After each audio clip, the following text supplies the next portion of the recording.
That's my... Somebody's nicked my car! We should also say some of us, or the majority of us, are also driving in this event as well. So we are full on for the next what? Somebody's nicked my car! Probably about 13 hours and 13 and a bit hours. So we should also say some of us, or the majority of us, are also driving in this event as well. So we are. It is. It may be important to notice that many of us are not English, are not UK by birth, to say it like that. So the language can be a bit sketchy here every now and then. Just bear with us. It's a really international event, and you will notice that with the commentating as well. Guys, I just want to point out that we are also now live on YouTube. So, welcome YouTube. Yes, hello YouTube. What they said. So if anyone wants to go and have a look, there are some fabulous prizes on offer today. All you got to do is donate a minimum of, I believe it was £10, or €10, and then you will be entered into the raffle to win some fabulous prizes by the sponsors for PPR. We have Simrigs, who are offering part of a Simrig or a full Simrig, I can't quite remember. Cube Controls, which are offering a rim and a training session by Niels Naujux, and it's all the links are on the YouTube channel in the description. So go ahead, take a look, and donate some money. It's all for a good cause. I hope that training session relates to driving and not running. I'm knackered if I win that. I have actually watched some of the trainings offered by Mr. Niels with Chris Hay, and it was quite incredible, the amount of sort of, what should we call them, driver errors that you can make that cost maybe half a second here, half a second there, or gain 0.2 of a second on a corner over 20 corners. That's a lot of time that adds up over to a lap. So if you're ever wondering why the aliens are so quick, I'd definitely recommend it. And Niels is also known for really using the Motec and the telemetry to see where you can gain those tenths of seconds. It's really fun to watch it. Yes, and that's also something he does go through with you. He runs his own lap with the Motec data, and then he will also come back and then compare side by side the differences.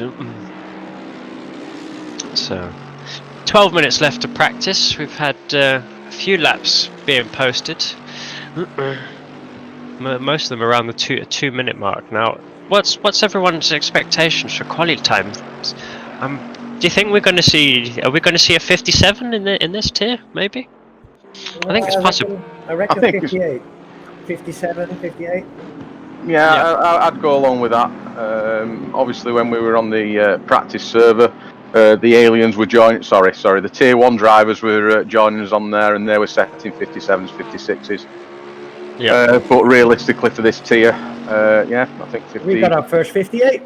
Yeah, the times are coming down 58.4. So that could be due to track evolution. Something else to consider with this as well is the track evolution. Is that going to be twice as fast with the 2 times multiplayer that we're running? No, I don't think it is. I think it's only the weather that's gonna be twice as fast in the day and night cycle. Okay. There we go. So I definitely think we're going to be. That was close.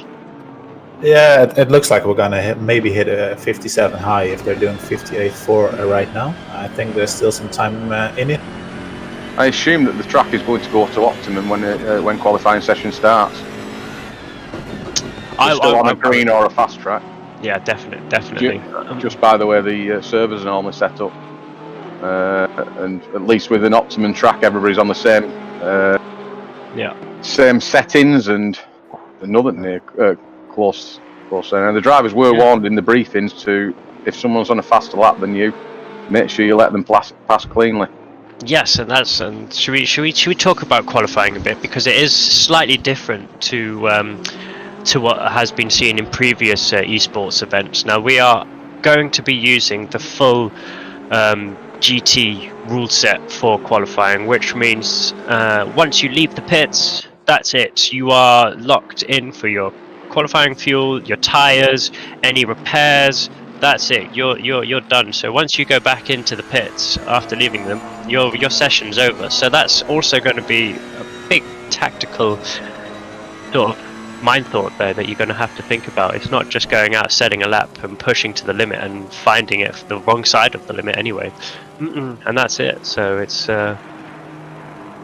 we could see some interesting. I think we have someone who's out of fuel. He stopped on the track. It looks like Mr. Babin. Almost hitting in the. If he does that in qualifying, that lap there would be removed, and he would be starting. He would receive a grid penalty in the starting. I don't know if they start from the back of the grid. They just mentioned a grid penalty, didn't they? They didn't say at the back. I think it will depend on where he will stop and how. Yeah, this was not a really convenient spot to stop the car, so I think he really went out of fuel.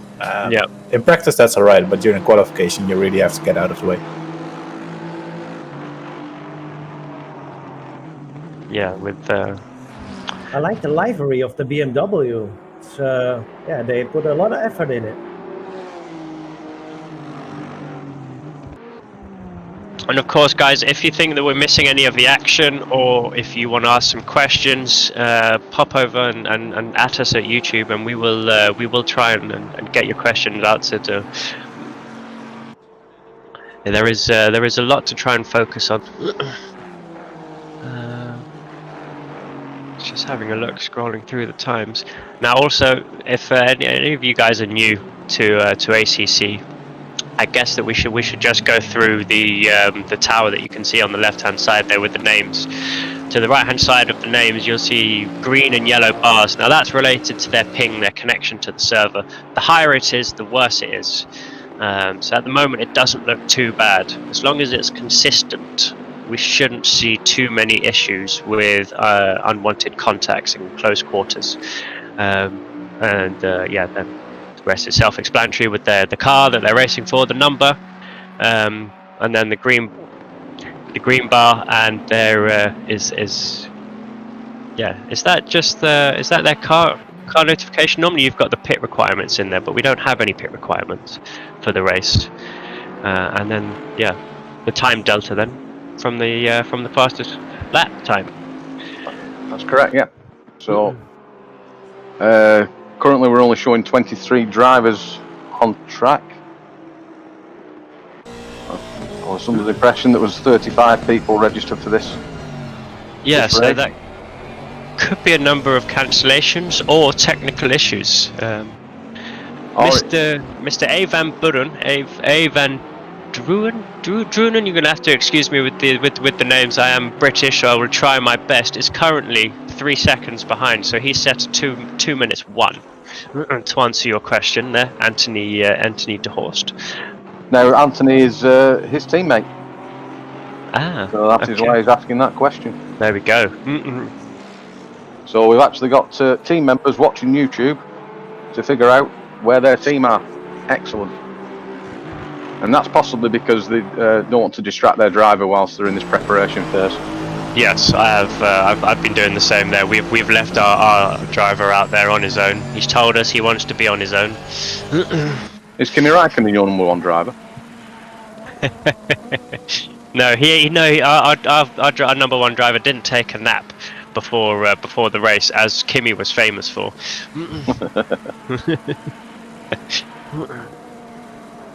But I tell you what, we could do with the Iceman in our little shed here, because it is absolutely stonking hot. So I'll be honest, I'm in the Manchester region of the UK, and we've had a downpour this morning, which is not surprising for Manchester. So, big shout out to the Manchester posse. Wow. I think in the Netherlands we've we are very lucky. It was really hot yesterday, and today the temperatures really dropped. So it's nice right now. Now we're looking at the Joachim Sinasis Simply Sim Racing Team number 69 Bentley. So they I think they've been they're expecting a good result here, as are most of the drivers. I know that speaking to a few of the other teams, that they have been doing a lot of preparation for this event, trying to test out different scenarios and things, because of course the weather is unknown as it is in real life. So the weather is not determined as it can be in some other platforms. The weather in ACC is, you set a randomness factor and you just press go. So at the moment we're enjoying the sunny blue skies that Silverstone has to offer, but as we know, the weather can quickly change. Whether we're going to see some rain, spice up the action, who knows? We do know that in qualifying we won't see any rain because it has been disabled for the qualifying session. It will be a pure dry session. I think that's also the right decision. So we can also see the full. The fastest drivers doing the fastest things. Yes, exactly.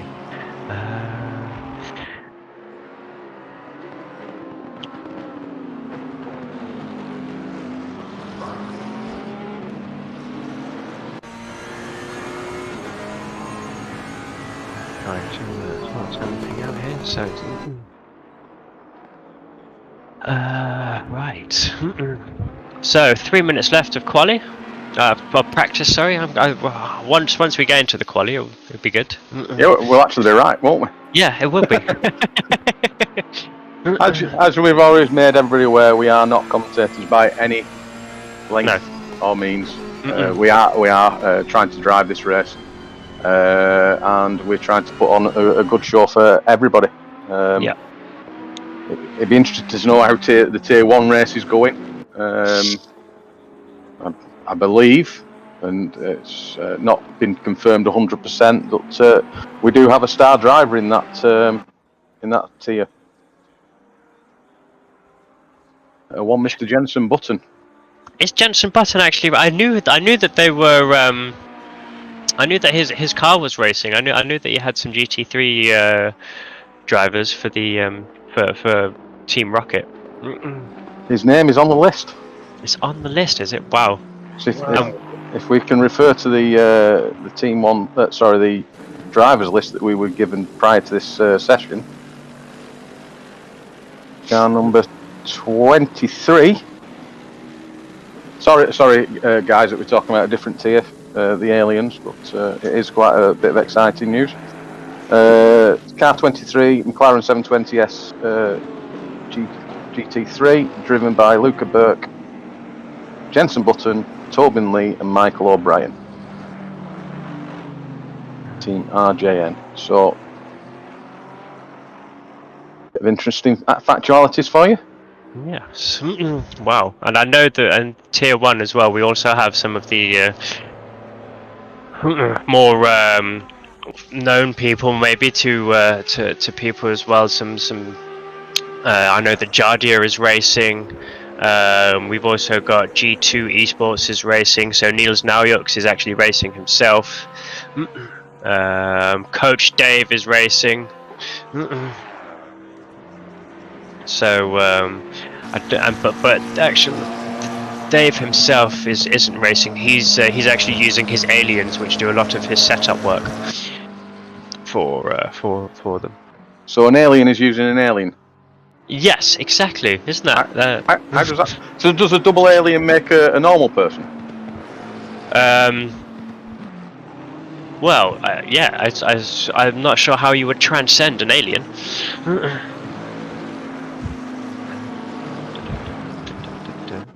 Right there. 2. Right. So just 30 seconds left of this pre-qualifying session. Server will be reset. about 10 minutes after this session's completed, or the organisers might want to get straight on with it, we will find out. Yes, I believe the server is going to go down. They're going to reset it. Then there's going to be another briefing for all the drivers prior to the race, and then we're going to have a hard time trying to keep up with all the action for the first few corners. That is going to be hopefully not too busy. So let's have a look. Oh, check that out. P3. So is that you guys? That is us, yes, in the long bonnets Aston Martin with racing with MSB. Being really selfish, we've looks like we're in 13th place. One of 2 Hondas on the grid. Now the Honda does go quite well round here, doesn't it? It just seems to be missing the bit of top end grunt, as far as from what I've been told. But the aerodynamics on it are pretty good, so we could see you doing some long stints on the tyres. We have quite a stable car. Yes. And that's perhaps all I'm going to be saying. So you can see that. So even the competitive edge in the comms box here, trying to eke out little bits of information to try and figure out what people are doing. It was worth a shot. All I can tell you is we're going to be running a similar configuration to everybody else. We're going to have 4 wheels on our car, hopefully. Brilliant. And a passenger as well? Are you carrying a passenger? I naturally carry a passenger anyway by being a bit far overweight. So that's our weight penalty for the team. So note to the stewards there. Yeah. Yes, because that's also an interesting thing for the race. So there are a number of penalties that the stewards can and will be using, I'm sure. So we'll have the drive-through, stop and go penalties, but there will also be an option to add ballast for a certain amount of time if they deem for whatever reason that they don't see drive-throughs or the stop and goes as necessary. So that's an interesting one. I've not seen that used before. It's going to be interesting how much of an effect it really has, playing on tyre life and things like that. So interesting choice. Right, I've got some sort of breaking news for you guys. We've just been privileged to see a message pop on our chat channel that Jensen is confirmed that he is racing today. Isn't that in the same race on a different tier as Mr. Jensen Button himself? That's something you can tell your grandparents. I got that the wrong way around, didn't I? Yeah. Right. So that's that now. So that's the end of practice there. So now is when the high stress comes in and trying to get everything right, but not being too stressed. I don't know about you, Chris, but I find if I start thinking about things too much, I lose that half a second. I have a problem while I'm driving where my mind wanders and I start thinking about other stuff rather than the driving, and it can be irrelevant stuff. But leading up to the race, okay. I think we all get a bit of the butterflies in the tummy, don't we? Yes. But I'm not scheduled to start racing till much later on. I can actually divulge that we're racing. I'll be joining the race at about 4:30. Right. We are live for quali now, so we have 18 minutes left of qualifying. So they restarted service straight away. Yes, they did. Now there's a lot of cars on track now. There's what? And they'll all be trying to gain space. On track now, yes. And now this is where really tactics and being a clever driver comes in, because obviously we're not allowed, the other drivers in the team are not allowed to be in the server. So trying to spot for your qualifying driver is quite difficult. And there, you know, as said before, once you're out on track, that's it. They are not allowed to come back in. So all the drivers are on their out lap at the moment. I'm sure a lot of the teammates will be watching the YouTube and Twitch channel with eagerness to see where their teammate is up to. Yeah. So here we are. We are watching the B&B Racing. David Betton's in at the moment in his 848 AMG Mercedes. Now it's interesting to note whether they've actually gone for an all black livery or the livery hasn't loaded. Yeah. So he is just coming out of Nuffields now, going through Woodcut, about to start his flying lap. Just deep breath in and out, and away you go. Flying through the first corner there at Cops, the first right-hander, maybe down to fourth there. You want to try and get on the gas as early as possible, and then plan your attack going through Maggots and Beckett's. Now he's got a bit of traffic there, that looks okay, he's got through that fine. Flying through the Beckett's, coming into Beckett's now, and through the right hand. Sean, I hate to interrupt you, but you're watching on Twitch, aren't you? Oh, bugger. So he's in club corner. It took me a while to register then. Sorry, I've got a number of streams going on and trying to keep up to date with everything.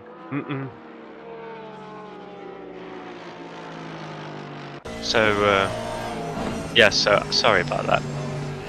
Right. Oh, look at that. The number 77 there. So 777 of MSB Racing. The long bonnets. They posted a 158.5, and that's my car.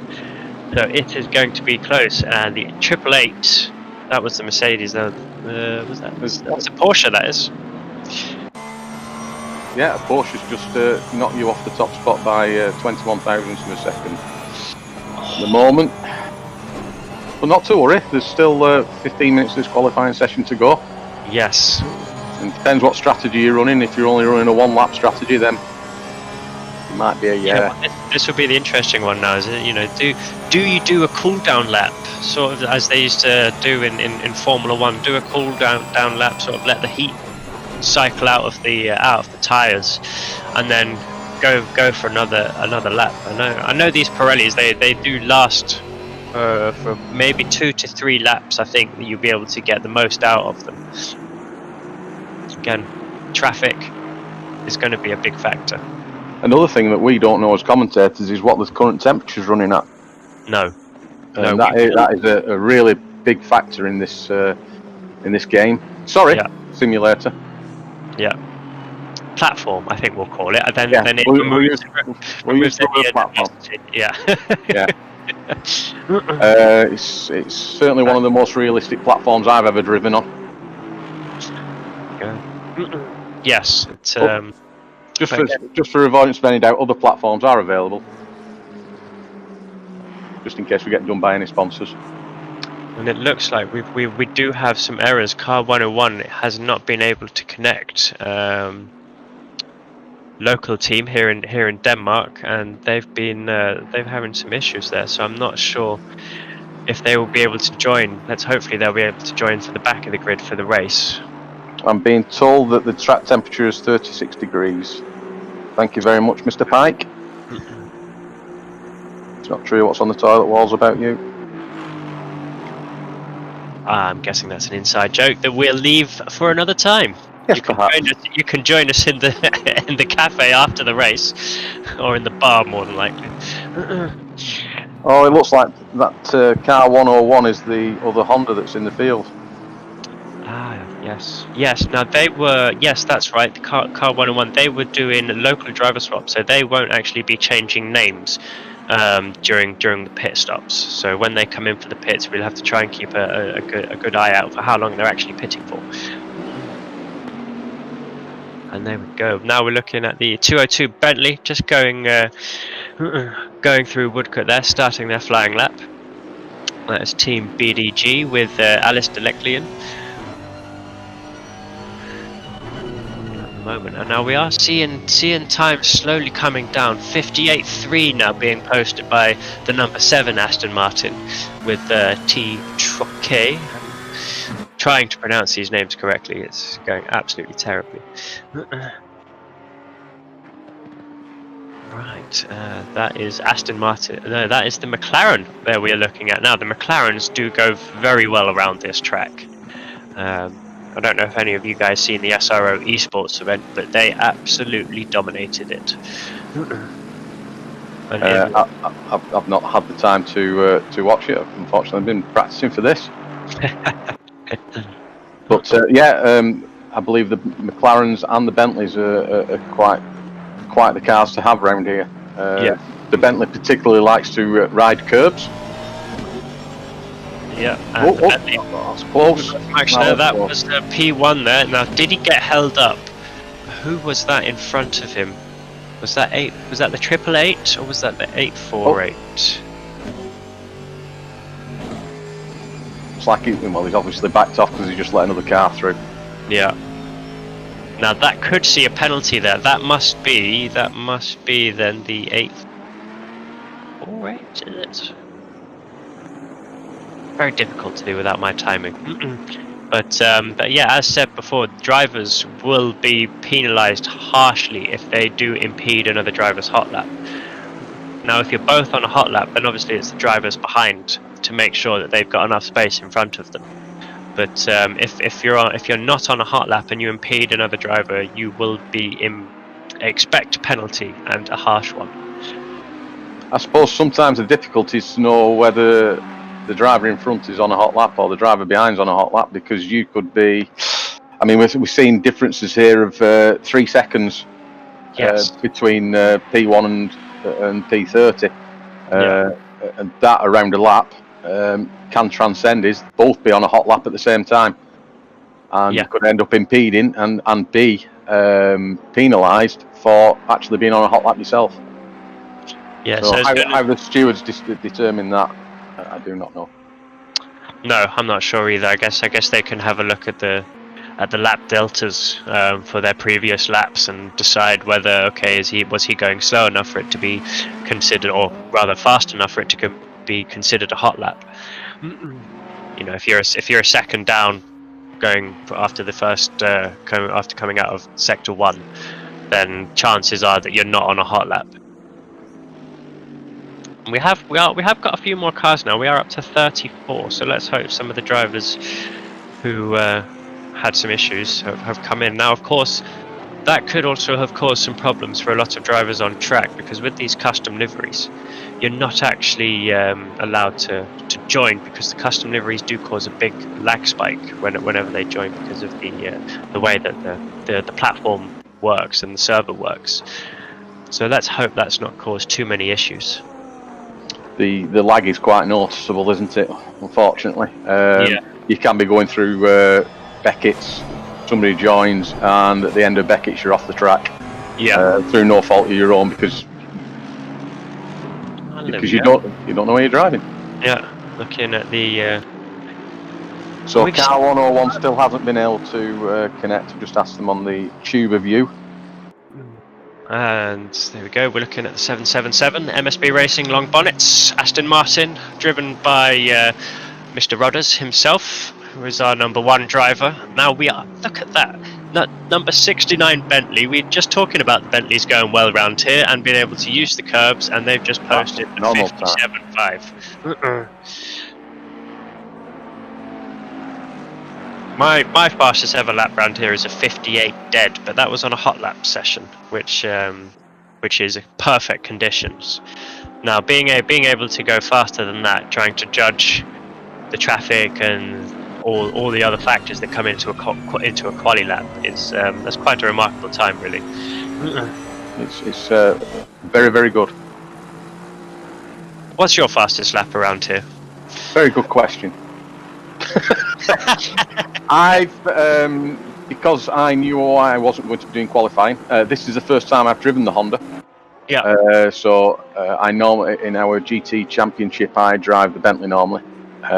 So around here in the Honda, I have only been doing stints, so long sessions. So not to frighten you or anything, but I was doing 58s in the stints. Okay. Or was I? Yes. I see, psychological already. So so that must have been a bit of a challenge then for you, just changing sides in the car.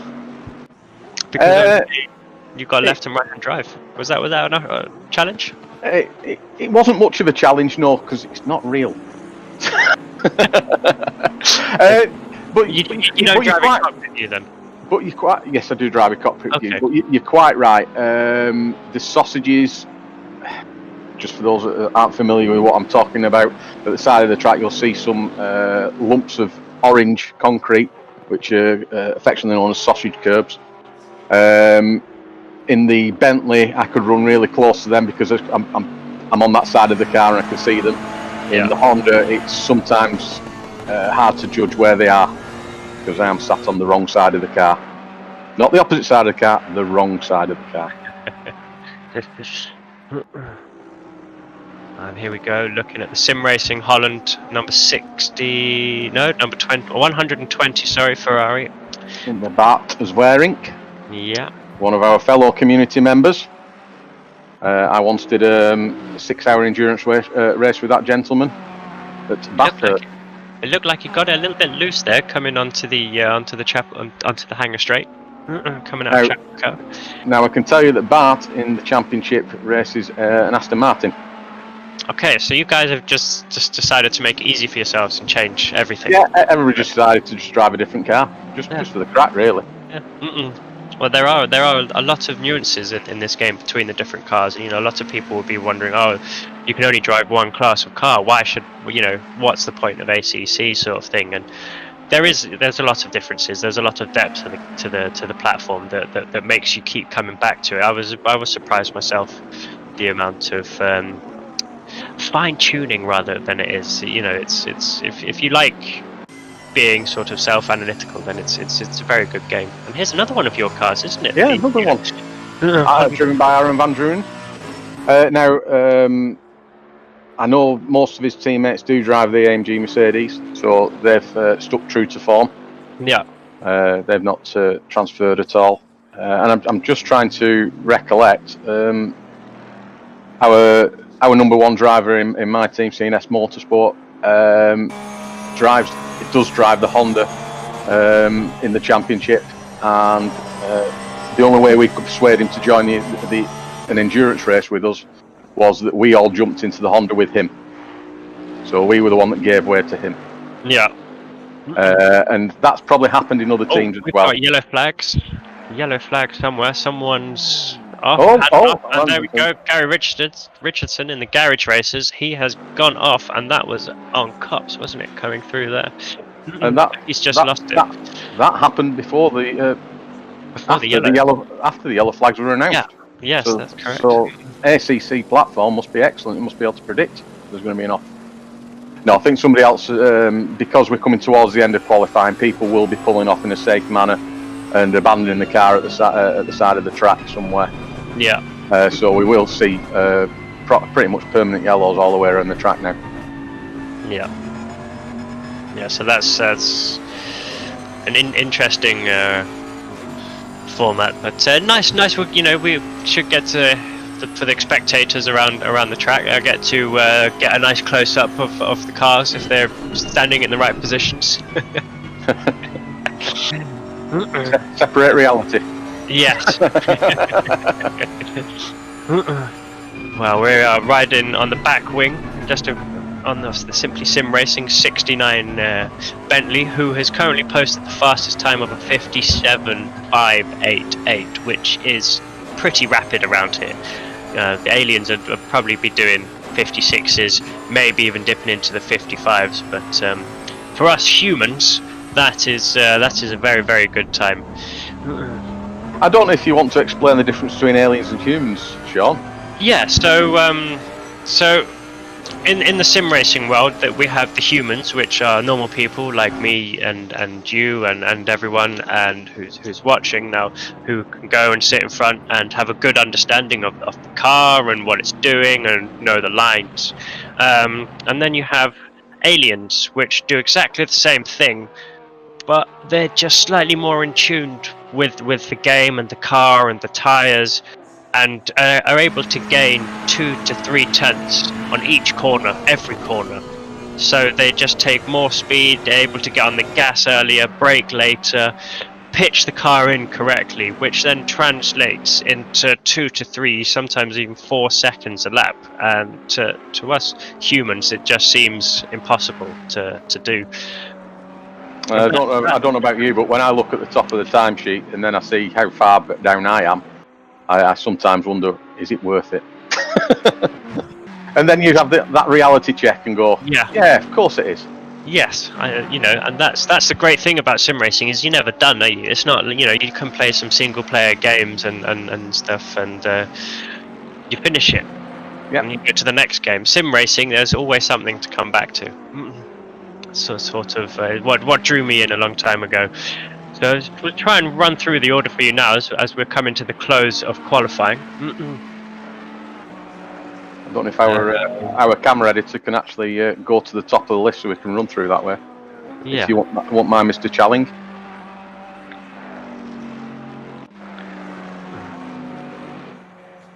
So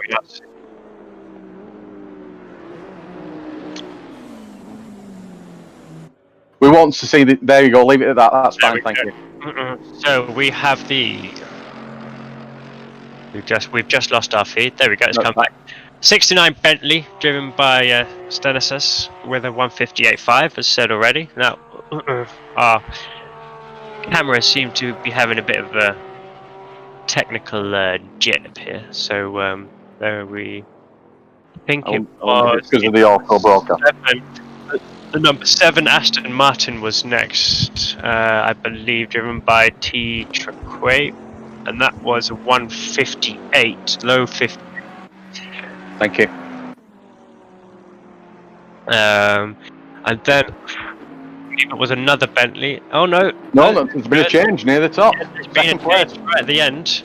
The 818 Bentley, driven by Pinocchio, I want to say, has just gone slightly quicker and popped in a lap that has put him up into second place ahead of the number 7 Aston Martin, driven by Troquay, 18 Bentley, but driven by Muthen, 6 tenths slower. Mr. Babin, who we've seen losing a bit of fuel earlier in the Porsche, number 2 Porsche, 8 tenths down.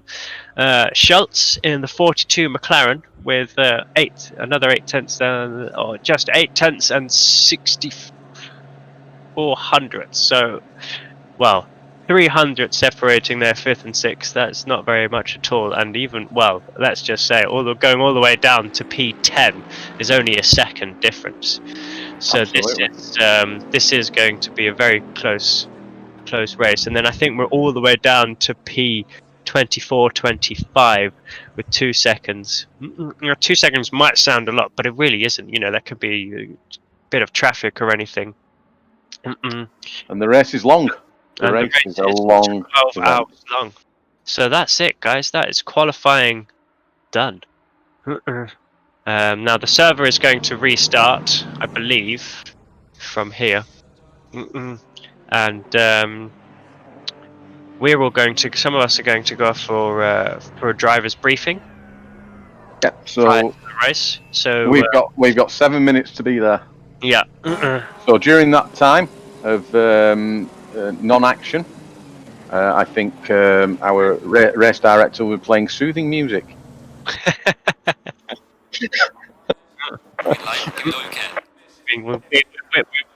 We're being told that he's whipping out his keyboard as we speak, and he is going to do some lovely solos for you guys.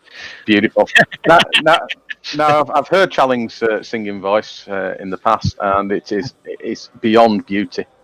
How he's not made it through to the Eurovision finals, I have no idea.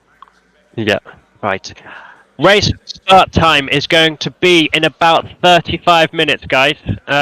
We are expecting a race start time of about 2 o'clock Central European time and 1 o'clock British summer time. Don't miss the start. It is always the most hectic and most stressful time of any race. So yeah, I'm going to go and have a chat with my team, do a bit of a debrief from quali, see what we've learnt, and I will pop back into our lovely comm shed shortly.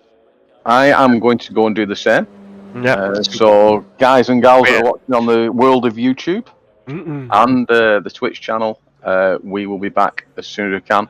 In the meantime, I think we have Efren, apologise, I might have pronounced your name wrong, to maybe do some filling in. Yeah, so hopefully he's going to come in. I think he's off getting some coffee and some other nibbles and things, and maybe a nice lolly. Is he going to bring them to this commentary booth? Because I might wait here and have that rather than go and do the debrief. Yeah, it could be nice, couldn't it? Yeah. All right, guys, we'll be back for the start of the race. I'm not sure who's scheduled to continue with the commentary, but I'm sure my race director will tell me.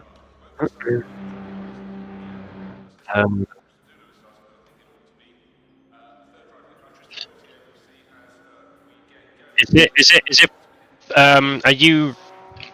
We were just trying to sort out Challing. Have you? We're just speaking to the race director as well. We've got it. We've got the race results, the quality results there for everyone there. Sorry, we're having a bit of technical falafels that are happening across. Are you referring to what's on the screen? If you're referring to what's on the screen at the moment, that's not the qualifying results. That's currently the next session standings, because the session has advanced. Yeah.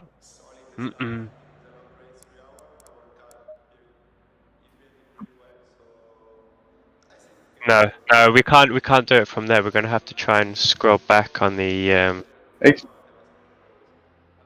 Yeah. We'll leave that for you. We need to know the grid for the race, because the server's going to be restarted. So as you can see, everyone who is watching, we have 68 people watching now. We are absolutely not professionals at this. We have no idea what we're doing, and but we're having a great time. We hope you guys are too. The question is, who's worse, Murray Walker or us? Well, we've also got what's his name, Jack Nichols, as well. Yeah.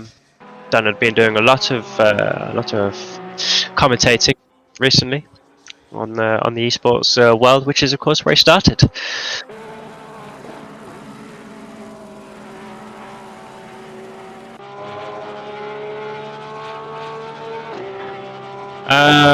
Well, that's completely up to you on how you want to do this. I would leave some moving pictures on, which is probably a good idea, because the server will stop eventually when they restart it.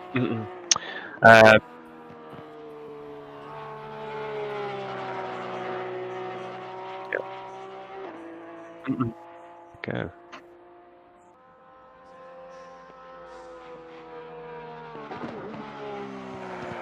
Yes. We'll definitely restart. So yes. Great. There we go. Well, thanks everyone for watching and tuning into qualifying. Us drivers are going to go off for our briefings and get some stuff sorted, and our race preps ready and all sorted, and we will see the start of the race, 2:00. See you then. Thanks for coming. See you then, guys. Bye.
and welcome, world. This is the live stream, tier 2 of the PPR charity event. It's the next 12 hours of racing. It's going to be a really nice one.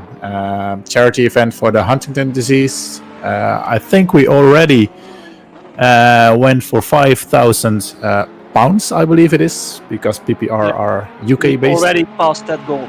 Yeah, that's amazing. So it's going to be lovely, but still, donations are really welcome. It's the ppresports.com. All the information for donations over there. There are actually some giveaways as well. I believe there's a full 80/20 kit to be won. There's also a full aluminium sim rack. Yeah, really nice. It's with a seat as well. But there's also an what do you call it? Driver coaching from Neil Naujux. Yeah, great. And he's also racing in Tier 1. So commentating, we are with a team of 3 at the moment. Might be 4 every now and then. It's an international event. Some of us are not UK based, so don't mind us for bringing in some real Dutch or English or German weird combinations. It's Dimitri, it's me, Efren, Jurek at the moment. Chris might hop in every now and then for the next hour, and after that, there will be some other commentators as well. Yes, I'm Jurek. Welcome to this race and the commentary. I'm Chris. Welcome. And I'm Efren. Welcome too. So we have 7 minutes of practice left. As you can see, there are a lot of custom liveries, some really great ones present. Really nice to see. Yeah, the race will start in a few minutes. I think everything's going okay.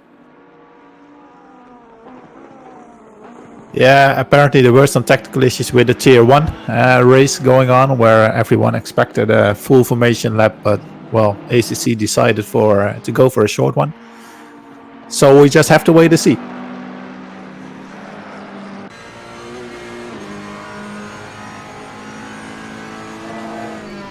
I think for the viewers, Chris, you're UK based. The rest of us in the commentator booth are Dutch. Yeah, but we won't hold it against you. Thank you. Just going back to your point about the liveries, there's people that have spent hours and hours creating these custom liveries, and they are an absolute delight to see. They are brilliant, and they reflect as well like the diversity of the teams that we have in the race. We have teams from South Africa who have a South African based livery, themed livery. We have teams from Germany, from the UK, from all over the world, and it's really great to see. All these people coming together for charity, of course. Yeah, I forgot to mention, if you want to win one of those prizes for charity, a £10 donation is what gets you a lot. So you can win one of those prizes, and if you want to donate more than £10, every second or third or fourth £10 will give you another lot. You want. It all goes to the Huntington Disease Association. Actually, I wasn't familiar with Huntington disease before. Were you guys? No, not really. I wasn't aware. I'd heard of it, but I've not.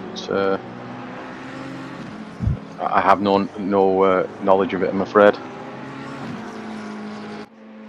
Yeah, that's also really nice. When you have a charity event like this, it's not only that people that are, that know the disease, Huntington disease, that are involved, but for people like me, it's. I didn't know it before, and I studied it a bit, so I know what it is now, and that's pretty nice as well. It brings some awareness. Do you want to highlight what it is? Yeah, can you film what you've learned? What I've learned is that it's basically it's got to do with the brain, and I'm probably gonna mess this up because I'm not the expert, but it's got to do with the brain and how the brain actually loses its function bit by bit. So you have like the images that they use to promote it. You see the brain falling apart, and that's almost what actually happens. So the functioning of the brain really deteriorates over time. Horrible. Yeah, that's really Horrible.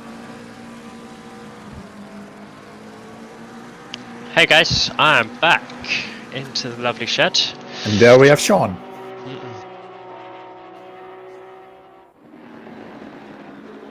So nice to be back. So we had a bit of an issue there with at the start. That was my fault. I was using the wrong password. So I was actually coming in as a spectator. That was from yesterday's test stream, where I was spectating. So sorry for the sorry and apologies for the delays there, everyone. So we have someone to blame. Yes, you do. Why? I am It's not me. perfectly happy to be public enemy number 1. And we were wondering how can it happen that people still don't know how to join? But Yeah. I can People just understand. using the wrong password, and because it's saved in game, so I just was like, yeah, it's fine, go. So yeah. So this is where Dimitri now is feverishly trying to change his password and make sure he's got the correct one in, so he doesn't make the same mistake. Yeah, that's exactly what's happening. But I try to keep it quiet. I am noticing my frame rates from normal are quite, with all the custom liveries on in-game, they have reduced quite a bit. I don't know if anyone else has had a chance to test that on their ends. Maybe. But anyway, enough of the boring stuff. 2.5 minutes left of free practice until we start this amazing 12-hour race. Yeah, and on pole position we got car number 69. It's Stenias, if I speak it out correctly, will be followed up by car number 818, and it's called, the driver is called Fino Chiaro, and then the third place is for Tito Cat, car number 7. So that means actually that the first front row is all Bentley, if I'm correct. Yeah, the front row is 2 Bentleys. That's a bit of a surprise for me, because I was watching the SRO event. I think it was last month on Silverstone, and it was all McLaren. It was just McLaren all over the place. Yeah, I was expecting the same as well. They really did dominate that event, but I guess Bentley is going to be our domination car of this event. Let's hope not. We're going to be doing everything we can as a team not to do it. So for those of you that... Sorry, what were you going to say? Yeah, it is very close though. So the gaps between all the drivers are really small. So I think there's about a 3-second gap between the number 1 and last place. So over a 12-hour event, that's almost nothing. Yeah. Yeah, it's a long race with a lot of cars involved. Anything can happen.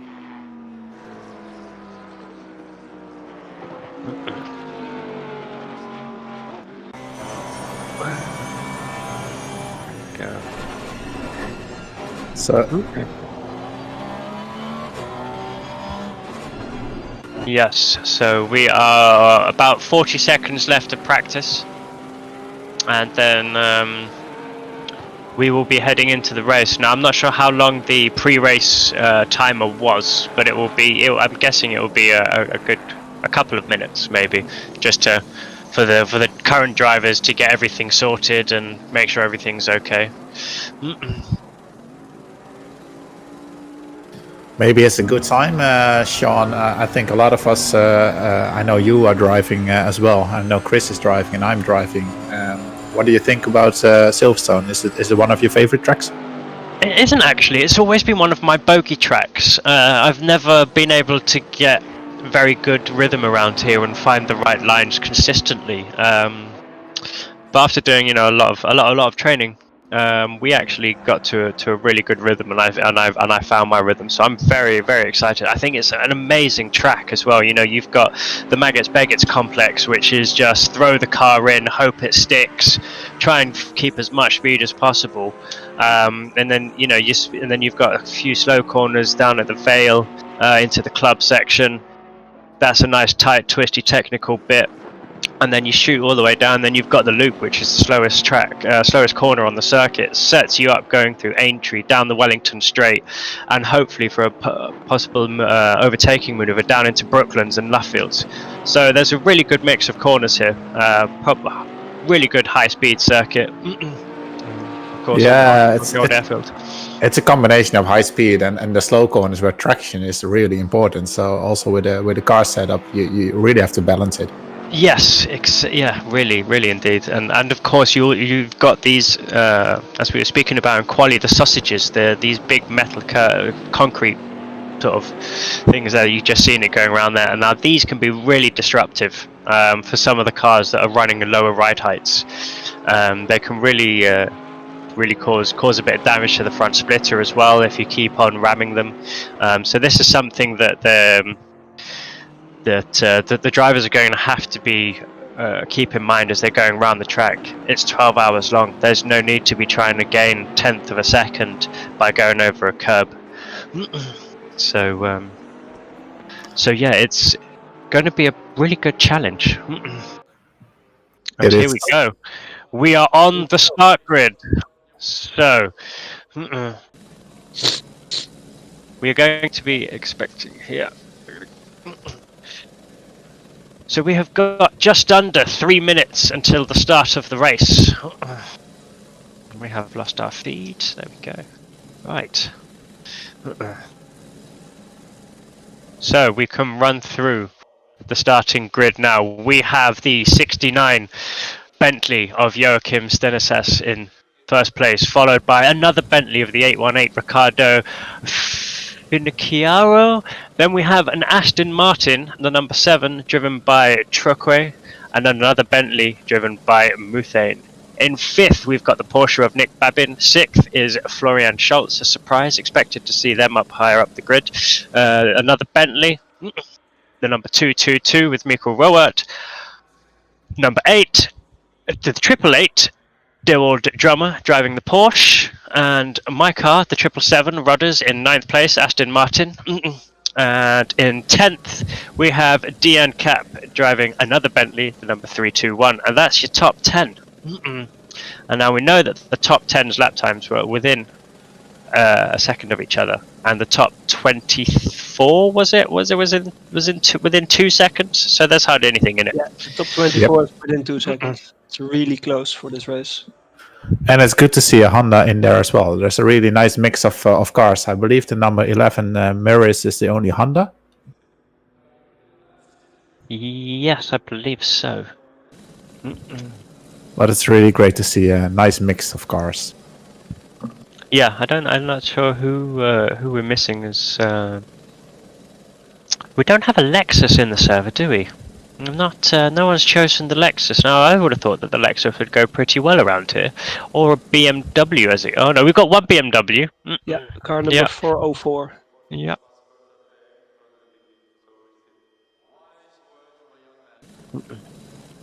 So we've got just under a minute to go now, and these guys are going to be really stressing. Now this is when a driver needs to find his inner peace and his inner calm just to be able to deal with these high stress situations. I'm by myself pretty happy I'm not driving first. I don't know about the other drivers in the comms box with us. Would you prefer to be on track? We had a discussion. It was either me or it was Mr. Bakker. I think he is just 24th or something. So in the end, Mr. Bakker drew the short straw, and he has to drive first. Okay. So you're leaving it all up to him? Definitely. We were discussing who is the most safe during a starting procedure, and he felt comfortable. So yeah. Main focus, just avoid trouble.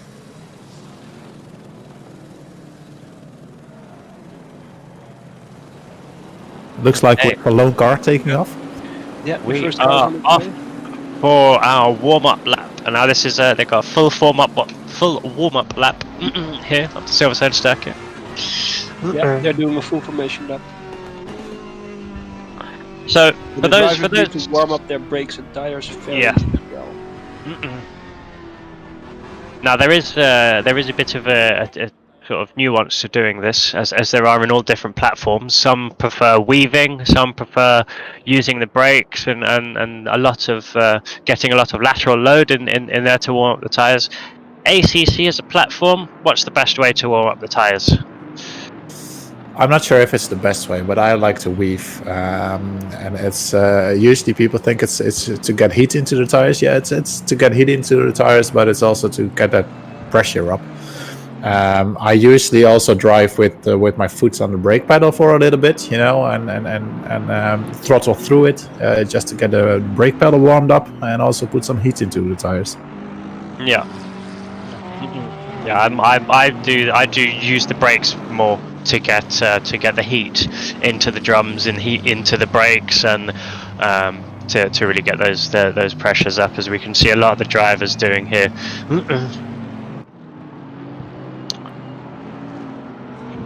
So who's going to win, guys? Who's going to win? The guy that finishes first. After 12 hours. Yeah. I think you probably have to ask after 11 hours. I think it's a bit like basketball. You have the entire game. It's try to stay close, and then the final hour, it's all for the money. Yeah. It's all sprint race in the last hour. Well, you say that, GT3 racing is the differences are so small that it is essentially, depending on the number of stints that you're doing, and we're about to go for the start here. It's a rolling start, everyone. So everyone now will be forming up in the. Oh no, sorry, I'm using the wrong grid line. I'm thinking we're in. I'm using the wrong. Sean. God, you think I've done this before, haven't you? I know. I think we need to explain how at this stage cars can actually drive through each other. Yeah. Because it looks a bit odd on the screen. So one of the nuances of this platform is that during the formation lap and up to a certain period, cars can drive through each other as ghosting, as you've seen there straight away. But as soon as the green light goes, the cars become solid, and if they touch each other, then it's an accident. Yeah. So we'll just briefly go through explain how the race start is going to work. It'll be a rolling start as the drivers come through the last couple of corners. They will start to form up 2 by 2, or side by side, all the way down the field. Then they will be held at a constant speed until the lights go out, and once the lights go out, that's it. It's race time. And we will be live here on PPR Esports on SRHI Twitch and PPR Esports YouTube for the whole 12 hours with as much commentary as we can that our bodies physically allow us to do. So here we are now, coming up to the start line. See which cars have a good start. Forming up in 2 by 2. I'm very excited. I'm excited to see what's going to happen. Maggots and Baggots, see if they can keep it clean. Yeah. And here we go now. The drivers are going to be trying to get as close as they can without causing themselves any issues. Just waiting for those lights to go. And as soon as they go green, we will be racing. They're still red. They're green now! And we're away. 12 hours of Silverstone. First through Abbey. Pretty clean so far. And we're going 3 wide. Yeah, they're going 3 wide in the back. Haven't seen any changes of position now as we're coming through onto the hangar straight. And it looks pretty clean, or it's slight touch there in the back, in the middle of the pack there. Driver's gone up, but rejoined safely. And it looks like everybody got onto the hangar straight pretty safely, yes. Yeah, and we do have someone there. I didn't catch them, but they must have forgotten to press drive because they started in the pit lane, or did they get shot back to the pit? Mistake. Or did they miss not the formation lap, but get teleported back to the pits? Well, it was a manual formation lap as far as I'm aware, so they weren't using the start widget to avoid any issues like that. But however, that could have been changed due to there's been some technical issues with the server. So now we're coming down into village here. Very difficult corner to get right. A few different lines you can use into there. Going into the left-hander of loop, which then sets you up. Going through eight. Oh, that's a contact there. 3, 2, 1 with the cap in. Unretaliatory. And another one. With the same car. And now it's a waiting game. You have to wait until all the drivers have passed you too. That is the worst thing, isn't it? So that incident will no doubt be reported to the stewards. Yeah. Oh. There's also...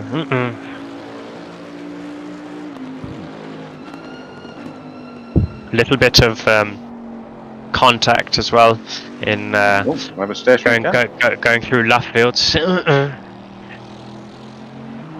I think that was a pretty clean start from everyone. Yeah, we had a couple of cars spin, but 32 cars going around here, I think is quite a good start overall. We're being asked on YouTube, is Max Verstappen in the commentary box? So obviously I've told them yes. Max Verstappen is the T-boy actually. He's just off going to get us a couple of hot dogs at the moment. That would be nice. I've asked for mustard on mine. Hello, Max here. How are you doing? Now bless You him, brought my Max. hot dog. Yeah, where are those hot dogs? I will get them for you. One moment. So yes, guys, this is a charity event, and if you're watching on YouTube, you'll have no doubt seen that there is links to donate to the Huntington's Disease Association, which they do some great work, not just for those with the disease, but also the supporting families, which have a major role in the recovery and the treatment and everything that goes with having such a devastating disease. And they really do some great work. So if you do have any spare cash lying around in your digital pockets, head over to there and enter. And if you donate more than £10, you're going to be put into a raffle. You can win some great prizes over there. So make sure you do go over and pop in some cash if you can. I've got the prizes right in front of me. You can win a 80/20 sim rig, including a Cobra bucket seat. So that's pretty great prize. There's also a coaching session with Niels Naujoks. Niels, very well known for doing the coaching sessions. He's also in the tier 1 category right now, driving. So there's a coaching session by him, and there's also a Cube Controls Formula rim. Some fantastic prices there, isn't there? Really is. I mean, and an 80/20 rig, unless you build it yourself, you're looking at good chunk of cash there going out. I mean, there's a good what would we say, a couple of €1,000 maybe of prizes there to be won Easily. easily. Yeah. Easily. So just to give an update on the funds raised so far, £5,264. So wow, we've smashed the £5,000 target. We thank you very much, but keep it coming. That is great. There's the number 31 car. It's the orange one. That's actually my car, driven by Jody Becker. Now Becker, that was an old racing driver, wasn't he? But then Becker used to racing touring cars. He might. I'm not sure actually. No, he's in real life he's a colleague of mine. So he just stopped here again. But he's doing quite well. He's not lost, and as you can see, he's doing his best. I definitely have to ask him though if his father was one of those touring car drivers. Could be. Jordi has since he started, his driving has improved immensely. He is one of the becoming one of the fastest drivers on our SRHI community. So that car that I mentioned earlier that was in the pits, they are back out now. Something looks like they've had a bit of an issue somewhere, but they are back out and running now and doing some pretty impressive lap times. So the best lap time that we have at the moment is a 1:58.9 by the number 69 Bentley, and that is the fastest lap, followed by surprisingly, actually the number 2, Mr. Babin, who is a 159.6. So people are going pretty well around here. That's a pretty solid race pace. It is. Unfortunately, I don't have the info on the number 2 car, but number 69. That's simply sim racing. Yeah, number 2 is the 818, and let's see if I can find that. Going through our spotters list here, 818 is the Roller Squadra Corsa, Bentley Continental GT3 team with Ricardo Finicario, Gianluca De Luca, and Alessio Constantino. So an all-Italian team there. And I'm sure that some of the relatives are making fun of our pronunciation of those Italian names right now. My Italian is terrible. Which only goes to show that it's a really international event. Yeah. Thank you, Funky Cactus, for posting the link there in the YouTube chat for anyone who was having trouble finding it.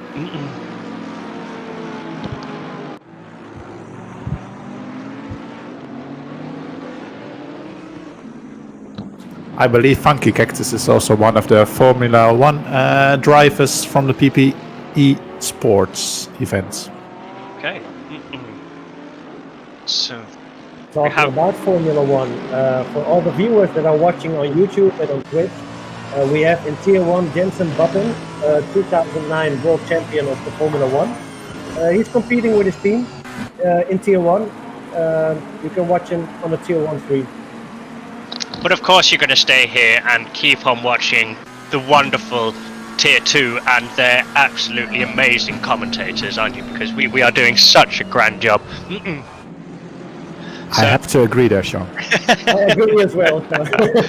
So currently we have 20% cloud cover, a track temperature of 37 degrees, and ambient temperature of 28 degrees. Now, are we expecting that to rise? The track temperature was 37. We did see a small crash over there. It's the 818, wasn't it? Number 31 got... Number 31 was involved, yeah, but I believe number 31 got back on track quite fastly. I'm not sure about the other car. Sorry, Yeah, we're running. they're still driving. Only Listen. down to place 30. And 888 there has done a dive on 07 the 007 Aston Martin there. Behind the 007 we have the Magna car, which is one of my favorite liveries. Quite appropriate that 007 is actually driving an Aston Martin. Obviously the reference there to the Bond films. Told you I'd come in with snippets of useless information. As also is Johnny English in the latest in his latest film. Nice. Yeah, and that is a classic Aston Martin. I think it is a DB6. I think he's driving in British Racing Green. So I wasn't even aware that there were multiple films of Johnny English, so that's yes, useful nor was I, but Sunday afternoon on Netflix running. Anyway, let's not get off on too many tangents. We've got a whole load of racing to cover. And there we go, the number 77 Audi chasing what I believe to be Chris's car. Oh well, our number one driver is in there, Tim Muris, doing an excellent job. Obviously, we were hoping to be one of two Hondas on the grid, but we are the only Honda now on the grid due to issues with car 101. Yeah, a big shame for them. Is something is gonna awry with them, which is never nice to see. I myself experienced it just 10 minutes ago, stressing that I was not in the server and something had gone wrong. So yes, the Danish team, they were speaking to them prior to the race, and they had done a lot of preparations. They were actually using one rig between the whole team and planning on doing actual physical driver swaps. So yes, big shout out to them. Hopefully they're going to stay and watch the stream. Who knows? Maybe they've had enough wanted to go and get a bit of fresh air, which is understandable. I'm sure they will advise us on YouTube. Yeah. So we are following the number 42 McLaren, driven by Schultz at the moment, which is, and hot on his heels is the number 77 Long Bonnets MSB Racing Aston Martin, which is my car, driven by our number 1 driver, Mr. Rodders, who did a stellar job in qualifying. Very happy with it, with a top 10 start. I'm just trying to get some more information on the car, but my mouse just is broken. There we go, it's back. And it's good to see that the drivers are not holding back. They're keeping it clean, but you can see multiple fights going on. Cars really close to each other. Yeah. Oh, and a nice inside move. Bit of an issue there for number 9 there. He looked like he sort of a bit of outbraked himself and had a bit of understeer or a lock up there.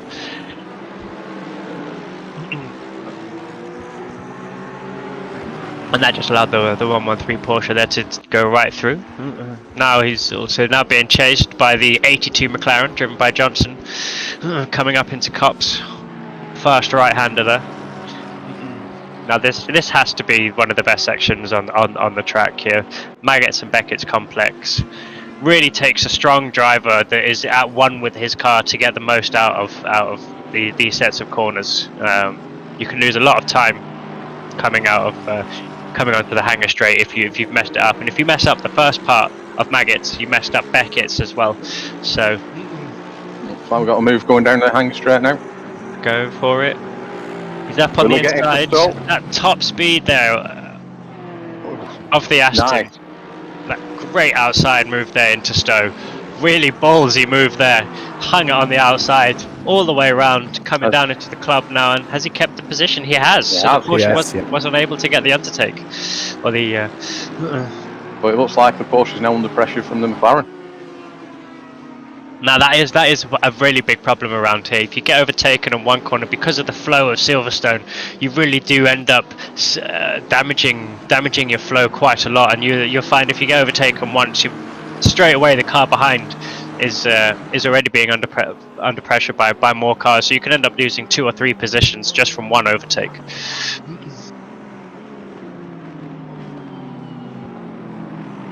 We are back with the number 42 Magna 5 Sim Racing McLaren, a German team.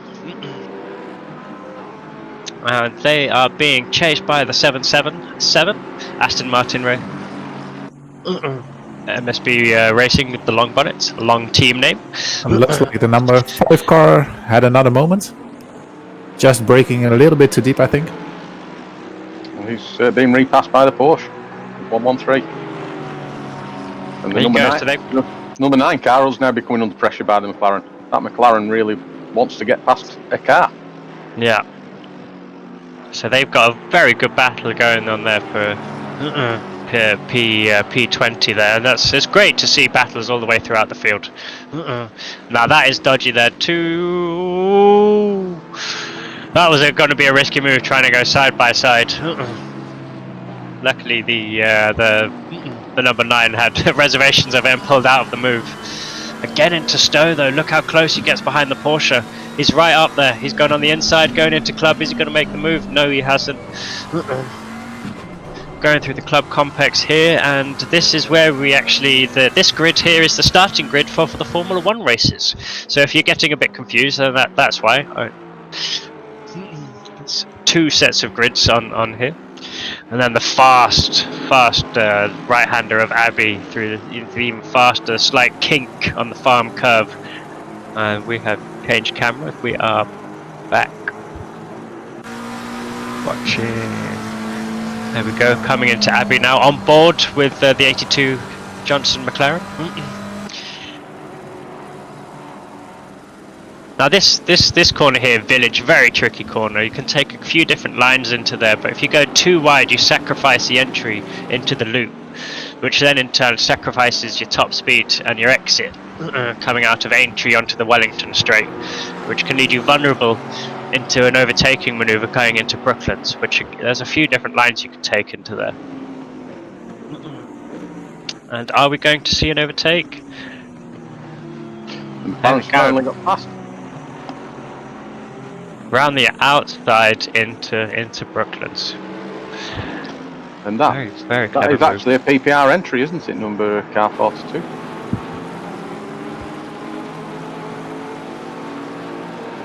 Apologies, car 82.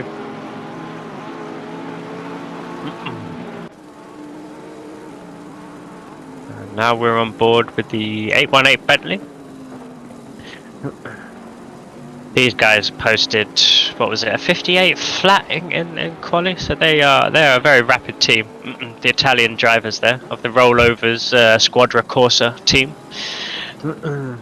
Now we have flicked over to these two guys because thank you to the viewers of YouTube have told us that these two guys are changing position on a regular basis. So we thought we'd focus on them for a few minutes. And P1 has checked out. That 69 Aston Martin, the Bentley, sorry, has just left everyone in the dust. Almost 10 seconds ahead after 20 minutes of racing. Now, is he pushing too hard? Do you think his tyres are going to wear out? Or is he on a different strategy to everybody else? That well could be. I mean, he is posting sub 2 minute laps. Consistently.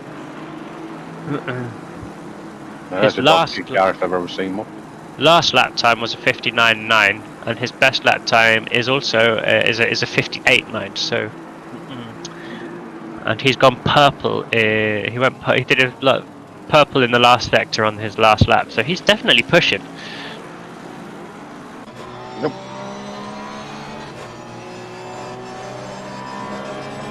Oh, we have got a good gaggle of cars here.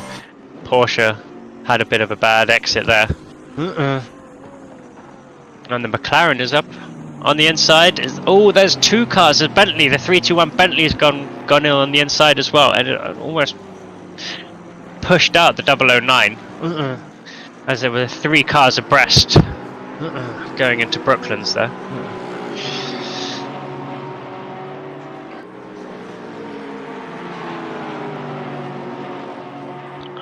Now remind me, the 321 Bentley, isn't that the one that got spun round at the start? I think you could be right there.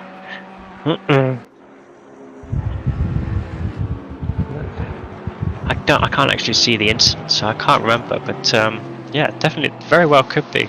If it is, that's a fantastic recovery. I'm pretty sure it is.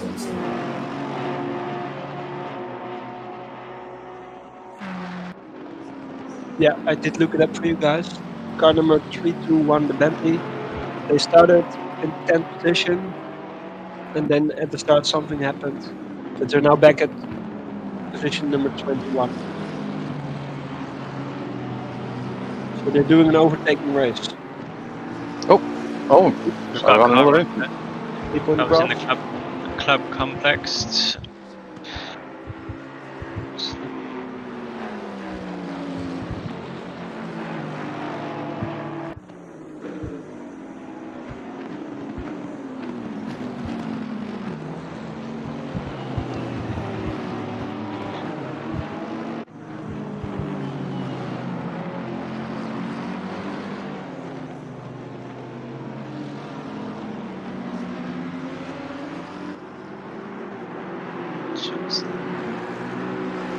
So we're back at car number 42, the McLaren from Mazda Racing. They're being overtaken.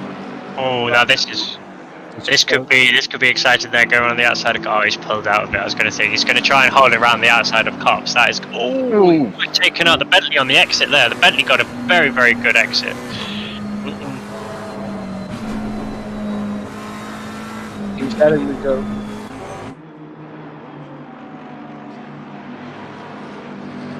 That was some very, very good avoidance there from the Bentley.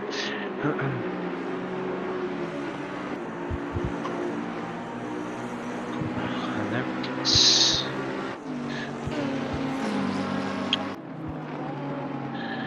The 937, the lone running Honda is trying to catch up with these guys, and I think slowly but surely eking out some lap time and getting towards this fight for P9.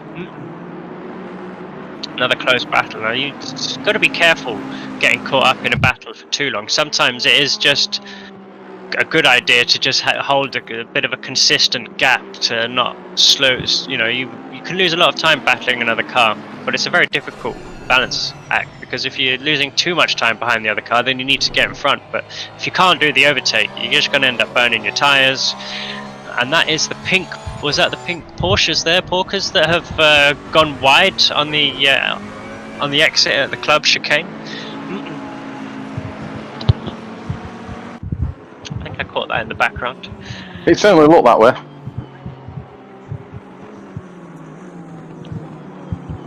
Now that's something that's interesting. I can't remember what the rules were on track limits. Normally within on this platform you get 3 warnings, and then after that you get a drive-through.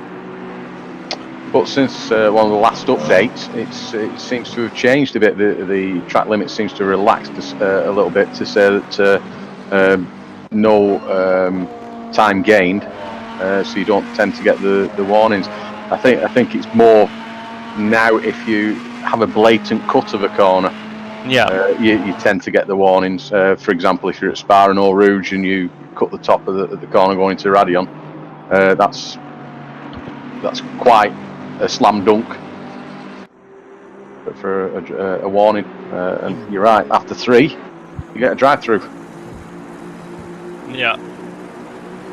I do think they're gonna update it a little bit more, because on some tracks, like Spa, for example, going Eau Rouge Radion, it is not really fine-tuned yet. So I'm sure there are gonna be updates to that system. So I'm also just reading here in our race control that there have been no further action taken between car number 88, insufficient evidence, and also car 18, no further action taken for the same reason, and the incident between number 7 and the 888, no further action. So all deemed racing incidents there, which is good to see that the stewards are keeping on top of everything that's happening.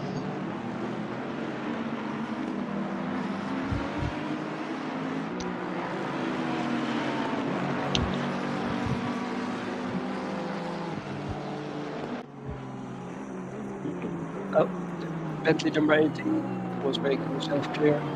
Car number 120, Ferrari. He seems to be quicker. So car 120 driven by Bart Svering, gone off screen now unfortunately. He's a hard fighter.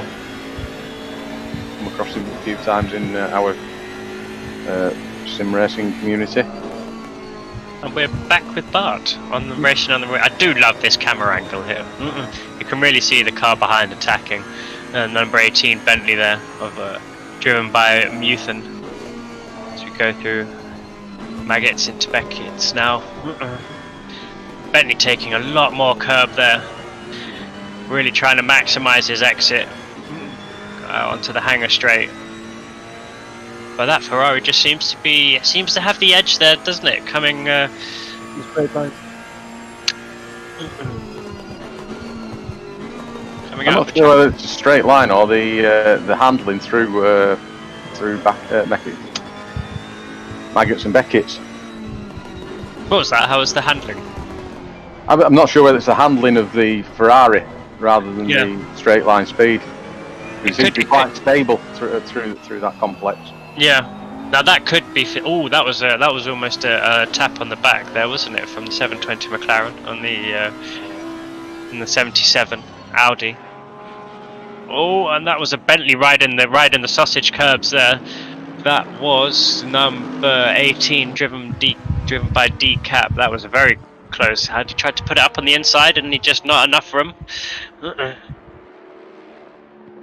Kept their noses clean though, which is always good. You don't not want to be in an accident at this point in the race. 25 minutes in, there's 11 and a half hours to go. I don't know about you, but I can only see one car there. That car, the other cars, I can just see a number plate because it's so well camouflaged. And that is Bart there going on the outside of Brooklands there into the left fields, and he's got the overtake done as they start now for the throttle down, powering through Woodcut. Bentley is close on his tails, isn't it? Is it going to think about something in the cups? You've really got to be brave to do an overtake through there. And it takes two to tango, and that's definitely the same for overtaking. Yeah, you really have to trust the other driver as well when you make the move. Yeah, definitely.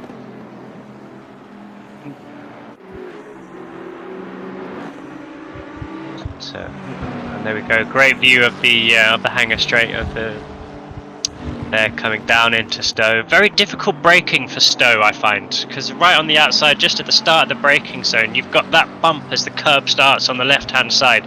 That can really unsettle the car as you're coming in, especially if you're running a very low ride height or a very low nose, and that just really upsets the car as you're trying to pitch it in for the right-hander of Stowe, which is a very fast corner.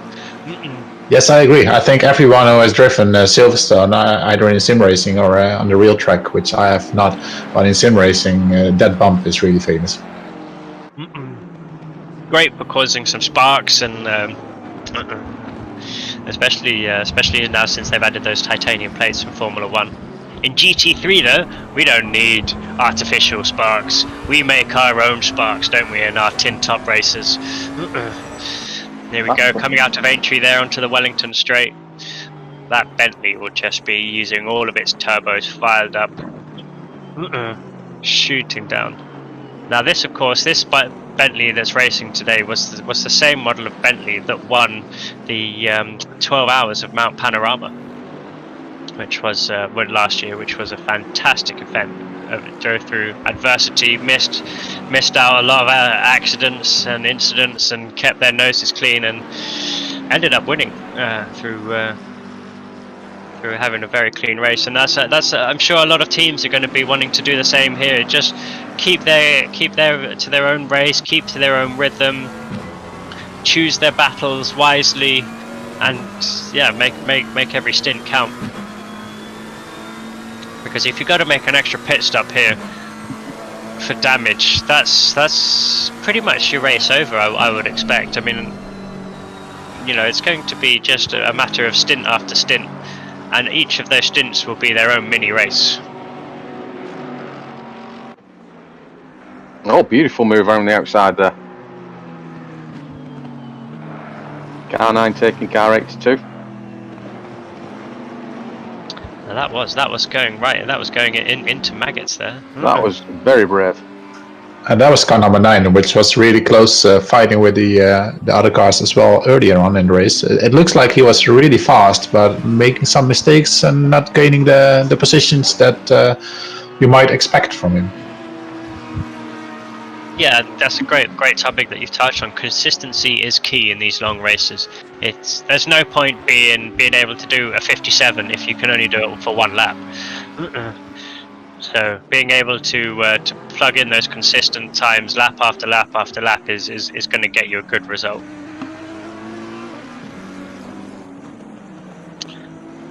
Going into the slowest corner of the loop.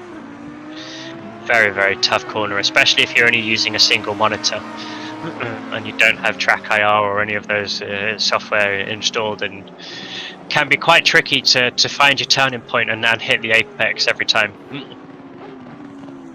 Where's Max Verstappen with those hot dogs? I don't know, he's probably gone off, and he's probably seen one of those fandangled race cars again, hasn't he? Gone off and bloody gone driving again. So the track temperature has increased, so has the ambient temperature. We are now up to track temperature of 38 degrees with an ambient temperature of 29. And here is our race leader. He has quite a gap to the number 2 car. Yeah, it's Still not grown. Yeah, it's not grown as much as it has it? It's, as he pulled out in the first sort of 20 minutes. And Yeah, it's pulled away, and then that the number 96 has got a drive-through penalty. And who is number 96? That is, bear with us, 96, that is Ben Corbin in the McLaren. Started in P13. Started in P13, so he's really not had a good race, is he? He's all the way down in P31. And to do this drive-through, that's probably going to end up putting him, I would say, next to last, because Gary Richardson is quite a way back. He's already been lapped as Gary Richardson. So the 96 received the drive-through penalty for causing a collision on lap 7, turn 1 with car 14, and that was the Ferrari Bruno David, who was in the P30. So that's just deserved there. The number 96 has come out just behind has come out in P31, 32. Sorry now, just behind the Ferrari of Bruno David. So about 20 seconds behind. He's falling down even more. He's now second to last. Behind the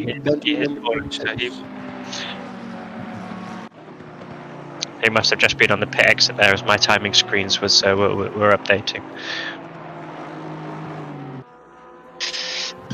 It's interesting to see that the top three have managed to pull away a bit, and they have some gaps between each other. And behind the top three, it's a bit closer together. Yeah. Car number 2 started in 5th position. Let's fought its way onto the podium. There we have a really nice view on the pink Porsche car. That's number 13 in the Porsche. I think the 4th race.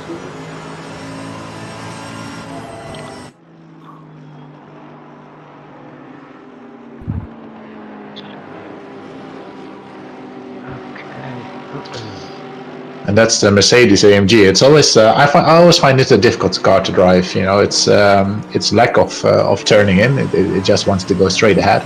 You really have to adjust to that. Yeah, you've got all that weight at the front end. We touched on yesterday during our testing that it's the only car without turbo. So it's a massive V10, I believe, naturally aspirated AMG block that is hitting it. It is massive. But it's really great because the power band is so massive in that car. You can literally put it in almost any gear and it will just pull. There's no turbo lag in it at all, and you can rev the nuts off of it. So really, it does take a bit of setup work to get it right, but once you get it in its sweet spot, it's pretty good. And another thing with the AMG is its fuel consumption is noticeably higher than all the rest of. Oh, big accident there, and that looks like that was in the loop there. Someone's been spun around. I didn't quite catch it. It looked like a Bentley there that's been spun around. Yeah, I think it was the AMG as well. It looked like the Bentley and the AMG that we were following just before. That Porsche is also getting mightily close to that McLaren. Number 90, number 8 Porsche, sorry, behind the 720 McLaren, driven by Brawl. Yeah, on the replay it does look like that Bentley and the AMG that we were following. Okay, that was... Was it number 321 and 12? No, it can't have been 321 and 125. 899 and 224. They're quite close together. Just trying to have a look on our spotter sheet to just try and figure out who is doing 889. That could be the Swedish team, nearly on pace. Who's driving? Who was I can't remember. It's no different. We haven't got all the pictures either, so we've been trying to be updating it as we go. It indeed is the Swedish team nearly on pace with, I believe it was Mikael Sundström driving the car. Okay, so that's unlucky for them. Let's hopefully they've not got too much damage. So I think we've just seen the race leader lap a car. I don't know if it's the first car he lapped. He was lapping number 57. Yes, so that is Gary Richardson in the Ferrari. Seems to be having a bit of a troubled start, does Gary Richardson in the 57. Now that is our South African team, Garage Racers, Ferrari 488 GT3. Gary Richardson is racing, and Nigel Richardson and Chris Brewer. So a bit of a family team there, by the looks of things. Fantastic livery on there with the South African flag on there. And Car that 2 and car 96. load of understeer for that. 66, sorry. For the Aston Martin there, see it? Going into club there. Now, I missed the start of that. Did the number 2 Porsche run into the lapping car that he was overtaking? They're not lapping cars, this is actually for position. Yeah, this is actually for position. The number So 2 we've got three cars. Ah, right. Sorry, I've looked at the wrong part of the timing screen. Ooh. I think the number 2 car was on the inside, and it was the number 66 car turning into the other Porsche. Oh, there we go. Oh, And that's how to do it. very tight there in the club section.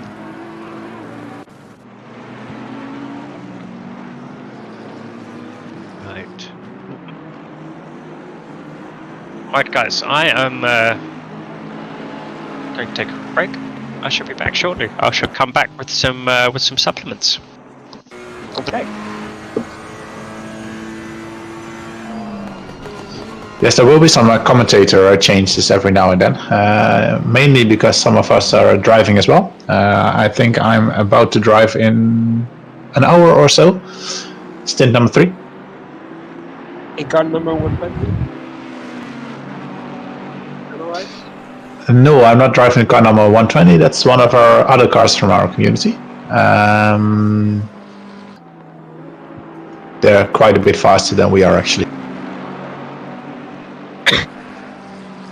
Okay. Car 120 and car 18 are still battling. This has been going on for a number of laps. Yes, and I'm wondering, are they actually battling, or are they working together and trying to maintain those lap times? Certainly a possibility.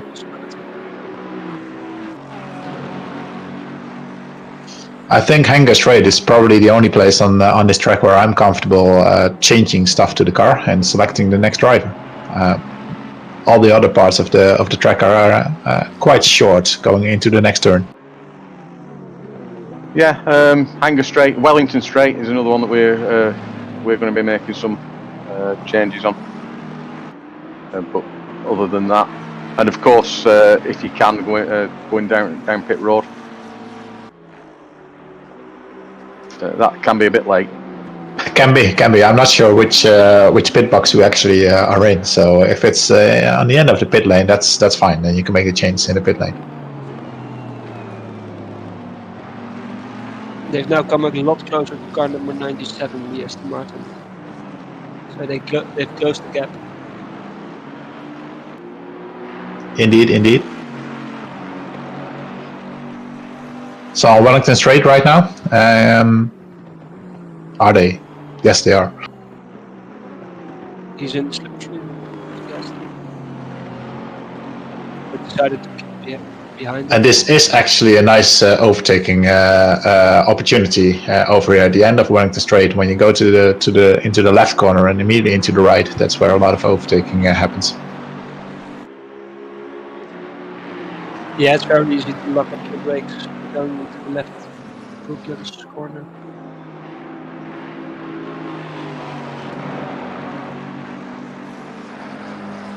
So they are joined now by the Aston Martin of Newton. So it's going to be a 3-way battle now. Yeah, the number 97. We'll see how much defending the number 97 has to do to keep the Ferrari and the Bentley behind. But the Bentley isn't trying to pass the Ferrari. It's always interesting to see, are they going to battle or are they going to stick? Oh, that's a touch, yeah. That's car number 2, the Porsche. He was touched by the Aston Martin number 7. And it looks like. So that's a battle as well. So they're very close. But yes, that's quite high up the ranking. It's battling for position number 5.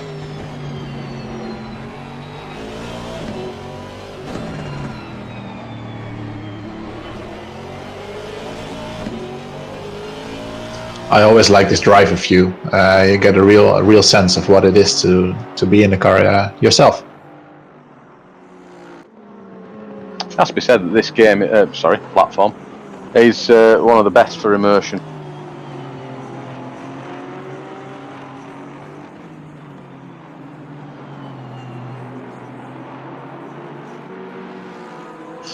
Okay, the car number 7 trying to get a good exit, which a bit of oversteer over there, so probably not an overtaking opportunity anymore going down to turn 1.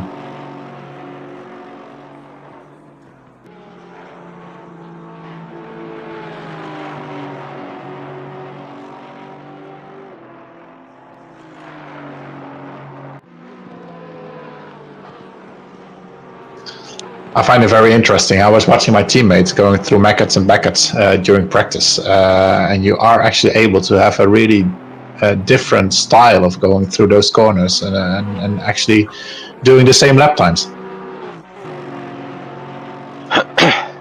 Yes, there are a lot of different lines and braking points that you can take. That was a nice overtake. Nice overtake there from car 7 onto car 2. Straight into Stowe. Just as you speak about it, you're at the difference in line into Stowe. There's 3 or 4 different lines you can take into there. And the BMW just passed the Porsche. That's car number 404 with car number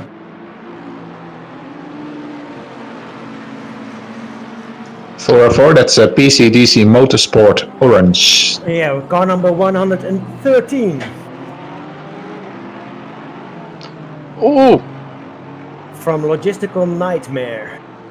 So we've just seen an incident there with a back marker has just clobbered car number 2.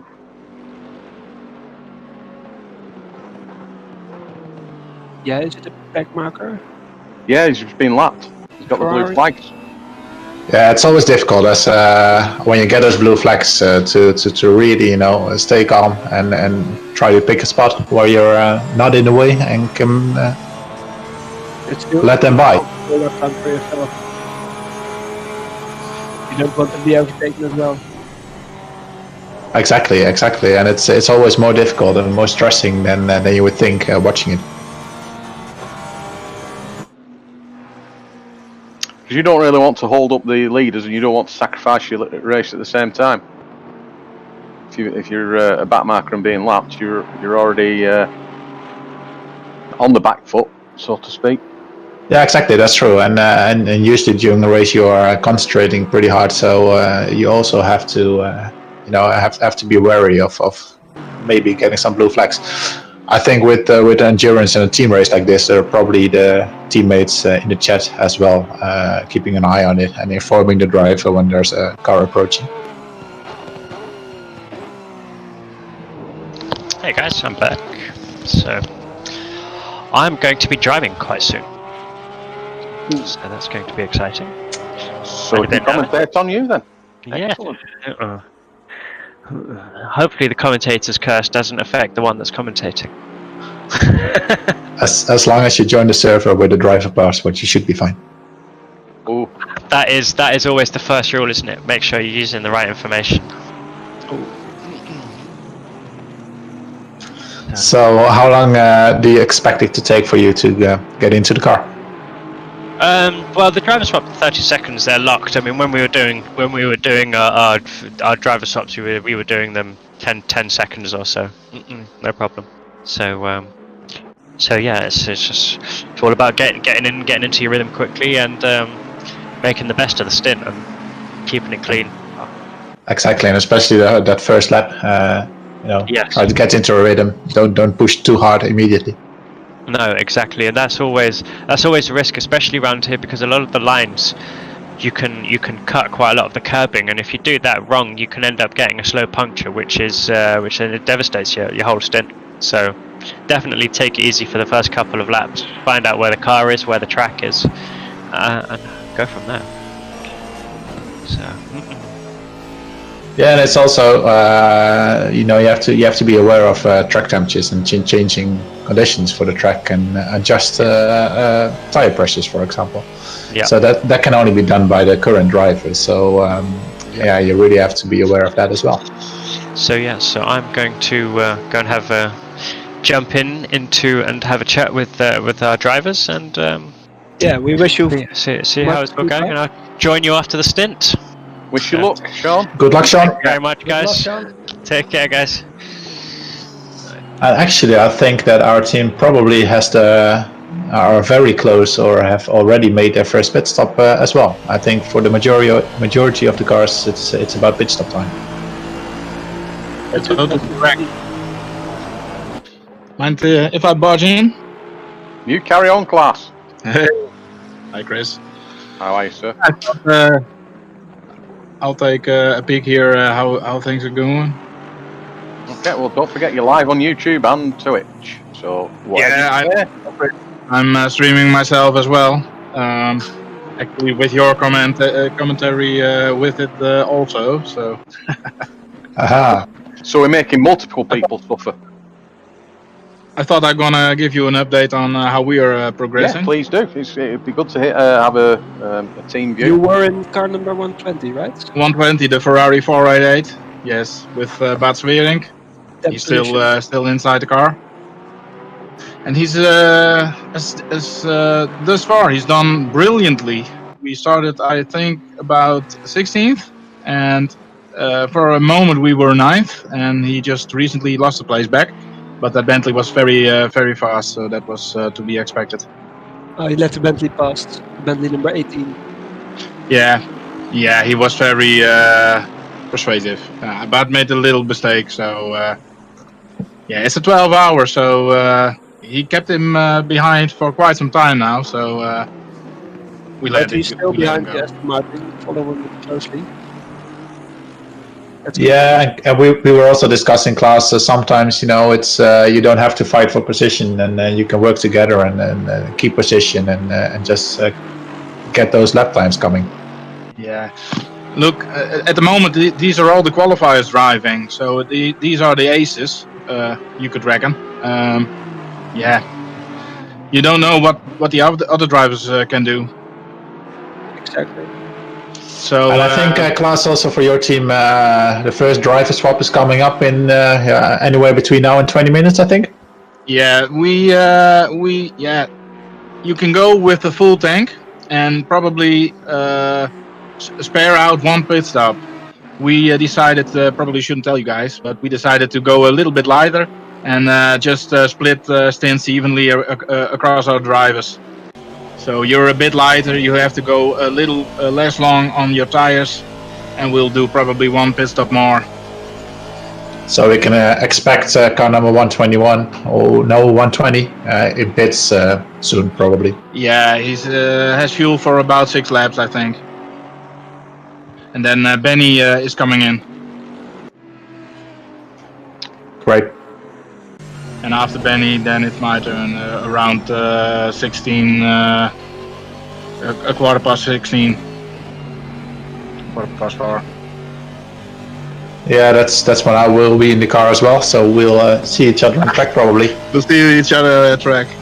Great. Just remember, guys, it's for fun. It's for fun and for charity, which reminds me, do visit ppresports.com and donate if you are able to and willing to. Yeah, you can still donate. Not many people have donated since the race started, but we're 11 hours to go. It's 11 hours to go. We are at 5.2 thousand pounds at the moment, which is brilliant. It's for a good cause. It's for the Huntington Disease Association. They're doing a really brilliant job. As Sean also mentioned, it's not only for the people suffering from Huntington disease, but also for the family. So that's great. And well, from £10 upwards, you also have a chance to win one of those fantastic prizes. There's a 80/20 sim rig to be won, one Cube Controls Formula rim, and also a coaching session with Niels Nojoks. All amazing prizes to be won, I must say. And if any people that win that any one of those prizes that aren't actually sim racers want to, donate that to one of the commentators, I'm sure we would only be pleased to accept it. Definitely. There was a Porsche going wide at Wellington Straits. Now this is for position again, isn't it? This is car 66 and car 8. For third position.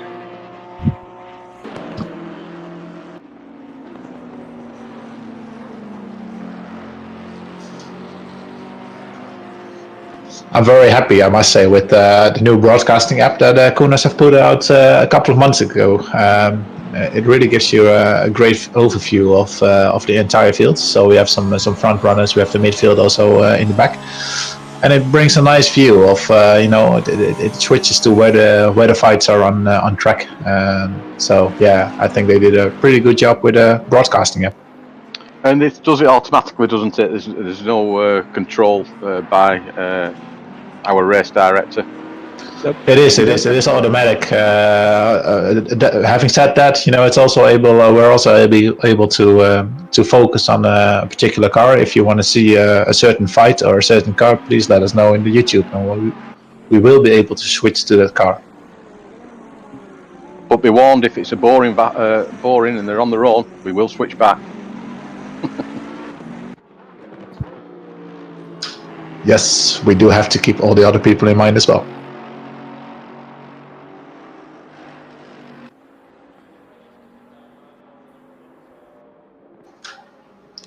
We just had the race director coming on, also mentioning that he does a lot of the camera work manually at the moment. So thanks to him as well.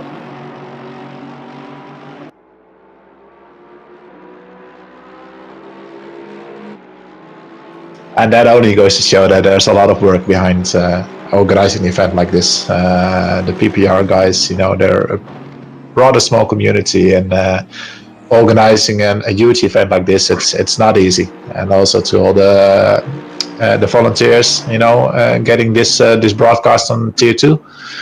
I think it's great to see such community spirit, and being able to broadcast tier number 2 as well.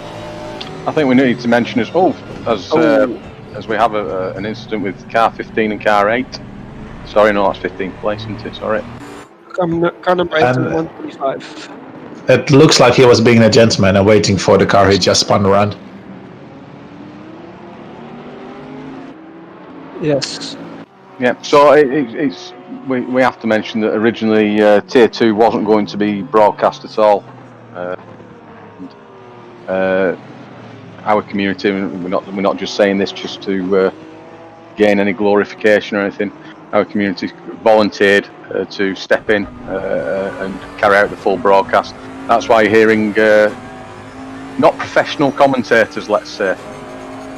We are doing our best. We are, the majority of us are racing as well at some point during this race. So we're filling in. We have a schedule to try and keep. And we'll do the best we can for you guys. So we apologise in advance, but we hope you really enjoy it. Yeah, and I have to say that it makes sense that originally Tier 2 didn't get a live stream, because it's just a heck of a lot of work, and they're only with so many people to organize this event from PPR, and having so many people, so many drivers turn up, and it's amazing. But it does mean that they have their focus on tier 1, and that makes sense. And we get a lot of support from them to make this tier 2 stream happen as well. So it's a joint operation, and I'm glad there are so many drivers willing to step in from our community, but also from other communities doing this broadcast. So yeah, have fun. Yeah, it's really nice to see all that much support from everyone.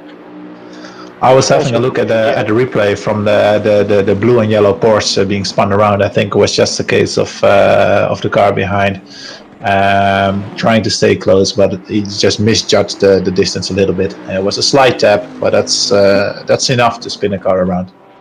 Yeah, car number 8, the Porsche, is now in the pits as well. He's losing a lot of places, so that's too bad for him.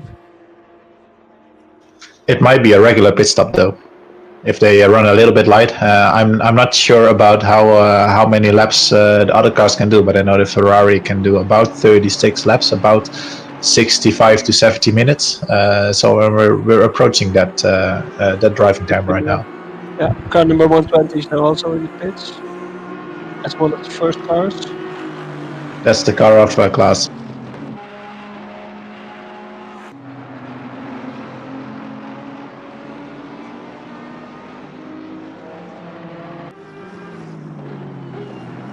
Car number 120 in the pits. That was it's Klaas's team who joined us recently with a nice view from the team. Yeah, he can explain way more about the fuel and the tactics they're doing. That's always nice to hear. Yeah, it's funny to see that they decided to go for a little bit less fuel and do one stint more. Our team is driving the same car, and we pretty much decided to just fit it up to the top and just go with it and see where we end up. Yeah, that's also good to see. They're now leaving. We were not sure if the tires would be able to maintain a 70-minute lap, but yeah, they hold up pretty well, so it is possible. There's now also more people in the pits, McLaren and Porsche. B22 and 23 are also in the pits.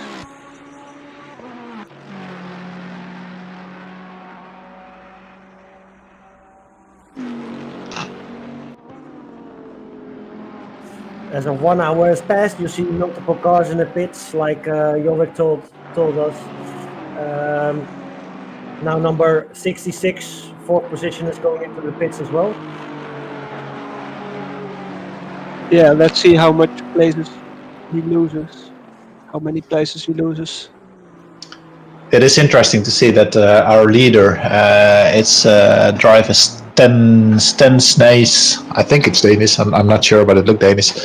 They have an 8-second gap to the car behind now for the last 50 minutes. They pulled away in the beginning, and after that, last 50 minutes, it's that same gap. It's 8 seconds. It's been quite steady. It is. And now the number 3 is also 21 seconds behind that. So in front of the pack, the gaps are becoming bigger.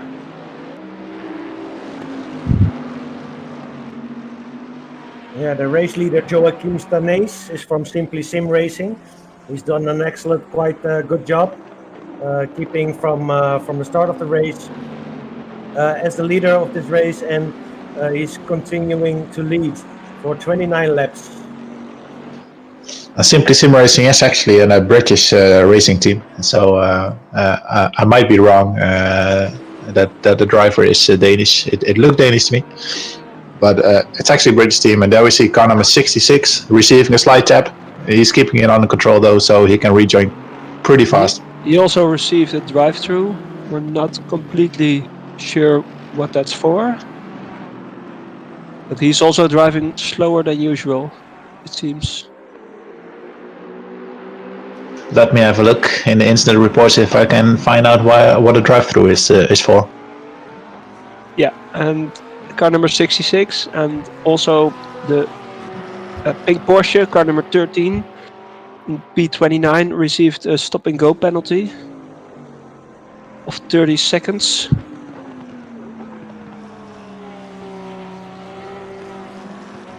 Is that car 13, do you say? Yeah. Car 13 have actually put in the incident report that they've no idea why they got a stop-go, and the organisers have said they haven't assigned one, so it must be an automatic stop-go. Okay. So the game decided. The game Probably. decided. We have tested this, and it might be that they connected in the wrong order, so it was not the number one driver in the seat. That will also give you a 30 second stop and go. Interesting. I do notice indeed that there was a drive-through for car number 96, I believe. I just can't see what exact cause for that drive-through is.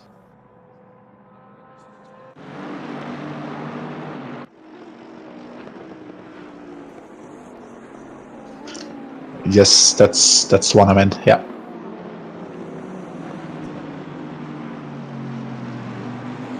So the field is getting shaken up a bit, mainly due to the pit stops and driver swaps going on. So I think all the drivers will need to get into the rhythm again and find the pace and find each other's pace compare each other's pace to each other and see if they can work together.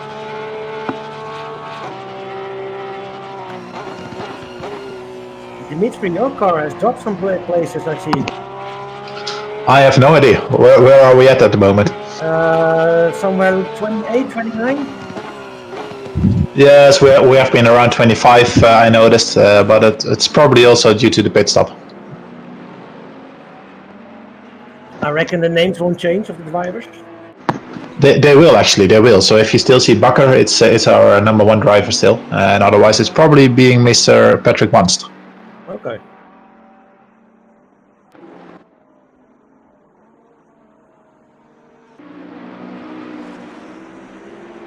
That's car number 31. They're now in 32nd position. Right, so something is going on. I hope it's the pit stop, but we don't have a live view of it, so.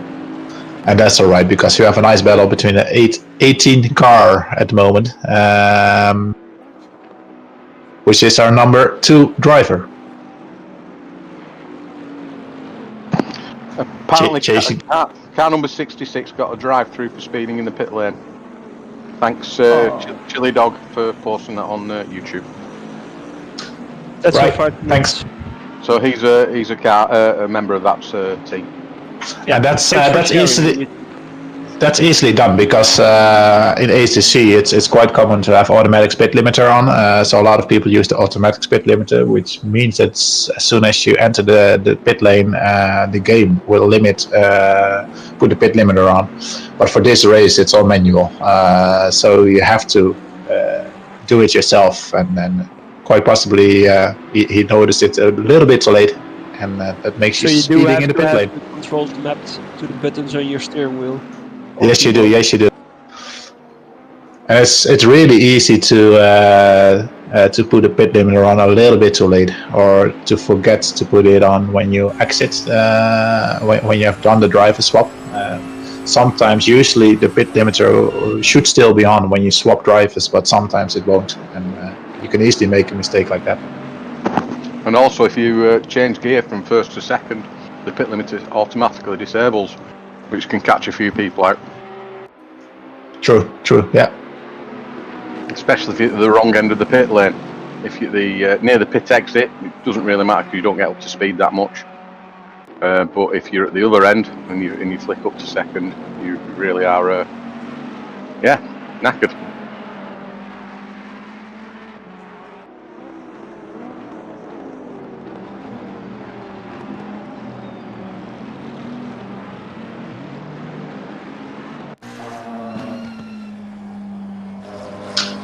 So we're looking at Timo Brown at the moment. It's the number 720 car, which is quite an appropriate number for a McLaren 720. It has a great sound, the McLaren. Really deep, really raw. It does make a really nice sound. I do find it to be a little bit twitchy. I drive that car myself quite a lot, and it's a fun car to drive. It has a great sound. It reacts quite fast, but it's also really twitchy. It's not as stable as many other cars. Yeah, the turbos can keep you out.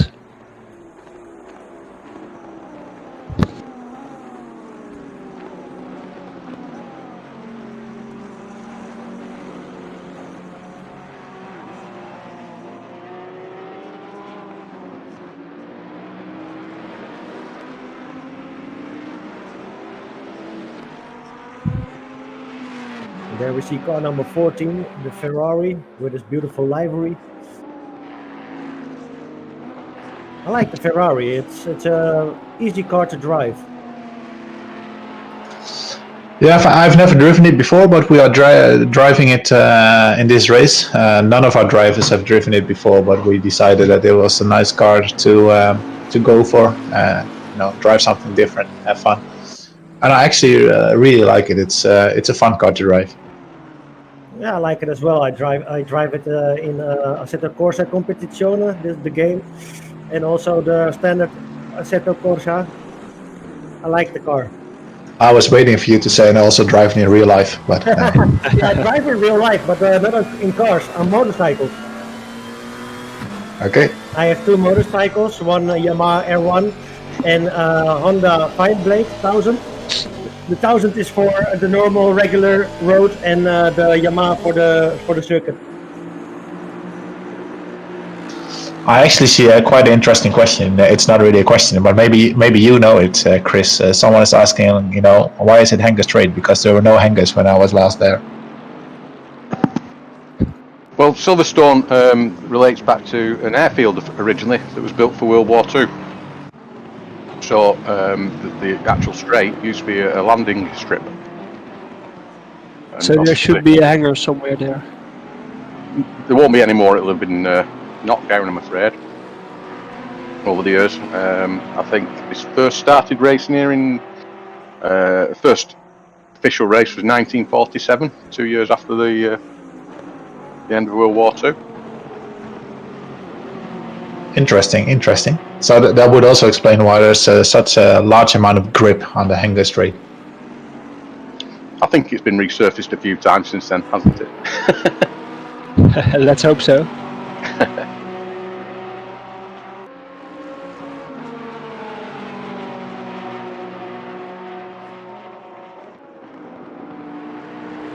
I do find that Silverstone has some funny cornering names. Yeah, village, farm, not the typical circuit names.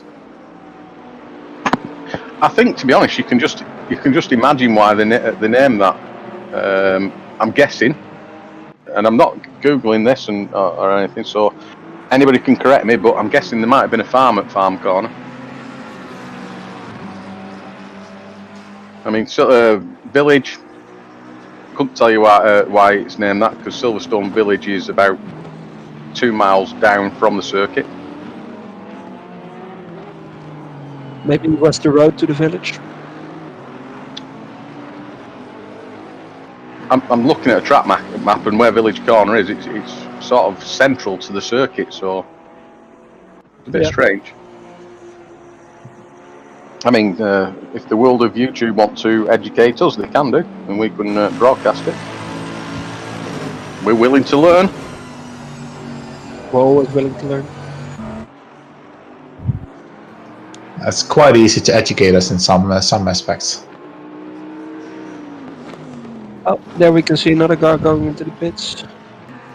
That is actually the car number 321, driven by Cup, which is also the car that had, I believe, had an incident in I think it was lap 1, lap 2, and made a great comeback to be back in the top 15.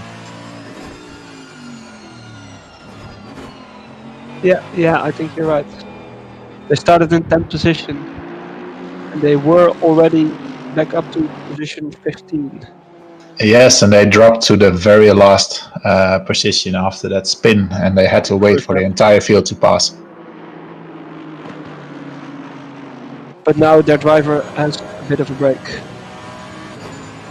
He's driven really well.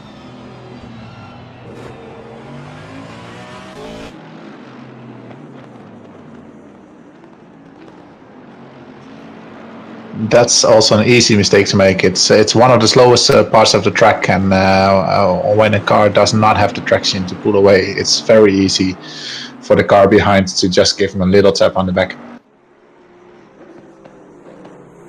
Yeah, but luckily no accidents happened. The Bentley passed the Aston Martin.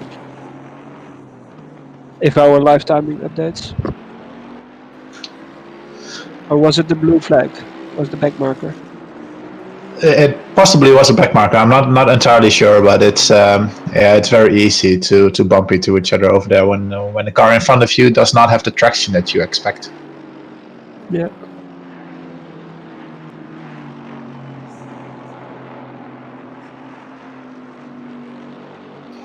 Right, guys.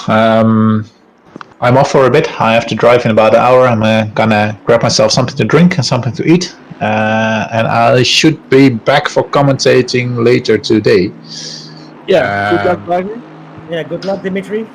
Thank you. We will keep an eye out for you. Car number 31 it was.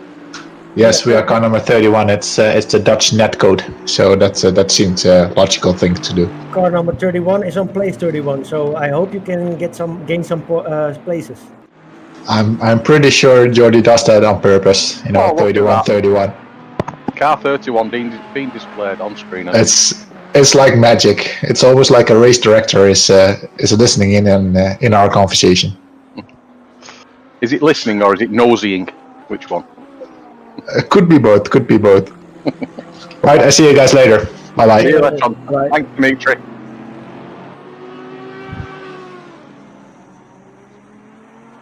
So it's car number 31. It's 3 laps behind on car number 13.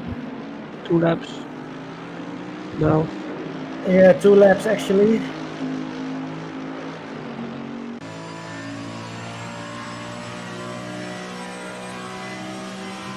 Now we're looking at the driver count from car number 848.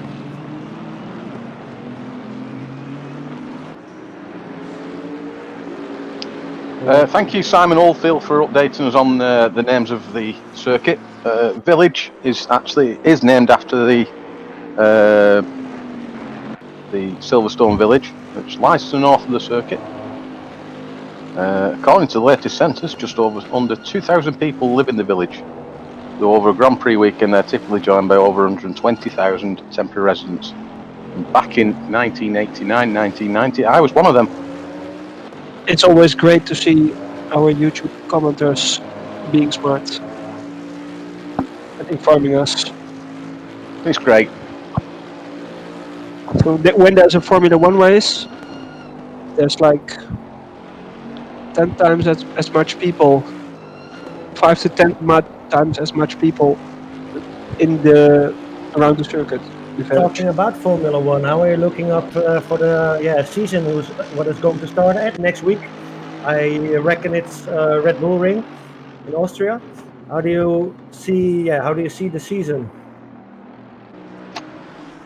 Well, I would think that Red Bull will have a strong car at their home circuit. They seem to every season, but with obviously the crisis that's happened throughout the world, it's going to be anybody's guess, and it will certainly be interesting to see because it's a double header, isn't it? Got a race next weekend and the following weekend to the same circuit. So yeah, that's my understanding. Somebody can correct me if I'm wrong there. Yeah, that's true. They will do the Red Bull Ring twice.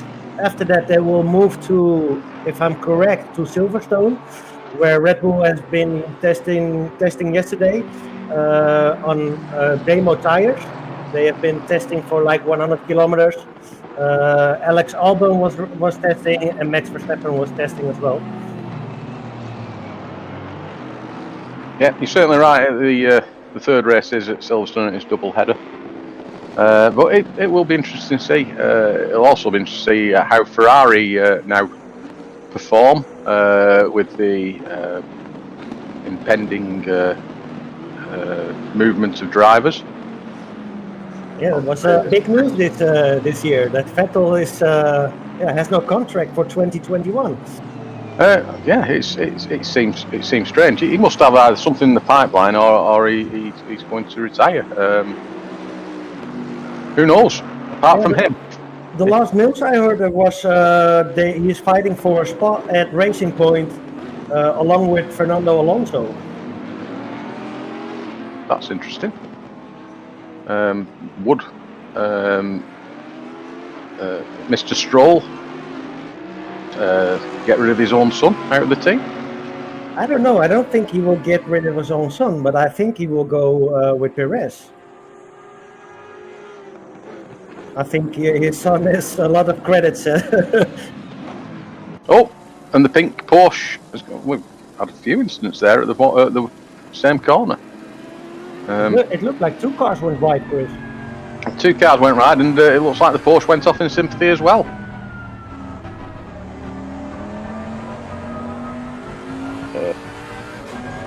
So around about car 125, because it's so the car 125 and car 88, they both went off, and then there's a Porsche somewhere around there that must have gone off as well. The pink racing Porsche. Bear with me while I refer to my driver list.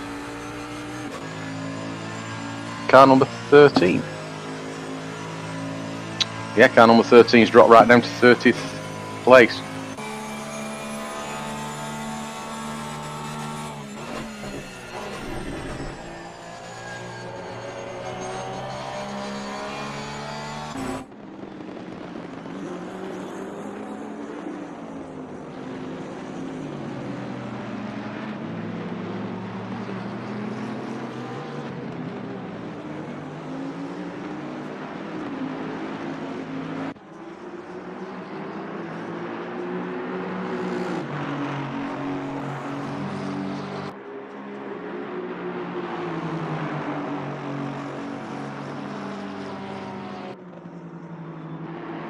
Glass has posted he's also streaming with his, I guess it's VR glasses.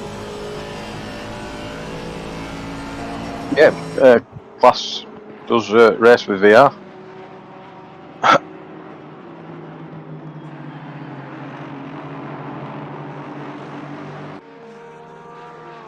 So just over 10 hours and 40 minutes remaining of this 12-hour race.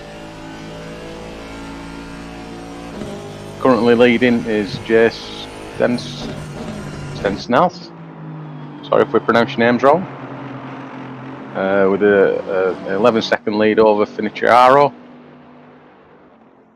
And it looks like the third place chap in car 18, Mithun, is 1 lap down.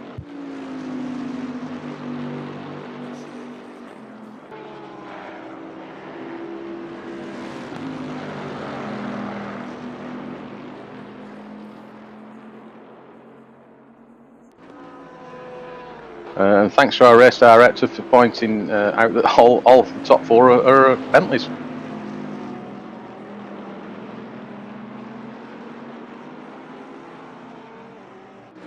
We kind of wish that we picked the Bentley.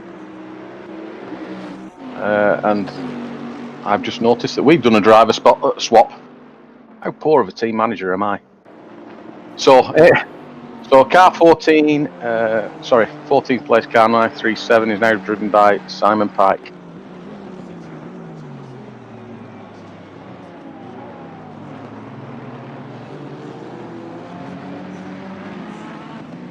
And closely followed by another one of our community, Benny Ramno. Oh, we got one more drive-through penalty for car number 9. It's the Aston Martin driven by Wood. And he's pulling off to the side of the circuit at the moment, so he must have a problem.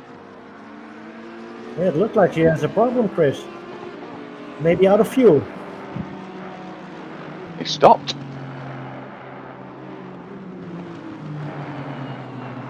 Fortunately, we don't have the information to understand why that happened. They just read in the lounge of the drivers that they probably run out of fuel.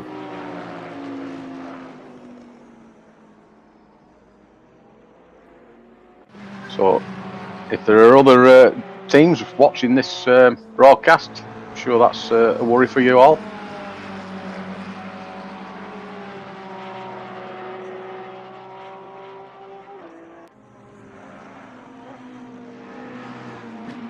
And we're looking at the car 31, now driven by Patrick Wanst, which is Dimitri's team and teammate. So I think Dimitri has gone to relax before his stint. I believe Dimitri is the third driver up.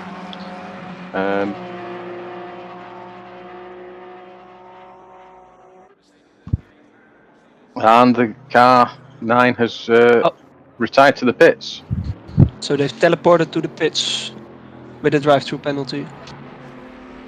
Well, I think they already got that drive-through penalty, so this will be interesting if they manage to get back into the race. Will they have to serve that drive-through? Which I'm sure they will have to. Yeah. So the will be interesting to see how many places they lose. So assuming that he's just had to reload his setup, or indeed he could have just fueled it up from a pit stop strategy.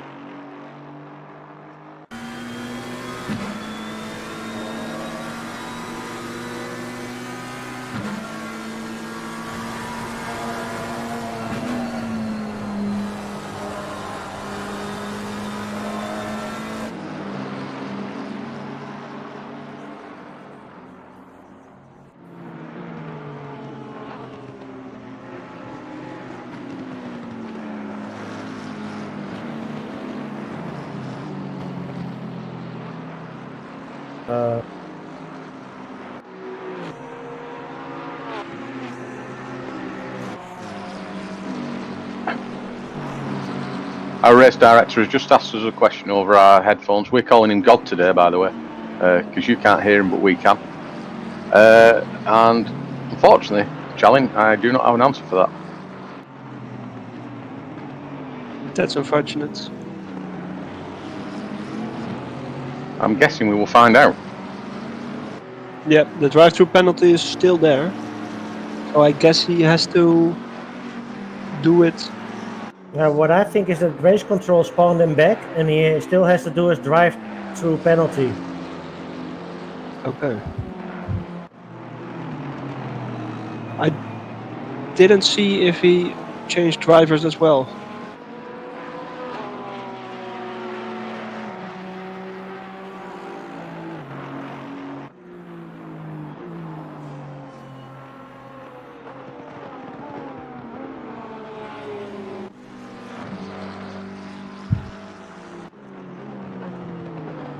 It looks like there has been no reports of server issues. It looks like the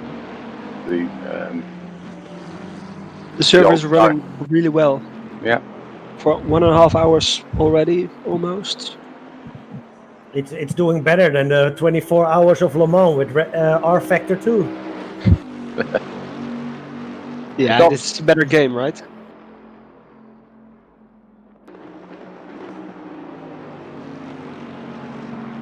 Okay, so there are reports of people getting random drive-throughs. So that's unfortunate. We don't know what the race directors will do with this. Yeah, we'll check the drivers' lounge for updates. The administrators of the server are not able to log in to clear any penalties. Unfortunately, something has gone wrong with that element of it. But I can't see the server issuing random drive-through penalties. Seems a bit strange. You must have done something wrong to get one. Okay, the drive-through penalties are random. The server is giving them randomly, and some drivers have problems with swapping drivers. Okay, so now I'll just retract everything I just said 2 minutes ago.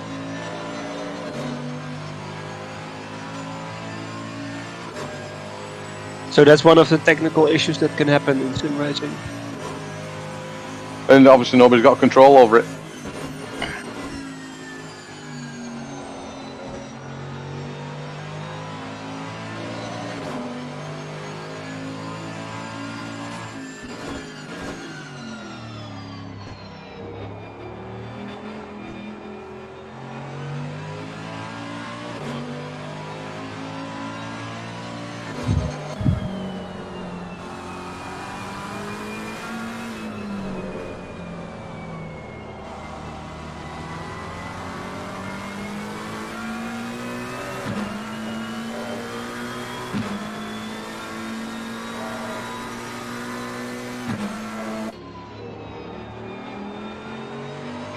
So an incident reported that car number 2 on lap 40 in turn 9, which is chicane, trying to unlap against the lead driver. The lead driver has forced them off, losing 4 seconds. So we'll try and keep you posted on any outcome from that. Chris, maybe you can also look up if there's something happened to car number 818. The Bentley that was almost the whole race in P2, but now fell down to P11. I think there was also something happening there. Yeah, I'm in the incident room. I can't see anything in reference to car 818. Okay. So maybe we'll find out. But car 69 is still in the lead. So yes, we went from 4 Bentleys to a mixture of cars now at the front. A few Aston Martins, and there's also a Porsche between.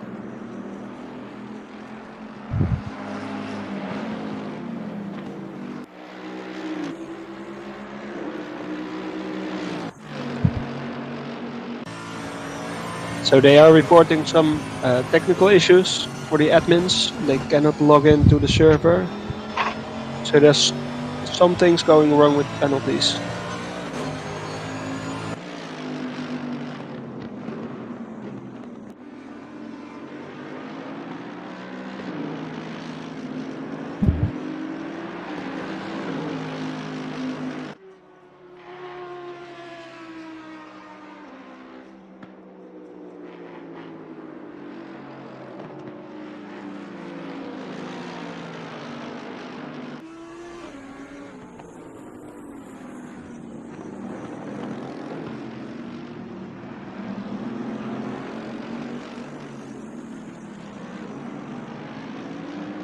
So let's focus back on the racing. We can't give you any answers on the penalties that are being served. It seems like it's server is issuing random penalties. The admins cannot log into the server to clear the penalties. So I think in the spirit of the racing, I think people are going to serve the penalties to avoid a full disqualification. We're currently looking at car 125, driven by Anthony to Hoist. So chasing down the Bentley. Mulman, car 222.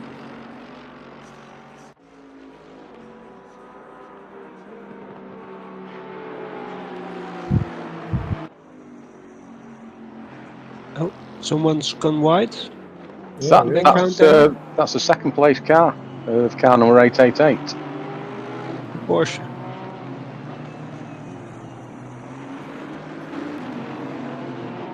Yeah, it looked like the Porsche of number 888 didn't rejoin the track safely. He's now also lost a position to the Aston Martin. And So we'll see what the race director is going to do about that. And currently Aston Martin being driven by our fellow commentator, Sean Bennett. Car 777 in the... Yes, you're right. Yes. They started in P9 and now have a very good race. They're up to P2 already.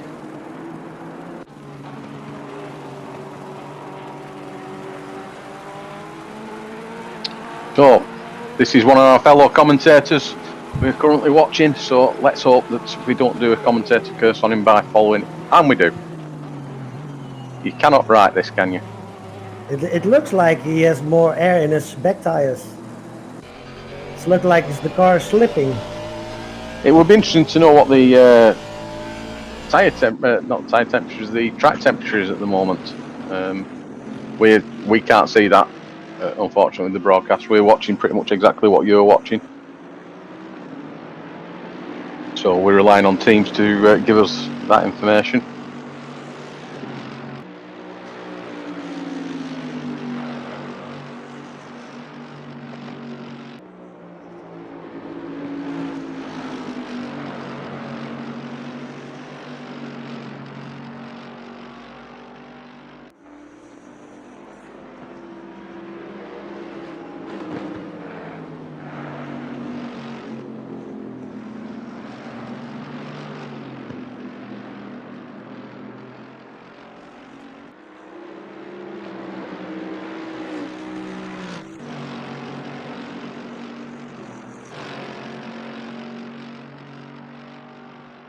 Looks like there might be a close battle between 8th and 9th position.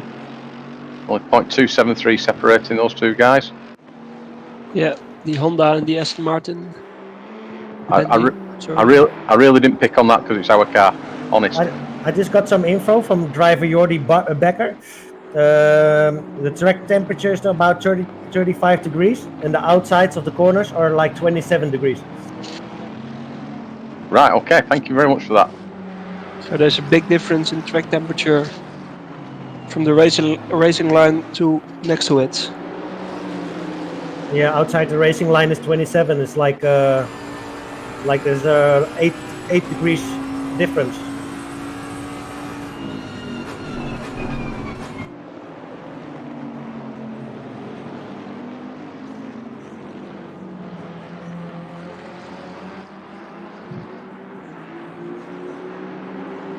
So just under 10.5 hours left of this race. You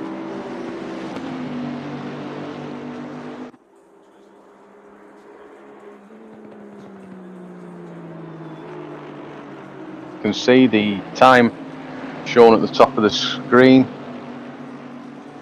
shows a difference in time from what we are now. That's because the server is set to ×2 multiplier. We're running a 12-hour race on a ×2 multiplier. It means that ultimately we are running a 24-hour race here. So we will race through the night and in all weather conditions. So if it rains, yeah. So in game it's a 24-hour race. Yeah. Are we expecting any rain? It's the weather randomness is set to being random, so there is a chance of rain. And with this platform, it can happen at any time. As I mentioned before, it is quite a good immersive game, particularly for that, because in some other platforms you get rain and the track is just wet all the time, and then all of a sudden the rain will disappear and the track will go back to normal. With this platform, you do get a dry line forming. Yeah, that's also interesting to see with the back markers. Then they have to go off the racing line where it's really wet, and they lose a lot of time. So it's good to see how they assess that.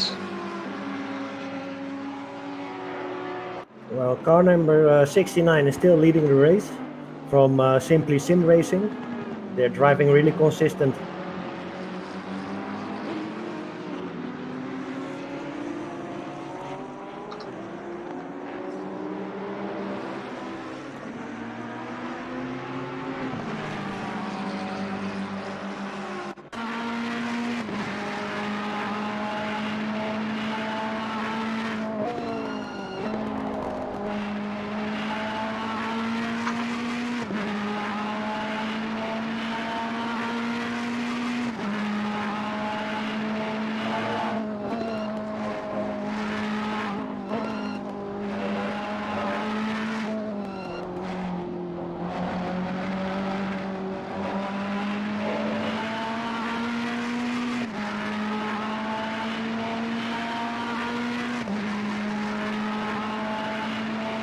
We're now following the Ferrari 488 number 120, a Dutch car who's trying to defend to the McLaren number 720, going wide a bit. But it's with these views you can see it's a game. It's really, really great that you can follow the cars from that close behind, which you wouldn't be able to do in real life, of course. Oh, a light touch between the McLaren and the Ferrari. But they're both able to keep on racing. What car is that that's flashing his lights? I would believe that's the number 77 Audi. which we were told that flashing lights was not allowed. You're only allowed to flash your lights if it's a back marker you are overtaking. Yeah, but the Audi now passed the Ferrari number 120. But it was for position, wasn't it? I got some news on. It's a few laps back on lap 45. Car number 321. Pedal stopped working, and the car was under control. Not under control. Sorry.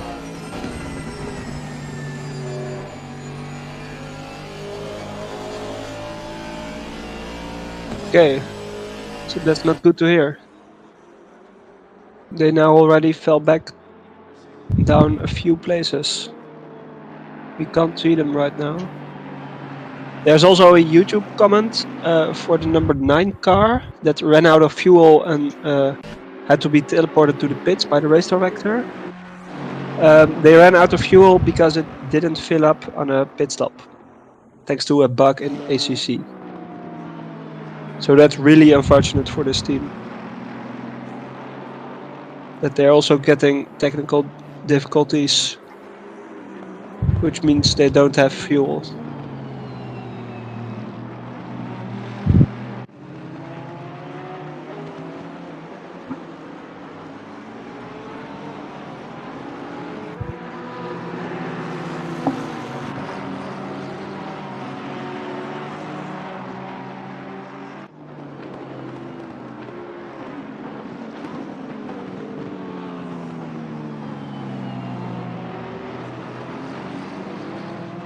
So 48 laps, and we're continuing the race with Watkin as leader, Bennett as second, and Haynes as third. So the leader is now already a lap up on P2, it seems. They have made a pit stop now, but still comfortably leading the race. Number Car 69. 321 has just entered the pits as well with driver Strauss. Yep, position 23. So they had technical issues, you said? Yeah, they had something technical. I think the pedals stopped working or something. Okay, so technical issues with their sim racing equipment. Yeah, the rig doesn't respond like like it used to. Supposed to. Yeah, that's also one of the things that can happen during a sim race, of course. In real racing, you have a real car that can be broken, but in sim racing, your sim racing equipment can break as well.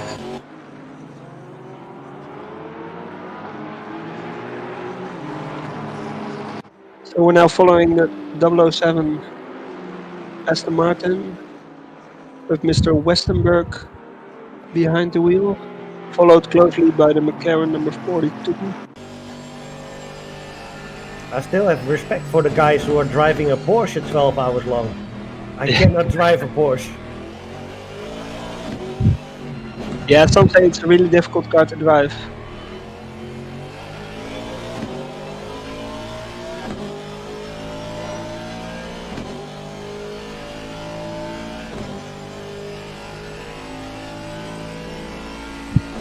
So we're watching still number 7, Westenberg. Yes. Let's see if he can keep the Porsche behind him. Oh, the Porsche behind him is 10 seconds behind, so this is probably a back marker, which we can see right now.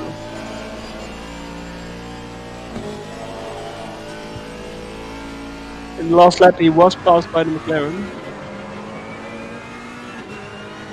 Now we're back to car number 120, the Ferrari. Yeah, we just passed.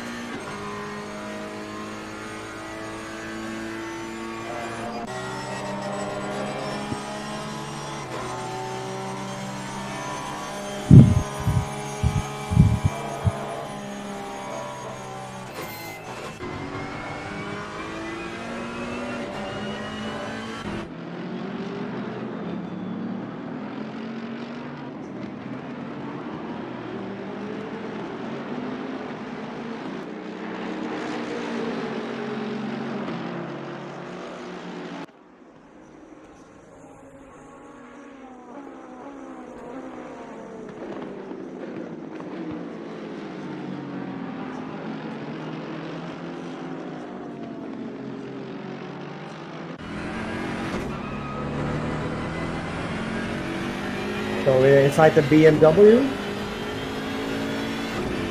It's car number 404, D Person. And it's the only BMW during this race. It's got all the blue livery. It looks like the M blue, M Power. Yeah, the BMW from TC Motorsports. BMW M6 GT3. Actually, the sound is almost the same like in real. I drove this car before in real life. Really good.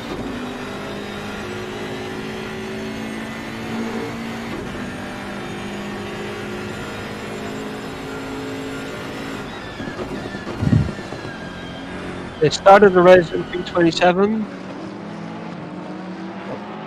but now up to P17. Yeah, It's a good race for them. actually a really good race. 10 places.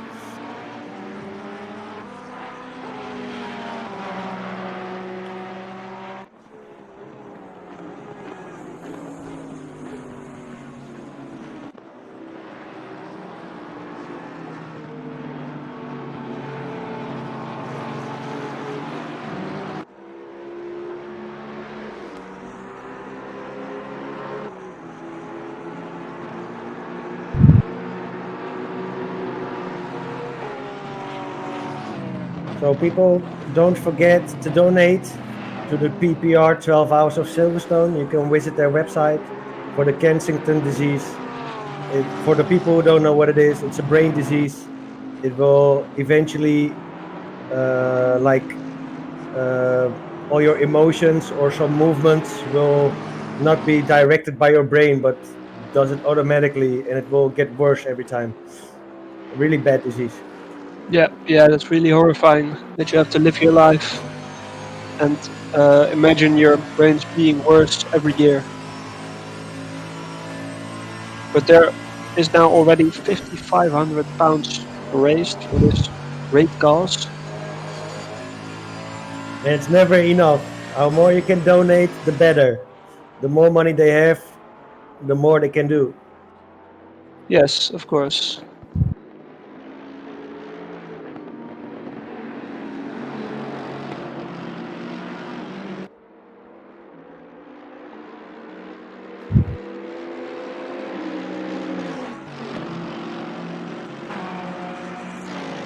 Okay, car number 125, the BMW behind, and now past it.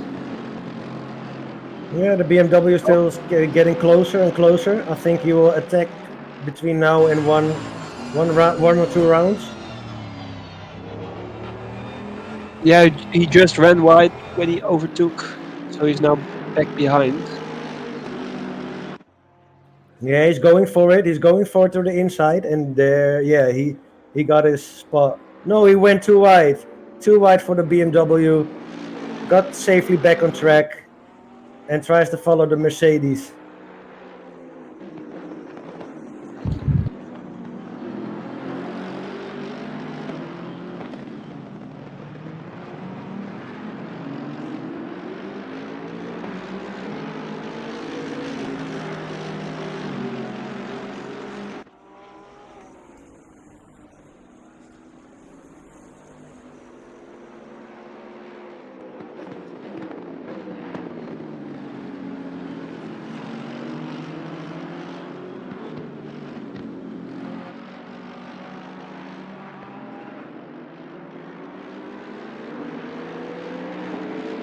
He's still right behind him.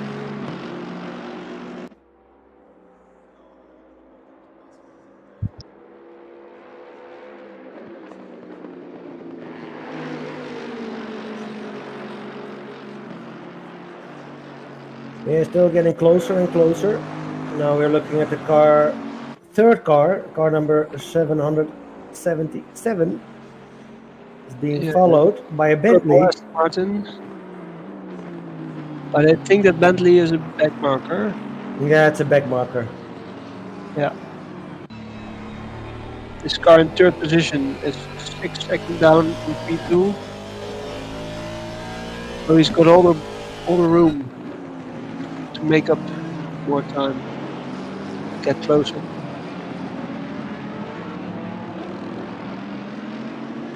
Now already close fighting here between the Honda and the McLaren. Let's see how they come up the Wellington Straight. McLaren can do something. But it doesn't seem like. They're giving each other a lot of room. That's really great to see. Yeah, It's they're good fair racing here. And he now passed him. Yeah, he's passed. yeah, he's passed now.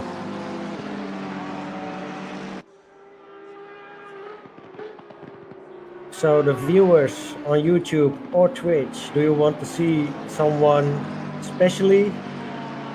So we can switch the camera to him. Yeah, if the viewers on Twitch or YouTube have any questions or want to see a specific car, you can always ask. We can try to get it together. Yeah, we'll try to Give you provide more any about information. the car.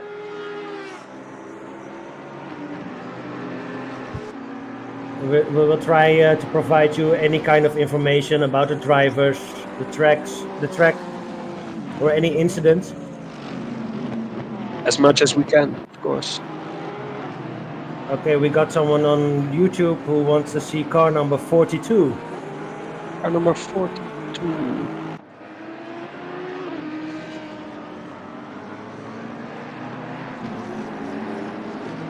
Car number 42. That. Do we know which car that is? It's the fourth car. It's It's the from fourth car. It's from K. McLaren. Schulze, yeah, the McLaren. He's doing really well. He started in P6. Is now gone up to P4. Yeah, he gained 2 spots. That's really great. And let's see what he can do till the end of the race, because we still have 10 hours and 11 minutes to go. Yeah. And eventually it will turn also into nighttime. Maybe we will see some rain, but it's set to random, so we don't know what we have to expect yet. It is Britain, of course, but I don't think the game knows that. What are you trying to say about Britain? Just because it rains 300% It always of the rains in time, Britain, right? not much. I mean, the annual rainfall must be about 60 meters a day.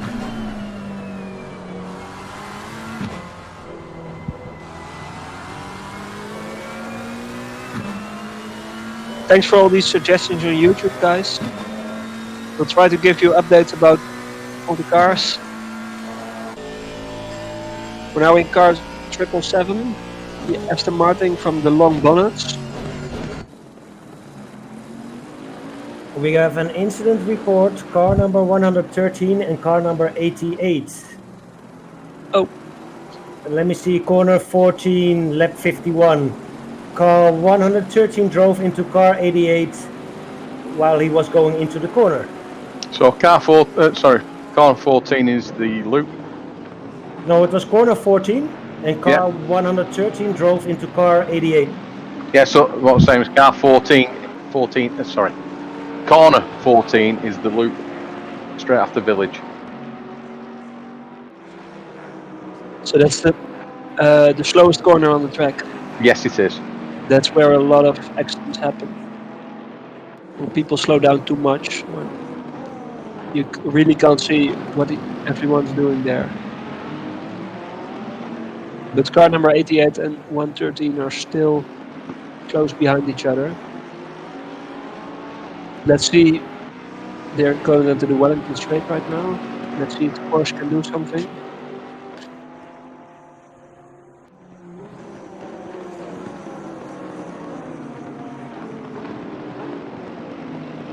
So I'm sorry I had to leave for a brief second, guys, just to give you an update. Our team did have a technical issue.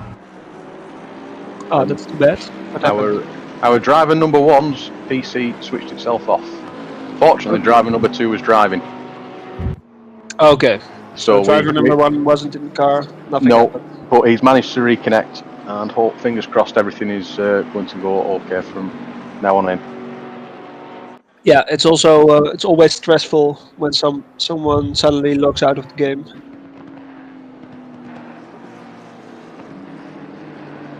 But computer crashes happen as well, of course. Of course they do. And as we say that, we're looking at car 937. Not intended to look like a lawnmower, but obviously Honda being a famous lawnmower brand. Yeah, it's the only Honda in the entire race. Yeah, it's a pity car 101 couldn't make it. They were going to be the second Honda. And as has been mentioned in previous times, they were doing a physical driver swaps. They were using one rig with 4 drivers, I believe. It's a pity we couldn't see them. Yeah, always. So they could have had some technical issues with their rig. It sounds like it. Yeah, that's the thing. If you're with 4 drivers on one rig, if a problem with the rig happens, no one can drive anymore. You don't have other drivers to catch up that can drive.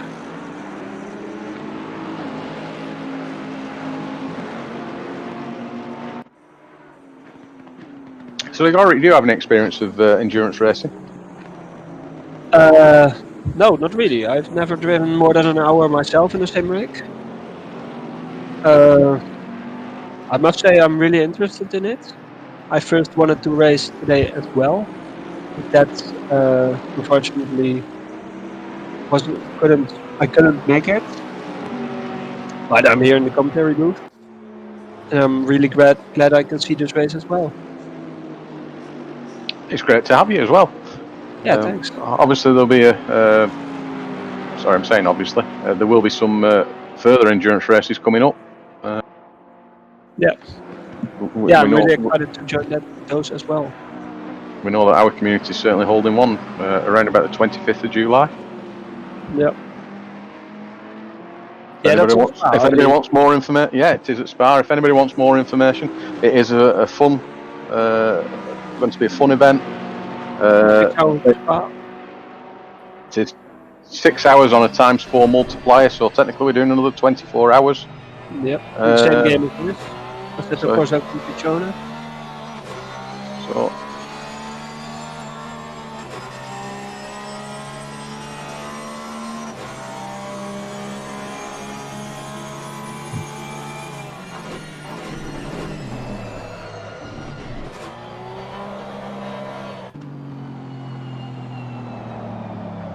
So we've just seen car 66 get hit up the backside.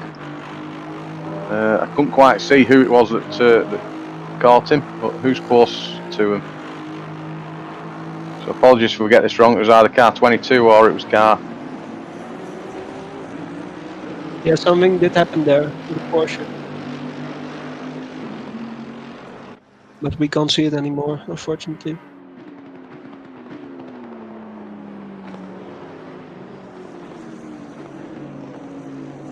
So we're looking at car 69, which is currently leading the race. Yeah, it's really it's leading the whole race. Trying to see who's behind him. Can't know where that is.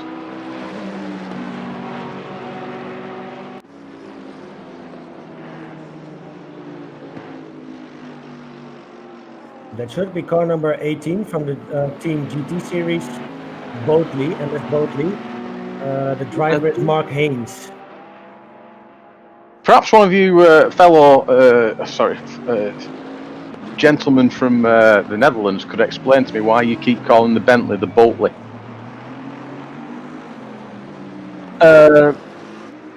Yeah, some people say that it drives like a boat. It looks like a boat. Does Bentley actually make boats or boat engines? Does that have something to do with it? Not that I know of. I think you've just been quite picky on such a beautiful car. I mean, I'm not biased or anything. You know, I drive it in the camping kit. And they're also very quick here. The first two positions are Bentleys. It's because they ride the curbs very well here, and you can throw it into the corners. Is it me or... Is car 18 actually got his hazard warning lights on? Not now. I don't think so. Switched off.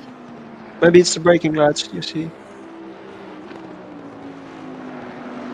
We'll look next time he goes out straight.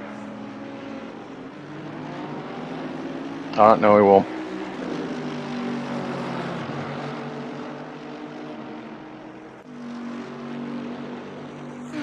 Car number 18 in second place.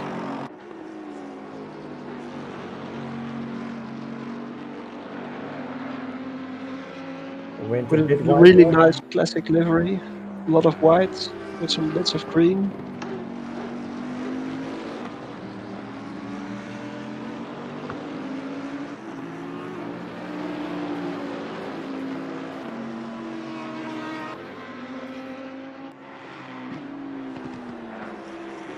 Okay, so we have another comment on Twitch as well. Another explanation why the Bentley is called the Boatley. It controls like a boat. So it drives like a boat when you're driving it. The controls feel like you're driving a boat. But I've driven a boat and a Bentley, and neither feel the same. And I'm sure if you put a Bentley in water, it won't go very far. No, if it drives like a boat, it's a really fast boat.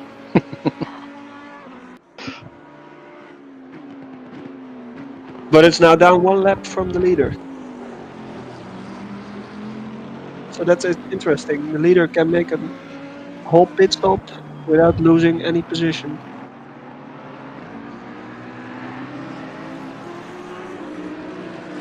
That's some pace to go at round here. And we're, Yeah. In 58 laps, it gains. we're 2 hours into it. 2 hours into the race, and he's already a lap ahead.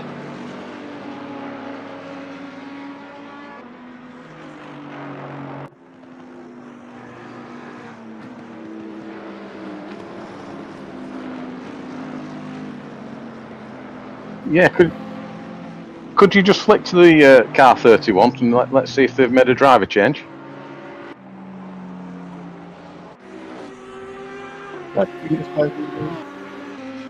It might update in half a lap time. Give it a little bit of time. Yep. So they just come out of the pits. Maybe they needed to do a fuel or damage repairs. That's also possible. If they've had a collision.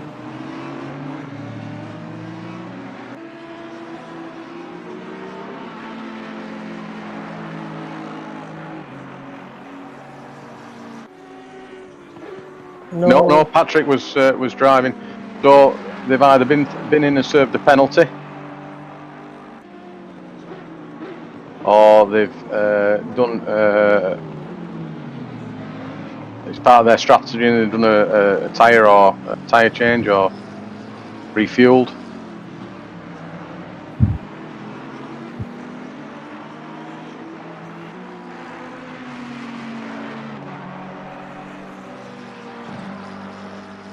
Yes, around the whole hours, it's usually a lot of driver swaps.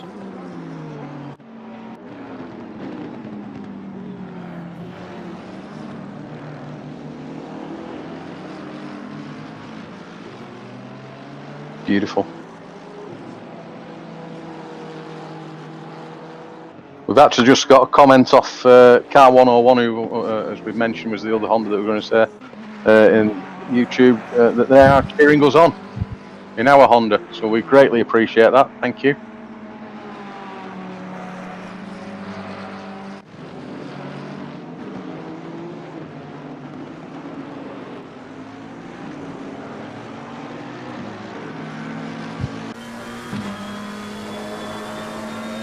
The car 720 with the driver J Mills has passed 899, the Mercedes from Svensson.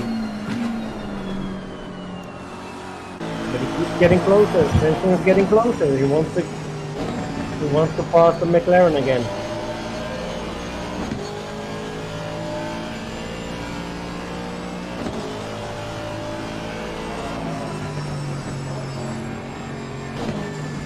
This view that we're looking at the moment is quite a peculiar view to drive with. I've tried it myself to give you the immersion. So what you're actually this is the helmet view, right? It is, yes. Moves with the driver when you brake clear. Difficult to get used to. Yeah. Yeah, your driver Nice view move is there.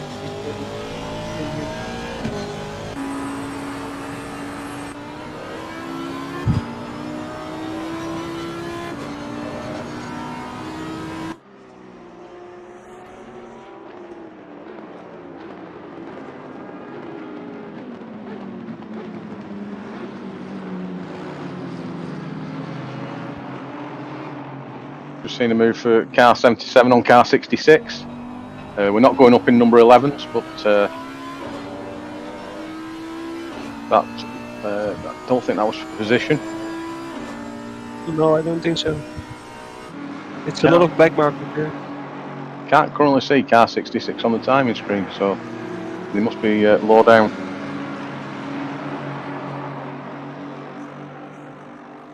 Yeah, they were in 33rd position a few minutes ago. Very often. They're still number 32. Can we maybe switch to them? Car number 66. Yeah, so they're in 33rd position. Which is a shame because they were right at the top. Obviously, this car had a drive-through and the disconnect. Is this the car that had the pedal issue? Yeah, but it also looks like we've lost a car. We started with 34 cars. That's true. Yes. So, which number is out?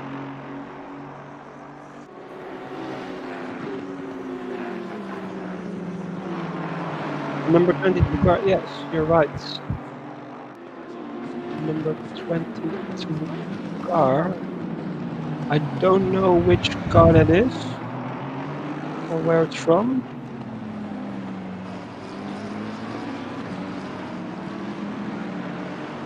So possibly car 22, which can be corrected on this, was Scuderia Vikings in the 488 GT3. Yeah, it's a Ferrari.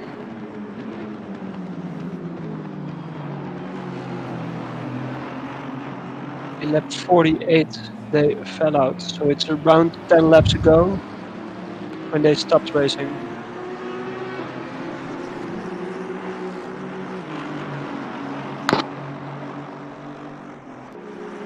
So that's unfortunate for them. They had to leave the race. Car 777 acknowledged his warning. I don't know what kind of warning he got, but he got a warning. Car number 77, 17th position. 777. 777. 777. Triple. That's the Aston Martin running in third place.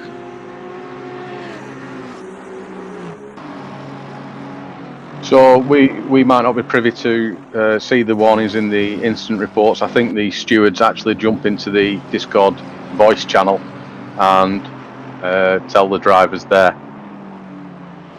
if they've been issued with a warning.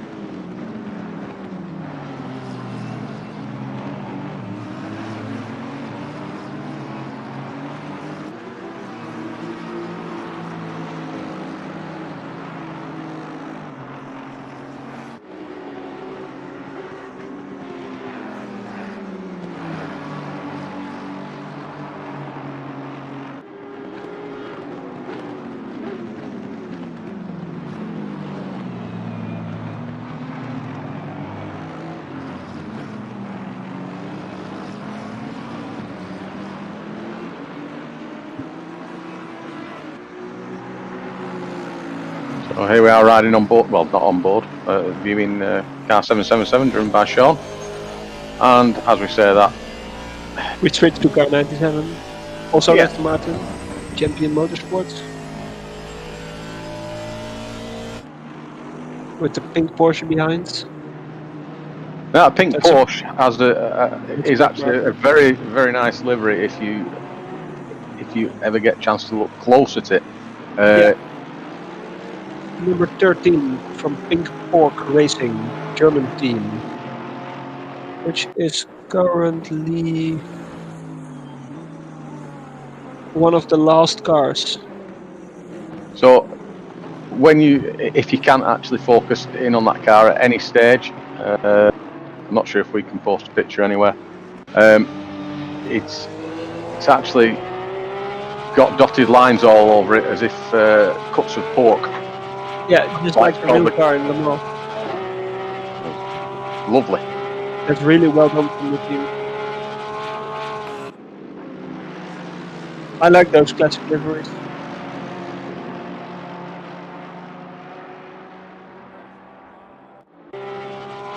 There's a tier 1 team that are driving with the Buzzing Hornets. A throwback to the Jordan from the 90s. Jordan Formula 1 team. With snake eyes. Looks really nice. As we've mentioned before, a lot of time and effort goes into creating these liveries. Yes. Do you maybe know about the game? There's now an in-game livery editor, I believe. The in-game livery editor, you can change colours and that's about it. To set areas of the car, you can change your car number. You can create your own team, in essence, and there's a set number of sponsors, so you can cycle through sponsor decals that appear on the side of your car. But these liveries that are currently being run are what's known as custom liveries, and these have been created in Photoshop or any other. Sorry, all of the editors are available. Yeah, so they've really gone up the way to create a nice custom livery. Yeah, so they throw colours at it and they put their own sponsors on it. The only thing that can't change is the number board on the side of the car. That's pretty much fixed, and you may also see some cars. Sorry, on some of the cars, the same branding on them all, which can be because they're that's fixed and firmed in the platform, and that's down to not sponsorship deals, but I can't think of the copyright rule with AC. Yeah, with the game, ACC had to approach companies to be able to model these cars into their game. So they've approached Porsche, they've approached McLaren. McLaren, I believe, got quite heavily involved because they announced their Shadow project based on the ACC. Okay, they're doing a real life esports project. I believe so. Yeah, I did hear the name Shadow Racing once before. And we're now following them.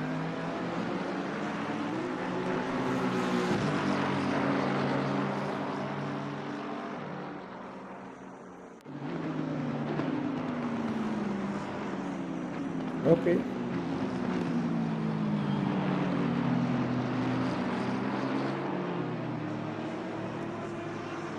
So we're now following the McLaren from Magna Sim Racing, with again Mr. Schut behind the wheel.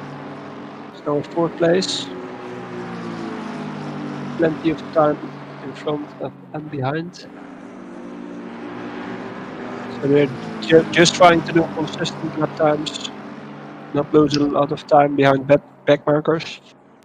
Now I think that might be a different Schultz, because we've got a Florian Schultz and a Daniel Schultz registered for that team. So they've obviously have done a driver swap. Okay. Yeah, I can't find them right now, but I think you're right. But their team really have had a great race, I would say. They started at P6, and now they've come up to P4. Oh, here's P6 again, number 97. It looked like the gaps between the cars are really widening out. The cars are spreading out over the whole track, and not pull-ups. I think what we're seeing is people being back markers, aren't we? Going, trying to lap them, trying to lap the car in front. Yeah. And the leading car, number 69, is still a lap in front of the second car, number 18. Both Bentleys. In fact, the whole top 6 was all British cars on this British track. Yeah, go Bentleys. Bentley, Aston Martin, McLaren. Yes, position number 7. We see the first. I don't want to say foreign, but I've said it. The AMG Mercedes. Yeah, for all the British brands, this is kind of a home race, you can say, right? Yes. For you as well. Yes. I think most of us are at home, aren't we? That's not what you meant, was it? Sorry. No, just because it's a British track.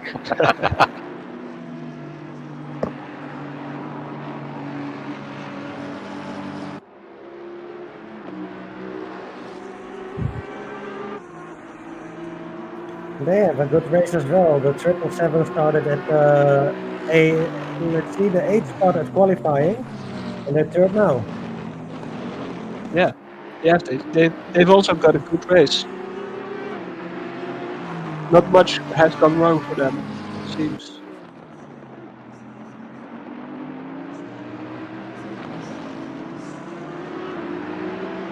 Sean Bennett, our commentator as well.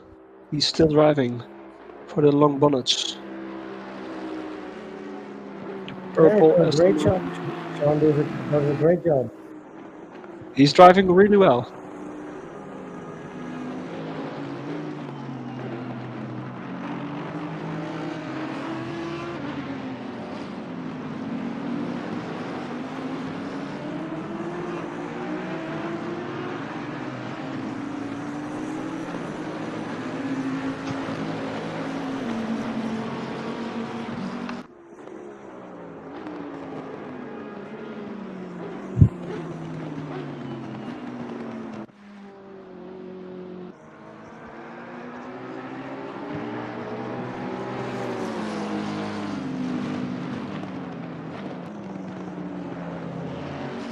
Yeah. Can the Honda make it? Can he get past it? Just lost the back end slightly there. Yeah, he lost a little bit of time there.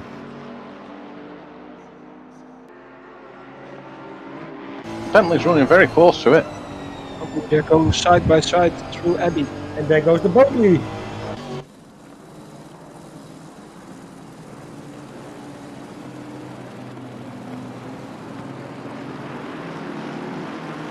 There are also a lot of back markers past.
So we're looking for the battle for 8th place here. Yes. With a McLaren, a Bentley, and a Honda. Hey, go Honda!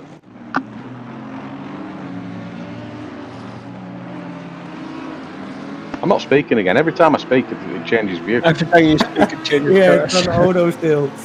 It's the commentator curse. Broadcasting curse of this game. It's the only Audi in this session, like the BMW. Probably not a good car to drive in. No, there's not a lot of Audi, BMW, or Hondas in this race. Seems like the Bentley is the car of choice, doesn't it? Yes. Yeah, the Bentley and the Aston Martin. They're doing also well. There's a few Ferraris a bit on the back. McLarens are okay as well. Yeah.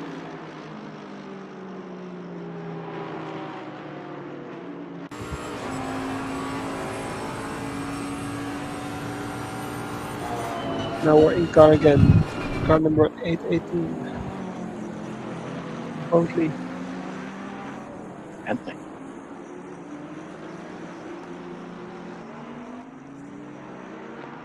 That's the full Italian team, the rollover Squadra Corsa. Let's see how they are doing.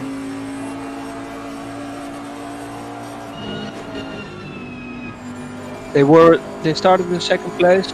They were in second place for the first hour. Then they got a stop and go penalty.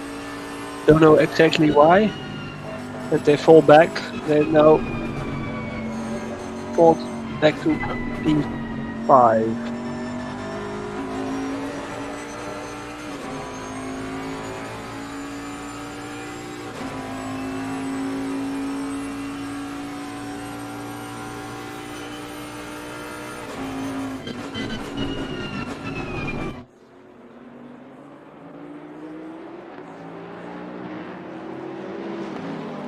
Are you watching NASCAR, by the way? No, not really.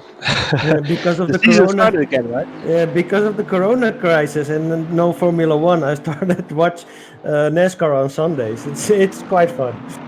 Where there's no corners, only the ovals, right? Yeah.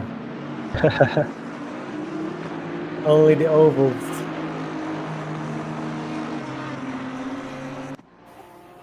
Hello. Hi, Hey, Patrick. You're back. How was your stint? Can I shout? You can shout, but keep it clean. Car number 31 you were driving, right? Beeping, beep, beepity, beep, beep, beep. I had a flat tire and after maggots and baggots. Ah, that's why you pitted in. Oh man, it was just insane. So you had to drive the whole way back to the pits. Yep. My tires, rear tires were just way too high, so I just, yeah, they were blown away. So you're now in P31, I believe? Dead last. Dead last now. That's a shame.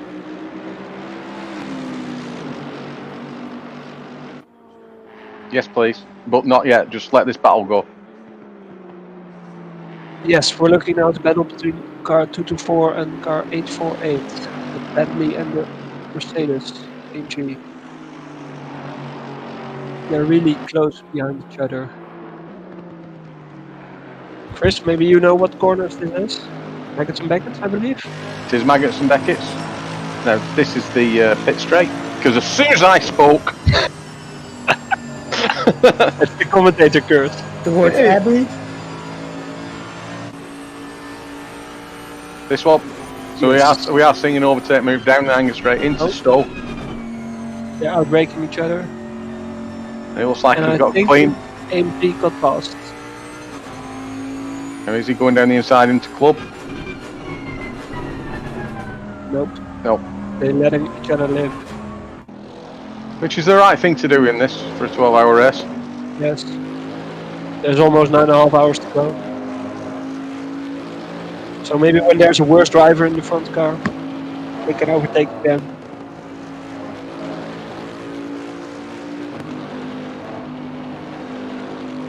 When there's a worse driver in the front car. When there's a driver change in the car in front, maybe there's a worse or even a better driver. Oh, sorry, I thought you were referring to me in particular then. Sorry. Oh no, nothing to do with you.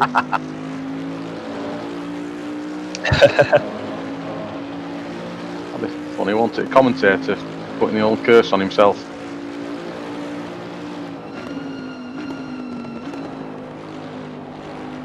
Yeah, it seems the Bentley can't fight back. The MG. It's losing him now.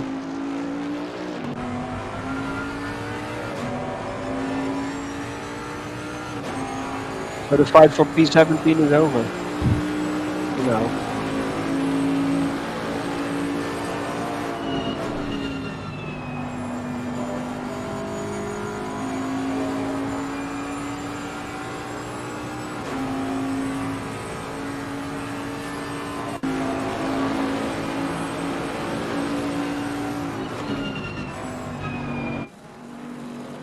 So we're now in car 202, the Bentley from Team BDG with Matt Hill behind the wheel.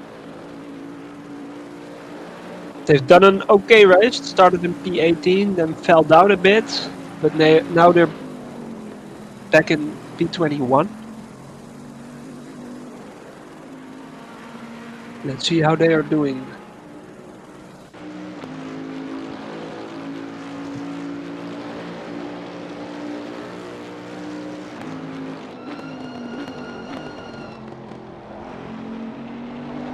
What do you think of their livery, Chris?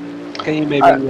When I've zoomed into it in the showroom, it's really nice because it's a lot of stars and moons. Yeah, it looked like the night sky. Yeah. The star. A bit later on, when the race does go into darkness, if it does remain cloudless, you can actually see stars in the sky in the game as well, which is really, really nice. They've modeled that in real race. That's good to see. Attention to detail. Yes, the level of attention to detail in this game is really high. All the commercials next to the track and the people, the marshals, the ambulances, the tents.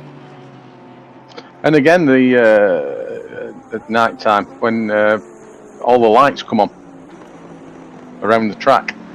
Yes, yeah. Have you driven in nighttime already? We have. We've done a nighttime practice. And how was it? It was to make sure I could keep awake. But you do go a little bit slower. Yeah, you lose a few seconds every lap. A little bit because the temperature drops as well. So yes, the tires get cooler. That's yeah, good. and I think I spend most of the time looking out of the window more than actually concentrating on the driving. Especially when you go down past the new pit complex, that's really well lit up. I really should pay more attention to my driving. Yes, yeah. Well, hopefully you don't need to drive a lot in the dark. Or do you? I'm just now you said that, I'm just going to look at the schedule, see what time I'm down for driving. Let's see. We're following now the leader car, number 69, Simply Sim Racing, with Daniel Wetkin behind the wheel, the Bentley as well. Well said. The first two cars are both Bentley still, one lap apart.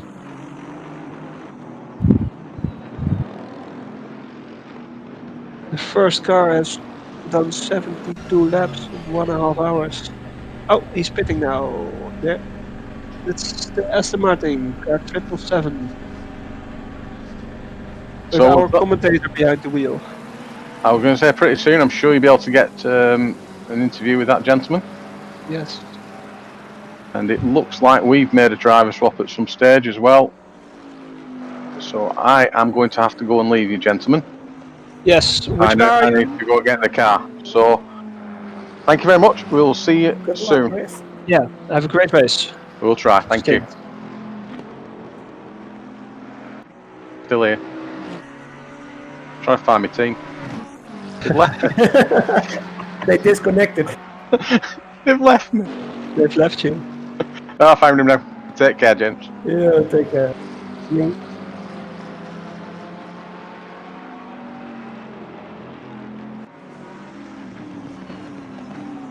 It doesn't seem like a lot of battles are happening right now.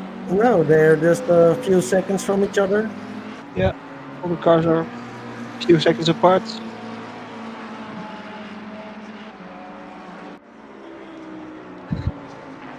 Not much penalties happening now, fortunately. So that's good to see. Yeah, no penalties, no battles. Everybody's trying to get a constant lap time, I guess.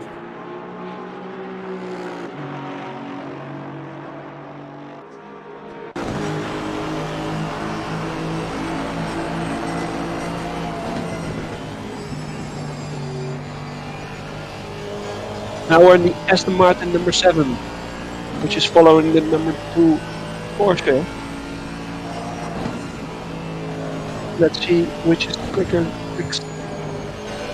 driver.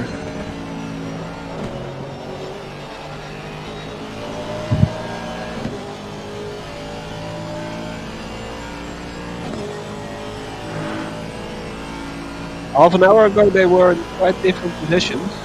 The number 7 car was in 6th position, the number 2 car was in 17th.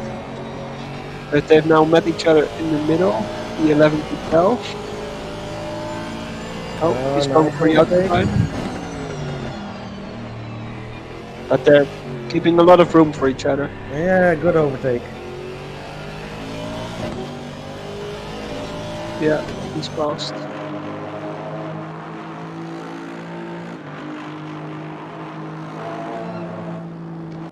Yeah, that was a well-executed overtake. Outbraking on the outside line.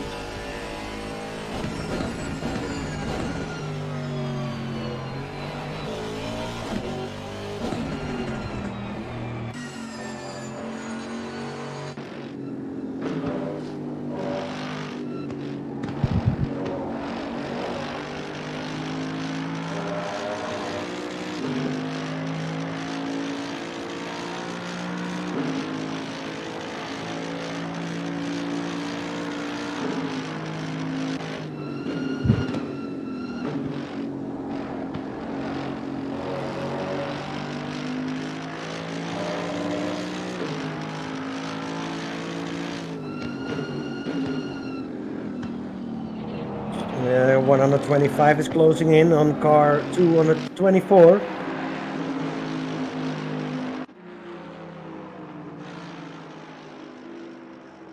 Yes, the Will he Bentley. be able to pass him between Bentley Abbey is and Village, or will he try at Wellington Straight?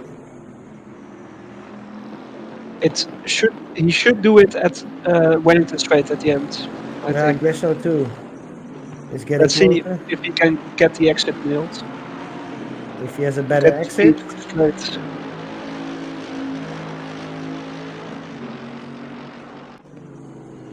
He is closing in.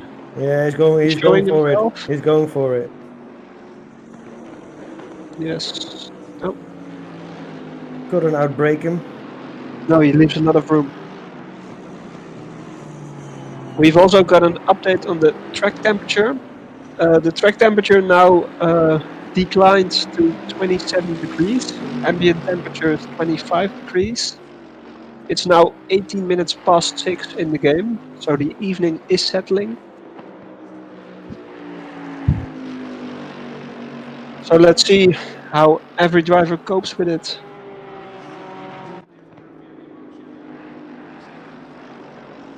They're still chasing each other. Make it packets. Maybe on the hangar straight can do something. It looks like the 11th position is closing on the 10th as well. Yes. Car number 404 and car number 7, 007 in the Aston Martin. 007 against the BMW.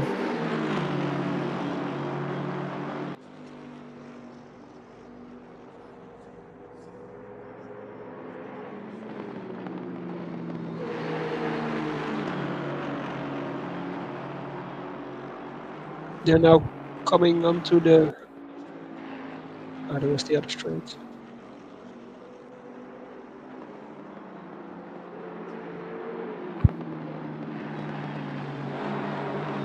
Yeah, they're now at Maggots and Baggots. Yes, Coming this is out the hanger Chapel straight. Curve and Hanger Straight, yeah. What does he do? He passes him in stow on the inside line. It almost looks like the BMW just let him pass. Yeah, he kind of lifted or something. Yeah. Well, the BMW started in P27, Ooh, BMW went out wide. so maybe it's just a slower driver that had luck with the accidents and the pit stops. So it's also happy to be in P9 or P10.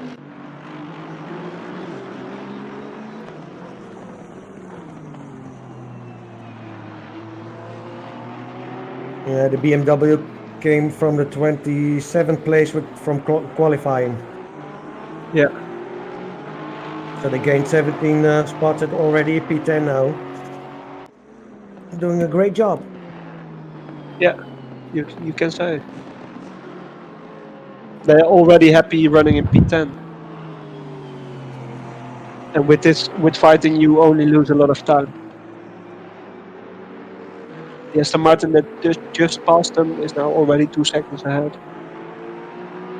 This Porsche seems to be running with his wiper on in the dry.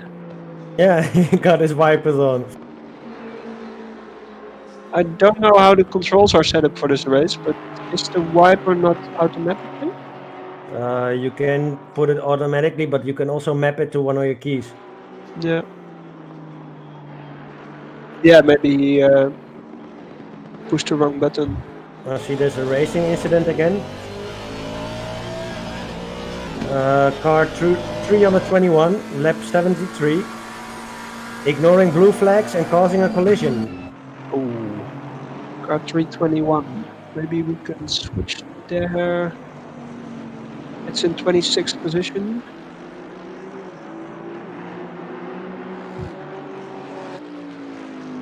Yes, car It's 321. Bentley from Logistical Nightmare Team.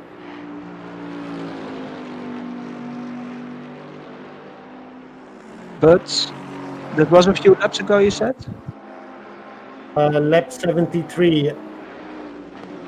Yeah. And did I get a penalty for that? They should get a penalty. I think the stewards are still busy with it. Okay. If you can keep us updated. And car 57 is hit by car 321 in the same lap. Car 57 was hit. So car 57 is in P31. So it seems the blue flags were for car 57, the Ferrari. No, they made a mistake, sorry. I see that it's car 120 who got hit by 321. Okay, yeah. Car 120, also a Ferrari, and P15.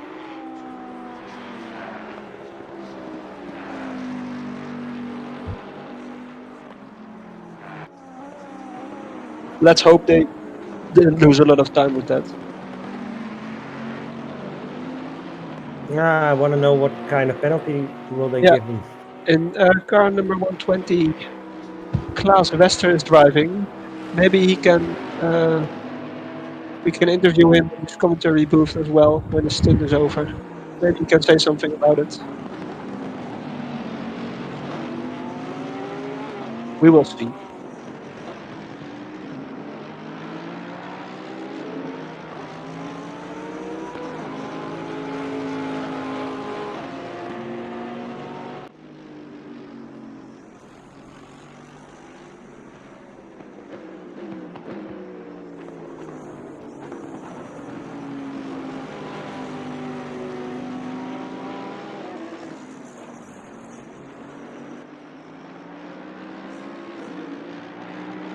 We have a question in YouTube. I don't know if it's possible, but can we show each livery when there are no battles?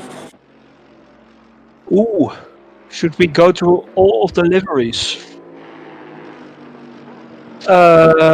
Yeah, maybe if there's a specific livery they want to see, they Maybe can if also suggest one of those.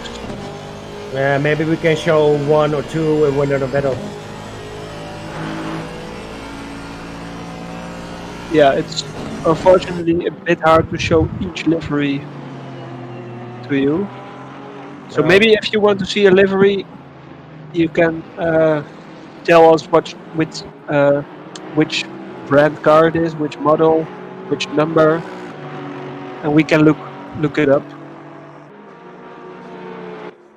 Of course.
There's some close racing again now.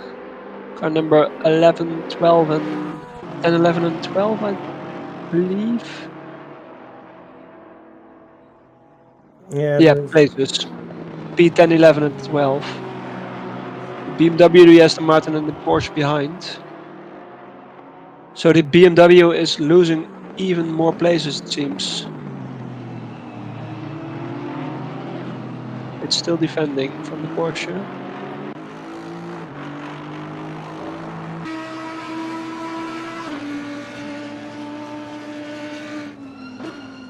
Now on to car number 77. A while behind the other ones.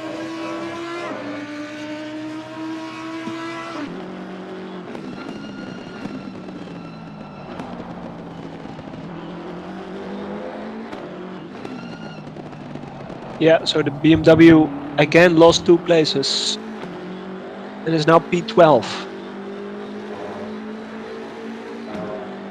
So it is one of the slower cars. It seems that in the beginning they had a lot of luck. They gained a few places, but they're now falling back slowly again. From PC DC Motorsports. There's a Canadian, the only Canadian team, and the only BMW. There's now Domi Person behind the wheel.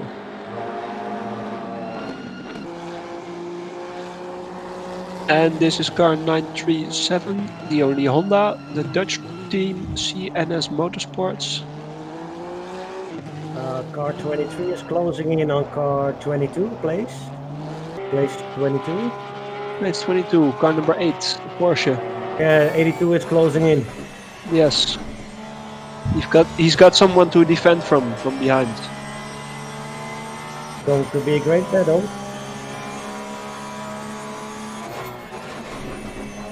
As they pass Maggots and Baggots.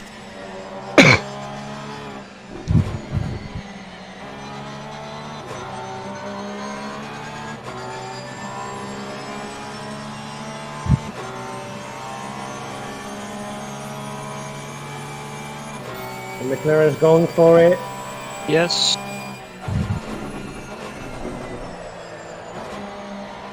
The Porsche Into went to stall. right. Oh.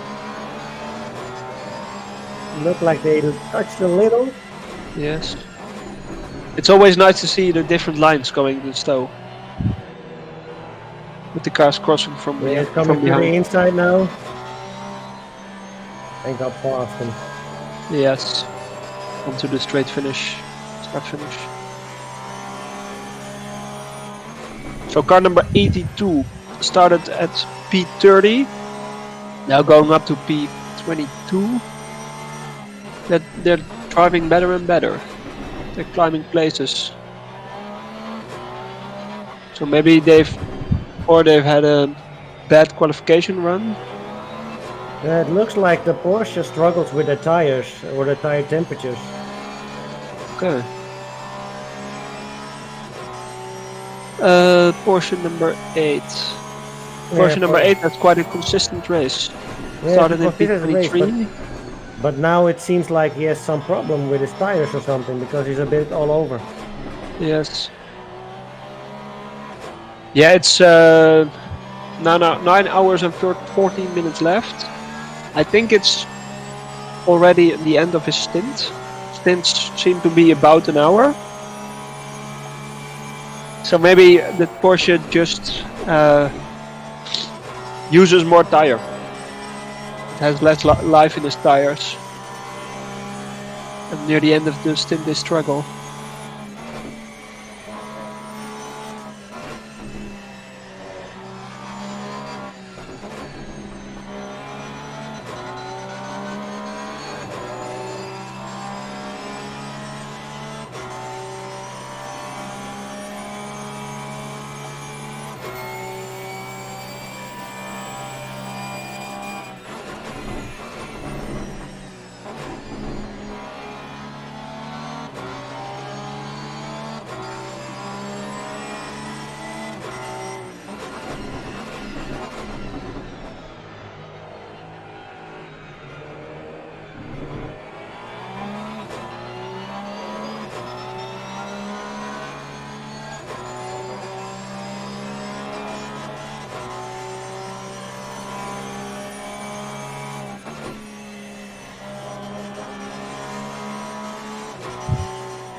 Maybe we can switch to car number 2, P11. The Porsche is closing in on car number 97.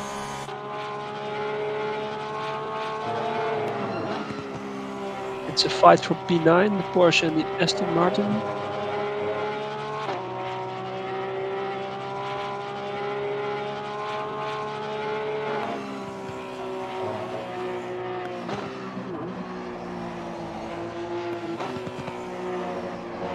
Oh, and the car behind in P11, car number 818, has a stop and go penalty now. But I need to check and confirm it. Because Again? Yeah, it can also be a bug in the game. One moment. Yes, they've already gotten a stop and go penalty earlier in the race. So it's not a good race for them. They started in P2, but are now in P11.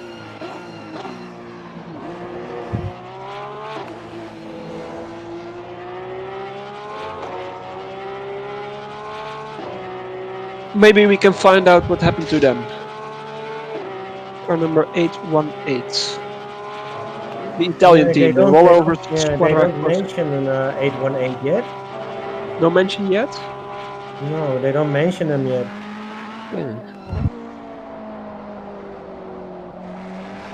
I'll try to get some of the team members to get some information from one of them. Constantino is now driving. Nothing in the incidents reports about car 818.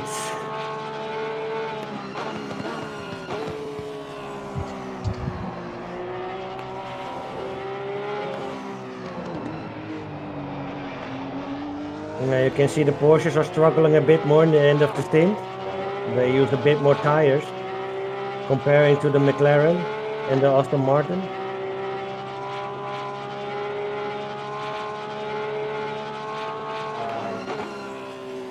Sorry, I was a bit behind. What did you say? You can see that the Porsche is losing more grip at the end of their stint. Yeah. Yeah, this number 2 car also has the same problem. So it looks like the Porsche has some tire durability problems.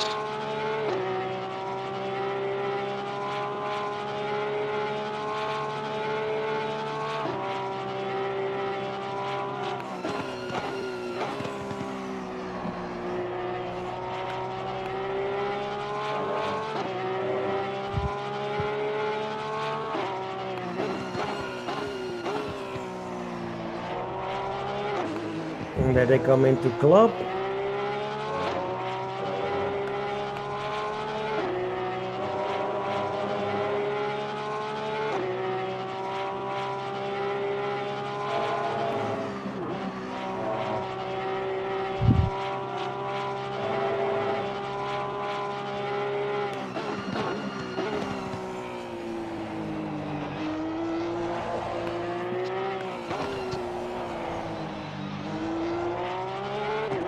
Passing the village to Wellington Strait. Yes. It's still keeping up with the 97 Aston Martin in front. Just losing a few tenths here and there.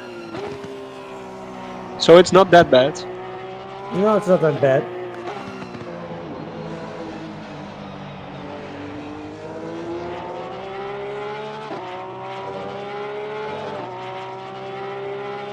And in the meantime, we have in the pits car 224 from P18, car 818 from P20, car 88 P21.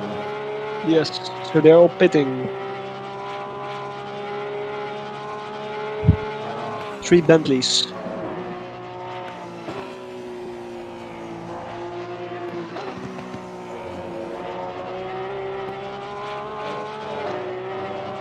And in the meantime, almost 3 hours of the race have passed. We will be going to the Dhaka race. I think yeah, it's almost 7 o'clock in game in England.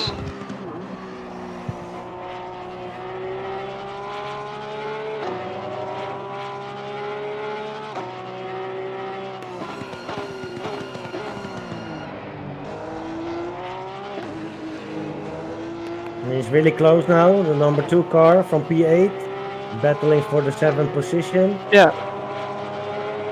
With its tire problems, it looked like that it can still follow the Aston Martin, no problem. They're now approaching a back marker. Oh, he hit Aston Martin, and 3 cars are out. Can we maybe find out which back marker that was? It was the number 2 with number 97 in front. They've and crashed. The back marker. Oh, we cannot see at the moment. Nope.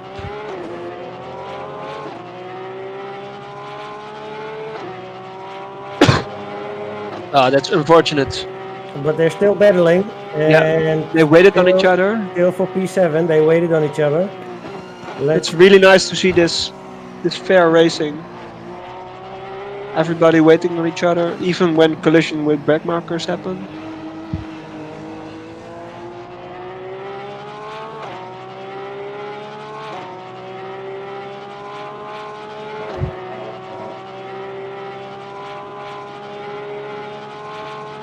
Nice closing in.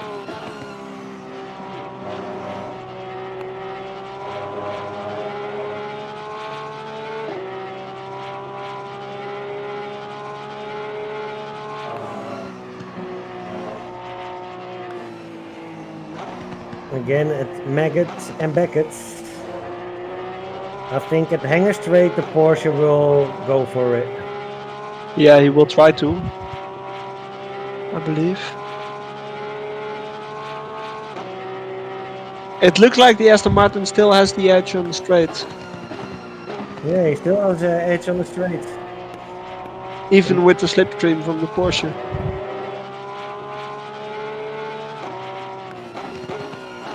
The leader of the race is now pitting. They've done a driver change.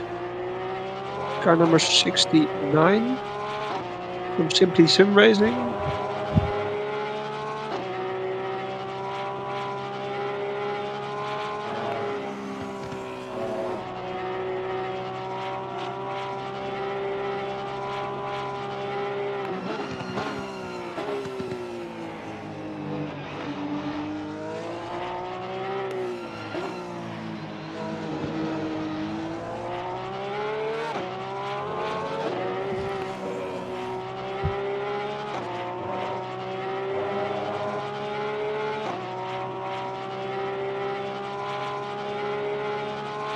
It looks like that the Aston Martin is gaining some time, or at least the Porsche is losing some time on the Aston Martin. Yes. Yeah, some places of the track, the other cars quicker, of course.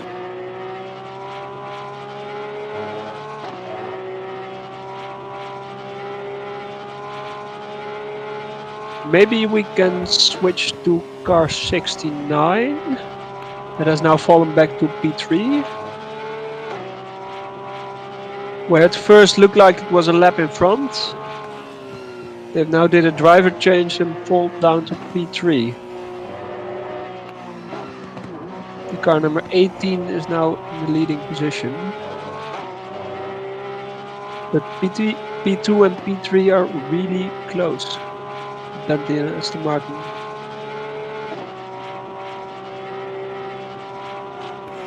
But for now, this Porsche number 2 is losing time on the Aston Martin in front. So it looks like it's lost the battle. I think he lost the battle as well.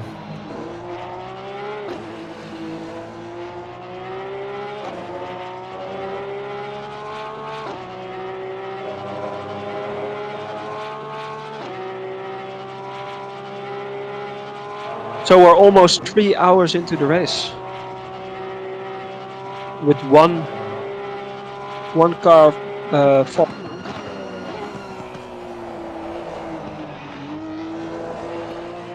So we're still with 33 cars racing. Yeah, at the moment we have a change in the lead. Number 18 is currently P1, but they still have the pit. Yes, number 69 did already do a pit stop and driver change.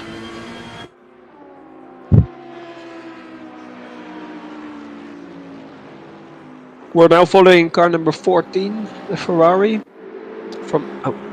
Now we're in P2, the Aston Martin 777, followed by the Bentley number 69. Yeah, this is the battle all viewers want to see. The first 3 spots. Yes, for Battling podium. each other for the podium, for the first place. Second place. Second and third. Second and third place. So the Bentley 69 was doing great the whole race, but now it's lost its lead. Yeah, it has lost its lead, but I think still car 18 and 777 need to pit. Yes, maybe that's the problem. And that's why he doesn't lead anymore. Yeah, but first car number 69 was a lap in front. Yeah, so he's still obviously something happened that he Yeah. lost his lap. Yeah, he pitted. That's why he lost the lap. So if the other 2 lap now, he will gain 1 lap again on them. Yes, if you do a driver change. Do you maybe know how it works when you do a driver change? Something about 30 seconds? I don't. Oh, we got a crash of Oh. car number 88. Bentley 88 in P22. So that was a back marker. Maybe be spun around. This fight for P2 is still very close. Let's see what they do going to Abbey. 69 has it. Yeah, Clean the Bentley overtake. passed now. On the fresh tires.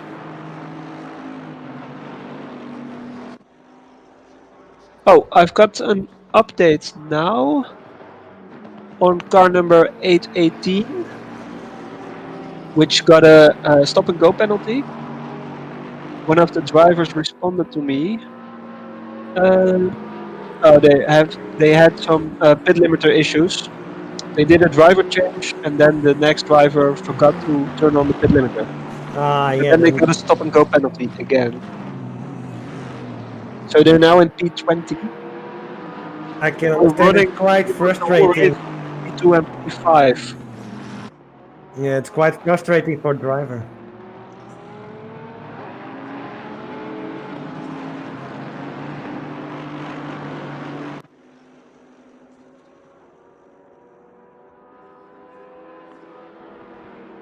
So that's unfortunate for car number 818, the Italian team. They've lost a lot of time and laps.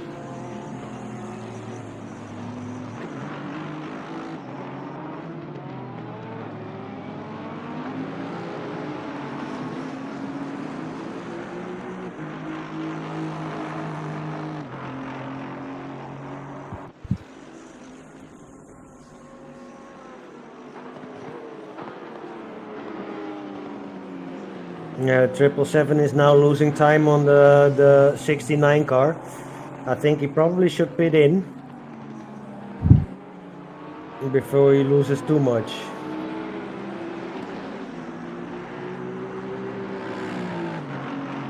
Yes, car number 777.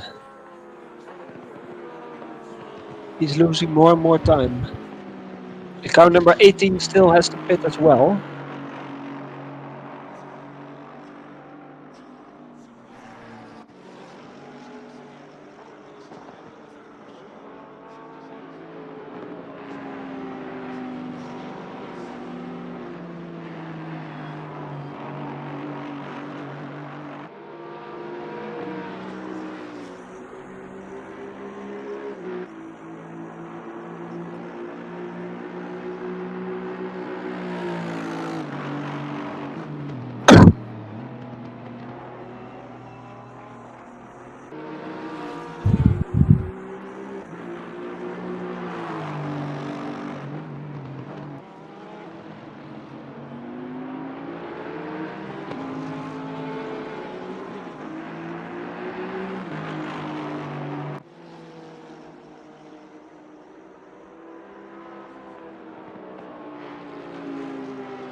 Yeah, so it looks like this Aston Martin number 777 is losing a lot of time. It's now 4 seconds behind number 69 car.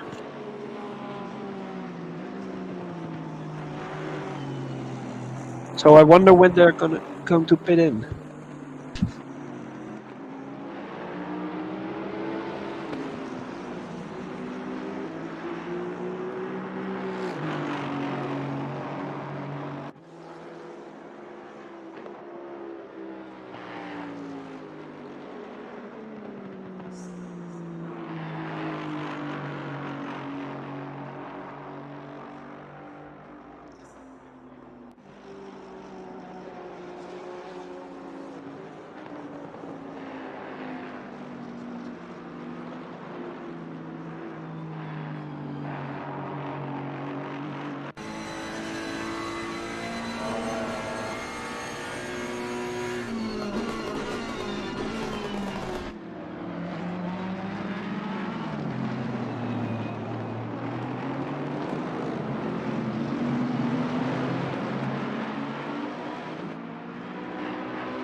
Oh, there's now another car in the pits.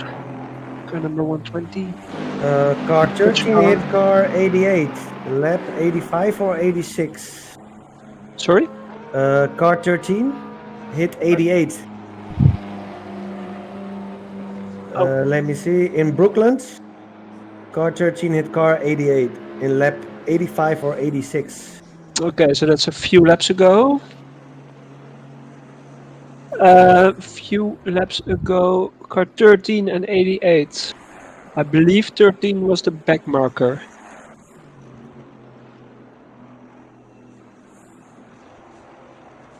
Yeah, 13 was the back marker and probably hit 88.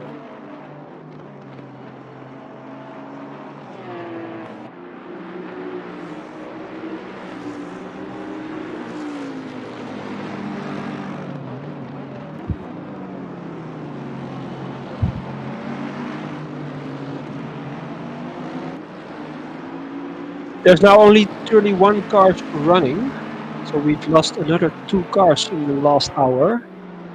Yeah, we also got a comment in on the YouTube channel. Rasmussen in car 777 didn't realize it, was forced manual gears and normally runs auto gears. Oh, So he has to learn while driving. so he has to shift gears now as well in this race, which he wasn't used to. Yeah, probably if he's used to automatic, then Yeah. it's a big step to manual gear. Okay.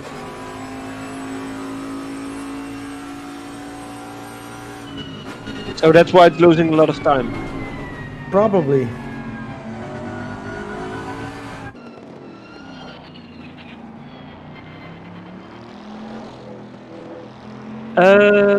Maybe we can find out what cars we're losing. We lost car number 66 in the last hour. Don't know what happened there.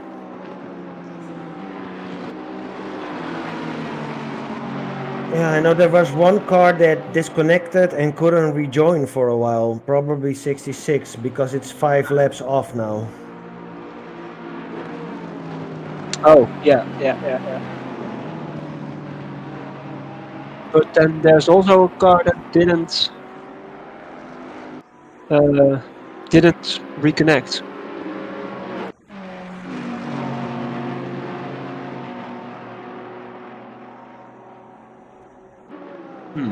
Let me find out which one it was. I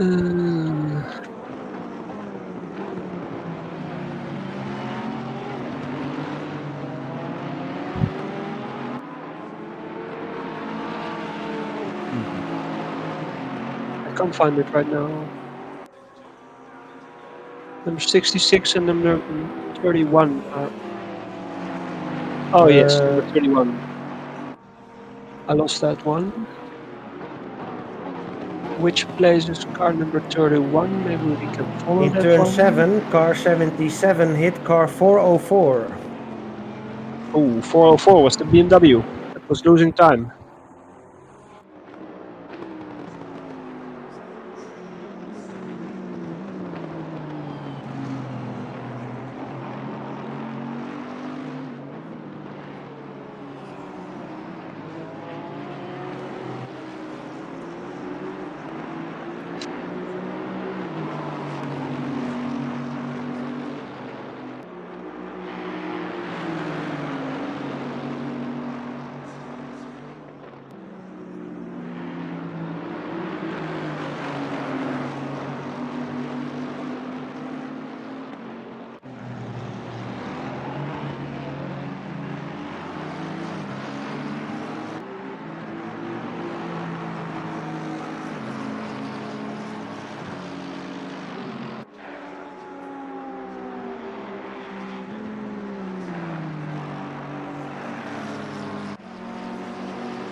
And we got an update on YouTube as well. Car 69 for the driver AJ Jones. We had a hardware issue. His wheel had no feedback. Oh, so he had force feedback problems. Yeah, force feedback problems. car 69. Yes, that's a shame. Yeah, feedback problem is always a problem, especially when you want to go into a corner and your feedback doesn't work. Yes, because he was running. I don't know which position he is right now. But a few minutes ago he was in P2. But that's why he lost his lap advantage. Yes. Well, thanks for the update, Owen. It's always nice to see these drivers in our YouTube chat. Yeah, thanks for the update.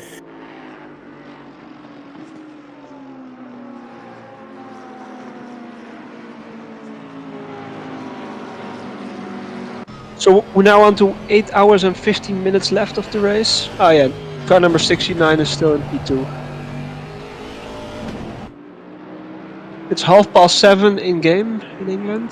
I see some lights coming on the cars. You see the shadows becoming longer. I can imagine some drivers are now having problems with the sun going down, blinding them.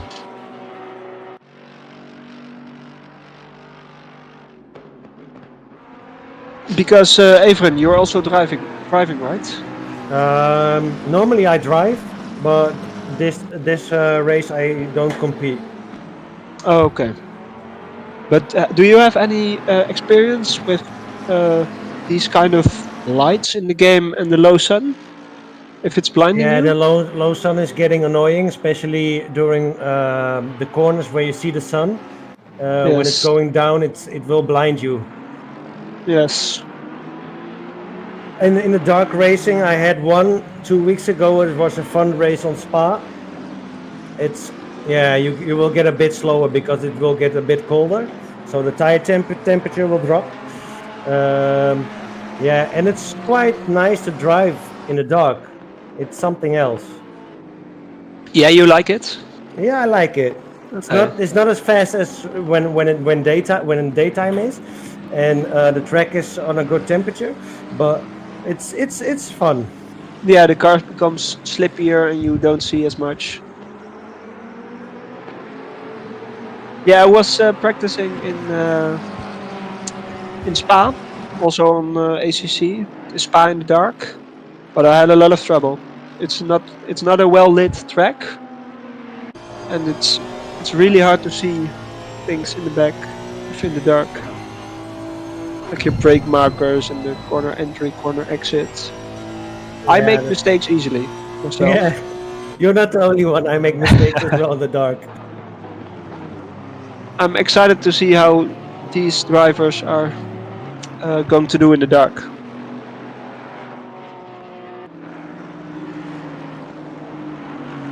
There's another comment from the driver of car 69 that lost his force feedback. He's absolutely gutted to let his team down, so I believe he can't drive anymore. So team number 96 in the Simply Sim Racing. There is a probability that they now only have 2 drivers left. So that for the remaining almost 9 hours could be a challenge. Still, they're doing a great job. They're on the second P2 now. Yeah, they're still on podium. Yeah, still in the podium spot, so they're doing a good job.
maybe we can take some more time to remind our viewers of that this is a charity race. All these people, we are racing for the Huntington's Disease Association to raise money for the Huntington disease. This is a really horrible disease which gradually, your brain functions gradually die off during your life, right? Yeah, you will have. That's actually it. Yeah. So we need to raise a lot of money for this cause. This is a great cause. We already raised £5,500, but this can always be more. So just remind our viewers that they can donate still, and if they donate more than £10, they're also entering the raffle giveaways. You can win Cube Control's Formula Pro rim, which is worth €900. And you only have to donate £10 to enter this giveaway. You can win a 80/20 full aluminium sim rake from SR Sim Ranks. And you can also win driver coaching from Niels Naujoks, who is driving this race in Tier 1. So he's a very good driver. And you can win a free coaching session from him. So please donate £10 or more and to enter these giveaways.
As you can see, car 888 wants to get past car 7. It's going for the place of P8. It looks like it already passed. The Porsche is in front now. So our real time is a bit laggy. It's a bit laggy, that's why.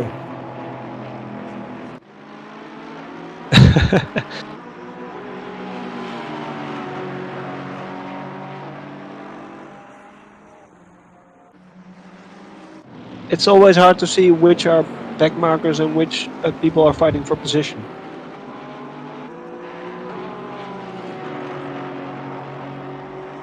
But the car number 7 is still holding on.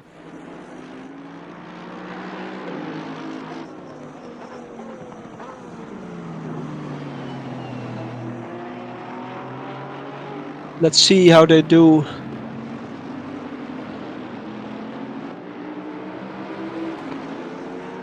Coming onto the small straight right now.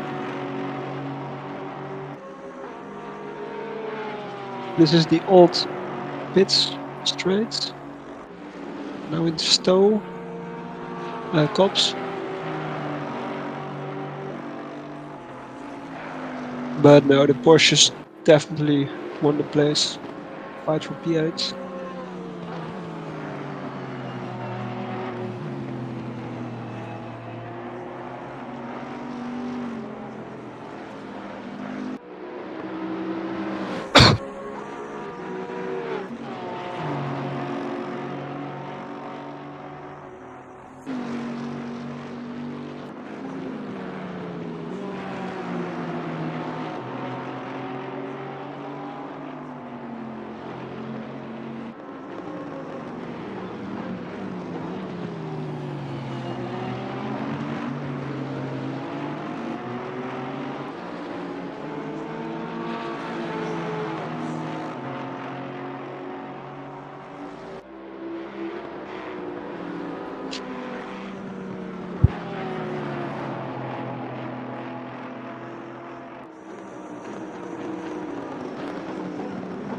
Yeah, for all the viewers on YouTube, rest in peace, Car 101. I see that you all said it. Rest in peace, Car 101. Yeah, they could not rejoin the server.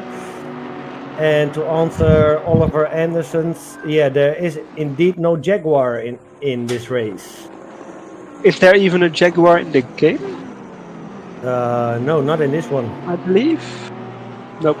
No, there's also no Jaguar in this Blancpain GT GT3 series.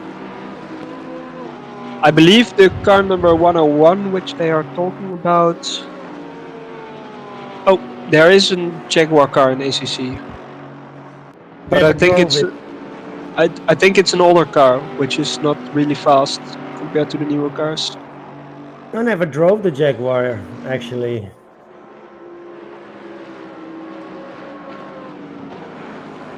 But the car number 101, where the YouTube comments are talking about, is the car that couldn't start. They had problems with starting the race, I believe. Though I'm not sure what exactly happened.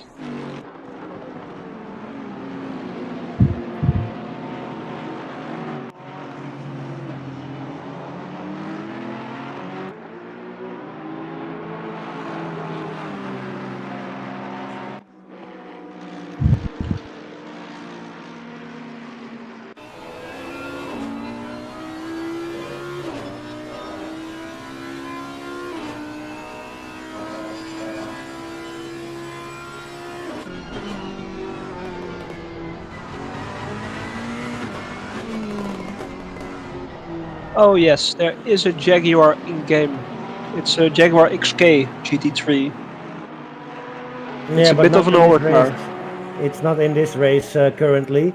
We have McLaren, we got the Bentley, we got the Ferrari, Porsche, BMW, but McLaren, Audi, Honda, but no Jaguar at the moment.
Yeah, you're doing a great job to be in this event, Stefan.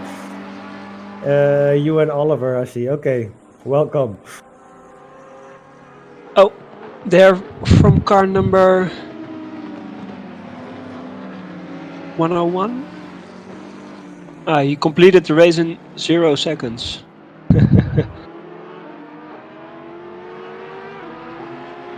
Yeah, they are in the event right now.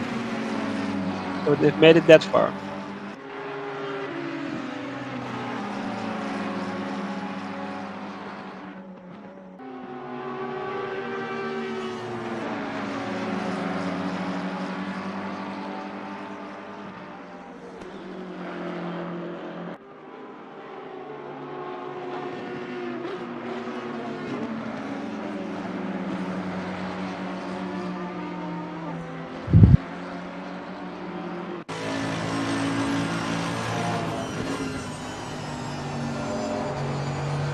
Oh, we had a Ferrari going wide. Car 57 on P31. Ooh, that's a long way down.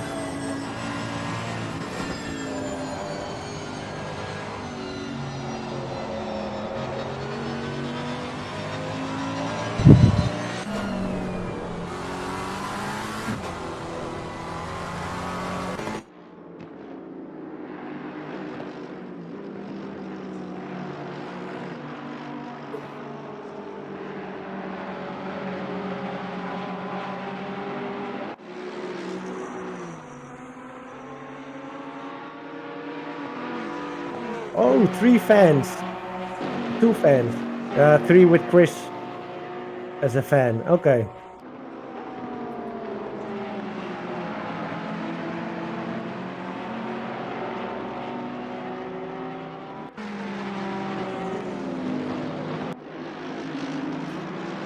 Welcome back, class. Hey, hello. How was your stint? Yeah, quite good actually. I thought I'd join you for a bit. So Yeah, you did good. yeah, it went quite good. I overtook, I believe, 2 guys for position. Joris Evelijn from our sister SRHI team, and the number 15. I was 14th, I believe, in the end. So yeah, it went quite well. Nice balance. Had to let a few faster guys pass. So and now it's up to Frans. He's now in the car, Frans van der Linde. Yeah, you're now at P16. You just did a driver swap? Yeah, we just did the driver swap. I just got out, and now Frans is in the car. You're doing really well. Yeah, Frans is a bit struggling.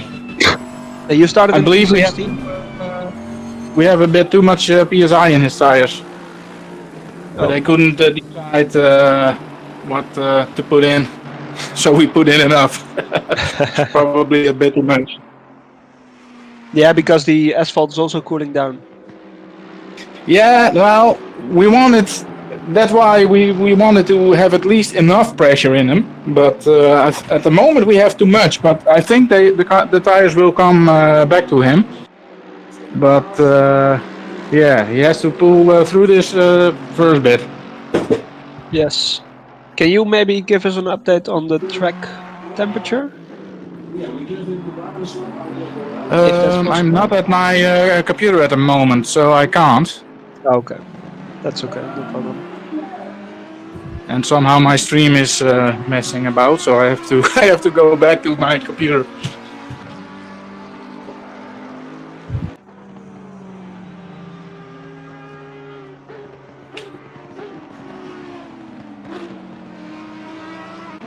Do we have another voice here? Mr. Bennett from car 777? More like it. Yeah, Sean is connecting.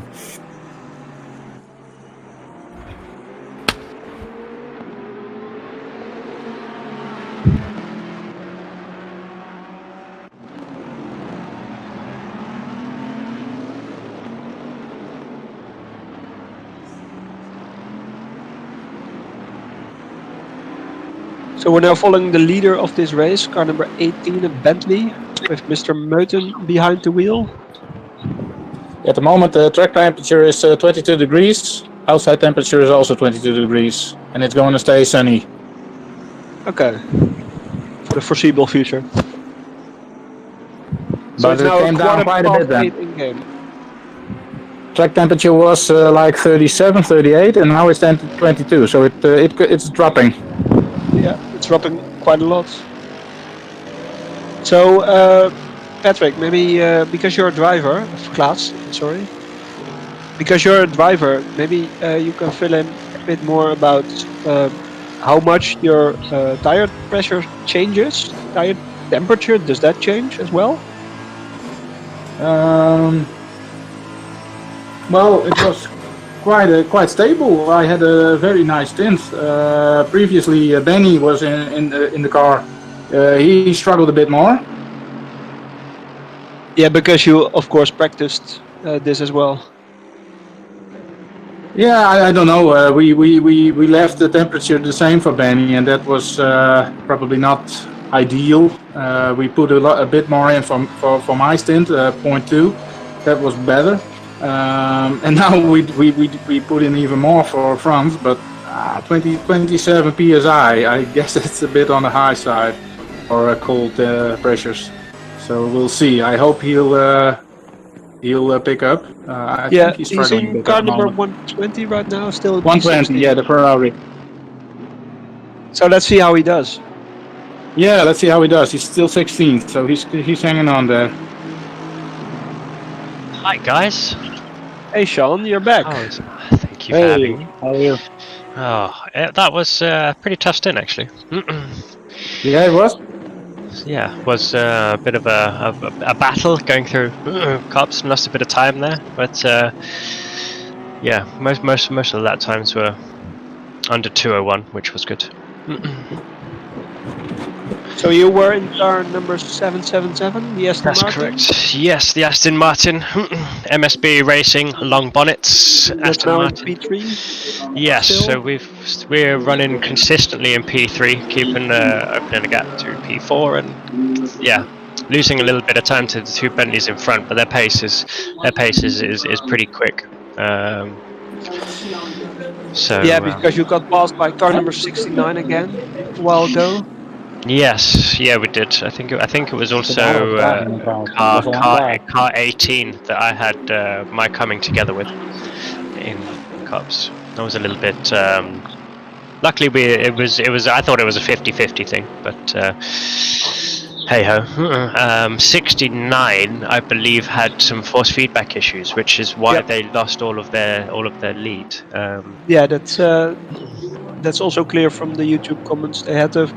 A driver of them, he lost force feedback.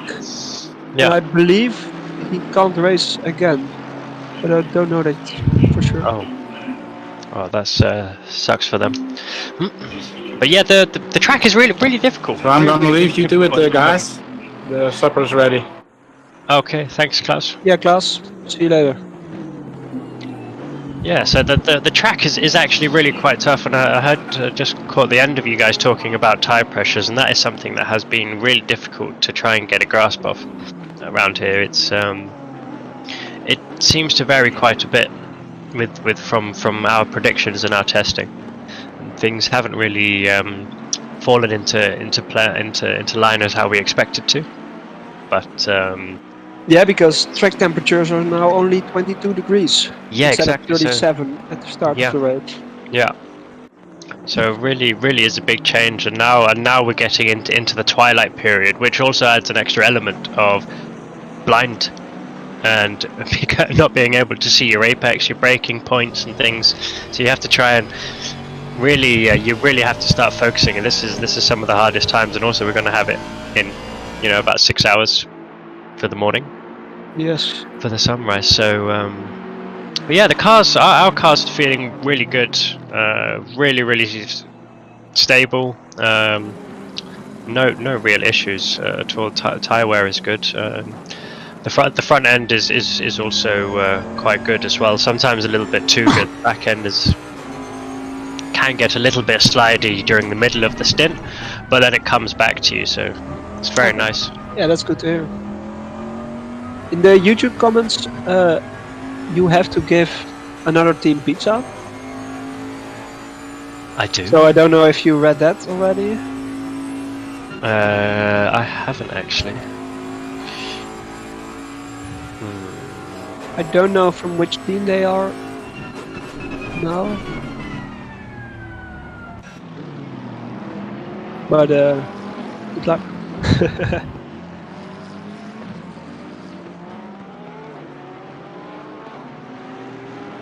So after almost 3.5 hours of racing, more than 3.5 hours of racing, we're still with 33 cars in the race.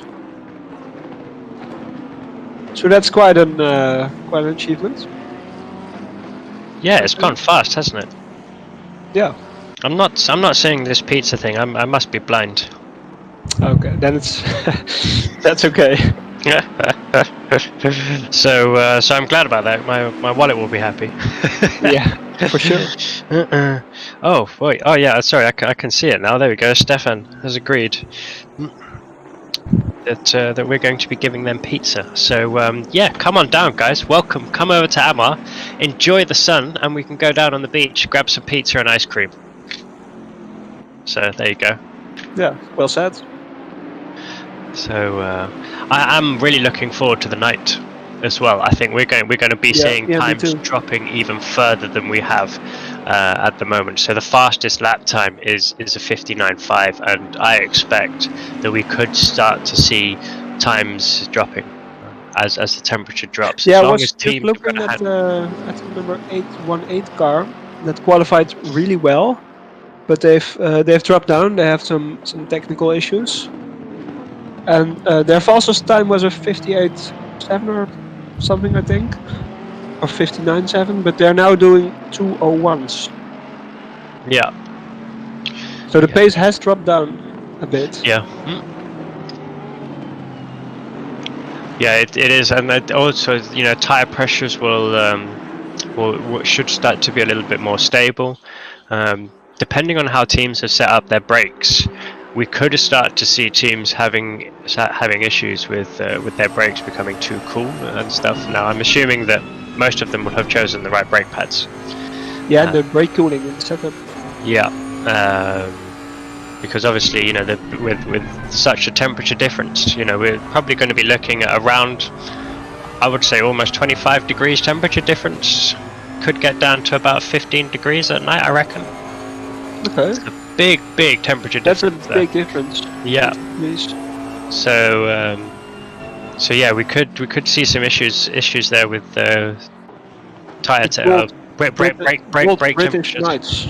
Yes, great for having a barbecue and stuff and keeping warm by the barbecue, and obviously having your alcohol jacket on.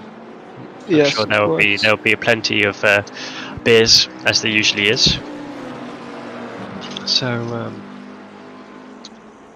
yeah, who else is going really well? The 97 Aston Martin, they've been going really well. The 888 Porsche that had some issues at the beginning of the race, they've sort of really come they're back. now in P5.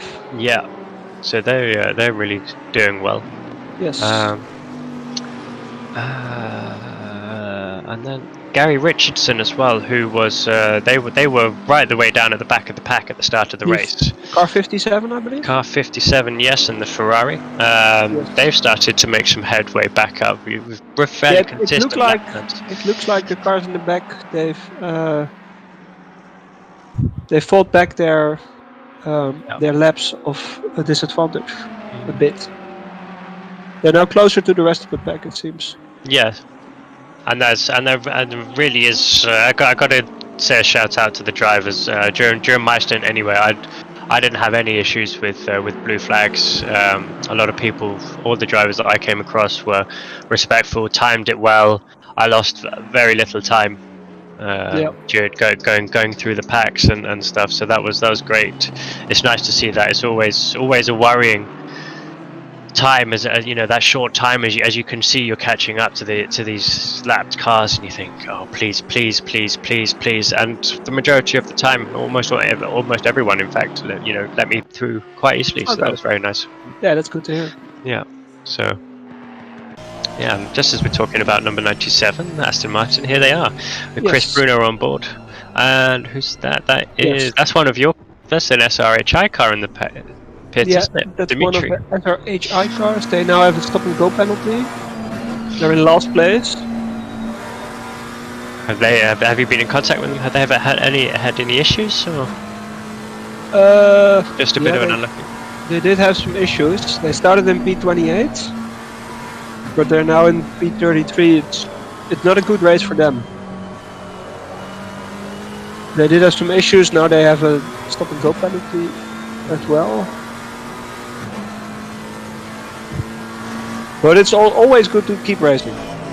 Oh yeah, that's you can't give up on events like this. You have to see them through. But that's half the challenge, isn't it? Yes. If not even more than that. Is finished at 12 hours. Yeah. We're only a quarter of the way in. Almost. Plenty of racing to go, and we've got yellow flags, and we've got some action happening there. Aston Martin, is he being lapped there? Ooh, that was almost contact. Well avoided there by the outside Aston Martin. I can't quite make out who that was in the blue and white Aston Martin. Who was that? Never mind. 007 Aston Martin there, doing very well. I'm just trying to find my spotter's guide again. That seems to have disappeared. Maybe I can give you an update on car number 818. They started in P2 and it went alright for them, but that was the Italian team. That is the Italian team, the Rollovers Squadra Corsa. I've been in contact with one of the drivers, and they did have some force feedback and some pit limiter issues, where they've been doing a driver swap, and then the next driver forgot to turn on the manual pit limiter, and then they did get a stop and go penalty as well. Ouch. So they're now down to P15. Yeah, they were in P16, so they've just made an overtake there on the 202 Bentley, driven by BDG Geo. Currently, let's have a look. See if we can get back some info up.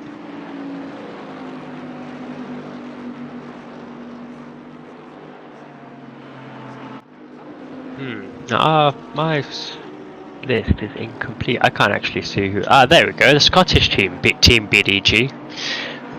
So you've got Alan, driven by Alistair Leckley, Danny Hendricks, Matt Hill, and Brian van Boosekop. Which car is this? That is the number 202 Bentley, Team BDG. Yes, the Scottish team. Yeah. They are now in P16. Yeah.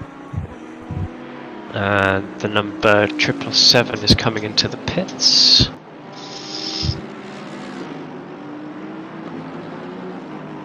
Good. Pit limiter is on. Good. I've got it on my stream as well, so I'm just keeping an eye on everything, making sure everything is going well. Yes. Now we are you driving as well in this? Or No. Are you? No. No, I'm not driving. Okay. I'm only commentating. Yeah. But I do play the game and I know this track. Yeah. So I know a bit what I'm talking about. It is a very difficult track, and also the pit entry, you can be sucked into taking too much speed into the pit entry, and then being forced and just getting it a little bit too late, especially with the curved entry where you're braking. I've had a few issues where I've lost the front end and ended up in the wall. So it was good that we did a lot of practice, and I can see that the 777 is out again. We are underway. Yes, now in P3 before. Yeah. So we've got our number 1 driver back in. That's Mr. Rasmussen. That is no, it's not updated. That is Rodder's SP. Oh. Just having a bit of a moment now. That and there's something else everyone has to remember is that the first couple of laps you're going to be a little bit slower because the tires are going to need to come up to temperature and they need to come up to pressure. Temperature is okay, but pressure is a big thing, and especially when you're running low tire pressures.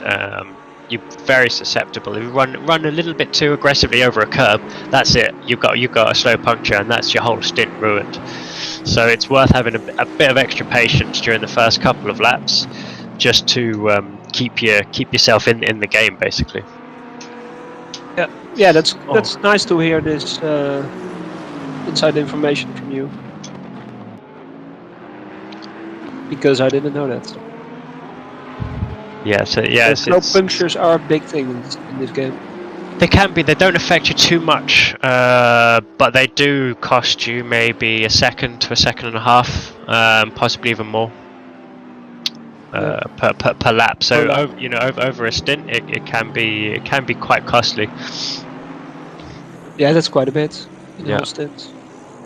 So we're looking at the number 9 Aston Martin now, driven by Andy Simmons in the World Series Racing. Just coming out of Lovefields onto the straight finish. Finish.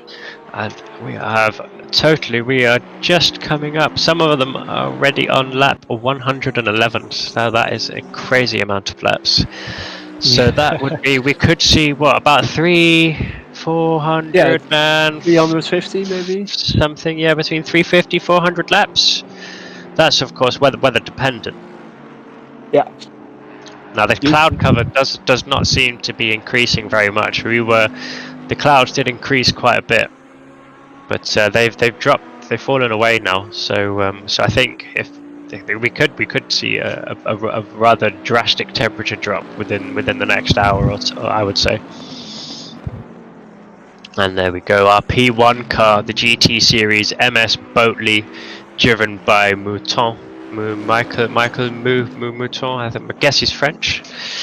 I'm not sure, so excuse me about the pronunciation, but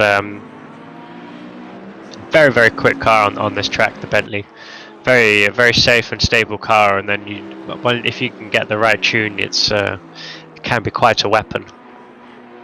So I'm going to be keeping an eye on their lap times, because let's have a look. So car 18 is still yet to pit Mouton for their third time. They've only been in the pits twice at the moment. And then P2 16, the Bentley with Daniel Watkin driving at the moment, they've pitted 3 times. But that was once probably they're out of sync because they had to pit because of their FFB issues. Then we have the 97 Aston Martin driven by Chris Bruneau. They have pitted twice. Now I'm not sure how accurate it is, but I also have a pit timer as part of the program that I'm using, so we can actually see how long each team has been in the pits. But I'm not sure if it resets at the moment, or if it's a cumulative. But I'll read them out anyway. The one car about all the top. Most of the cars have spent about a minute in the pits currently, which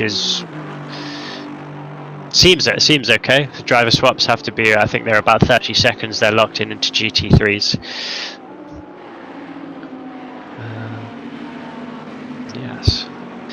So there we are. We can see a couple of the drivers on the left-hand side there. P22, Portela and Chua. Both their pings are worrying. I would not like to be driving too close to them.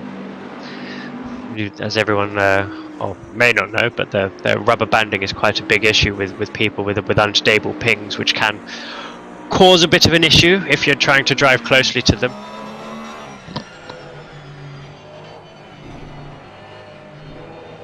Have you been watching from the start?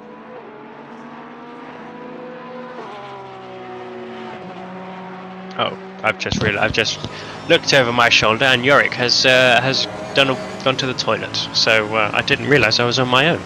Well, look at that, and now a great, fantastic view of the B&B Racing AMG GT3 there. Incredible sounding car. Looks quite mean as well, doesn't it?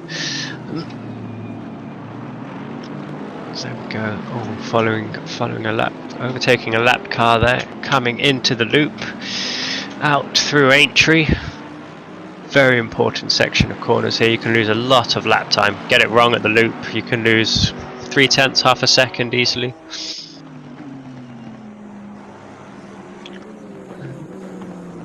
Yes, and there we go into Brooklands. Very difficult corner. Lots of different lines available there. I'm around Luffield now. Again, a few different lines you can take around here. Defensive lines and aggressive lines. Some people try and take a bit of a V-shaped line to try and help get a better exit onto the start-finish straight. Well, some other drivers just like to keep a constant radius and try and get the power down as soon as possible.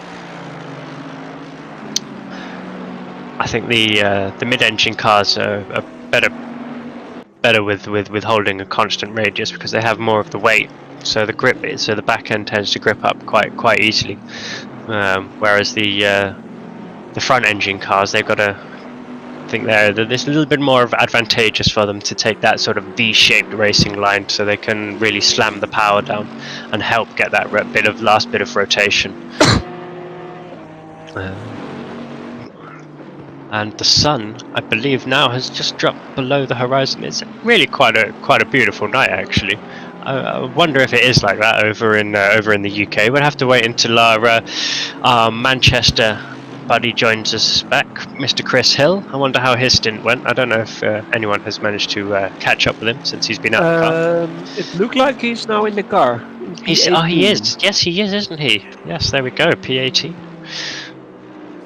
So has he always been in the car? Well, they might be double stinting. Yeah, I don't know. I haven't seen his name for quite a time. Car number 937. I don't know who was in the car like half an hour ago. They're now in what position? P18? P18. 937. They were in P15. Okay, so they're having quite a solid race. I mean, it's quite difficult because with the pit stops and everything, you really don't know. You really don't know what the strategy is until the sort of the last hour. Maybe last hour, 3 hours.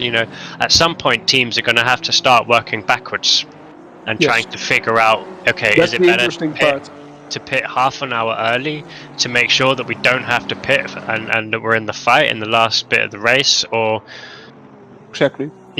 So teams need to really try and work out where they're fastest and when they're fastest. If you can pop in 57s at night because you've got a confident driver at night who knows how to who's happy to attack the course. That would be amazing. Yeah. Then you're P1. I'm really looking forward to seeing what the times are going to be. So me too. I think it takes someone who's done a lot of training, so they know how to attack the course at night, because some people are used to using specific brake markers during the day. Suddenly you can't see them. Or they only come into view very late. So if you've got other cars around you with lights shining and stuff, it can get very distracting. Yeah. Then you can't see your brake markers anymore. Yeah. So you need to. I know that we've practiced a lot with different brake markers. So if one of them gets damaged or it disappears, or then you've always got your backup brake markers and stuff and different objects that we can use. And that's all the sort of small things that teams need to do to just try and help the consistency. Yes. Maybe something about the lighting on this track. There isn't any, is there? There's not. There's a few spotlights and stuff around the exit of the thing, but I can't actually. Yeah, maybe on start finish there should be some light. But Yeah, so you've got the two pit straights, but all this section here, the loop, Aintree, Luffield, there will be some lights I think over on the bridge, and then you'll start to see more as you come into Brooklands and around Luffield. yeah, to the old pit straight. Yeah. Yeah. So It looks like it's a real dark circuit. yeah. So and I think. Hello. So yeah. It's I'd be interested to see who's going to be taking the night stints as well. Yeah. Alright, I have my microphone on. I hope the stream does work like this with my sound, because it's other than you guys. Go. Right, sorry, just had to take a bit of sip of coffee there, and bit of water and everything, and try and keep my throat lubricated. Talking constantly for this long is going to be a challenge. So, Guys on chat, can you please tell me if my sound is okay, or Yeah, Charling, it sounds like we're able to hear you, but you're very quiet. very quiet? Yes. I don't think I can. But I don't know. Let's wait for chat. Yeah, we'll wait for chat, because I can't do it in another way now. But they will say it. Hopefully. Hopefully. yeah, If we not- still got 75 viewers watching. That's quite impressive. Yeah, and also oh, now it's 10, but we had a lot of time with 20 viewers on Twitch also. Yeah, but that went down quite a lot. Yeah, that's because it's dinner time here. Yeah, in the Netherlands. Yeah, I've not had. Well, I did have dinner. It was the leftovers from my son, so that was very kind of him. Very kind of it. And now we have track temperatures of 21. So yeah, so that twilight phase is over now. That came and went quite quickly. Normally that phase, that sun just sits in and it aggravates the hell out of drivers. It's gone now.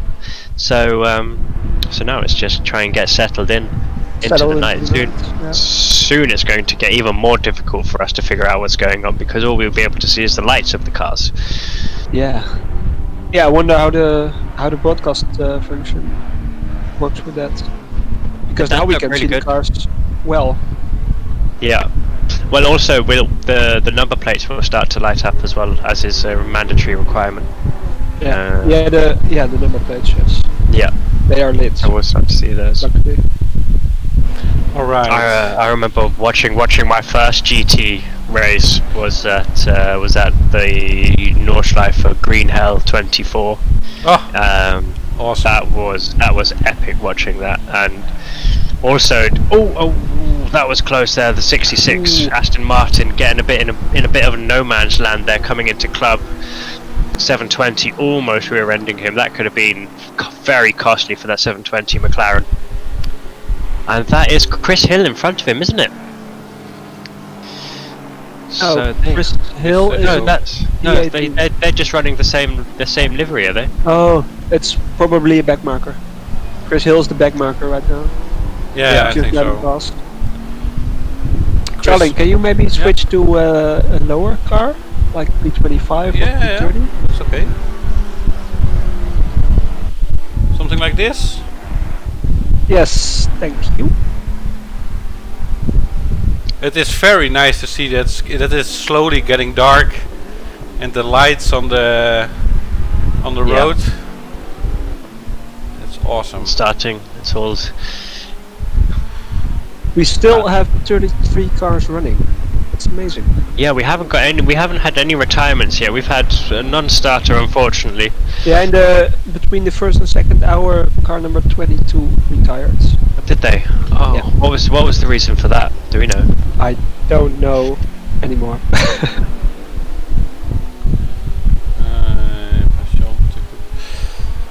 But I've changed my volume of my mic, so I hope it's better now. I added 10 decibels, so it should be better. Let's see. But the thing is, this is quite interesting to see, is that the leader did 117 laps, and the latest... Maybe you should follow a higher car again. Yeah, the latest is slow. 110 laps, so it's 7 laps difference. Between the first and the last car? Yeah. Yeah. So there's a lot of laps right now, because it's we are now 4 hours in. Yeah, 4 hours in. Yeah.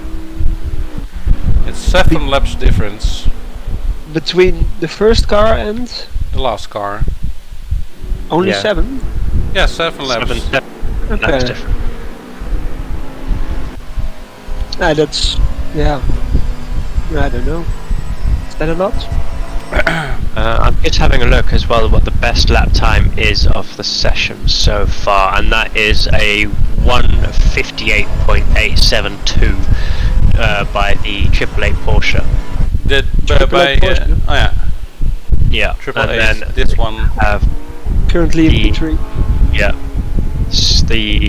And then in reference to that, the slowest lap time is a 2.02.1 from the 96 McLaren. So that's the 6 seconds, no 4 Yeah. seconds. Sorry, my maths is terrible. I think the 96 McLaren has got some problems, but because it started in P13, then after 1 hour it was P25, and it's now P32. Yeah. Yeah, it could be But they any do have number of problems. issues. Here we go. That is the AAA Porsche with the fastest lap. Yeah, that's amazing time. I actually had a good battle with them during my stint. All right. They were very after I had the collision with the Bentley going through cups there. I rejoined and they were slightly behind, I think, and it was a good battle, and then they overtook and managed to get them back and pull away. But we are starting to see lap times improving now. I'm starting to see purple sectors coming through. Awesome. So I would expect those lap times that I just read out to fall. But can we just admire this beautiful car where our lovely commentator Chris Hill is driving in? Yeah, and now he will be a sweaty boy. Yeah. Once he gets out of that car, it is hard work. Even just in the sims, we don't experience any of the G-forces or anything, but it's a different kind of concentration that you've got to do watching. Yeah. Because you have so many more distractions that are available to you sitting in your own house or room or shed, wherever you may be. And it's easy to look around and lose focus on what's happening. So it does really take a different kind of concentration, especially for those that are double stinting or even triple stinting. Yeah, there are crazy guys that do that. Yeah. Yeah, triple stinting is for crazy guys. So all Sure. teams in Tier 2 have a minimum of 3 drivers. Now I do know in Tier 1 there is the G2 esports team. They only have 2, so they only have Niels Naujux, which is you can win one of his coaching sessions if you enter and donate minimum of £10, and they have Arth, and he is partnered by Arthur Camera, another G2 esports driver. Oh, sorry, there's also one more, an Australian team, Aston Martin V8 called Unleashed. Team name is Unleashed Drivers. Brandon Dove and Hayden McLaren are in that car. And I've just spotted a third. So you can really tell how good my eyes are, can't you? So, and that is the number 97 PDC Motorsport car. And they have just also 2 drivers. So anyway, back to our lovely Tier 2, and Back to the Honda.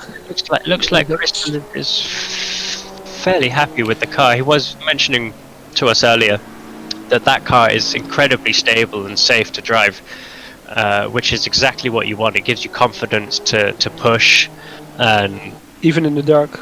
even in the dark, yeah. Especially in the dark, the confidence is really important. To know that the car won't slide. Yeah. Yeah, definitely, and especially, if the car is a little bit understeery, then if you miss your braking marker by a couple of meters or whatever, you can sort of try and chuck it in and scrub the speed away with the front tires. Whereas if you've got a bit of an oversteery car, you really have to try and attack the apex and straighten the car up as much as possible. So when you're trail braking, you're really not trying to rotate the car too much as you're overspeeding into the apex. And I know a lot of the fast guys really take advantage of that rotation effect during the apex or during the entry phase into a corner, where they'll trail brake and use the oversteer of the car, but get the nose pointed in. Yeah, and they really have control over the rotation of the car, so they just are able to get on the throttle so much earlier than the likes of myself. Yeah. Yeah, that's the hard part. We are following P2 now. Simply Sim Racing, number 69, doing very well. Solid lap times. They're now half a second behind on the leader. So they are catching. They are starting to put some pressure on number 18. Yeah. I think they've done a driver change in the last 10 minutes. Because they were first in P1. But P1 and P2 just switched. Yeah.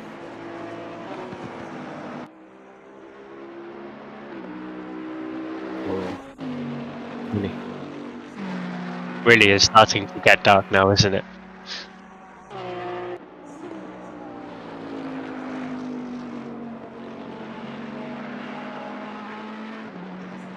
Now that 69 there did run a bit wide coming out of Stowe. Now if he was smart, they would lift it off the throttle a bit to avoid getting a cut penalty or a track limits penalty. Now there is only 3 track limits penalties here, so you get 3 warnings, and after that, and that is per car, not per driver. So for the 12 hours, you only have 3 times where you can go beyond the track limits, and if the game decides that you've got an advantage from it, then you will receive a warning. After 3 warnings, then you will receive a drive-through. Yeah, that's right. They've recently got the game an update, and now the game decides if you gained any time. Yeah, and that's also the same in the pit lane as well. It's very strict in the race and in qualifying. But if you do overspeed into it, you can reduce your speed massively. So just like you're standing still and then you lose the time, then it's okay. Yeah, so the game will try and give you the benefit of the doubt as such. Oh, but in the race, it's incredibly strict. I mean, you really don't want to take the risk. No, it's a big risk. Because then you get a stop and go penalty, right? I believe so. Yeah, I think it's a stop and go. So and then you end like car 818 with the stop and go penalties from exceeding the pit limit. Yeah, and that's your race gone then, Yeah. So. Here we are on the back of the number 26 Bentley shift speed, driven by Daniel Tassay, and someone's just dived on the inside of him. Was that a lapped car, or I think that's a lapped car. Was it the Ferrari? That was the McLaren. Yeah, that's a lapped car. So he's been lapped. His livery's coming together really nice right now. Yeah, they did spend a lot of time during the build-up to the event getting the livery sorted. I know a lot of guys have spent a lot of time there. So that is the number 31 31 is there a 31 McLaren? No. Just looking at the front of numbers on the front of the car. So does that? If you can even see those numbers. Oh, the numbers in the front of the car. I don't know which they are for. 31. Ah, okay. So that must be the number 96 McLaren, then driven by Lestan. So he must have pitted. Now that and has actually regained a lap on himself. So that's also a big factor in this because the fuel tank sizes vary a little bit with the cars. You can actually find that you're out of sync with other lap drivers. So they'll actually be faster than you. If you're coming towards the end of your stint, you're generally a little, slower. a few seconds slower. And if some of these guys that you've lapped previously, they may have just pitted and coming out, and fresh rubber and a fresh driver, and they're just going for it. So did you see those sparks from 120? Yeah, that is the notorious bump of Stowe. So that's something we're going to see a lot of, and we also might start seeing some backfiring coming through as well now in the dark. Ooh. So that could be. I'd like to see that. Yeah. Oh, I hear we have some questions on YouTube for the commentators.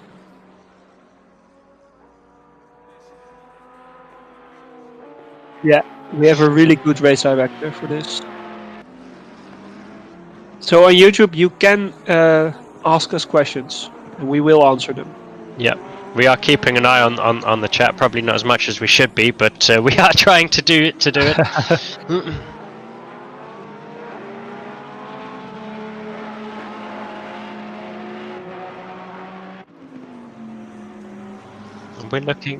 We're looking at another sim racing car here. Sim Racing Holland. This is another one of your cars, isn't it? Car 120. Ferrari. But it's now not fighting, I guess. A lot of the cars are not fighting anymore for positions. No, and this is really where endurance racing. Oh, that is close there. That is the number 222 Bentley, and that was for position going into Stowe there. Great overtake, popped it on the inside of Stowe, got his nose in, kept it, no contact, nice clean overtake there, coming round into club.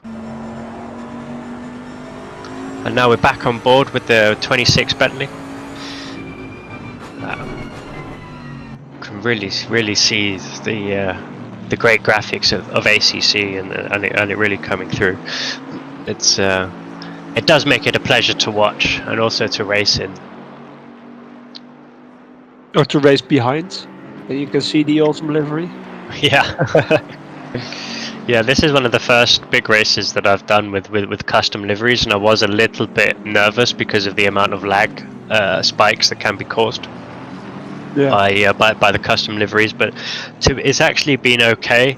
During my stint, there was a couple of small lag spikes, but I think that was with other. Oh, look at that! The 66 Aston getting very close to the back of the 96 McLaren there as they're coming through Aintree. They're fighting for P31. It's amazing. That's a fight position. Look at that, and he's popped it down the inside there of Brooklands, and he's kept it going into Luffield. Now the McLaren is going to try and get on the power early. Oh, it's twitching a little bit. He's lost it there. He's lost his exit. Yeah.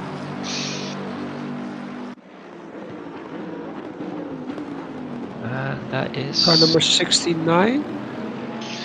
I don't believe that's number 2, P2 being lapping another car.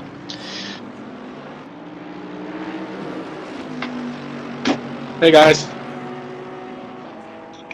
And we have do we have someone else joining us?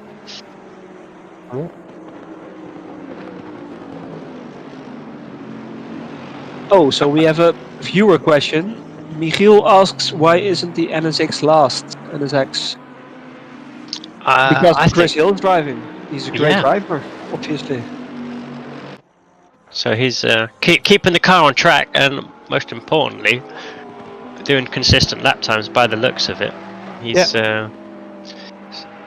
not. He is slowly catching up to the 125 of AMG driven by Mr. Horst. So the times are dropping Then it's slowly. commentator versus commentator. Yeah. That would be nice. Oh, I don't think Chris wants that. No, I don't think so as well. I actually Then he has to explain himself in the comment booth. I actually thought that the actual numbers in the game were lit up, or they were at least backlit. It doesn't look like. It doesn't appear so, does it? Only the number on the windscreen, but that's constantly changing. Yeah. So we are just coming up to 9:45 now, and I can tell you that the track has got even cooler. So we are down to 20 degrees track temperature now. And ambient? That is also 20. Okay, so it's going down slower. Yeah. So it wasn't a big drop as expected. But we still haven't seen. Oh yes, we've had the 888 car now has their best lap time has been beaten by the 69 Bentley, now 58.5, so another 0.3 quicker there. So there are people driving fast in the dark. There are people driving faster, but it does only seem to be a 1 lap pace, and then they drop back off again. Okay. But it's also not with fresh tires, because they made a pit stop 20 minutes ago. Yeah. So it's kind of fresh. Oh, was that car off there? On the first part of Maggots, that was. We've got a car off. I don't know who that is. So let's see if we can. Just test if we putting follow up this car, maybe we can to the limit. See it when he drives past Maggots again. Oh, did you guys see that? Could you see the exhaust glowing on the side of the Bentley there, just in front of the rear wheels? The exhaust is getting really hot. And I think if we follow this car, when we see the Porsche as well behind it, I think you'll see the whole exhaust silencer box of the Porsche completely glowing red. I also saw a few flames coming out of the MG earlier.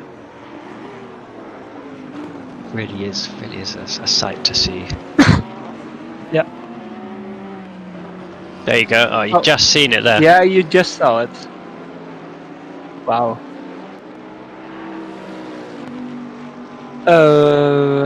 Porsche, maybe we can look at Porsche number 888. Yeah.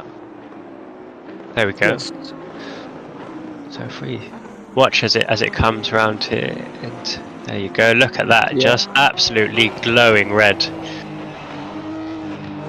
Incredible. The whole back box is glowing. Yeah.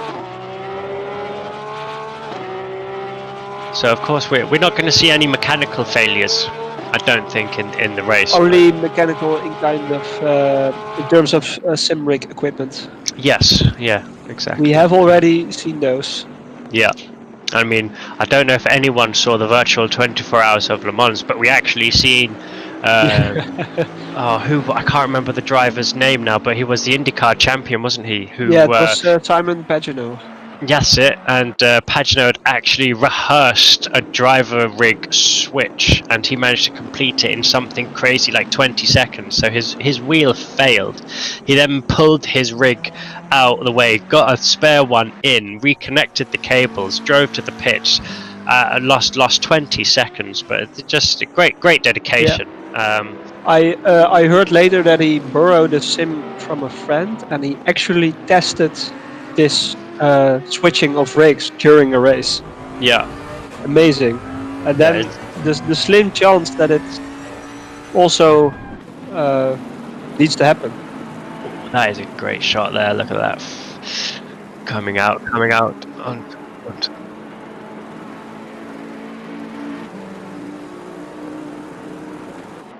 Oh, yeah, we have another question from YouTube about the amount of pounds that is now raised.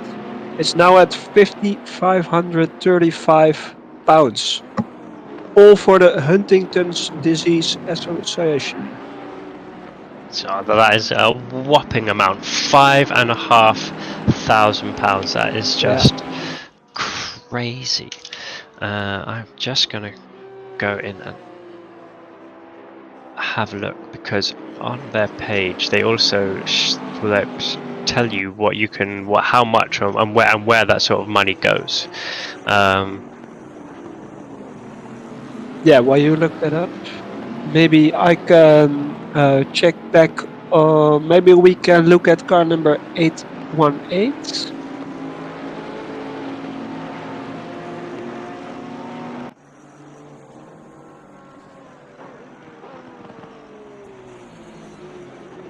That's in P18.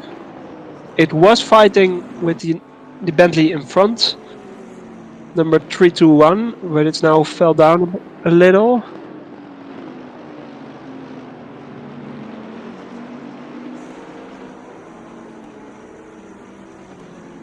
Hello, guys. Oh, this is the car 818 from the Italian rollover Squadra Corsa. They've had a lot of bad luck during this race with the pit limiters, so they should be the quicker car.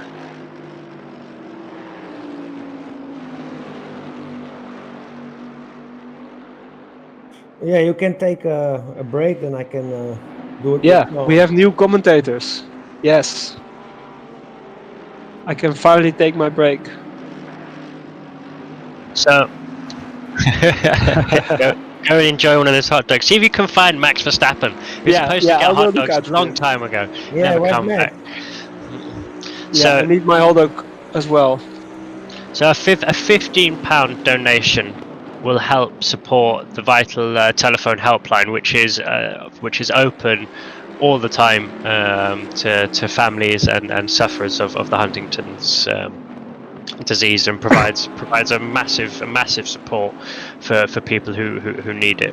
£50 will allow them to provide and care for support groups for families, which, you know, as everyone knows, anyone with any serious disease, it's all about your support group that surrounds you, that can really make a big difference to the treatment and how you progress through your illness, and making it a much better place to be. And then £150 pays for over 8 hours of the specialist support for families, which really, you know, we've got enough money to really make a difference here. So everyone has to give themselves a pat on the back and just, you know, be proud of what's been accomplished here. And I think the guys at PPR as well, they really have put on a great event for us so far.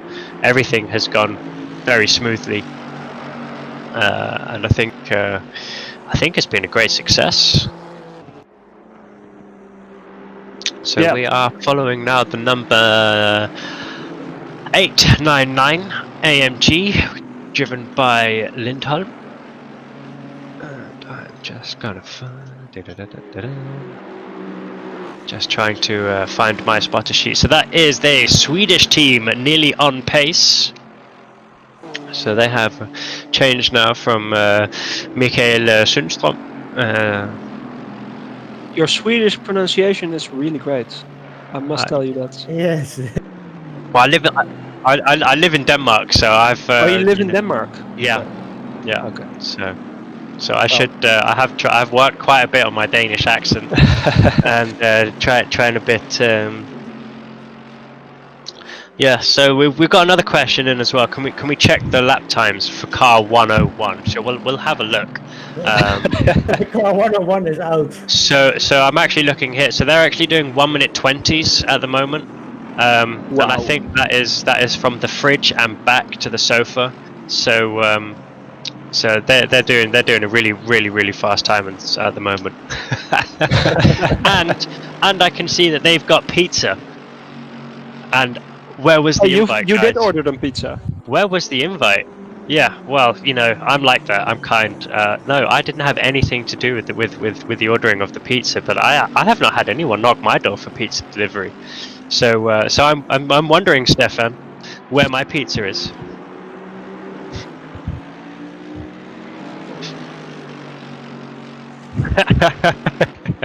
I'm sure that the Danish will have that. I think there's actually still.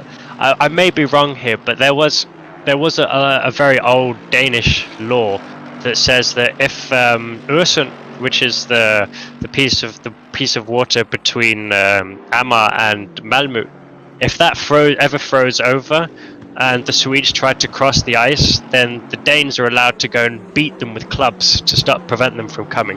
Now that may be wrong, but I'm sure I've read that somewhere. So maybe if there's any Danes in the chat, they can confirm that. If that happens, we would have a new season of Vikings. Yeah.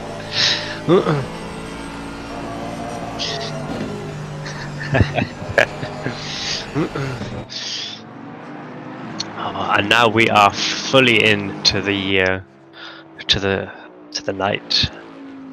It's just the lighting in this game is really is good, and you can see there's all the drivers with their night lights on, a blue light that just helps the drivers see their cockpits, but without impeding their views. Now, even driving on a monitor, it's you really do feel the benefit of it. I do anyway, personally. It's the lights from the cars behind don't blind you so much, so that's a nice little feature. And again, it's just that this game they've really gone to depths that we don't really get to see a lot of the times. And also they've worked very closely with Pirelli. Now I know that Pirelli released a lot of data to help Kunos develop their tire model, and we know at the start of it they hadn't got it exactly correct, because they only had I believe it was 3 contact points or contact references for the tire. So when the tire is on you have tarmac, and then if part of the tire was on the curb, it would register a lot more of the tire being on the curb, and that was creating the inconsistencies that were experienced. So and now they've taken it up to 5 reference points across the width of the tire, which has made things go very a lot better, I think. And I think ACC has probably got one of the best tire models. I know it's vastly different from other platforms. I don't know if there's any of you guys want to have some comments on tire models. I know it's a very touchy subject for us sim racers. Yeah, it's a touchy subject. The tires, from other games, I tried iRacing, and it's also a good platform. And actually, though, ACC and iRacing are the 2 platforms for me that work well with tires. Yeah. So we're getting a mixed response from our my comments regarding the ice and being able to beat Swedes. So some people, so we've got a couple of you saying that it's true and that it exists.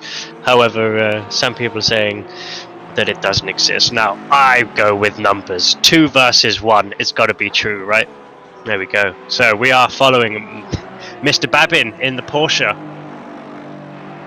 Doing well with that glowing back box there. It just looks incredible.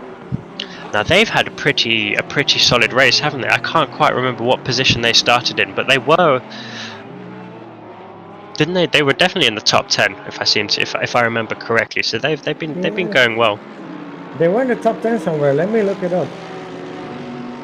And now we are following. He started. Let me see. He was 4th with qualifying. So they've actually not had a great race, have they? If they've something's happened to them, because they're 2 laps down. Oh, sorry, not 4th, but 5th. They were 5th. Yeah. So something's gone awry for them. I haven't been able to pick up exactly where it's gone wrong for them. Maybe a few issues off tracks and things. Oh, look at that! Chris Hill is side by side, coming down into Stowe. He's on the outside. And that is the number, what was that, 202 Bentley. So that was that fight. This is for position here, guys, coming down into the club sequence. Chris is showing his nose. Can't quite get his nose alongside there, so he's going to try and get a better exit now coming out of the second part of the club chicane. And then we can see the 007 jumping down on the inside, coming out onto the loop now. Out through entry. Now, was that for position? I'm not sure. It's incredibly difficult to follow the cars. It's Pete. So no, that's not for position. So he was just lapping another car there.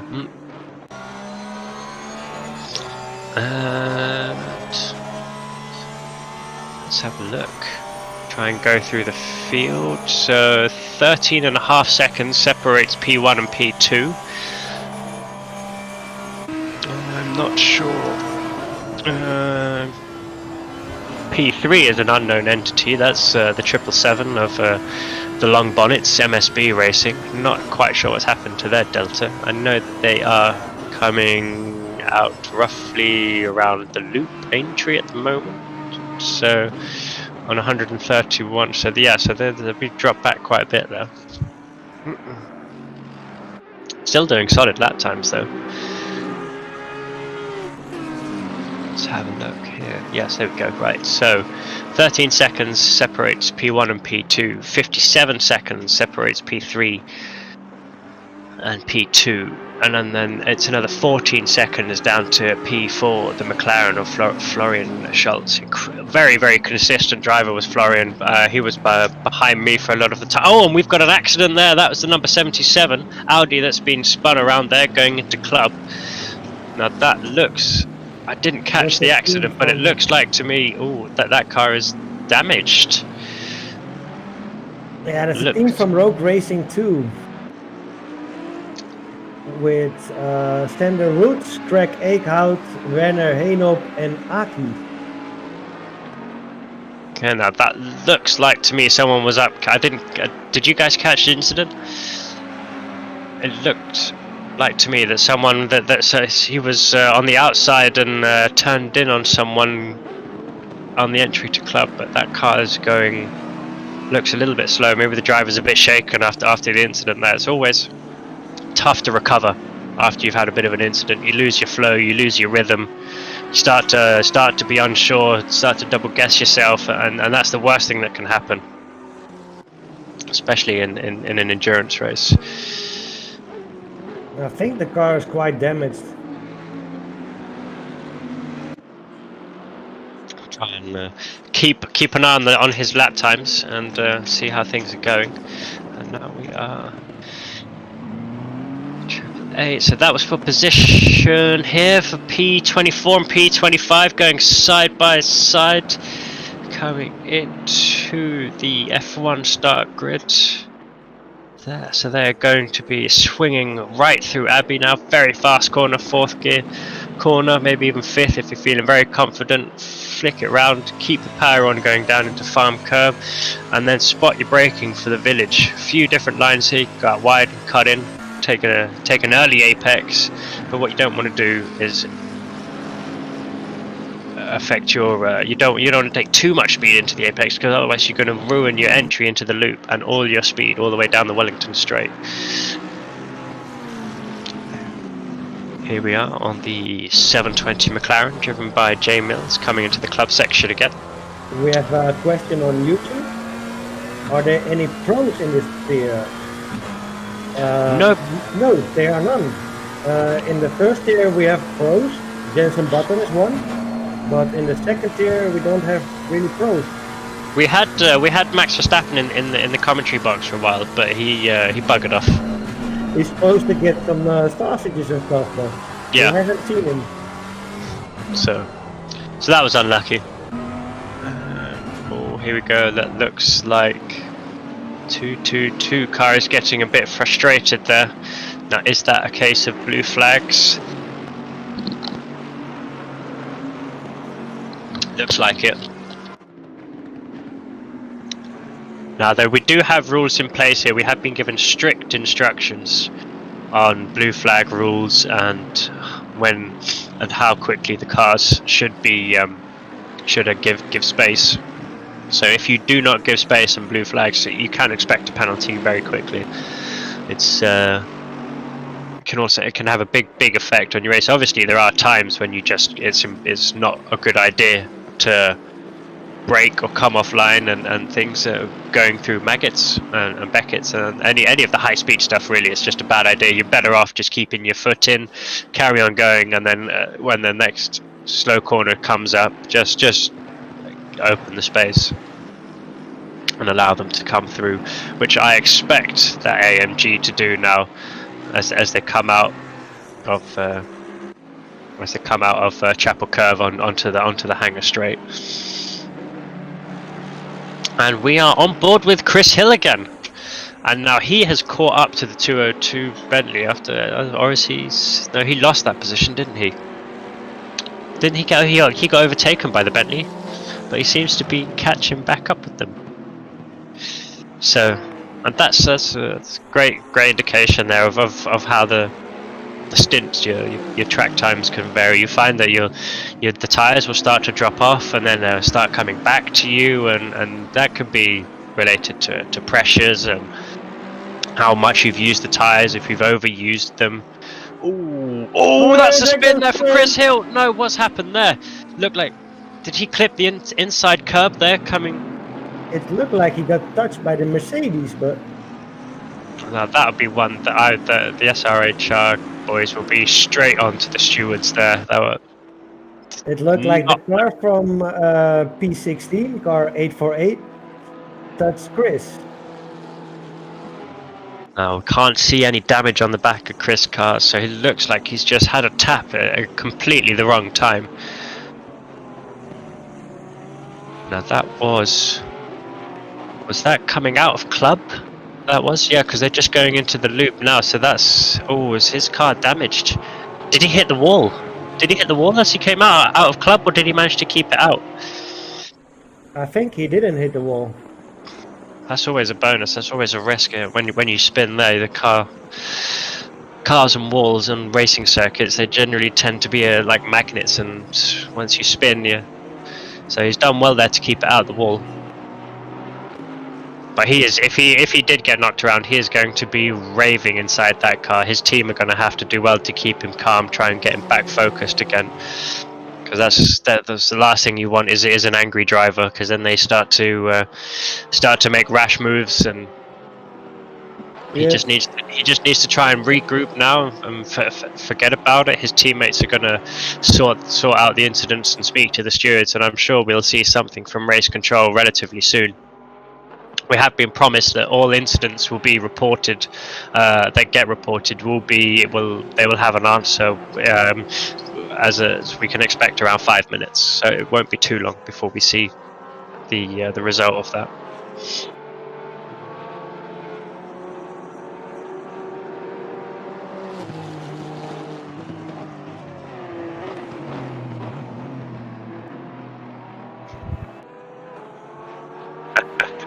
Shall I give you a bit of insider info on Jesper? Jesper is one of the team bosses at MSB Racing, so he's been keeping an eye, making sure that I'm doing the team in good stead. So hi Jesper, thanks for tuning in.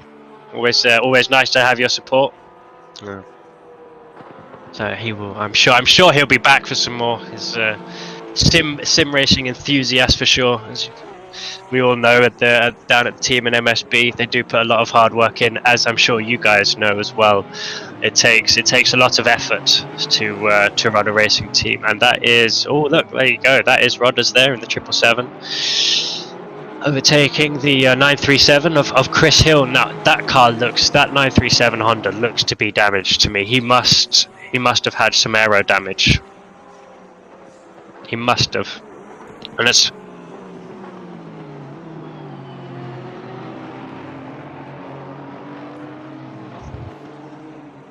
Yeah, okay. It's especially the getting a punt on the rear of these cars is normally it's better to get a punt at the front, because at the rear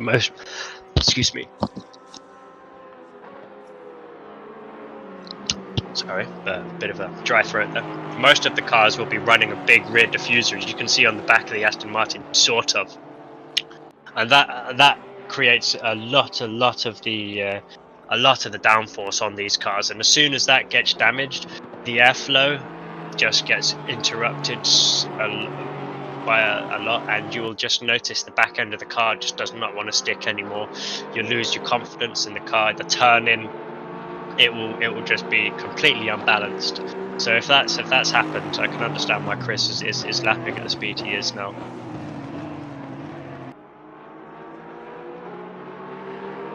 Sorry. Yep, sorry. I was just I didn't put it back after I was coughing. So let's So yeah, so hopefully everyone heard that with the rear diffusers there, a massive part in generating downforce on these cars. Different cars use it to different extents, but essentially it's free downforce because you don't get the drag as you do with running a high angle on the rear wing.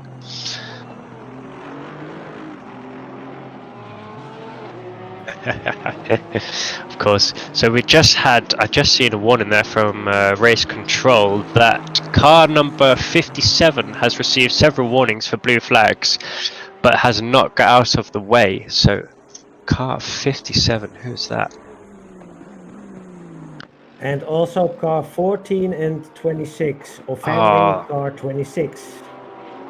So that is 57 was the Ferrari of Gary Richardson. They were trying to make their way back up the grid after a poor start, and now they've really sort of put the nail in the coffin for any attempts of a good result, I think. Bit of a shame. It's a silly way to get a penalty. You know, blue flags are blue flags. You can see them around. You have notifications in the cockpit. You could have got flags being waved across the circuit. No excuse really not to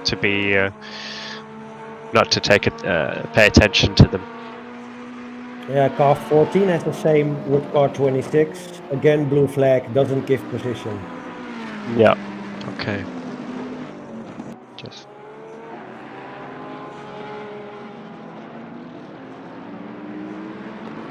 Yeah, so it seems the Ferraris, they've got the Italian blood in them. Just really trying to push everything to the limit, into the limit, and sort of losing sight of the blue flags there. So we are on board with number 14 now. Looking back, that's an Audi if that serves me right. And here we are on the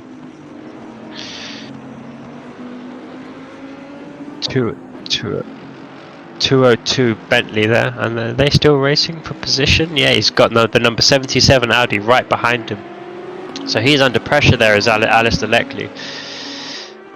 Team BDG, the Scottish team.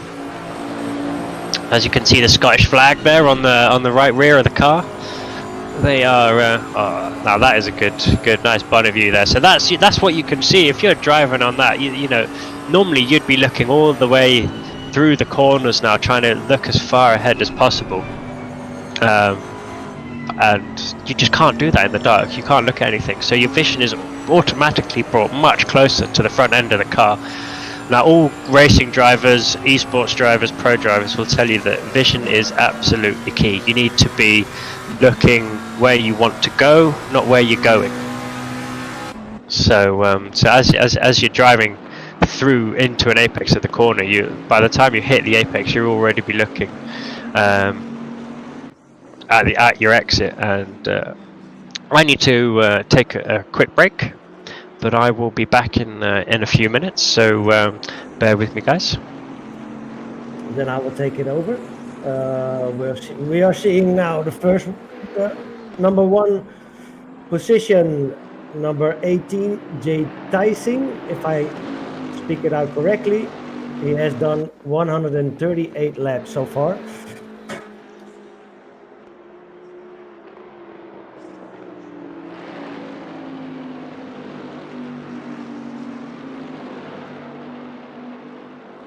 I'm not as good as Sean. Also, my English is not as good as Sean because I'm from Holland, and I will do my best to commentate this session so far.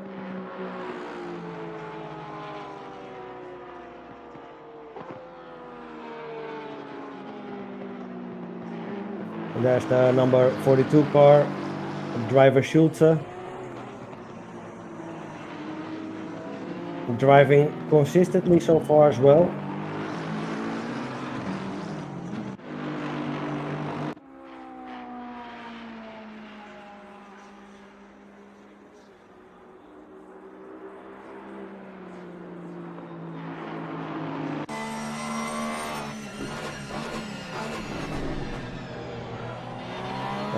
Schulze from 42 car, he qualified as P6 and is now currently P4. So that's a good job.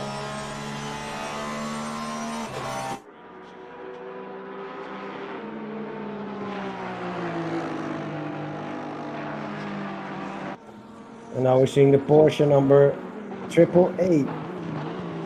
Also doing a good race so far.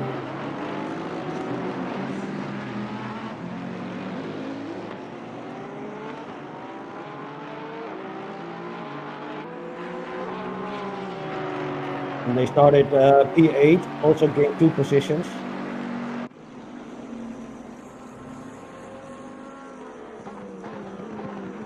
And the Aston Martin is closing in, number 7.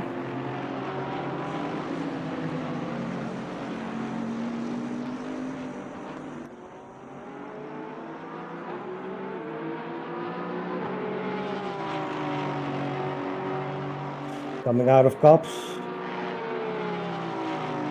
Club, sorry.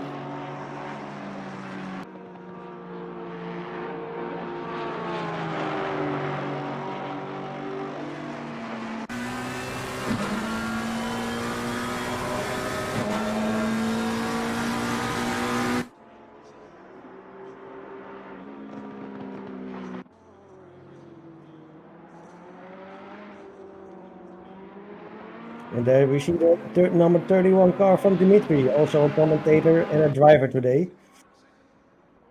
On the 32nd position.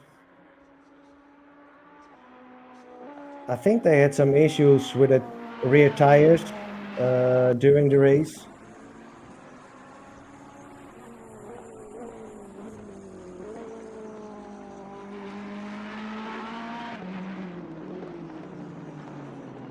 From YouTube, Owen is asking to show the lead battle.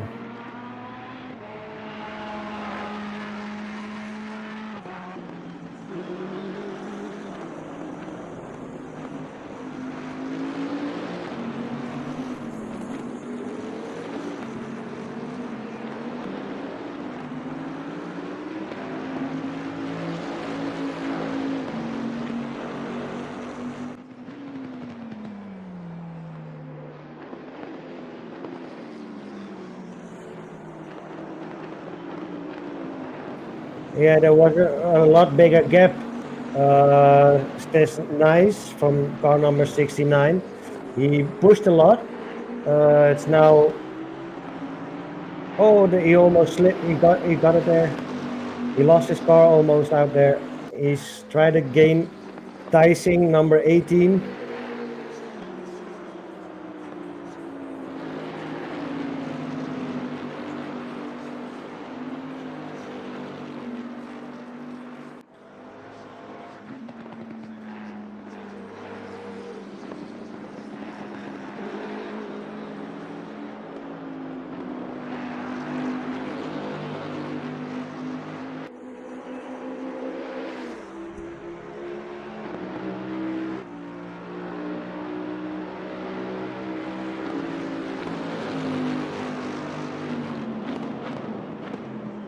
Going to the outside, but still short. He needs to take more momentum, get in a slipstream.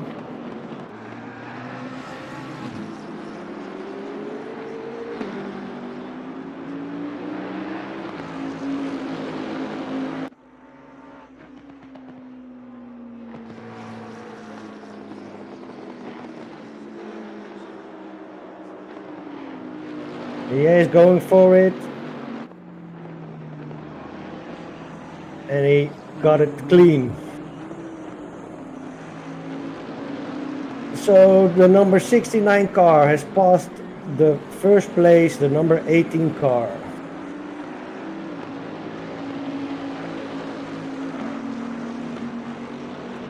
Oliver Anderson asks, is this Solder? No, this isn't Solder.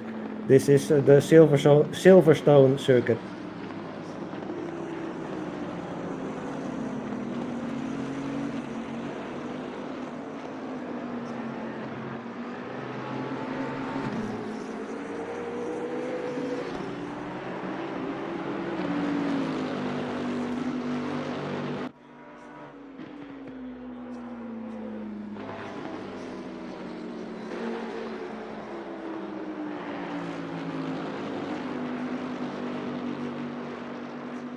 Yeah, the number 69 car was leading the race in the beginning, from the start of this race. Afterwards, he pitted, if I remember correctly, lost some time somewhere, ended up in P3, then gained position to P2 and now driving again in P1. Almost a second loose from the P2 place. He's a second loose.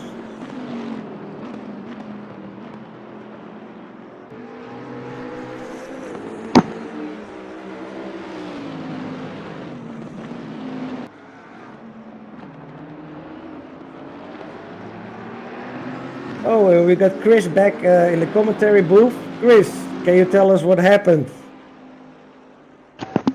I turned up for the race. That is what happened. It looked like the Mercedes hit you though, but we couldn't see it correctly because it was too dark on the circuit. I couldn't tell you what car it was, to be honest. I was obviously having a little battle. I caught the sausage at Vale. Oh no, Club, sorry. Caught the sausage there, it threw me off, but then I did get hit at the side. So it's difficult to say whether anything really did happen, so you know, it's just one of those racing incidents. Yeah, until the incident you were going great. I'll be honest, I was disappointed in my driving. I was quite a few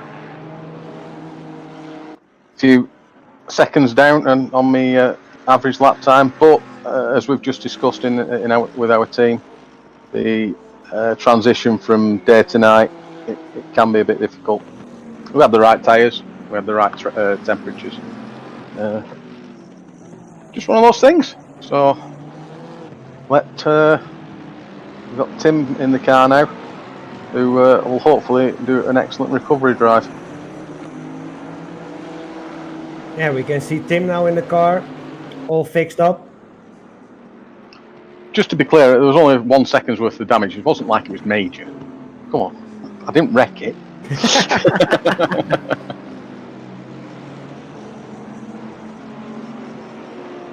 I'm just going to spend a couple of minutes just having a drink. So.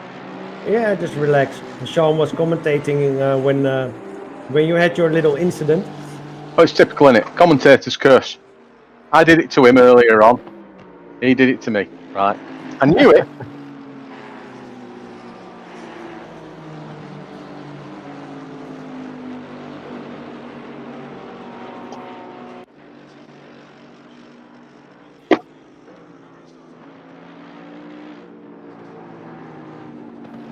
Yeah, we got Stefan on YouTube. He says Honda mate, unlucky, but a lots of love. Excellent. I'm going to have a read of those messages in a second. So I'm just going to go quiet for a few minutes, and then I'll be back, guys. Yeah, see you in a bit.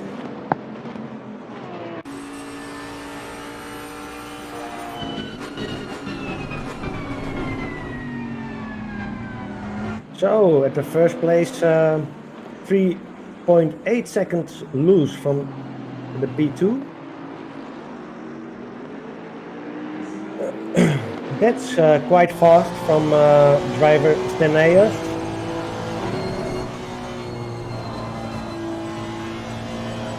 Now we're looking at the 937 car, a P19.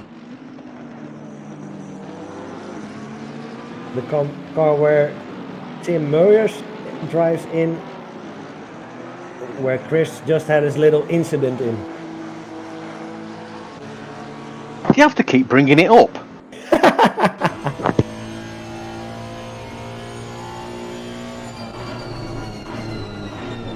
Okay, I won't bring it up anymore.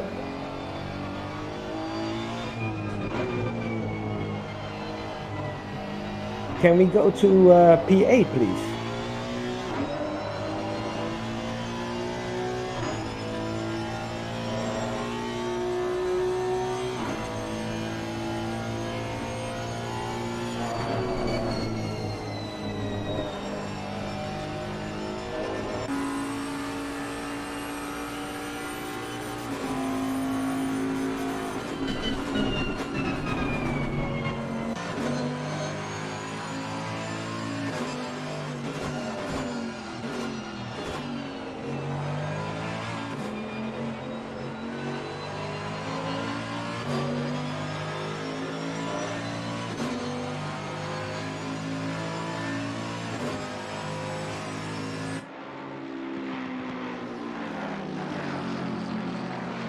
Here we can see the Mercedes of Lindholm, car number 899,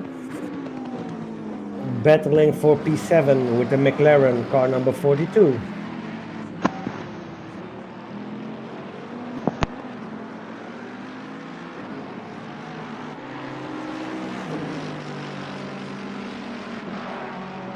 Actually, the Mercedes lost a bit. He's trying to gain so we can get the P7.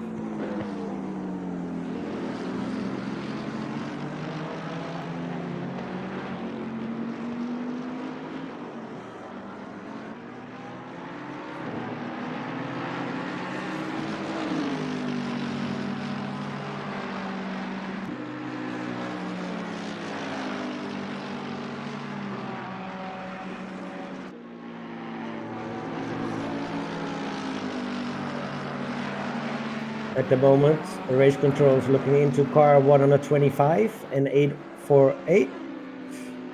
Offending car 848 hit us from behind. So 125 must hit 848 from behind, and race control is checking it out now.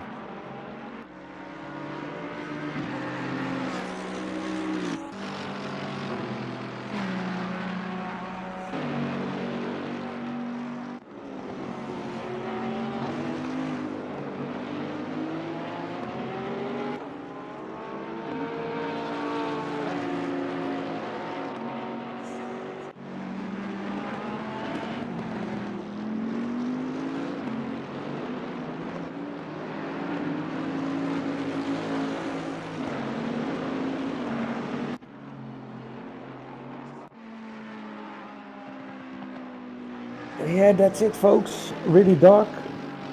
7 hours left. 7 hours and 2 minutes exactly. Currently, the race time is 11:10 p.m. because there's a double multiplier on it, so it will go faster than our current real time.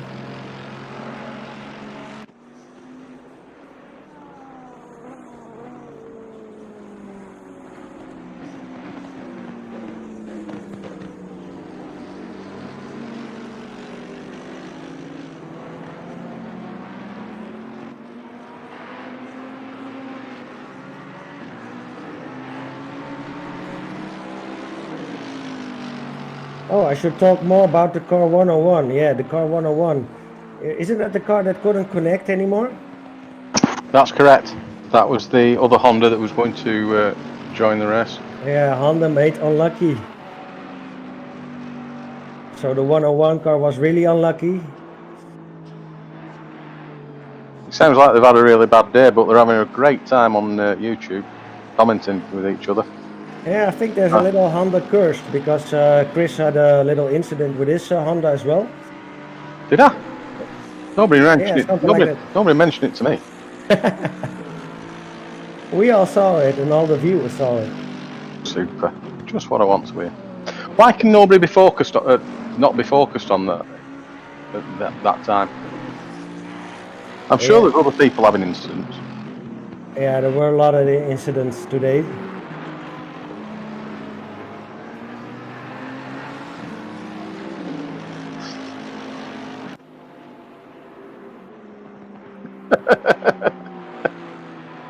Yeah, Chris, yours was the best because it was a beautiful 180. Sorry, I'm giggling because God has just spoken. I miss your voice, Charlie.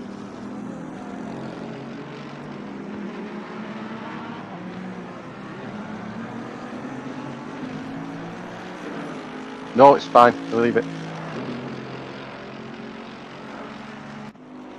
Just open a window, race control.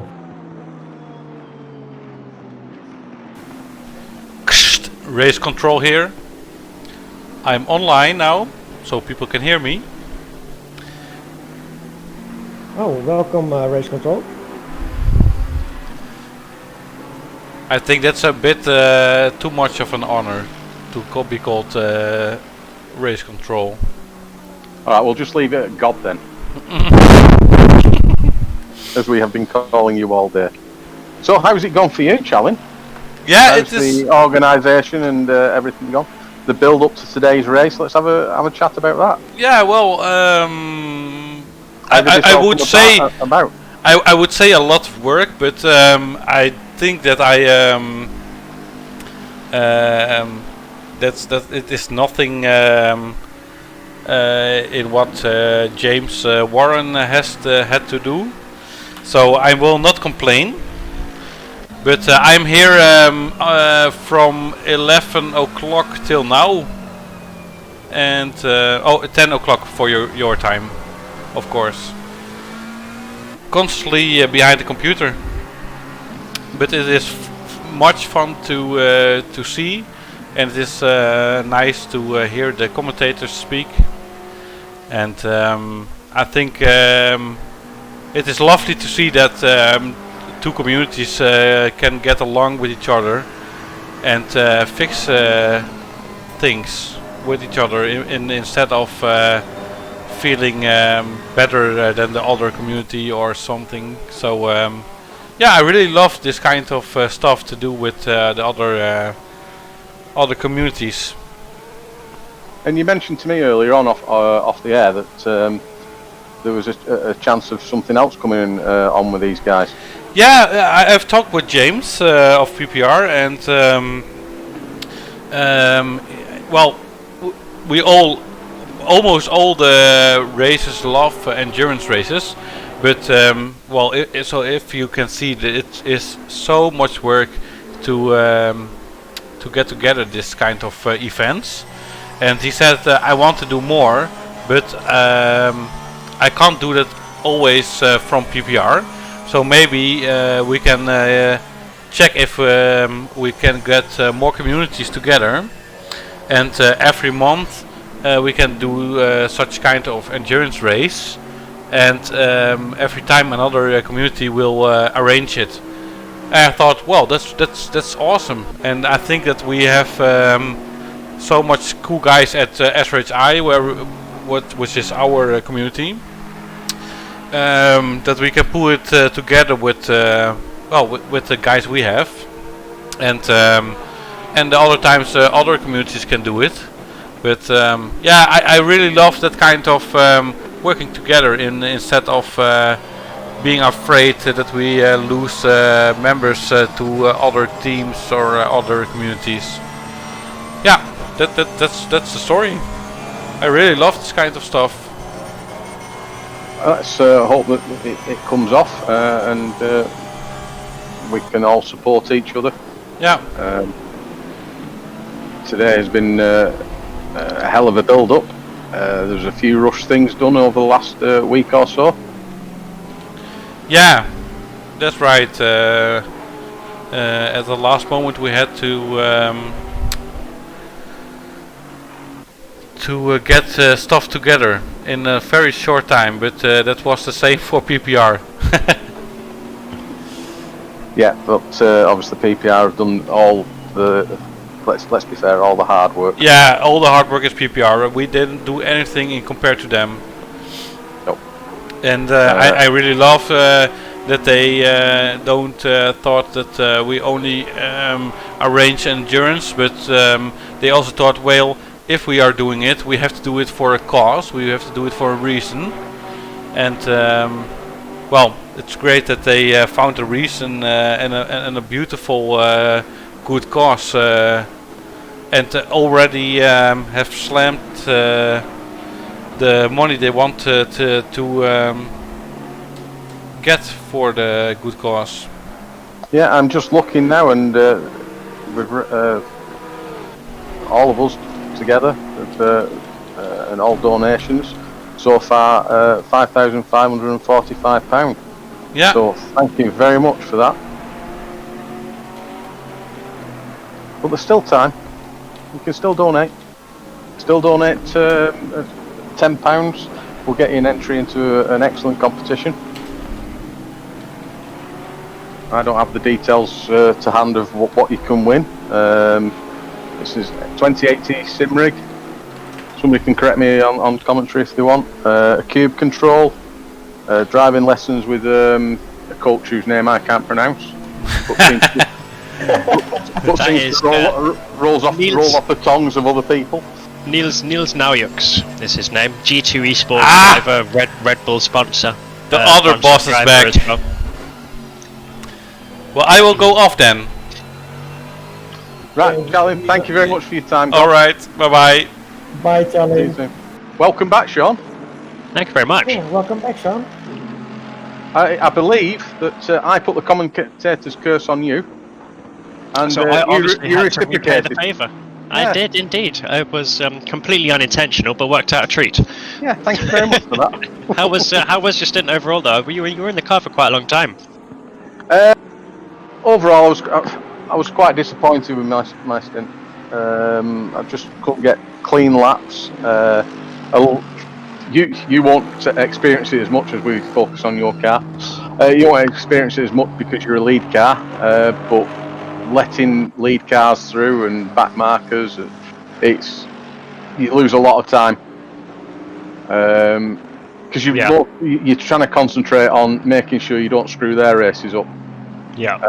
And there's back markers that want to unlap themselves on you, which you've just got to try and let them go, but then they're constantly getting blue flags. So it is a difficult one. But all in all, it was a stint. I've done me one of 15 stints for today. Not giving one of 50. Yeah, 50. Good. Yeah, we'll go with 50. I said 15, but we'll go with 50. I'll make it even more exaggerated. There we are. That's the best way to do it. But yeah, so now we've got our number one driver back in the car. Hopefully, he's going to recover some of the positions I lost. Yeah, so unless it is a big team effort, you know. So. But we started. We've got two rules written on our wall here when we started it. Rule number one: Tim joins server first. Loads of exclamation marks, because apparently it's quite important. And then rule number two. Use the right password. Is that it? Did I guess right? No. Oh. No. We didn't write your rule deck number two then. Our rule number two was remember to have fun. Yes. Yep. So I said. We're not going to berate each other for having bad stints. We're just going to congratulate each other for taking the time to do the stint. Oh yeah, and I said exactly the same to my teammates as well. I said, guys, the most important thing during this event is to have fun and enjoy it. You know, it's a long time. It's also the first time we've raced together as a team. So yeah, it all got put together quite quickly, and we're all about the same pace. You know, half a second quicker than Rodders is half a second quicker than me and Michael. And we all just trying to play to each other's strengths and support each other. Try and give little hints and tips where they're needed, but also just let them get on with it. you know, you try and micromanage a stint, you're going to end up paying for it. So yeah, and I think that's the wrong way to go. Trying to micromanage it. You can't predict what's going to happen. No. You've just got to deal with situations as and when they occur. Yeah, exactly. So, and I believe we're focusing on your car now, the 937 Honda, which it looks absolutely beautiful in the dark. Oh no, sorry, with light on it, I should say. Yeah, well, we have been commenting a lot. I mean, I've not noticed this before, but the actual exhaust's glowing. I didn't notice that before. Normally, I'm in the car, so I don't notice the back. But you can clearly see it, can't you? Yeah. The Porsche is fantastic. The subtle details. Yeah, it really is a fantastic thing, and we are starting to see lap times drop now. Really, I know we're starting to put in slightly better lap times because of the temperature. I don't know. Excuse me. My throat is playing up at the moment, so we'll disappear every now and again to clear it. But there's the odd occasional purple sectors popping up every now and again, and then people seem to fudge the lap, so that could more than likely be a traffic issue. Yeah, there's every lap you go around, you're going to come across something. Well, slight exaggeration again. I'm just going to shut up for 10 minutes. Well, I was saying that going back to your comments on the blue flags, I did say when I came back into our shed that it was nice for us lead cars to have that respect by the lap drivers, to get out of your way as quick as possible. Obviously, you don't expect a car to just slam on the brakes and get out of the way. Do a responsible place, and it has worked really quite well. But then again, we were having when I was racing, I had a car down in P14 or something that was. Oh, we've got an overtake there. It's that 3 wide. Oh, that was close. That's in club corner there, and that into the club chicane there, and that all started there because was that the 120 that dived up on the inside of club, and of course we popped away from them now, but that was 3 wide, and that ended up with the Bentley, and I think that was a 321 Bentley. If I remember. It was the 321 Bentley, but I don't think it was the 120 Ferrari. So that the 120 Ferrari is a black and white car. Yeah. So that could be a case then of lapped cars and being overlapped and everything. And again, it does get very busy. Oh, more contact there. That's a spin for the 226, was it? 224? Must be. 224 Bentley. Come round there. Did that hit car 17? Oh, was it just... That was car... That's hit one car 20. And did it... was the contact there? That looked like contact from the 120. Looked like the Bentley tried to dive up on the inside. And we've also got car 42 is on the outside of the 777 going into Cops, pulled out of the move. That's from my I've got my game running, so I'm just having a look at that, and he's coming back. And we've also got he is. That's your car. Yes, that is, and that is not a place to try and be doing half-assed overtakes like that. I'm sorry. It's if you're going to overtake there, you've got to get it done quickly. You don't hang your nose in and around there. That's just the wrong. That's just asking for an accident. Especially at night as well, where you're looking in your mirrors and you can't judge it. Yeah, okay, we've got the radar, thankfully, but I know lots of drivers trying to concentrate on the radar at the same time as the corner can prove to be difficult, especially around club corner with the sausages. Good evening, commentary booth. I think we'd have to. Welcome back, Dimitri.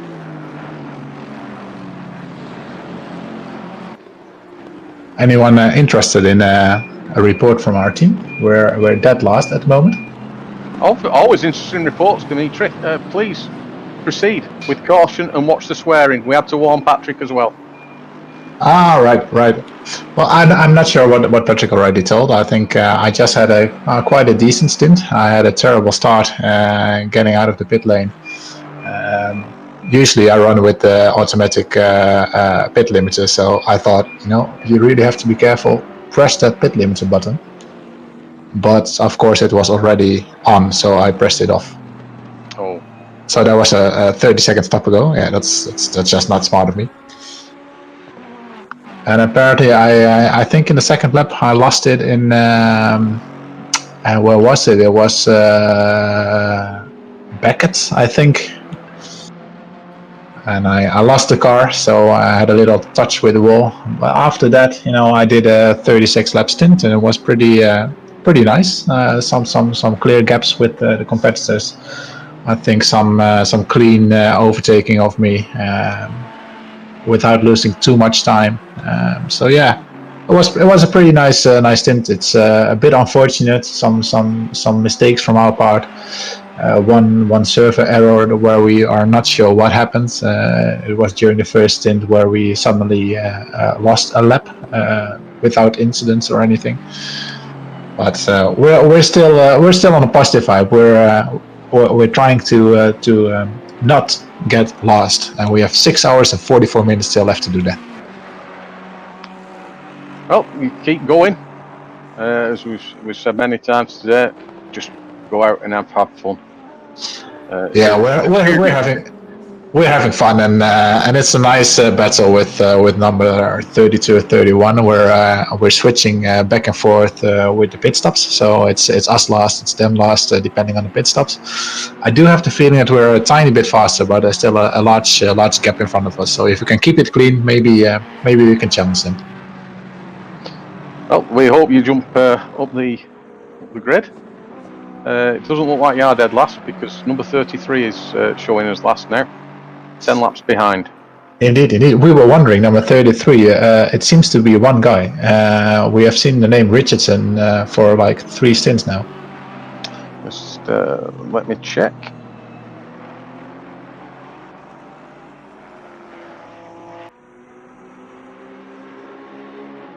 There is not a car 33 registered on the list. We got 2 Richardson, car 57, but... Sorry, it's 57, yes. 57. Yes, so we've got a Nigel Richardson and a Gary Richardson. That must be why. We were thinking he's doing a 12-hour stint. That's brief. Yeah, they looks like they've got 3 drivers. And looking at the car that we should be seeing, they're the South Africans. Also a drive-through penalty now, I see. Yes, indeed.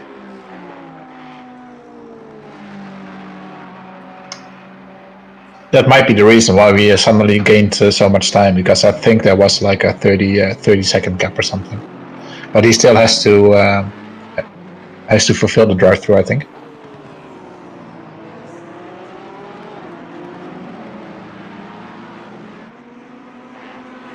So, how apart from your minor issues, how did you find your stint? Were you in the transition from day to night? Yes, I was. It's a really nice stint. You get the low sun at the start of my stint, which was in some corners. Yeah, it was shining right in your eyes. So you have to take a little bit of care, and then it transitioned right into the night. I think it was really nice. It's a really nice time to be driving on the track. And just before you came on, we were commenting on the. We as drivers probably never noticed it before, but the exhausts you can see in the dark glowing at the back on some cars. Indeed, you can. And you can see the sparks. Yeah. Sometimes they do put you off when you're driving the sparks, and the dust clouds that we see when somebody runs slightly wide. Yeah, especially with the dust clouds, because there's like it seems like a 1 second gap between the car, hitting the gravel and the dust cloud appearing. So it looks a bit weird to me. Yeah. Oh, great. We got Yorick as well in the commentator booth. Please tell me he's brought the ice creams. Yeah, Yorick, did you find Max? No, I didn't find him, unfortunately. Now, And we didn't have any hot dogs as well. that was nearly 5 hours 20 minutes ago we sent him out from. Something What? tells me he's not coming back. No, he's not coming back. Did you That's tell great him? point. Did you tell him where to get it? Because otherwise you'll just be driving off to Italy probably. Yeah, or driving to Austria, yes, I think. We have to be more specific. Man. But it was a nice stint, Chris, and we did have some issues with at least I had some issues with the tires being way too high pressure in the beginning of the stint. At the end of the stint it was fine, but beginning of the stint I was in the 29s, so that proved to be a little bit of a problem.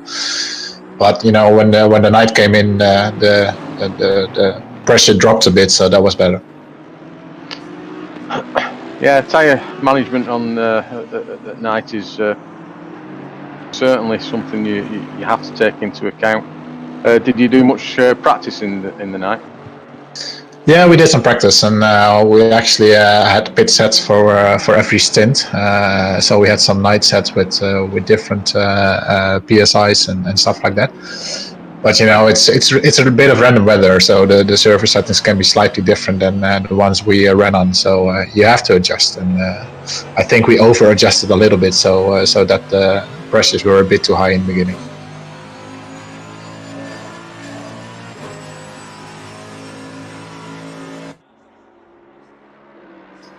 So I see that the battle for the first spot is still the same battle.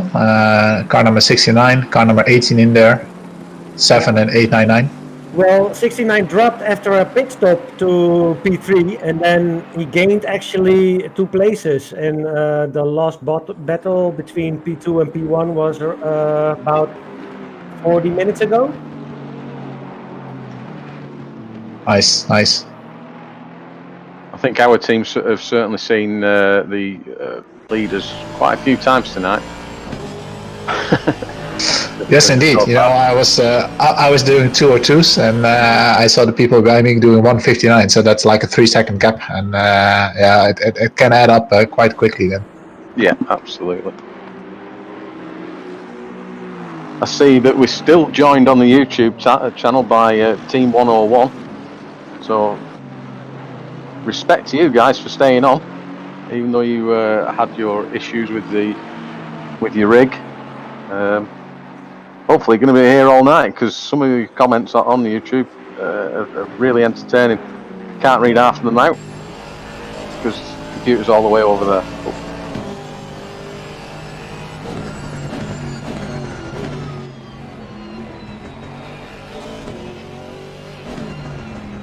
Should we do some commentating on what's actually happening on the screen? Do you think that'd be wise? Is that what we're here for? Yeah, actually we are here for the screen and commentating about the race. All right. Not about Max. No, actually, I need some food, and Max should bring it. We need to send somebody out. We need somebody. Well, we can't risk sending another commentator out to go and find Max, because he might get lost. He's gone again. I don't know where he is, but he left the commentary booth. Perhaps he's gone to get the hot dogs. I don't think so. Yeah, I know this car 777 and getting a bit wide on the first turn. I'm not sure what the name of that corner is anymore, but it's turn 1. But that's no problem. You can go wide there and not lose too much time, and usually you don't gain any time, so you won't get a warning for that either.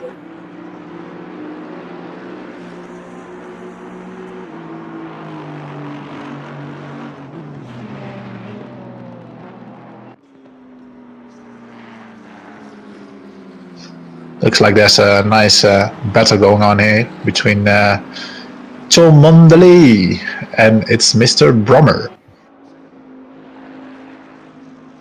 Or actually it's Mr. Babin, I think.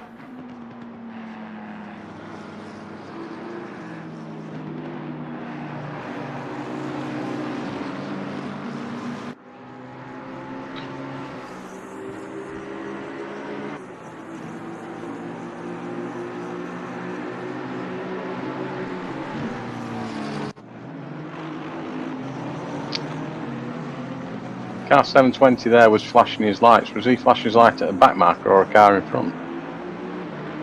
I think the car in front because he gained a spot. Yeah, although it looked like car 720 was like had a 14-second gap to the car in front of him, so it must have been a back marker. Okay. And it's actually not that. It's actually pretty wise to flash a little bit, because I noticed in the car, you know, the cars approaching you from behind you only see them in your rear view mirror at the very last moment when they're at 1.5 seconds, 1 second.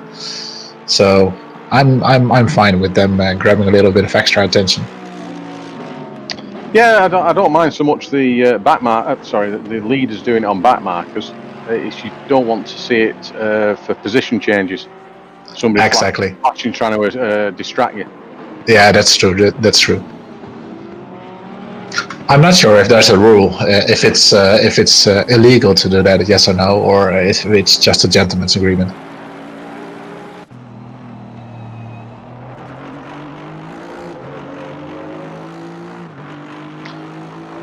Just bear with me while I pull the rule book up.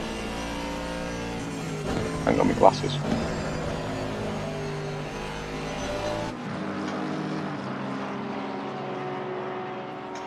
Efren, you must be lucky because they are sending some pizza your way through the YouTube mail channel. Oh, that's good. Thank you, guys. Thank you for the pizza. Appreciate it. The bad news is it's coming with the Danish National Mail Service.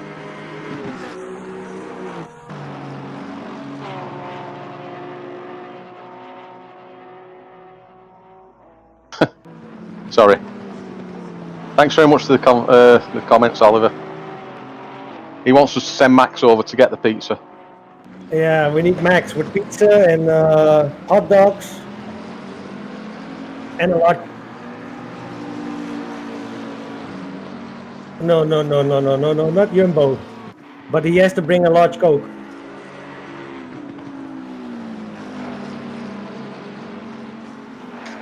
So I'm looking at the car 720 and the Bentley right behind it. I'm just not sure if this is for precision or not. It doesn't look like it because 818 can't actually see on the timing screen. So that will probably be. Himself. Yeah, that will be 818 unlapping himself. Which of course you are allowed to do, but you do need to pull away as quick as possible. Yeah, you have to be really, really confident on your overtaking, and you have to be sure that you're actually really faster. So car 818 is actually is in 24th position, 3 laps down. They must have run into trouble because I've seen that car way up there earlier in the race.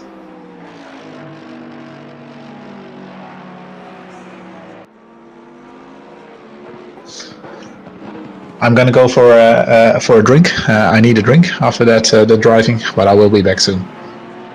Okay, Dimitri, thanks for joining us. See you later. Actually, the driver from 818, who's currently driving Finocchiaro, if I speak it out correctly, he ended up in P2 in qualifying. So there must be something wrong during the race that they ended up in P24, I guess. Yeah, P24.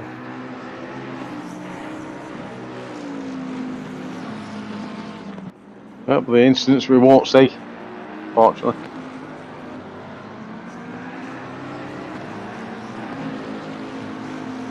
Got the incident room, see if anybody's been investigated for anything. Yeah, so car number 7 and 97. 7 offended, 97 at lap number 159 at Hanger Straight. A description: flashing lights. Okay.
watching because the current driver in 777 is my cousin. Okay, Emil Rasmussen is watching because his cousin is driving in the 777 car. And that's our fellow commentator Sean's car as well. Yeah, that's Sean's car as well. Which I'm not allowed to commentate on. I'm banned from commentating on his car. Race control, can we switch to car number 777?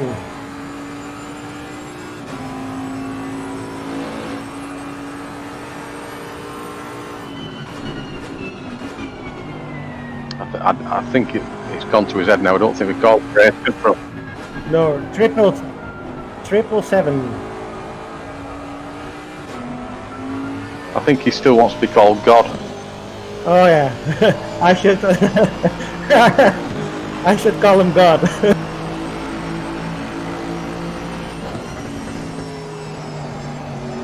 Okay, special for Emil Rasmussen. Here's the car that his cousin is driving, and also Sean is driving.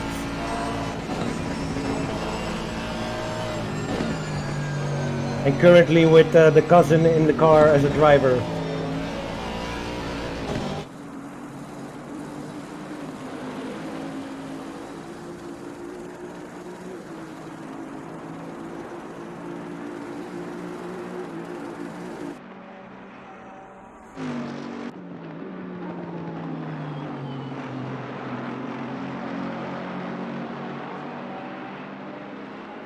There's not happening much currently.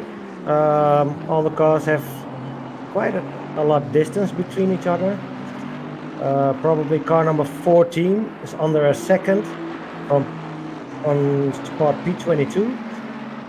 Probably for going for the P21 place.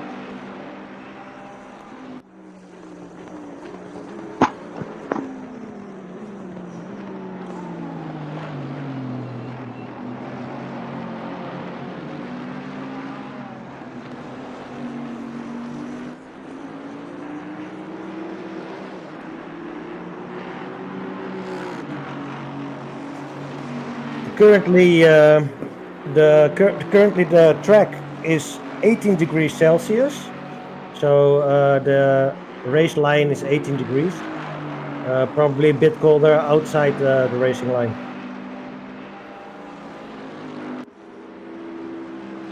And currently, we also have clouds coming over Silverstone, so we might have a little bit of chance of rain. Let's hope so, because it will give a bit dynamic to the race.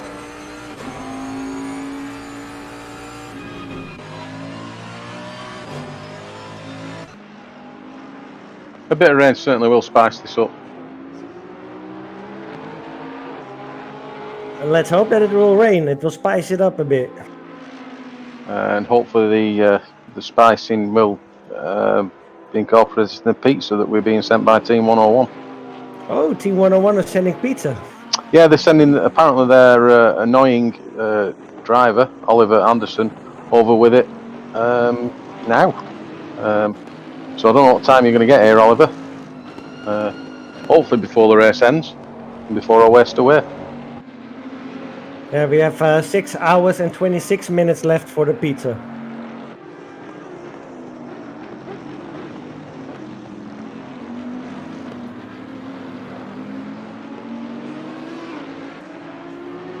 Okay, God is telling now that his girlfriend is baking cookies and he can smell it.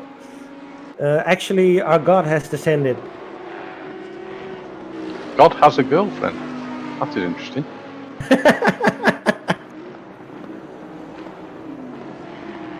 Oof.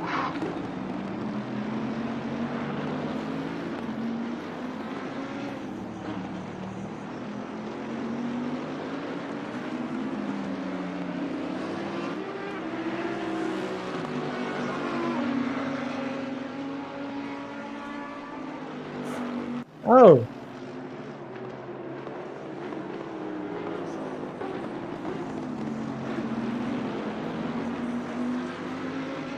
There has been a driver change for car number 69.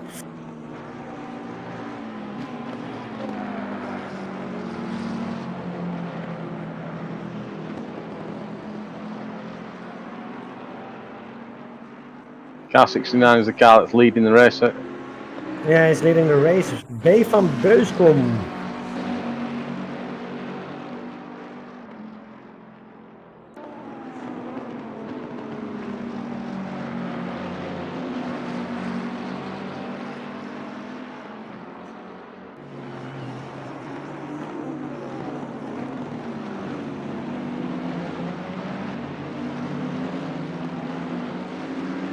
Right, we've been asked for the battle for position 19th on our YouTube. Unfortunately, God has left the room, who controls our race direction, so we can't actually control that. But with a bit of luck, the way that this platform's set up, we might actually see it anyway.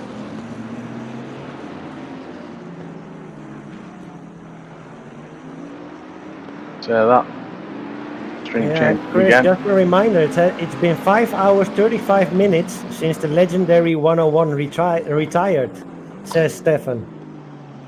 I'm not going to throw a... I was going to say I'm not going to throw a shout out to them until the pizza arrives, but they're offering other food now. Yeah, they're offering 2 pancakes. And we'll get Oliver for 3 years. I'm not sure if you're aware of what's going on in the world at the moment, but that sounds like slavery, and we don't condone slavery in any way, shape or form. But thank you for the offer. Just leave the pancakes. No, hold on, I still want the pizza. Why have we gone down to pancakes?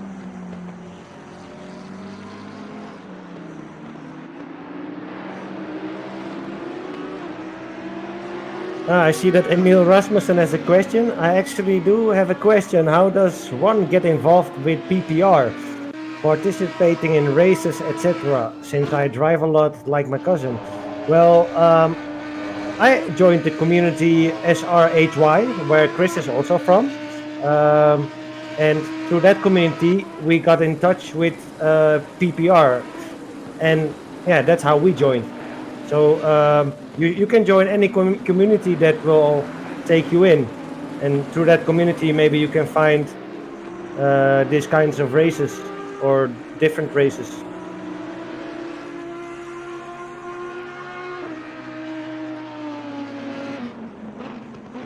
I think, if I remember rightly, SRHI, and God will correct me shortly about this, celebrated their first anniversary just a few weeks ago. It's a relatively young community. Not sure how long PPR have been going on. You may be able to find information on there. I believe they've got a website, PPR Esports. They may be able to guide you.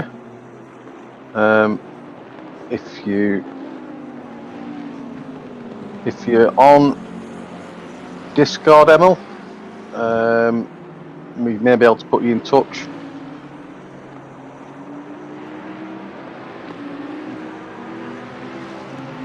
And we have driver in 96. How is he doing?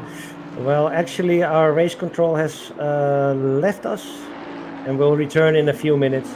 And now we can see 96 is at P30. So that answered your question.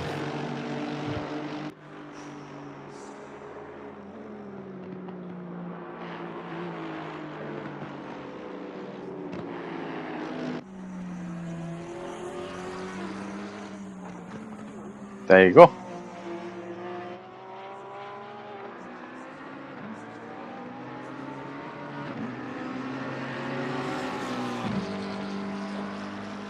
Well, Chris, you got another question from Emil. Yeah, I'm just replying to him by typing. So I've just got to think how we can do it.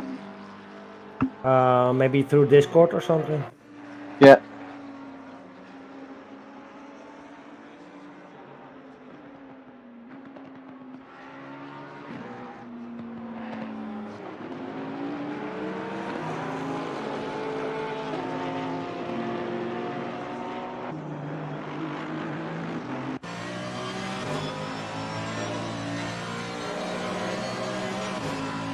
Come on, Muris, get past him.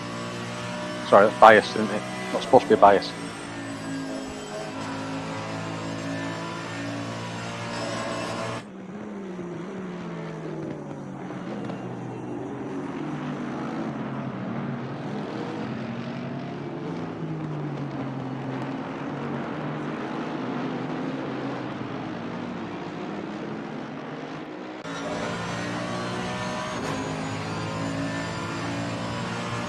Yeah, at the moment, the car number 937, the Honda from Tim, is closing in for the P15 spot.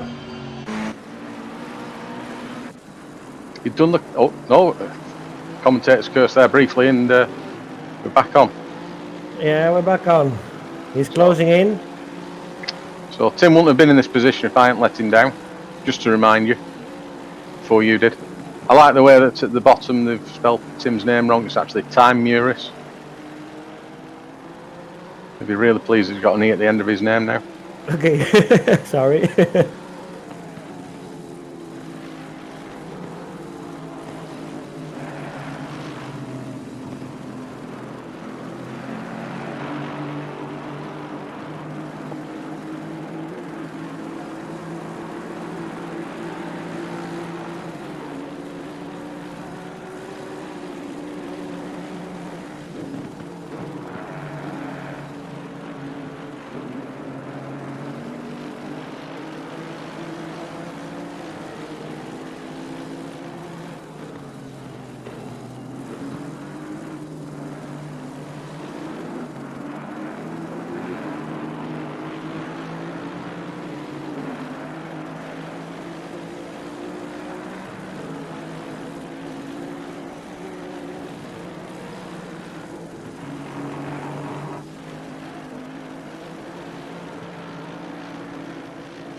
Coming through the village.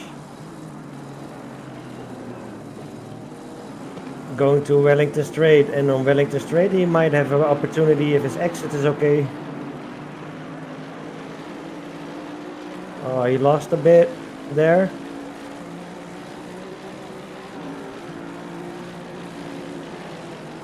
To be fair, Tim is driving the Honda, which is renowned as the slowest car in the field, and he's up against one of the fastest cars in the field. So his driving is what will matter here compared to his competitor. Apologies if that sounded really obvious. Good morning. Good morning. Hello, Anthony. Hi. Good evening. Are you in the office? evening. Yeah. I've not actually played the theme tune. I've been told not to. God told me I wasn't allowed to play it. I'm really disappointed. Oh. So how are you? What are you watching? Are you watching a challenge stream? Yes, we're live on Challenge Stream, and you're live on YouTube. Ooh. And Twitch. So whatever you say, It's being recorded. Welcome. So what happened? What did I miss? Well, if you only just turned up, quite a lot of the race, mate. Yeah. No, I raced myself. Huh? But I'm sure I saw you on track. Yep. We're currently 13th place. So. Yeah, you're doing really well. Yeah.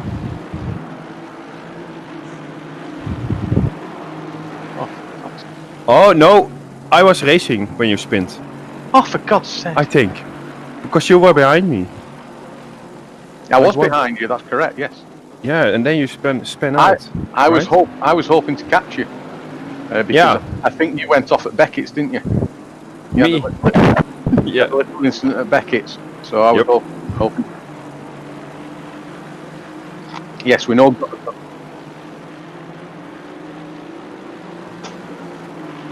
Go this way. What the hell is he on? Yeah, Chris has taken over your controls. I can't do anything. We can call him the new god. We have a new god among us.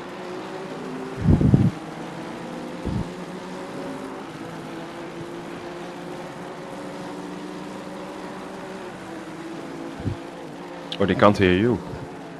No, Challen is quiet, Anthony. Sorry, as we keep calling him, he is now God. Because he controls what we see on the screen. Ah, you're streaming live. Yeah. Okay. Yep. I get it. So, from your point of view, Anthony, how did your stint go, and how is your team doing at the moment? Our stint went very well. We started at 24, 25, I think. It was our grid position at the start. Well, we worked our way pretty well, I think. We're now 13th. We had some minor incidents, but not much. I had a drive-through because I bumped into someone. Naughty boy. Yeah, it was a miscalculation on my side, but that happens. As we see your car overtaking Patrick's and Dimitri's car. No. Nice. Yeah, they are a lap behind, right? They had a few issues. Yeah. Which I'm sure they will expand on. Yeah. Well, what do you think? Setup issues or? I know that can't remember if it was Patrick or Dimitri. Actually lost pressure in a tyre, so they had to make an extra stop after they made a driver change. Ja, een extra stop is almost weer een halve lap. Behind.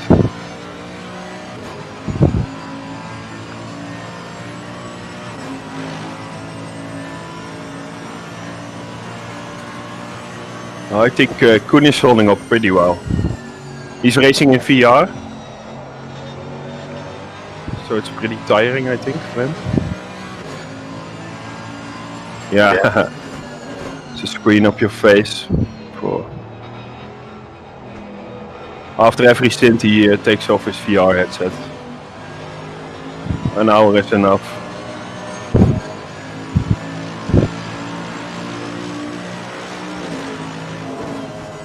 Yeah.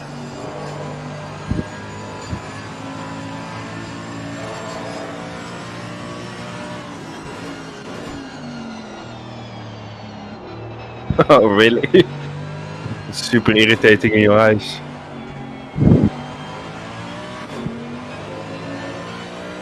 So, Anthony, you may not be aware that Team 101 seem to be our favourite viewers. They were due to start in the Honda.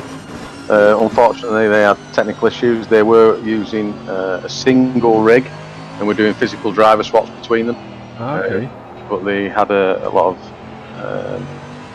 of some issues. Well, reading the stream, they've had quite a few issues today. It'd be great if we could get them into talk on the channel. I don't know if that's possible.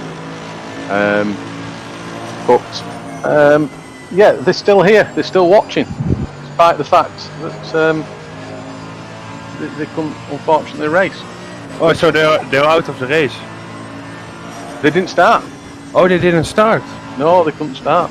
Oh, unfortunately. But they are promising us pizza, so we're eagerly awaiting the pizza arriving. Yeah.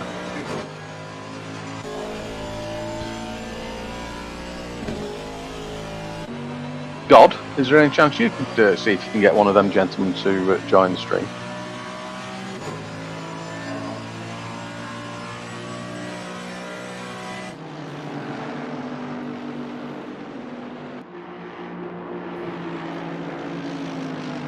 Is it? Could you ask Mr. Warren now, because he's might not be driving.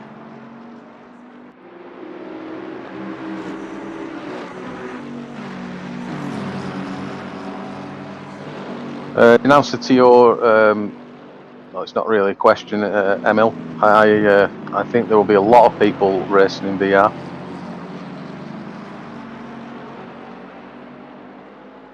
I'm sure Class also races in VR, doesn't he? From our community, as well as Colin.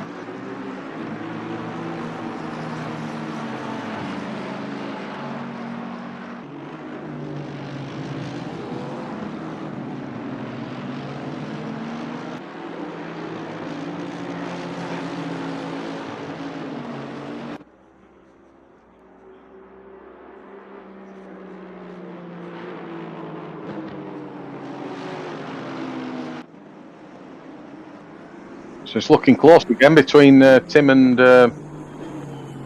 Mr. Boom. Very close.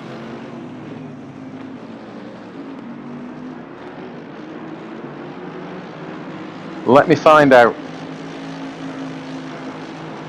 The gentleman from 101, which one of you wants to come and join our channel and tell us about your hard day and bring the pizza?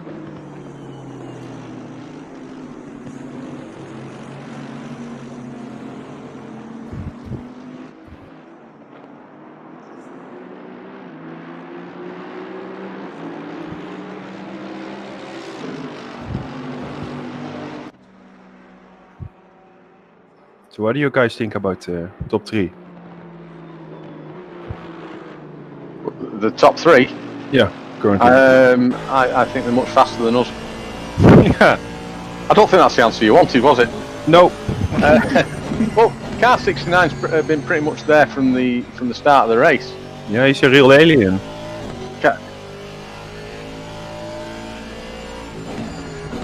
Yes. Got. He's asked. He says he can do it. So yeah. But they're saying we'll all join. They can all join.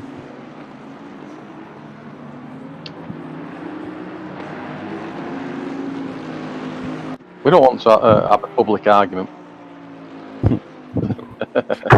No, that's not good.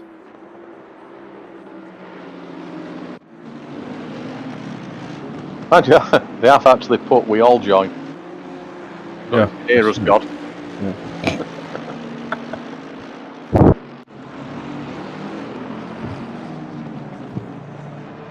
Yeah, but the number 1 is really, he's like the real alien here. Yes. If you joined us much earlier on, we described what the difference between a human driver is and an alien driver. Yeah. Yeah, I know. I've heard about it. We're nowhere near alien driver. The team is called A&E plus S. Oh, plus. It might be +5.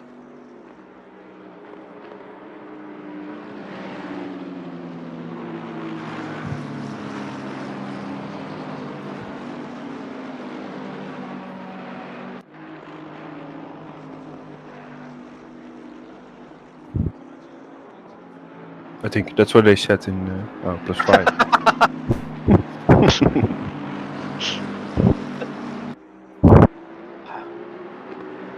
It's weird how we just both typed exactly the same thing at the same time. Yeah. Oh, it's A&E plus S Racing. I see them in there. Only Stefan is in the channel.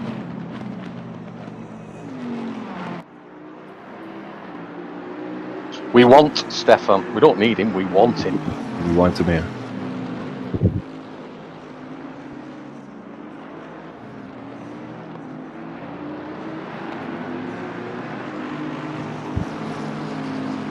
Go and drag him. There we go. We've now got Stefan from Welcome, the team. Stefan. Welcome to the live stream. So, tell us how your day's gone. And where's the pizza?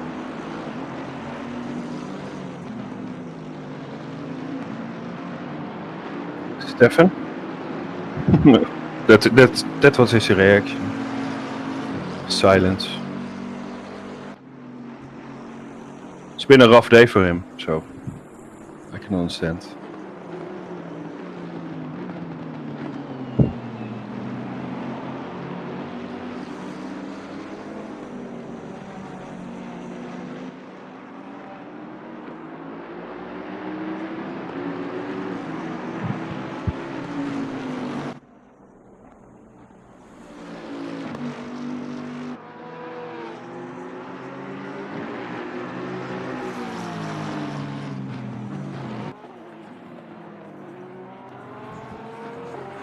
While we're waiting for Stefan to join, it's really rude of me, but I've only just noticed that Xander Westenberger in car number 7. Oh, sorry. Hey, works now. Yeah, we're joined by Stefan. Hi, Stefan. Welcome. Glad we clicked the button on our Discord to like pretend to be real engineers and stuff. So, tell us how your day's gone. Perfect. Yeah.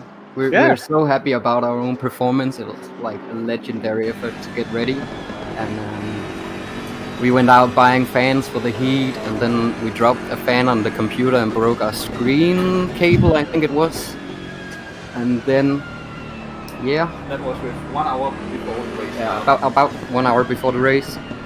And So, then at this point, how many drinks have you actually had during the day? You haven't drunk anything at that point to drop a fan on your screen? we're just that stupid, like honestly. Honestly, yeah.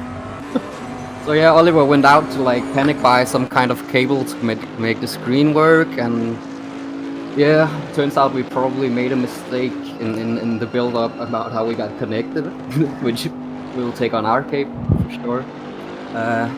That's why we're so legendary, obviously.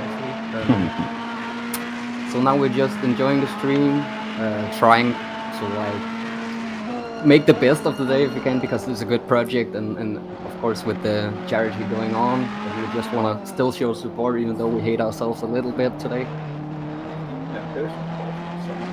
Yeah. Oliver has some related people. Okay. Well, it's good sportsmanship. Well, it's a community, and we have to support each other, even though we sometimes we suck basically. Yeah. But still. I must say that the YouTube comments, you've kept them going throughout the day and reading back through them. Very entertaining. So, despite your nightmare, you seem like you're really having a lot of fun with it. But to be honest, Solder is not any of our favorite tracks. Oh, Solder is the worst track we can drive on anyway, so we're pretty happy to avoid that. That's true. Yeah. Yeah, I'm really pleased you're avoiding Zolder. Yeah. So I'm just waiting for you to send the address so we can get rid of Oliver, because most of this is his fault, to be honest. But yeah, we all share the blame. If you can send, there'll be a lot of disappointed children in the world at this point. But if you could send him to the North Pole, I'm sure he can get some solace there, and he can be put to work as one of the elves. In our one-on-one car. Yeah. We'll make our car fly for the next race. How about that? Yeah. That sounds good. So if another one of these races is organised, you want to join us? Of course. We just need to like figure our own technical issues out and like be a little bit more prepared. We'll still race with 101 Honda. Of course, this is gonna be how shit the track is. Even on Spa, we'll race the Honda or the Jack. It'll be a legendary car in a few years. We'll see that. So do you guys know what exactly happened, or just a random technical issue? Maybe some ID failure or something, miscommunication between us or something like that. So yeah, it's been a frustrating day, but now we're just like might as well like have some fun with you guys in some way. So is that your Steam IDs you think you've messed up, or something the like organisers have? Yeah, it's probably our own fault. No blame for this to any of you guys and the PBR. Unlucky for us, because we were really psyched about it, and sharing the same rig, having a nice day. But we had a 101 problems. So. Yeah, 101 problems. One. Hit me. Don't hit me. Of course. Oh yeah, we have a 6-hour race. We have 6. We're at the halfway mark. It's at Zolder. We're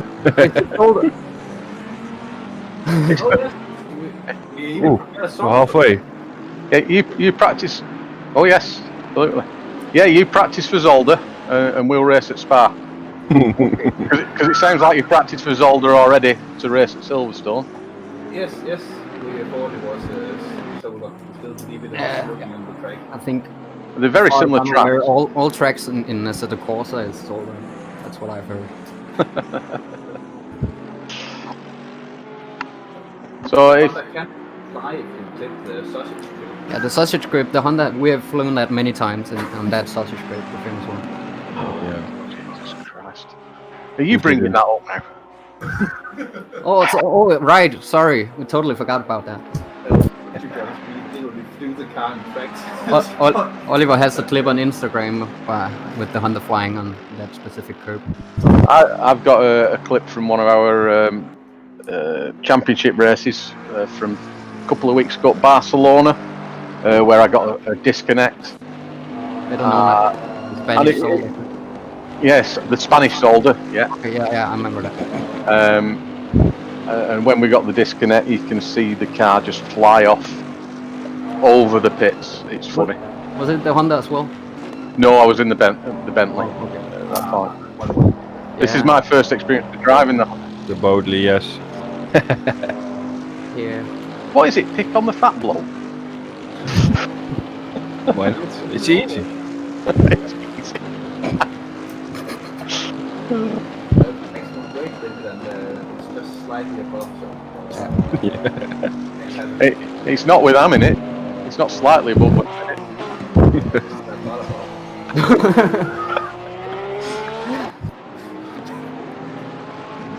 Yeah, so we're just three good guys, as you can hear, so just having fun. Having a nice day, having a fun day. It turned out to be somehow. We're having a day. Yep. We're having a day, yeah. At least you have a day. Yeah. Maybe tomorrow we'll have another one.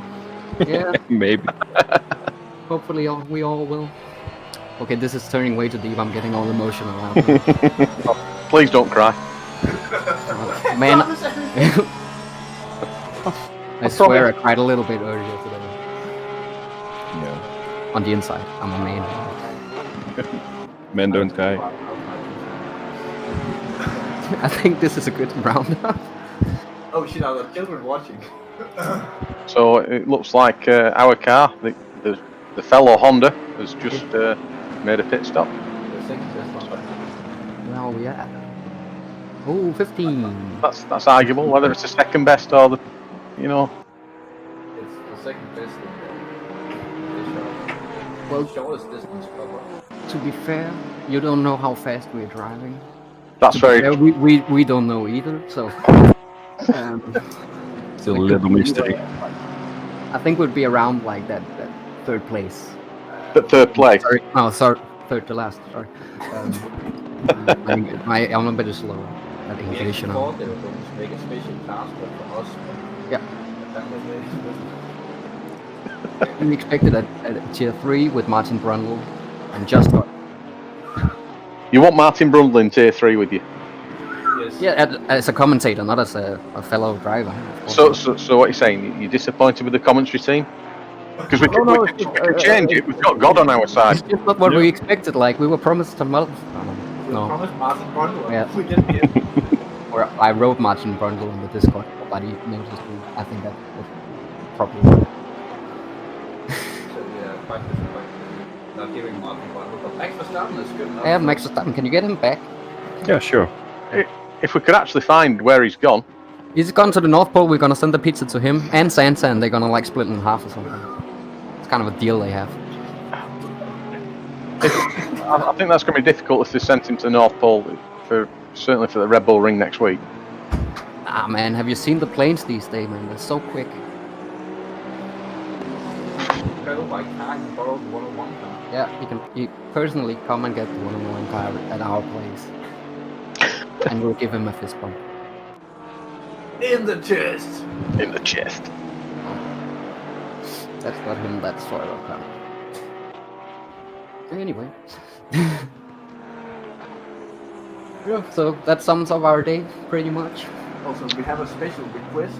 If you could sing Living on a Prayer by Bruce Springsteen now that we've passed the halfway point. Yeah, you know that famous Bruce song. Living on a Prayer by Bruce Springsteen. Yes. Yeah, that's the best song. Yep. Would you mind We can singing do that? it. Would like the tempo to go in like 101 beats per minute, if that's cool. It's the final week of the car. Yeah. I could be quite wrong here, but I'm pretty sure Bruce Springsteen didn't sing Living on a Prayer. No, but we want you to sing it as he would. Yes. We don't like Bon Jovi. We've heard the rumors, mate. I don't do requests. Okay. But, Could you consider? What's the weather like over where you are? Shite. we had a small thunderstorm. We had a small thunderstorm halfway through. Halfway through our race, which was around 2 o'clock. There was a thunderstorm coming. Right. So at that point I was singing. So Were you singing? that'll explain why the thunderstorm arrived. Oh, you have that kind of power. Well, we've got God on our side, so. We have 101 gods. Can you do Thunderstruck with ABCD? ABCD.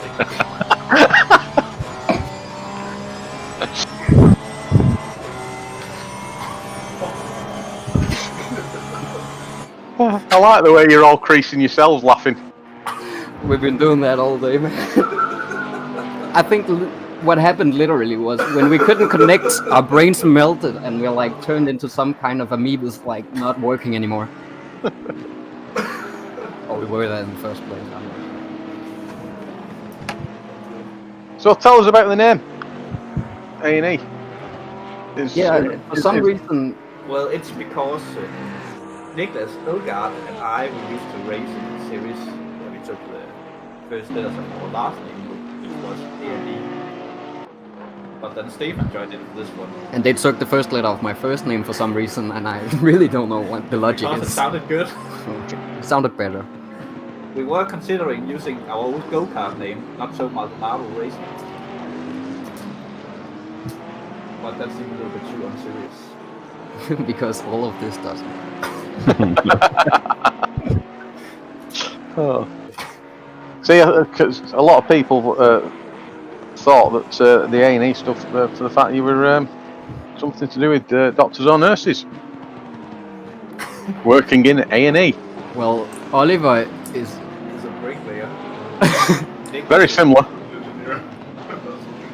And Stefan is just workless. Yeah, I'm just unemployed. I'm the guy with the long hair, by the way. Yeah, I noticed your picture you posted earlier on. It's a pity. Sorry, it's a good job we can't show that on the Tube of Eunice. Yeah. You know what? I look very feminine on that picture, but I was really trying to get the corona distance to Oliver, so I look so awkward. You should put that up on the screen instead of the race. I think you can just show it for like 2 seconds. We will ask God if that's permissible. Yeah. Also, if you can sing that Thunderstruck song. Yeah.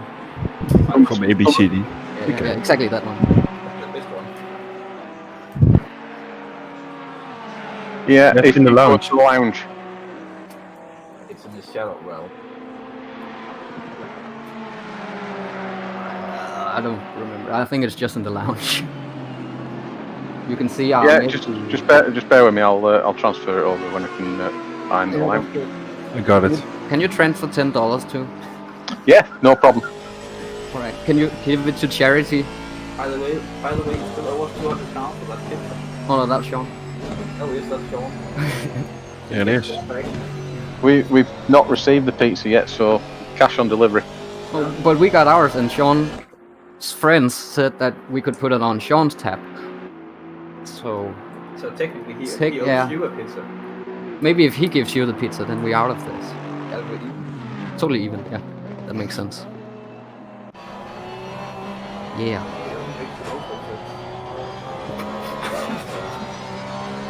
We'd like to apologize on the behalf of our team.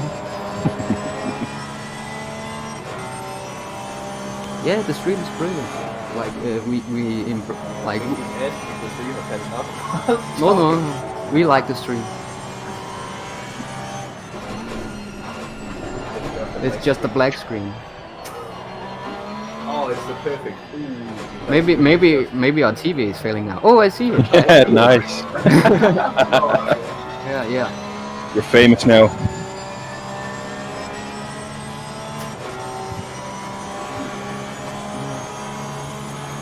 Yeah, the ones who didn't make it They look familiar. I haven't seen them before. I've seen them By the before. bunch of white. No, sorry. You can't say that. No, I stopped myself. Children watching.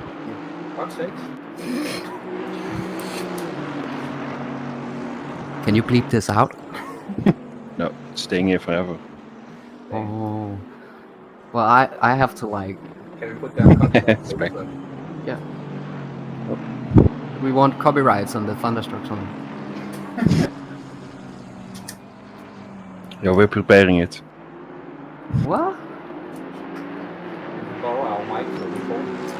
Yeah. We have to come here first. Sure. Where are you guys from? You're from Germany, I think. No. No? They're our neighbors. Netherlands. No, the good friends of the Netherlands. Antarctica. Oh wait. Maybe that's why the connection is so bad. Probably. No. We're from Denmark. Like right now we're in the southwest. Oh, okay. Mostly west. It's not even low because it's south. In my head, it's south. It's in the middle of the freaking west coast. Okay. Yep. West Coast, baby, and yeah. West coast. There's nothing else to do out here right now. Some weird stuff on YouTube. Yeah. Right, guys, as you requested, Yep. I couldn't do $10, but I've done £10. That's fair enough. Good man. Good lad. It's even more.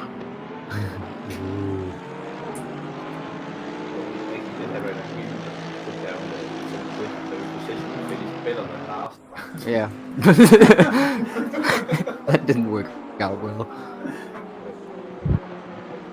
But we appreciate the RIP 101 signs that everybody, especially Oliver, is putting in the chat. It means a lot. But remember to use the hashtag on the social media. also the hashtag, but also like all this charity work. Remember to appreciate that too, and not listen to our stupid Thunderstruck request all the time. So I think if you sing the song, the donations will come flooding. Yeah. Something will come flooding. It won't be donations.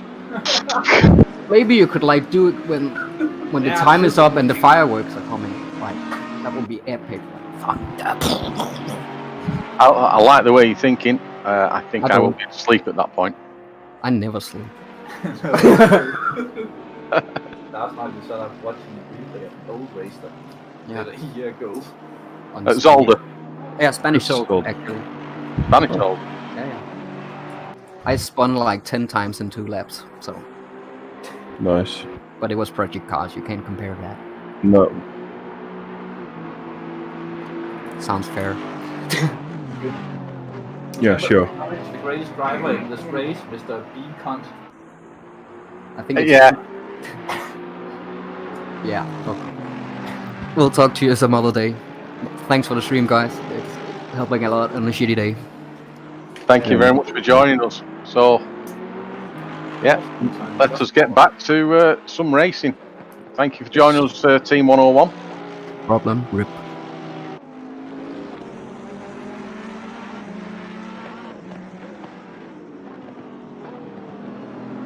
Still leading is car 69, having done 183 laps. As soon as I speak, it switches over. I think car 18's in second position. Yes. Car 18 second, car 97 third position. And in fourth, am I right? It's 777? Yes. That's right. So, especially for you, Emil. That's obviously the team you're supporting there.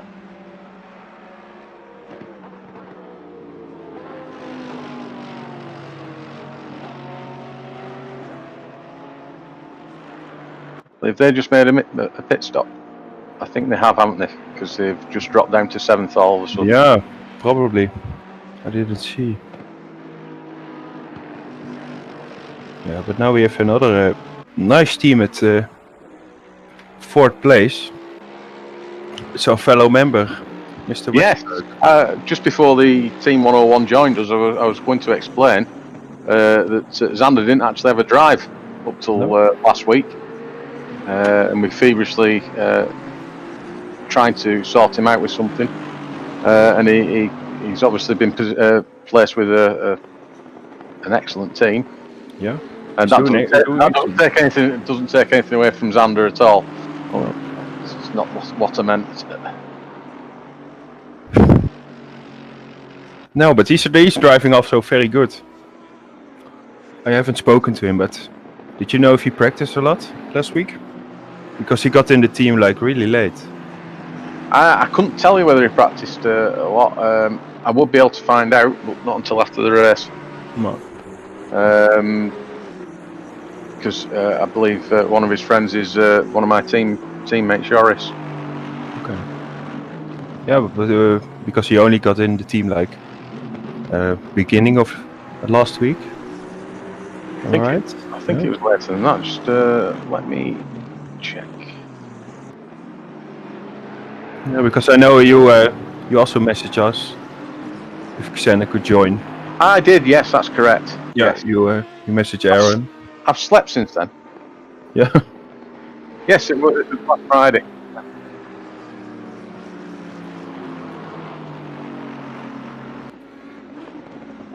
Yeah, sure. We can ask if he would like it.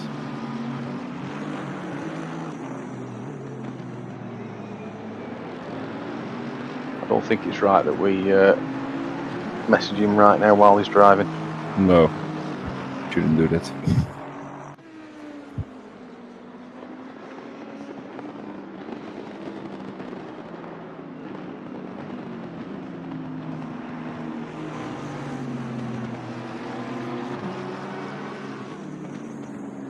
But Chris, how did your day go? How did your stints go?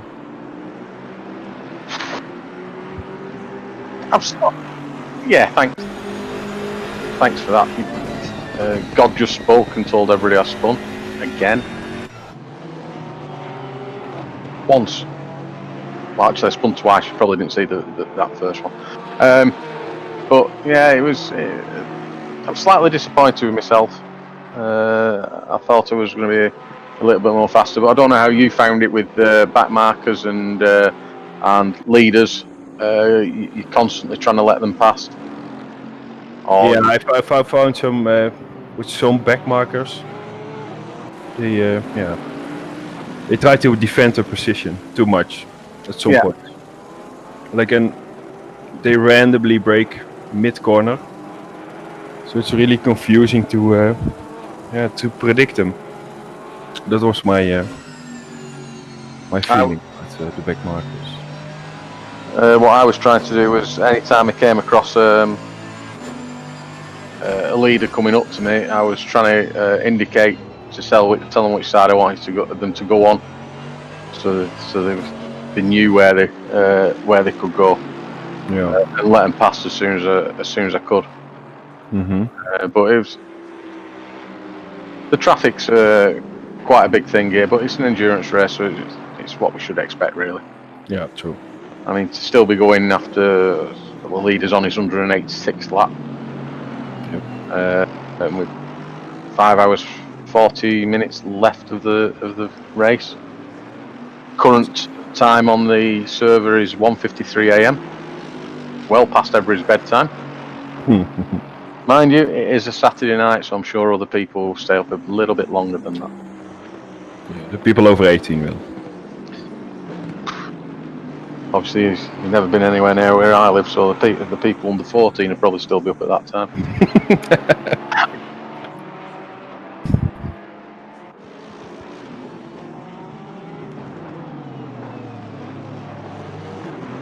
We join my teammate. Obviously, the stream is going to change. Mr. Simon Pike driving that car. Nice. Currently, next up, our next driver is going to be Joris. At which point, as soon as I see Joris's name appear, I have to leave the stream. Yeah, no problem. So you're in a 3-man group or a 4-man group? We're 4. Okay. Do you think 4 is too much, or do you think it's just right? Ask me after the race. Yeah, because I thought for the race, 3-man is just like almost perfect. You have 1 hour race or 1 stint, and then the other 2 drivers can race, and then you can go again. If you are with 4 drivers, you have to wait like maybe 3 hours before you can race again. It's a lot of waiting. But during that time of waiting, we could just do some commentary or something like that. Yeah, that's true. But I like racing more, so.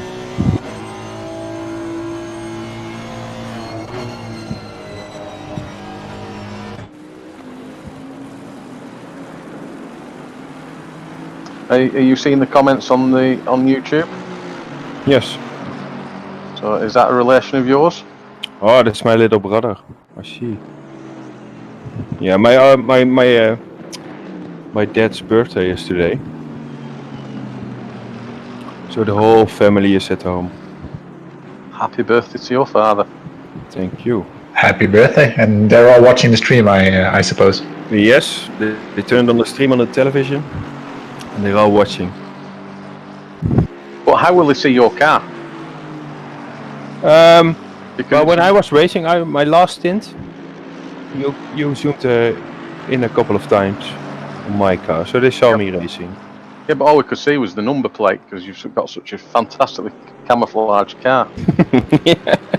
They only saw some lights. Yeah. No, I told them. They really should stay on the tarmac, because otherwise, when they get on the grass, you really can't see it anymore. They are invisible. That's our power move. Nobody has to know. I see that Patrick is in the car for my team, so that also means that the next stint will be mine again. So we might run into some troubles with commentating, because we had to throw our schedule around. Yeah. So who's on for the next commentating rounds? Yeah, that would be me, but I had a very unfortunate system crash right at the moment I was supposed to drive last stint, so we switched it around. So I will be driving while I would be doing commentating, so I'm not sure how we're gonna fix that yet. No. But we might fix it, and if not, I will be back as soon as possible again. Yeah, I see that Mr. Yamak could be back at 9 o'clock. Yeah, he was going to try. Okay. Well, I could be here until like 9:30, 10:15, maybe. So. Oh, and Dimitri is here also. Yeah, that's me. Oh, wow. Oh, close. That was very close, that. You managed to stop doing it, didn't you? Managed to stop saying the word. As we focusing on your car, I think. Yeah, I see.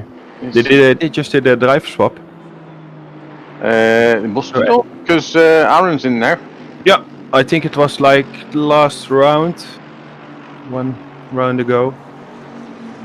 So Koen did like 1 hour and 50 minutes. Now it's Aaron's turn. Let's see if he can make something out of it. I know he's a very aggressive driver. But he can also drive very fast. We did in our testing, we did maybe 158.1. That's yeah. a good time. Yeah. Well, I somehow did once did a 157.1. Don't ask me how. I could never reproduce it. But it's in the list. Yeah, we were hoping for a race pace of about 2:01. That's actually what we did when we did some testing with longer stints. But for some reason, we don't seem to be able to do 2:01s on the server, so we're sticking to 2:02 at the moment. Okay. which is also fine. But if you keep it clean, and that's what we still have to do. Yeah, I think that's more important in an endurance race. Yeah, absolutely. Racing. So it's interesting to hear that you. Obviously, we're 3 separate teams talking here. That we've all experienced something similar, where during practice we were a lot faster in long stints than what we are in the actual race. Yeah, something to consider for future events. Yeah. True. Yeah, and I'm not sure if it's something in the server setup which is slightly different, or maybe it's also because you have other cars on the track and they can break your flow a little bit, so it's easier to lose some time here and there. Yeah, so I suppose from the point of view that you in practice you try and do as many laps as you can. You're possibly on the track on your own. You do get into the flow, no break at all, with having to let people by or people trying to overtake you. Yeah, that's true. It'll soon catch you out, I suppose. No, I think that's true. But still, like 1 or 2 seconds slower, I mean, it's not a problem at all. It's more about the whole race, the whole 12 hours. Just the driving, clean racing. That's more important. Yes, absolutely.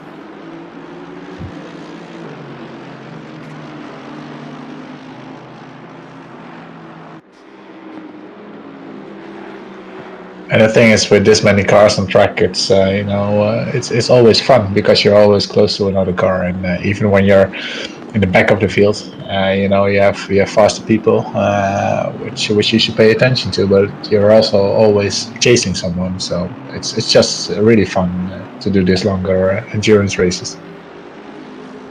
Yeah, true. Even as a backmarker, when some faster car takes you over, overtakes you, you can still follow him. You can still try to go faster. You can learn a lot about it from that. And the thing about the GT3 is, and that's one aspect that I really like about GT3, is that all those cars, they can be really different, but still you do about the same lap times, but braking points or the way that the car has traction or less traction, it makes driving the cars different. But it also means that when you're chasing a car, you have to be aware about where he's going to brake. Maybe braking is not his strong point, and he will be braking earlier than you expect, but he will just be pulling away faster. So that's what really makes GT3 fun, I think. Yeah, true. It's very different. Every car is very different. For example, the Bodley needs to brake a little bit earlier than most other cars. The Bentley. Sorry. I'm sorry. So this is also fun. We were looking at an actual battle on track. I think it was position 13, 14. But of course, right as I mentioned it, we switched cameras, so don't say it. That's a shame. Where's God? I think he's eating those cookies that his girlfriend.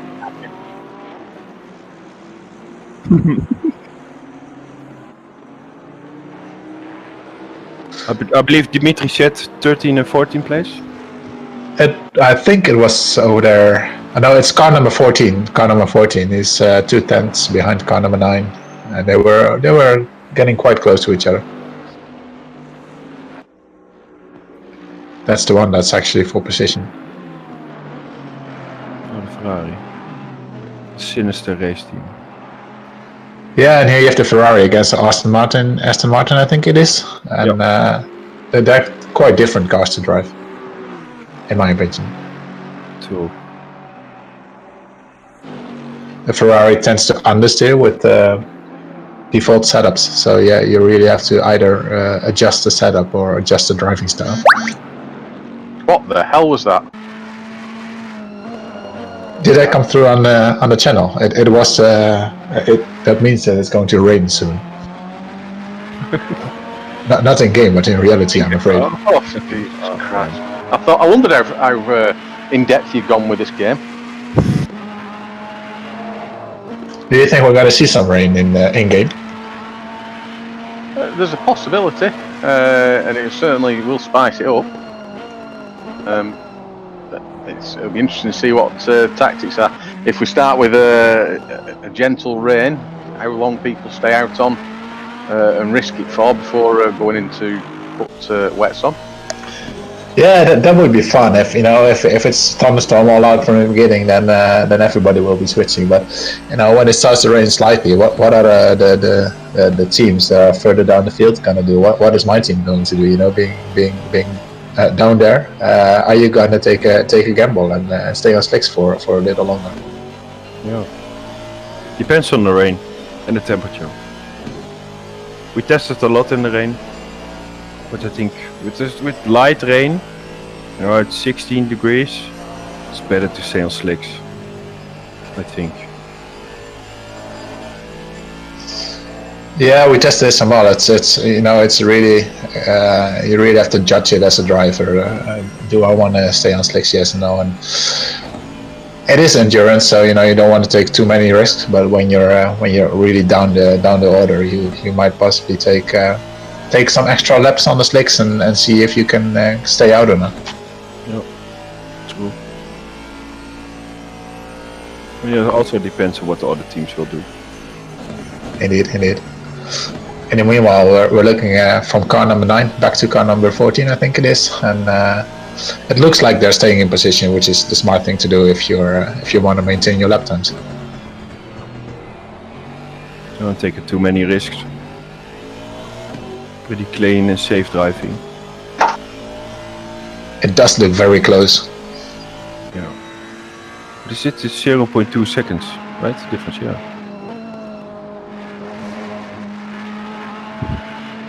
There's the back marker spicing it up. Ooh! Ah, nice save by the number 14 car there. I'm just hoping the number 9 car got out of that situation as well. Yeah.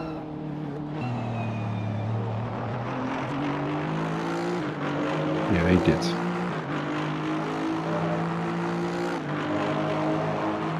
It was kind of a risky move, but it went well.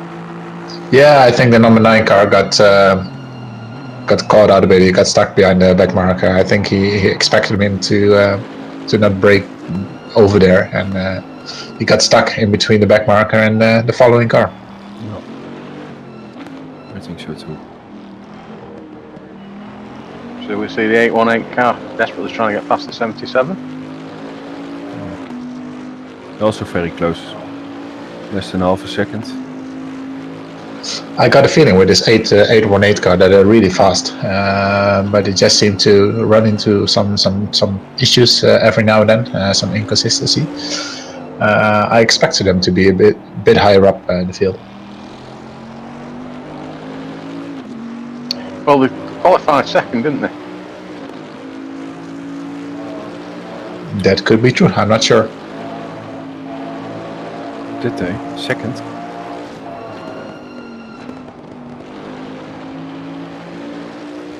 That was car 321 that got.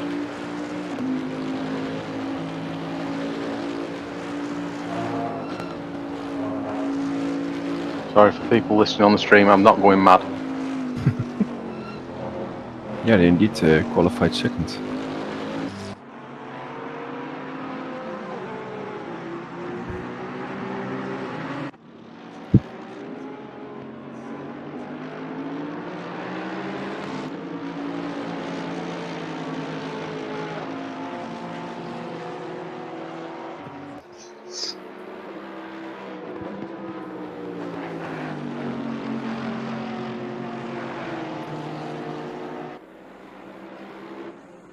Okay.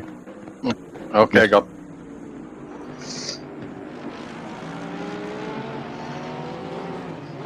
That is not a family member of yours, Chris. I saw a Mr. Hill driving a Bentley there, black and white. No, car 202 is no relation that I'm aware of.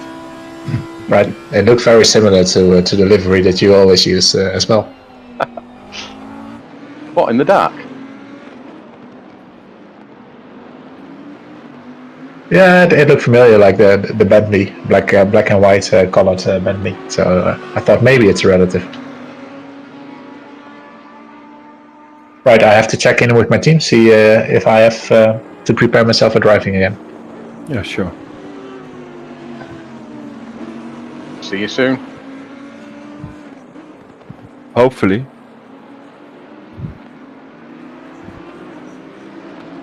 When are you scheduled to race next, Anthony?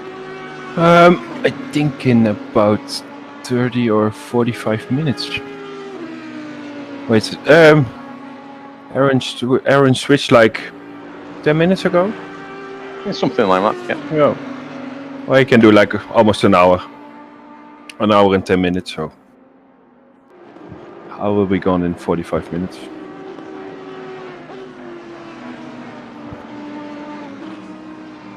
So we may be on track again together. Yep. When do you have to race? I don't even know why I said we may be on track again together. It's a while yet. I'm just Simon's in at the moment. Joris is up next, and then I'm in. So after that you are. Yeah. But we do say to each other that we will, as soon as our next driver goes in, we will join. So yeah, okay, just for support. Yeah. Something happens. Very smart. It's always nice to have another driver in the chat. I think we have got 3 of our drivers in there pretty much permanently. There's just one popping off every now and again. Okay. And then all the non-drivers have been watching the stream as well. So go team. Go team.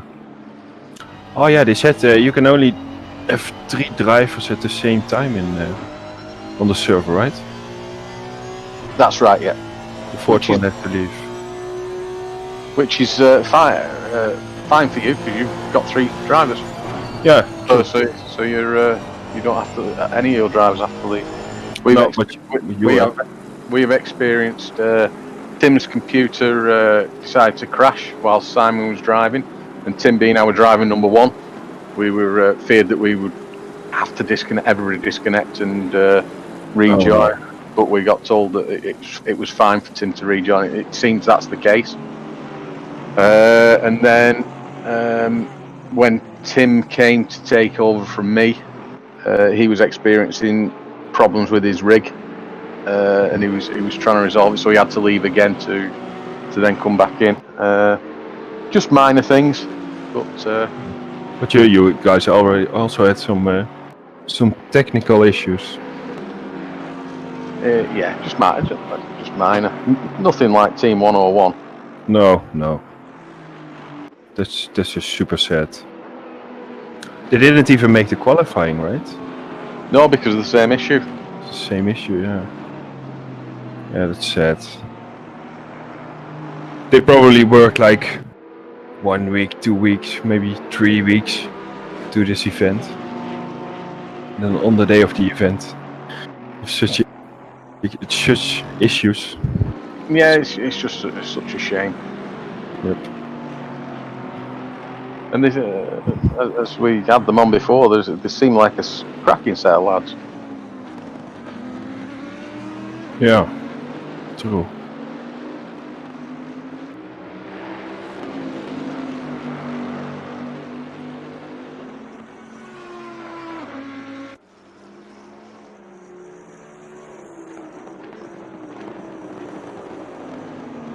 Okay, is it okay if I go to my team channel for like 10 seconds? 10 seconds? Well, I will be timing you. Yeah, okay. Well, of course you can. Okay, thank you. I will be right back. Okay, no problem. You take care, buddy. Thanks.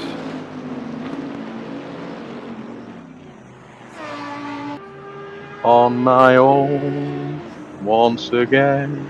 There you go, that's about the singing I can do for Stefan. That's about it.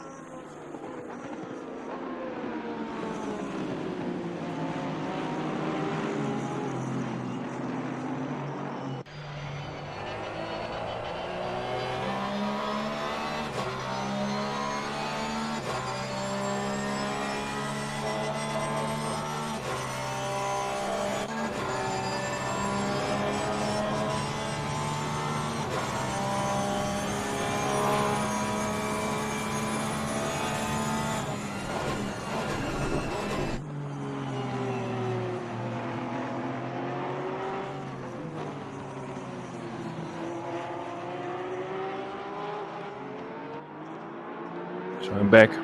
That was 15. Ah, shit. You timed it. I set a timer going and everything. Damn. How are your team doing? Have they give you any update on what the weather conditions are? Next 5 minutes, half an hour? Yeah, weather conditions look like pretty clean. Just the same. No rain yet. Still not even any clouds. So What's the track temp like? it's 17 degrees. Ambient is also 17. 17 at 20 to 3 in the morning. Yeah. That's impressive. I think that's certainly more than what we were expecting. Yeah, we tested it and we had like, let me check. Yeah, we had something similar at night. We had like 15, 16, sometimes 17. I tested a lot. I think we all did a huge amount of testing. The driver swaps was certainly an important feature that we had to test. Get used to a system that we wanted to work with in order to try and not screw up the driver swaps. Oh. No, it's unfortunate that we, as non-driving driver, we cannot see everything. We are missing some information in the screen, I think. Which does make it a bit difficult to commentate on. Yeah, it's like the tire temperature we're missing. Like we can't see the fuel of the current driver. I don't think you want to give away the fuel of the current driver either, though, do you? No, true. But I mean a second driver and third driver in the team. Oh, sorry. Yes. When you spectate your driving teammate, you cannot see anything. I hope maybe they will fix that. I don't know. We're also hoping that the fix that the second or third driver or the next driver in can change the strategy. Yeah. Change the pit strategy, because or just even the timer in the pit.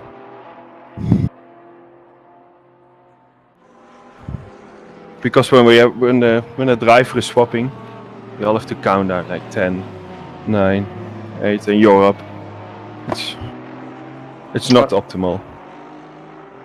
Yes. Sorry, I'm with you now. Yeah, we do something similar. We announce 15 seconds, 10 seconds, and then count down from 5. Yeah. But obviously, everybody's doing something very similar in each team. Yeah, exactly. We have no other choice. No.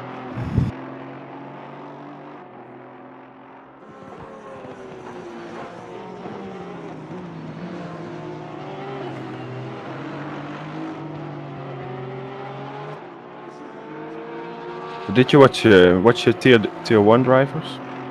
No, I've not flicked off hours. Why would you want to watch Aliens? I don't know. I didn't even like the film. Who doesn't want to see aliens? We don't see them when we're racing normally, do we? No, true. Gone. Just flying by. Oh, there was one alien. No, true. But there are some pretty famous people. Yes, I believe so. It does intrigue me to know how they've got on. I don't know if anybody on the Tube of Eunice is looking at both tiers and can give us an update of some of the drivers in there. Yeah. Because if anybody could tell us how our community is doing, SRHI, that's what they're down as in the team name. Yeah, because they had an accident. Did they? Yeah, they were like on P18 and someone span out and they had damage, and then they were P30. So. Oh, it's a pity. Yeah, pretty unfortunate.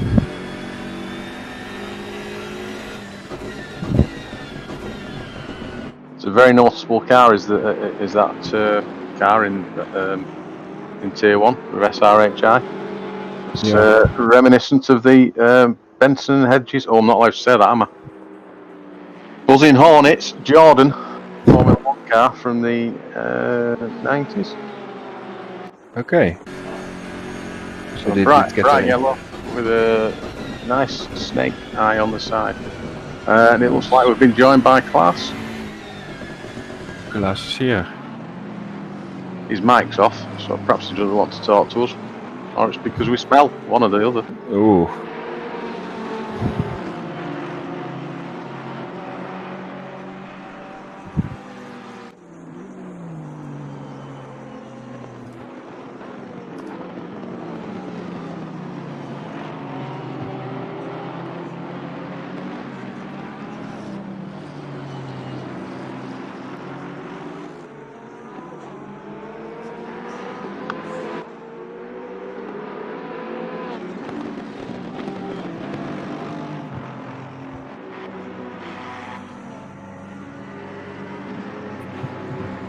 Hey guys, here I am.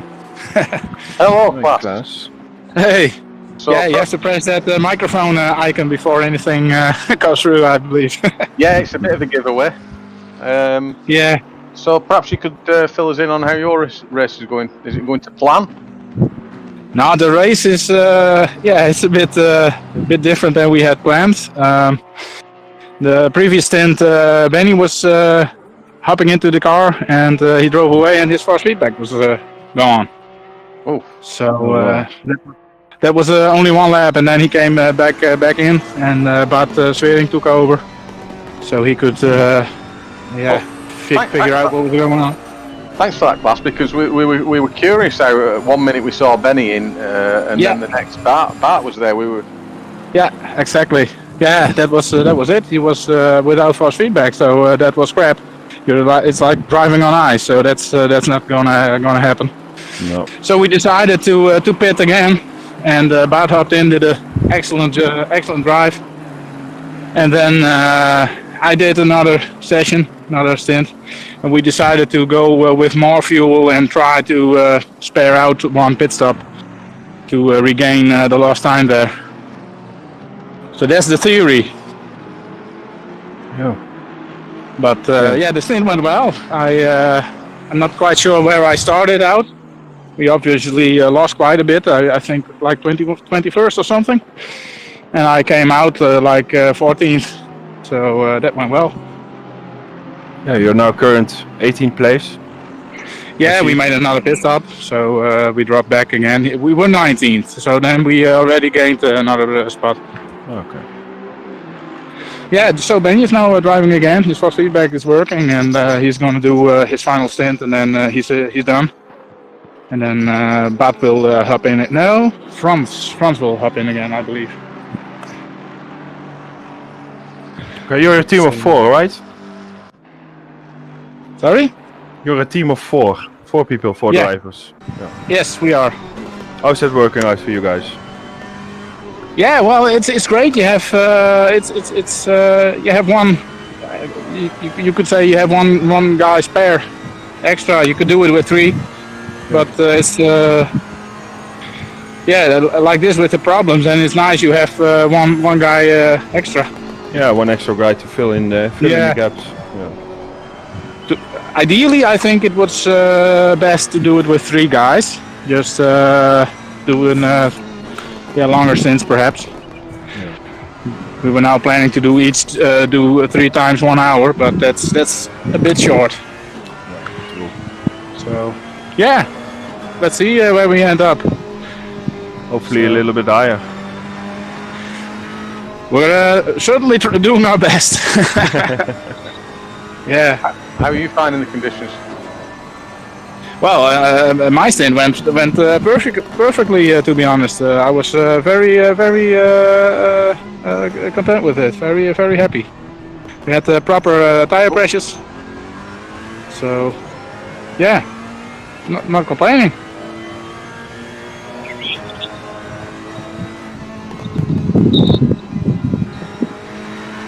$15? 17. 17. Okay.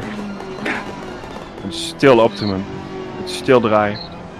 Yeah, my rear ride was a bit soft, so we put in a bit more for this stint for Benny. So I hope he will gain from that. Yeah.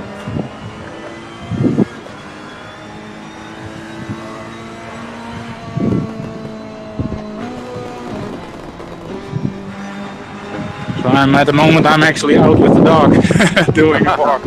All right, nice. Yeah, the technology.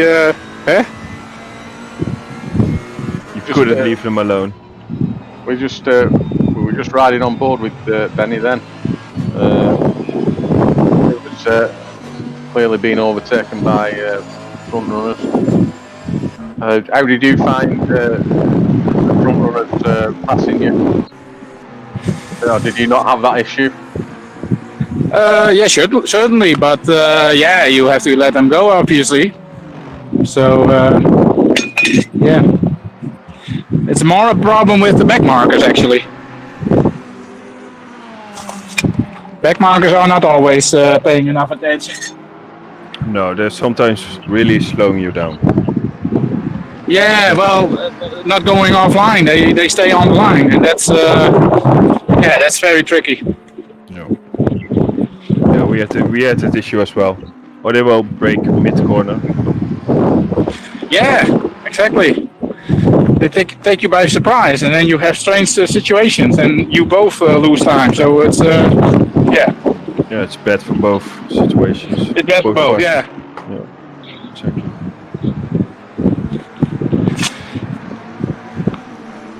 But how's the race coming thus far? What I've seen is it's spectacular. It's well, in my opinion, and I think opinion of many other people, it's going really well. Yeah. We're just over 5 hours left of the race. Yeah, time flies. It does, doesn't it? Yeah, I was in the car. I could go on for another hour. So. Just for the in class. Obviously, you're walking the dogs. Have your virtual reality on as well? It's on my seat at the moment, and it's. I hope it still functions. I have taped the sensor off, so it will remain on. And I'm streaming your stream actually. So. Streaming our stream. Yeah, and anything you say will be used against you. I mean, will be. As I've always said, class, you're an extremely nice gentleman. It's always been a pleasure racing with you. Oh, thank you for this. Thank you. No, I'm just saying it as evidence, future, just in case. You're a really good driver. Yeah. What did you say? I didn't hear you. God spoke. Yeah.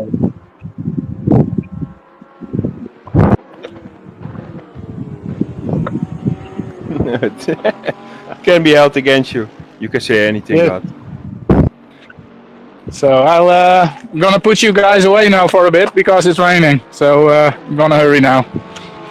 Okay. So, take care, guys. Thanks, Talk to you Klaus, later. Take care. Bye bye. You later.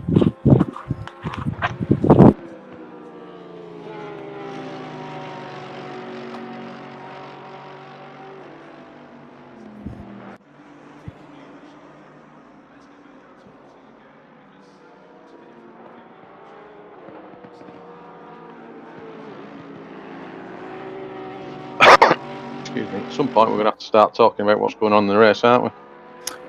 Yeah. Are we? God has just asked if we're getting tired. I can answer that one simple question. Yes, I'm absolutely knackered.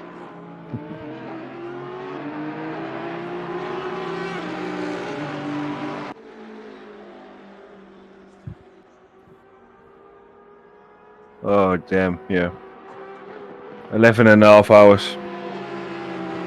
And you still have 5 hours to go.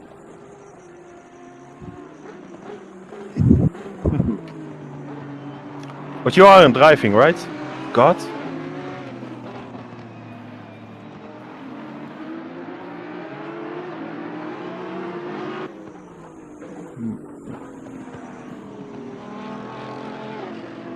So now they can hear me. But this is the voice of God that we hold. this is, you guys on the stream, you didn't hear me as much, but the guys from the commentary booth, they heard me like every 5 minutes. Yeah, constantly telling us off. But I just told that I am on the PC now for 11.5 hours. Because we wanted we had to get the stream on YouTube working. Twitch we tried yesterday and it worked, and today we had to do YouTube. And after that we were watching the practice and streaming the qualify. So it was it's a really long stint, 11.5 hours. But I'm glad that Patrick Wans, who is also driving maybe at the moment. Yes, he's driving. Driving. Yeah, he's driving. He takes over sometimes, so I can go outside for 5 minutes and take some fresh air. Yeah, and having a cigarette isn't getting fresh air. Just wanted to point that out. Oh, all right. I was getting filthy air. That's better. But yeah, so I'm really glad that Patrick takes over sometimes between his driving. But because many people don't know the guy who's streaming and organizing all the streams. No. They probably have to work harder than the rest. Wow, that's not true. You guys are talking all the time, so I don't have to. But it is a really long stint behind the computer. You have the longest stint of us all. Yeah, I think so. But now I really enjoy it, and what I think is the most beautiful thing about this is all the guys that are doing the commentary. They are driving, doing commentary. And the guys who don't drive but also do the commentary, this how do you call it, this afternoon? This afternoon. Yeah. This afternoon, this evening. No, after 12. Oh, afternoon. Afternoon, yeah. This afternoon we had two commentary guys who are the Efren and Jorik, that they filled in so much time in here, and Sean also was here for a long time. So I really love that all these guys are coming together and putting on this stream for people to watch. And everybody's willing to help, so that's nice. Yeah, I'm really happy with today and how it's turning out, and it is also awesome to see all the drivers fight for their positions, and I think that it is quite clean. We have a couple of incidents, but most of it was quite clean. So I really enjoy watching the stream of the footage what we are streaming. And I think there's a really good vibe between all the drivers. Yeah, everybody's I think so. Clean, everybody's nice to each other. I think they all the communities did put the cleanest drivers and the best drivers together for this endurance race. Yeah, exactly. So nobody race quits or just bumping into each other. Well, I didn't see it. No, same. So it's very nice, and it is it's amazing to see, and I hope it will end with this kind of sportsmanship.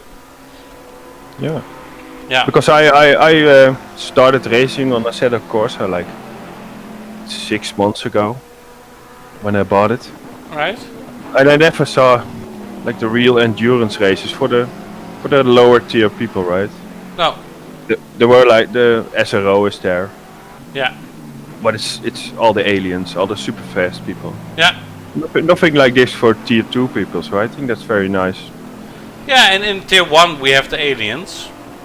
Yeah. The real aliens, and I'm glad that they did a tier 2, but also much respect for the guys from PPR for setting this up, because I was getting burnt out for organizing one tier, and they did too. So I expect Mr. Warren to be completely burnt out after this. Yeah, Mr. Warren, I spoke to him like 2 weeks ago, and last week we had some problems, and he was like, yeah man, I'm coming to fix it. And he was like so busy, he had like working days of 11 hours and all those meetings and stuff. He did a really good job. Yeah, it is amazing what he did, and the most awesome things. Oh, we have a spin. Yeah, that's car 14. Car 14 from Bruno David from Sinister Race Team. That was unfortunate. Just spun out. Yeah. Maybe he lost his concentration. It could be down to the track temperature. That could be possible. What's the track temperature? Still 17 degrees. Okay. So still 17 degrees. You can see that. Yeah, I can see it in the broadcasting app. Alright, okay. So I can see it's sunny. Now it's not quite as sunny, but it's sunny. I think it is clear what they wanted to say, but it is sunny, and it is 17 degrees the track temperature. Yep, and there's no wind at all. I don't really think wind does matter in racing, does it? Yeah, well, with the downforce in corners, it can be of effect, but I don't know how they do it in the sim racing games. Yeah, true. I don't know. I never pay attention to the wind. No, like 90% temperature and 10% the rain or the sun or the clouds. You get what you get, don't you? It's not like you can do anything about it. No, true. You just got to drive around it or make a change. Yeah, you have to adjust. Just an update on the obviously the charity that we're doing this for, the Huntington's Disease Association. Currently, the fundraising stands at £5,696. Awesome. Nice. Which is incredible. Incredible. So we got some donations today. We've had quite a number of donations. We were must be over £1,500 possibly today. Yeah. Could have worked that out completely wrong. Somebody can correct me at some stage. I think we started at like... I'm not bothered anymore if anybody corrects me. I think we started at like 4,800 this morning. So... Alright, yeah. Maybe less, maybe more. I've completely miscalculated then. Maths is not my strong point. But still, it's pretty nice to see all the people donating to this good cause. It's amazing. And the Just Giving page will remain open. Sorry? The Just Giving page will remain open. I don't know how long for, so there is still time to donate. Okay. If you donate a minimum of, if you donate over £10, you can donate whatever figure you want. Ignore the fact I said minimum. If you donate over £10, you get automatically entered into a prize draw where you can win an 80/20 sim rig or a cube control system, steering system. I think I've said that right. Yeah, the steering rim, the rim wheel. Or some coaching by Niels Primouth. I'm making that last bit up because I don't know his surname, so I do apologise. No jokes. Or the ACC alien, as they call him. The ACC alien. Yeah. So you'll have to narrow that down then, won't you? Or is he the alien of aliens? Yeah, they say he's the alien of aliens.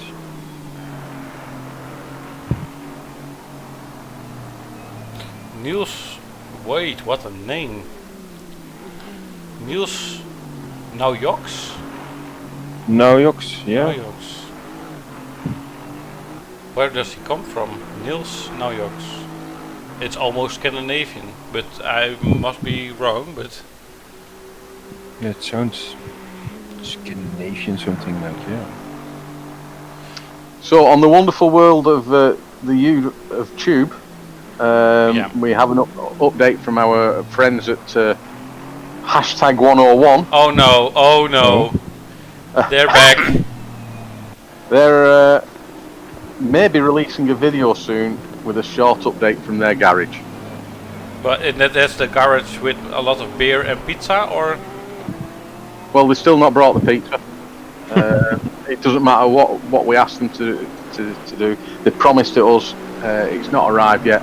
I'm not going driving my stint until the pizza arrives. Oh. I'm lying. I've got to go and drive. Good evening. I think- Did I heard anything about pizza? Oh, pizza! Then he wakes up. As soon as we mention food, Yeah, Efren is always awake for food. welcome back, Efren. Thank you, mate. Did you have a good break? Yeah, I had a good break. Excellent. But still no pizza. Where's my pizza? I'm sure the 10. Sorry, you've got to say hashtag 101 garage will be providing some soon. Hashtag 101 car. 101 team. Where's my pizza? Hashtag RIP 101. They've had more shout outs today than any of the actual teams that are racing, which is quite impressive for a team that isn't racing. Yeah, exactly. Yeah, it's a lot of shout outs. Well, I will be going into God mode again. Sure thing, Chelling. Okay, God. Okay, bye bye. Thanks for joining us.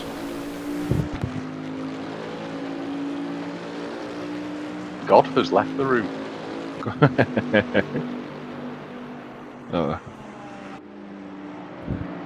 So did anything happen while I was gone? Off. Oh, again. Oh, Jesus. No! Chris only spun once. Twice. Well done. Well done, God, for shouting that in everybody's ear that nobody can hear you on the stream. Yeah. Really impressed with that, thanks. You almost got me to swear. On stream.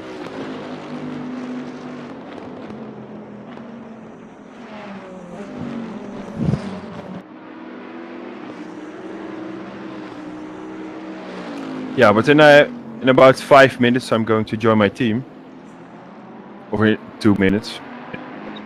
Because his Has he finished walking his dog? Yeah, I did. Excellent. Nice. In the rain. It was starting to rain, yeah, so I had not enough hands to hold the and the phone and the umbrella and the dog. And the dog. When are you back in the car again, Chris? I'm curious to know that myself, to be honest. I'm still amazed that Simon's in the car. But I overtook him at one moment. He made a small mistake, unfortunately. yes, I believe so. I've just been told on WhatsApp. Obviously, other social media platforms are available. But I've been told on WhatsApp that a small incident happened.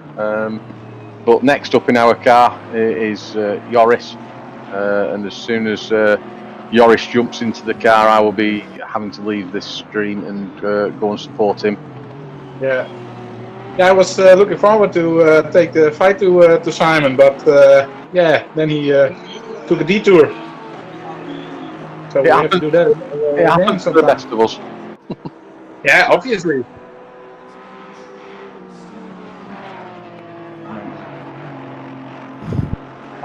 Simon is a fast driver as well, so probably a tiny mistake. Or the pressure was just too much. Oh, somebody is flying off. Not sure who it was.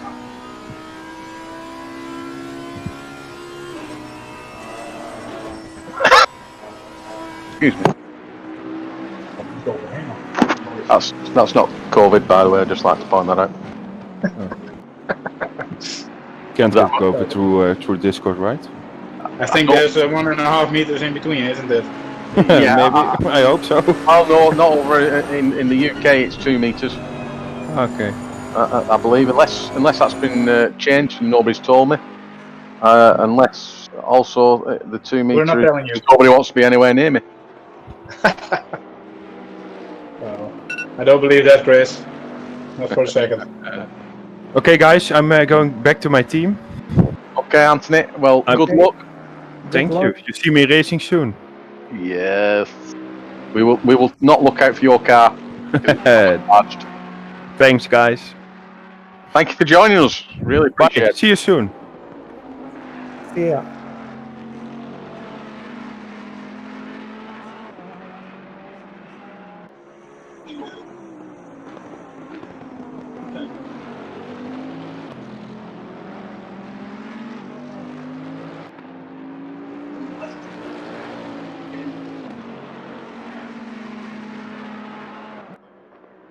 So, a rundown of the top 3. We have car 69, who's pretty much been in the lead since the start of the race. We're now on 211 laps.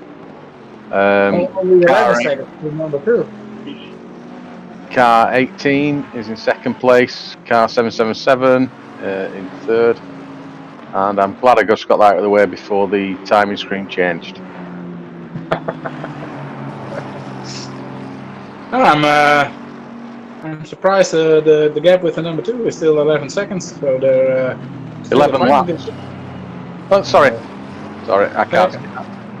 You're quite right. I do apologise. Yeah, it's only 11 seconds. But has the order been the same from the start off? Certainly 69 and 18 have been up there. I think after that the positions have been changing a little bit. Well, we are at least still the best place Ferrari, so I'm happy.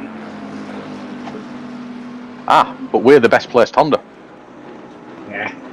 Sorry team, #101. Is there something going on between you guys? 101 was the other Honda. Okay. They couldn't unfortunately make the start because they had technical issues. Oh, was it their team? That's a shame.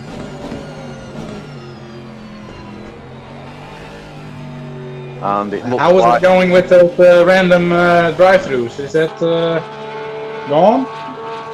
Or still happening? I don't think. Well, we've only seen a few drive-thrus, so it must have either fixed itself or they were actually genuine drive-thrus. Yeah. And people thought they were random.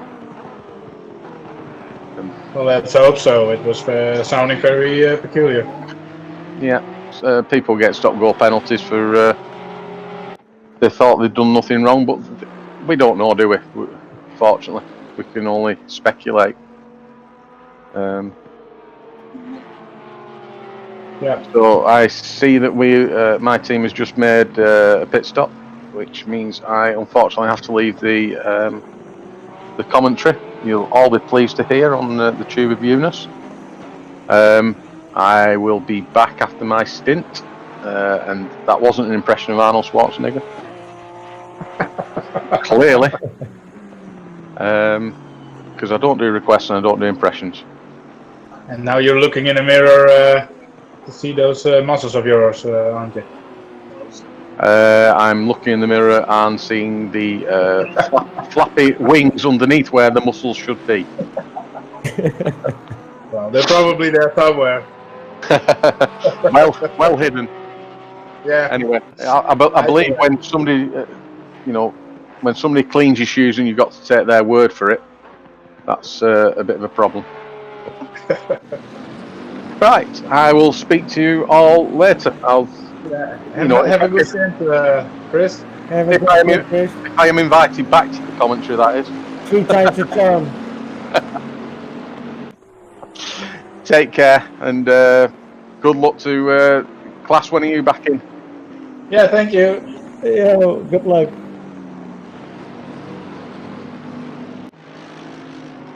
Yeah, it could be a while before I'm back in. I guess it's around 12:30 or something.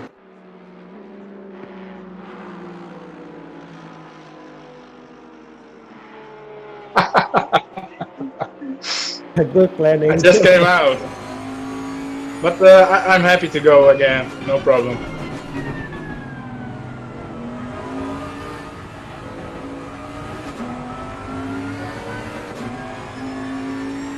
Oh, so I'm early already.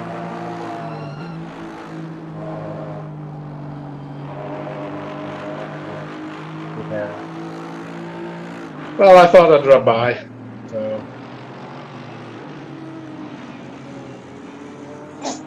I'm not sure. I'm not even sure I'm leaving. Do you want me to go? No. No? No.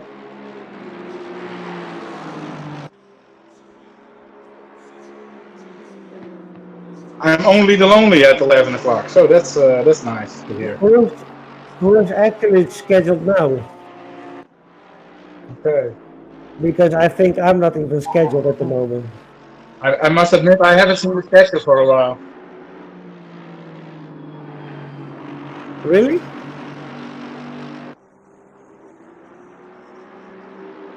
Anthony also left. Took off.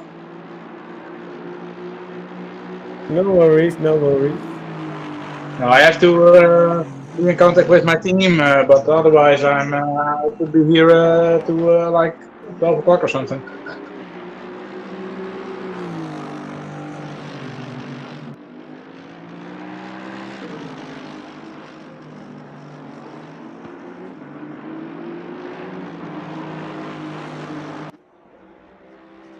Yeah.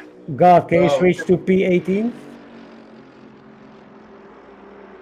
The crowd want to see the Honda.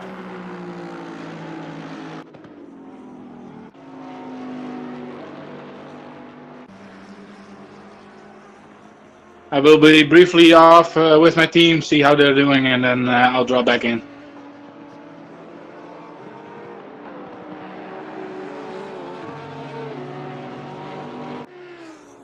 Yes.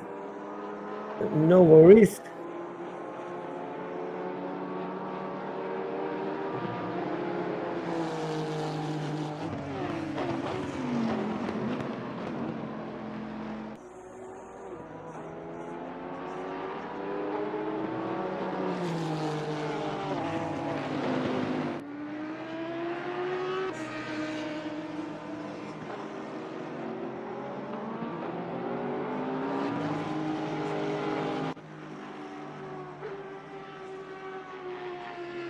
That's the only Honda that we can show you, not the 101 Honda. The 101 Honda is gone. The only Honda at the circuit at the moment.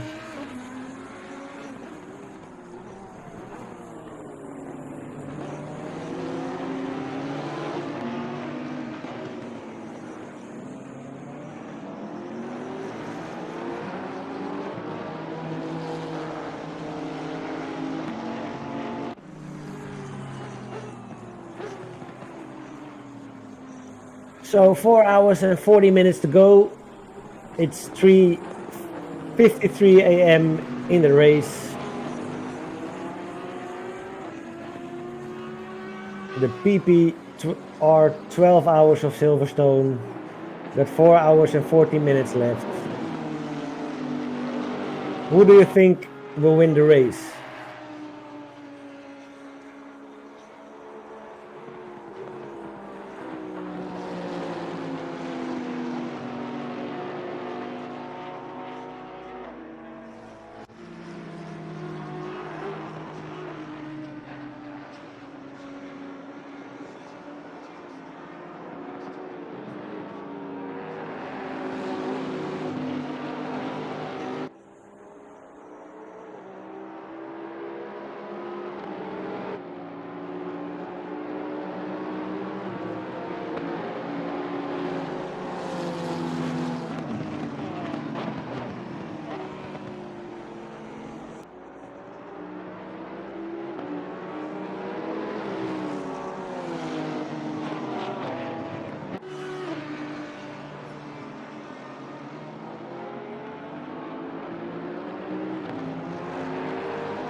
So we're still looking at the car number 937 Honda, driven by Evelings.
So it's almost getting lighter.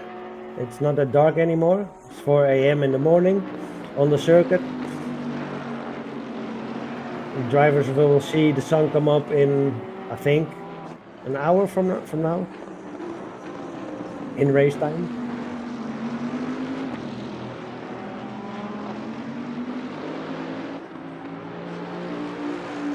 And there will be some driver changes. I think 2 more driver changes.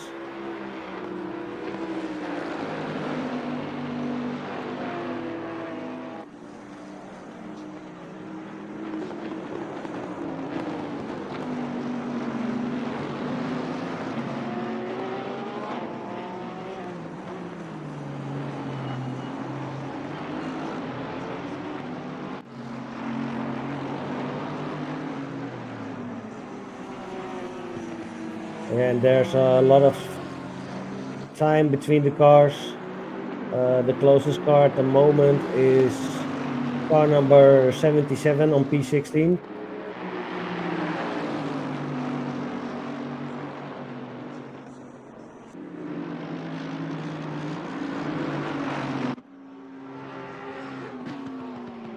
Oh, wasn't that clean, but 77.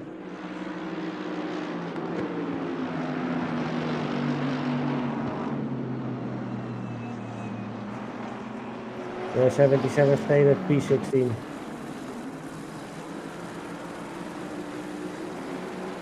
Oh no, actually he passed it.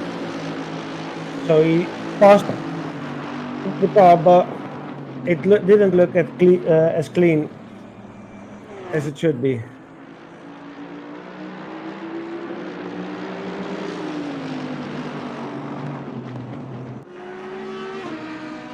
And now the Bentley, the 202 car,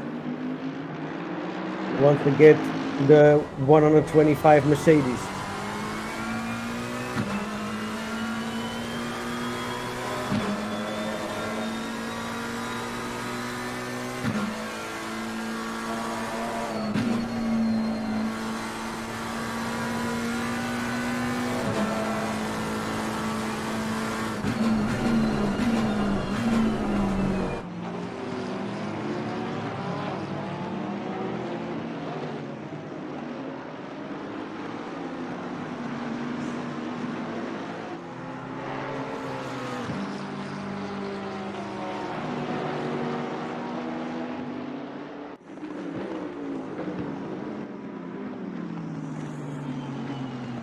So people don't forget to donate. Go to the PPR website and there you can donate.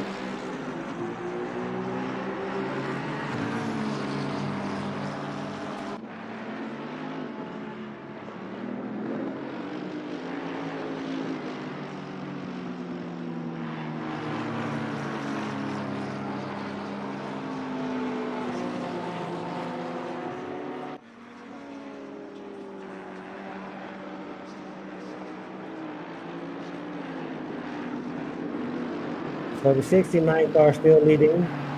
Already 218 laps driven by that car. Driver at the moment is Jones.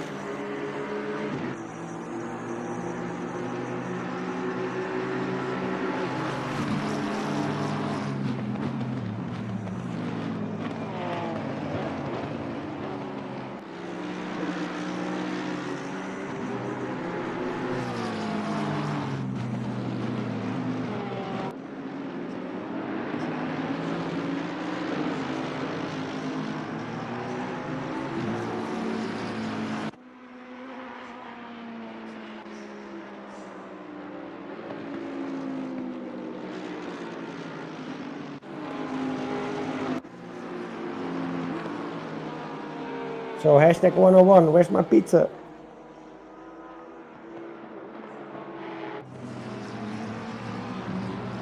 I have no pizza, I want some pizza.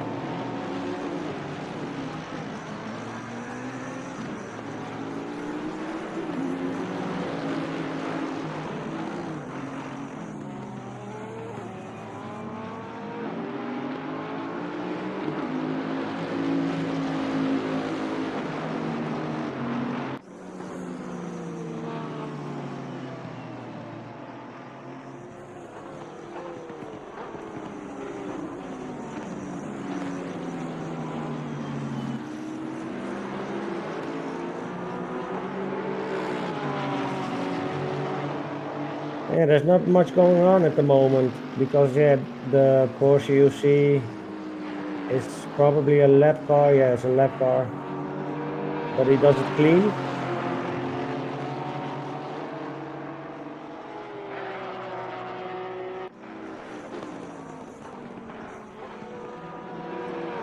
Followed by the Honda.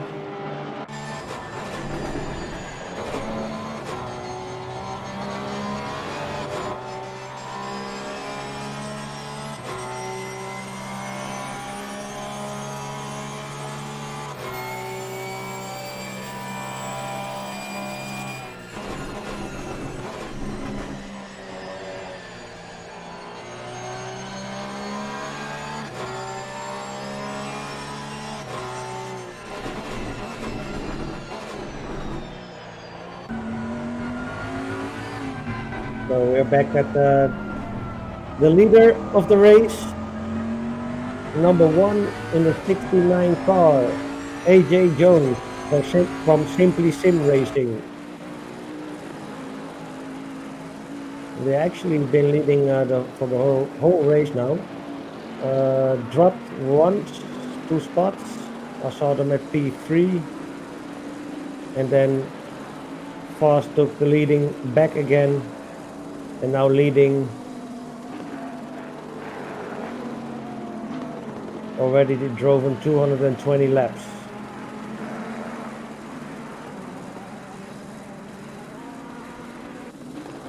And the second one also a Bentley, car number 18. And the Bentley seemed to do it good on the track on Silverstone.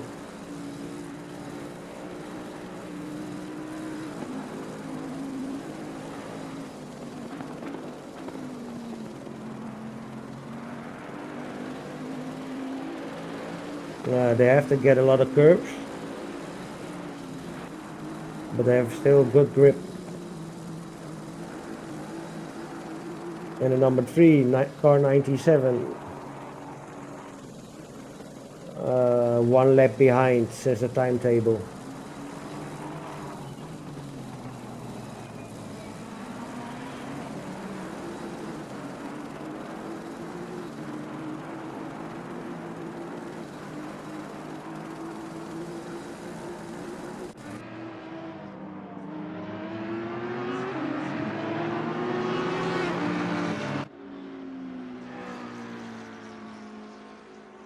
There's a battle going on, 3 cars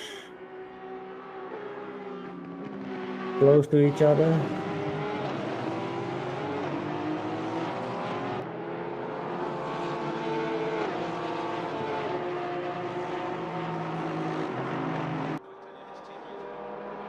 We're looking now at Laws, car number 8, driving in the blue yellow Porsche. And timetable says he's 13.4 seconds behind for P22.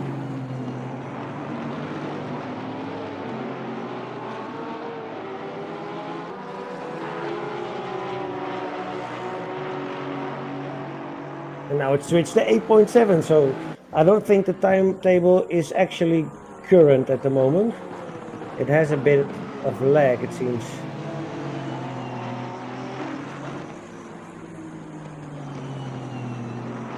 And the sun is coming up slowly. We can already see that the circuit is getting a bit lighter.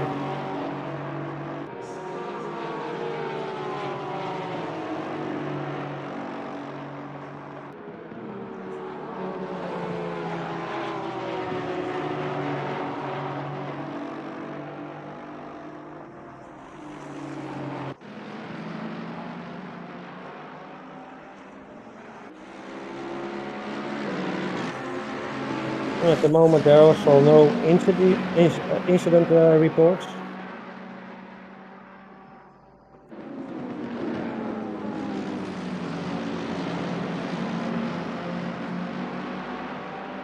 And we have car 120, the Ferrari. He wants to get past for P50, really close on the Mercedes.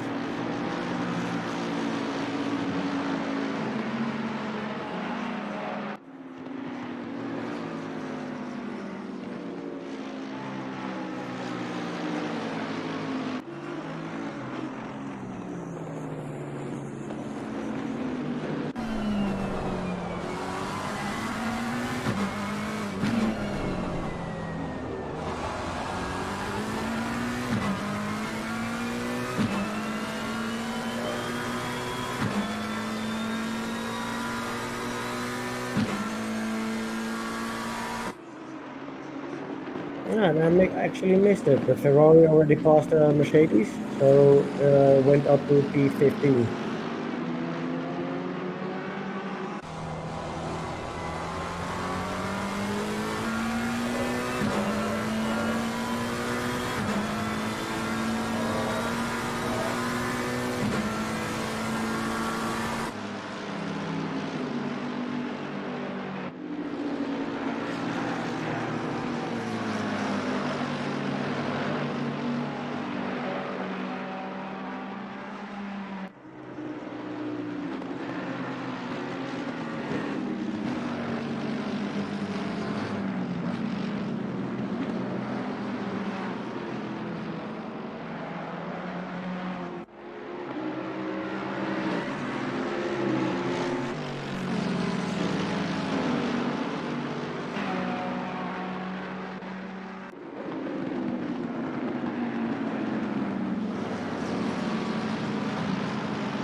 Yeah, there's not much happening at the moment. So 4:23,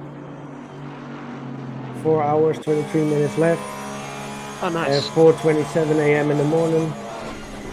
Sun is coming up. You can see it.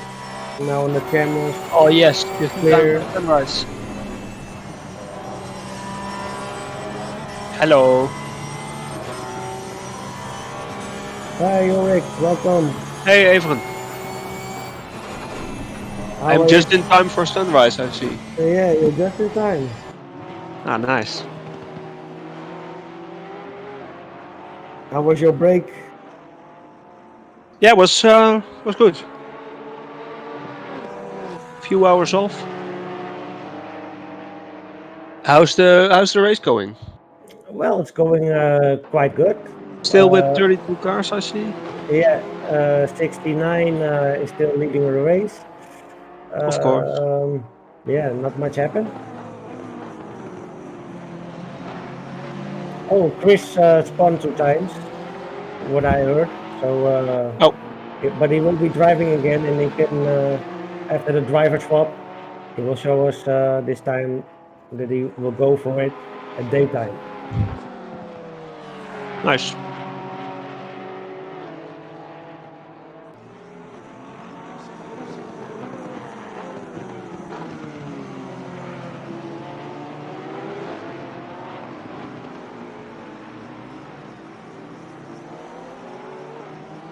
Now the teams almost have to start thinking from 12 hours in with their driver stints. Like from the end.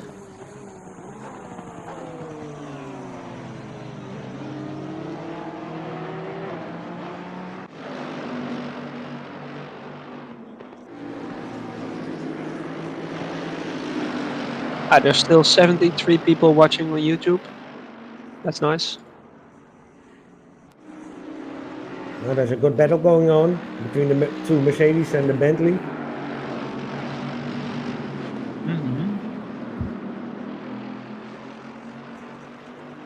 Yeah, well, not really the front Mercedes, right?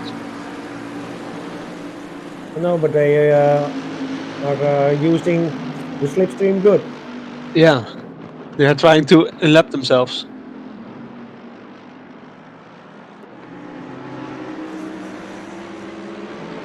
Yeah, he leaves them through now.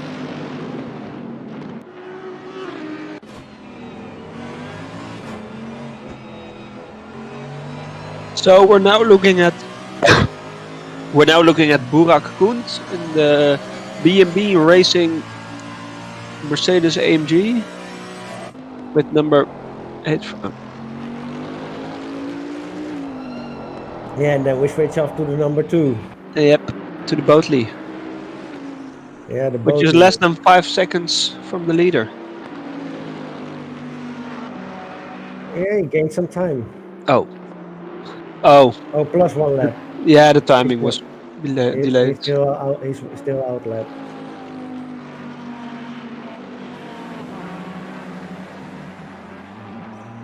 So the 69's in front again.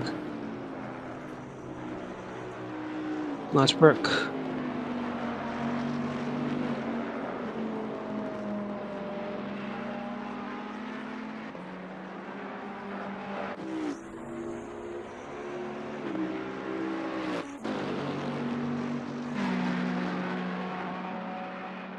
I think if car 101 survived, then it would be there in the top 5 as well. Yeah, it was driving 120, I heard.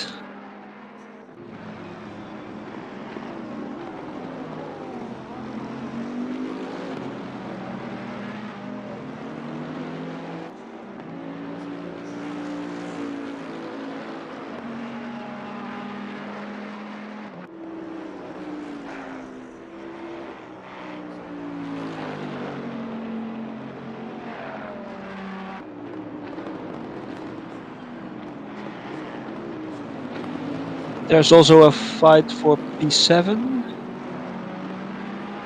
and P15 still. Yeah, P7, there's a fight for still. Yes. Yeah, there we are. I think the fight is over now. The Porsche has just been passed. Oh, the Porsche lost a bit control, it seems. Ooh, some oversteer.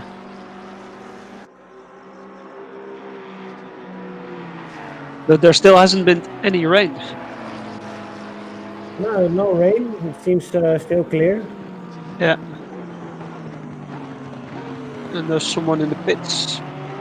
Nick Babin in the number 2 Porsche.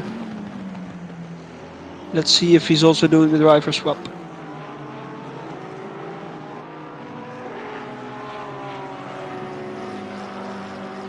No.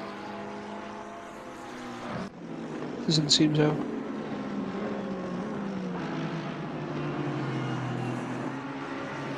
Oh, the guy from Team 101 now in the YouTube chat is saying he did a 1 minute 1 lap in the wet and dark.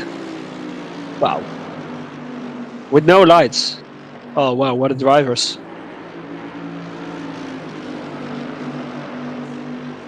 Yeah, we blame the rig. Hashtag blame the rig.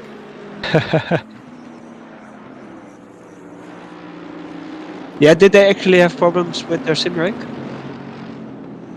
Yeah, I heard they had problems with the rig and disconnected or something. Okay.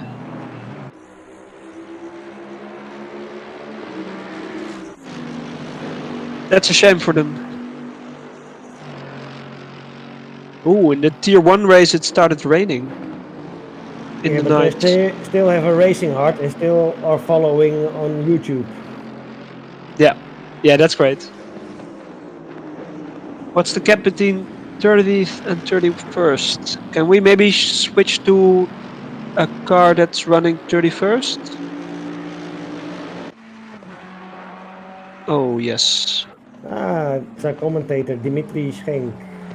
He's driving the number 31 Ferrari still. They're in P30. Yeah, they gained a spot because they were at P31. So they are going now for the P29. Still Yes. possible. See race control. Cars involved 7 and 14. In corner 14 and 15. 14 is number 23 and 7... Offending car is car 14. The top 10. Offending car is number 14, yeah, that's a back marker. Here he is. The black and red Ferrari. From Sinister Race Team.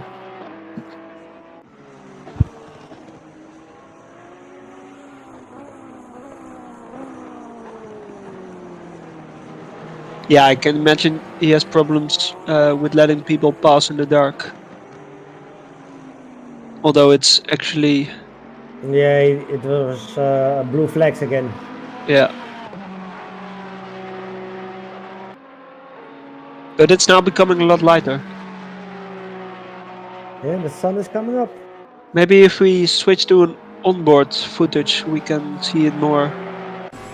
We can see it better. Oh, nice.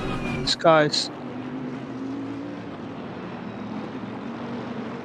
And back to the leader. Is that Bentley number 18 behind? It looks like.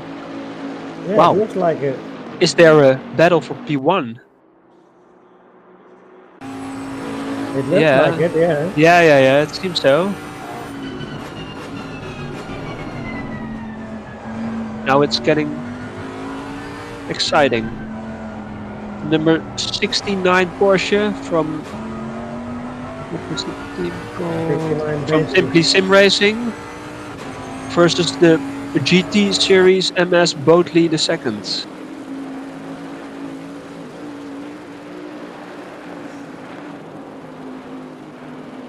Hi guys. Hey, hello. We have an extra commentator. Well, if you look at the stream now, you're witnessing a battle between P1 and P2. The battle for the lead, with still 4 hours to go. It's one more report.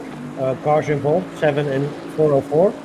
Offending 7 car and 404. Yeah, offending car is 404. Maggots and baggots, ignoring blue flags. 2-second hold up. Oh shit. Yeah, maggots and baggots. Yeah, where do you want to let someone pass? But it's funny that it's 2 times car number 7, although it isn't his fault. No, the 404 is the blame in this. Yes. We actually have a battle on our hands. What? We actually have a battle on our hands. Yeah, it's a great Yeah. battle. They're going through Abbey, behind each other. Johannes Thijsing at the wheel of the second Bentley, the white and touched. green one. Going through the loop. See which one gets the best exit onto Wellington Strait.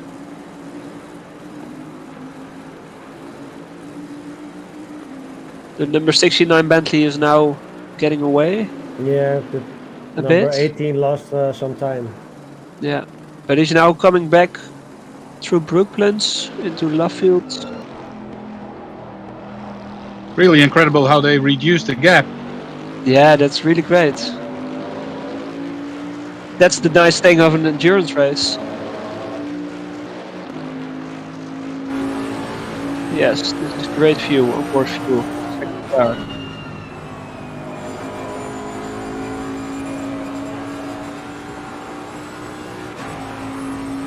Great battle in our Now hands. going into maggots and maggots. With the sparks on the asphalt. And now onto the Hanger Strait.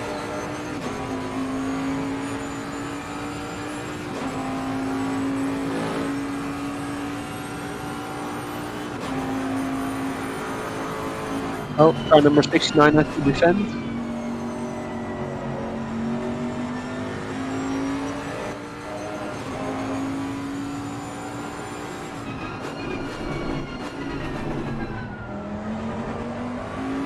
Who is managing the cameras actually?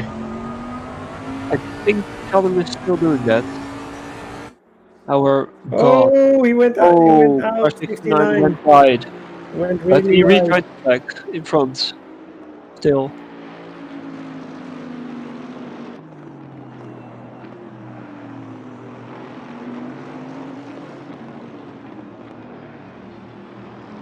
Ooh, exciting stuff.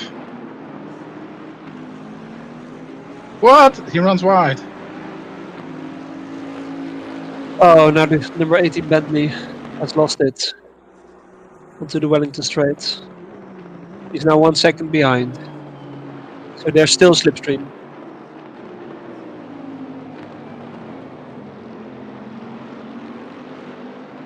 Last time this wasn't the best part of his lap. So let's see how he copes with it this time.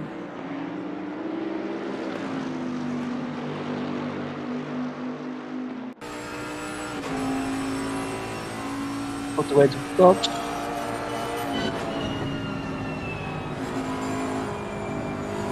He's getting closer now, 8-10 still. Into maggots and maggots again.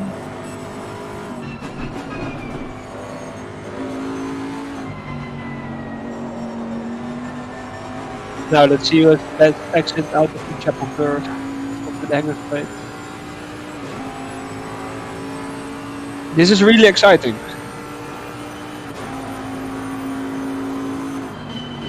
Yeah, it sure is. I love how those sparks come off. Yeah, the sparks on stove every time. And the That's dust.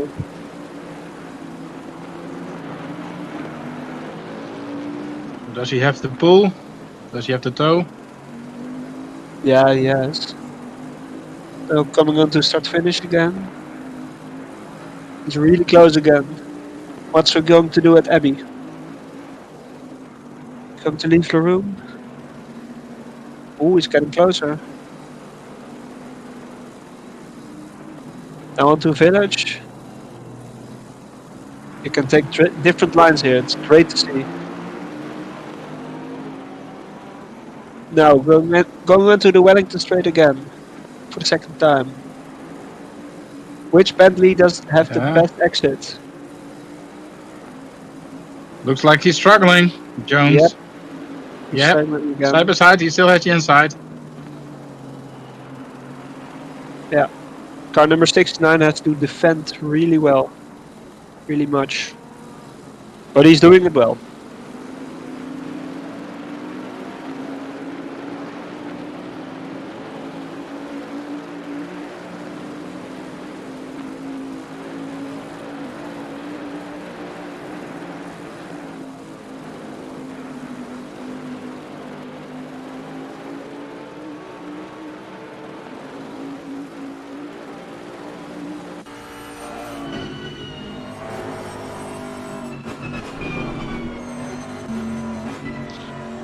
He even manages to pull away.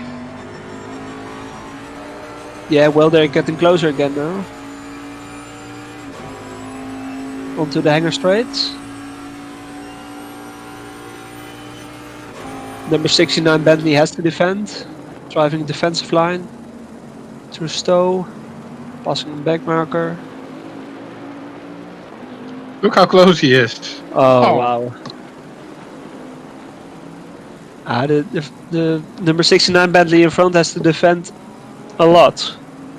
Drive really defensive. Let's see how much time this is costing him. 0.3 the gap. Yep.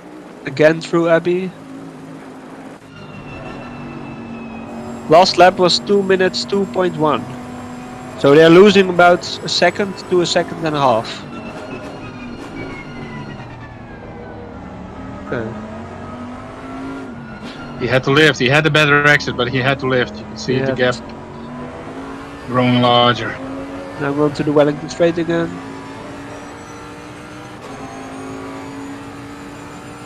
He still has the toe. Let's see how much he can gain. Breaking into Brooklands. Oh, there's in his mirror. There's a Porsche, a back marker. That's getting closer. The two Bentleys are losing a lot of time with this fighting. I wonder when their pit stop is due. Yeah, it's almost due.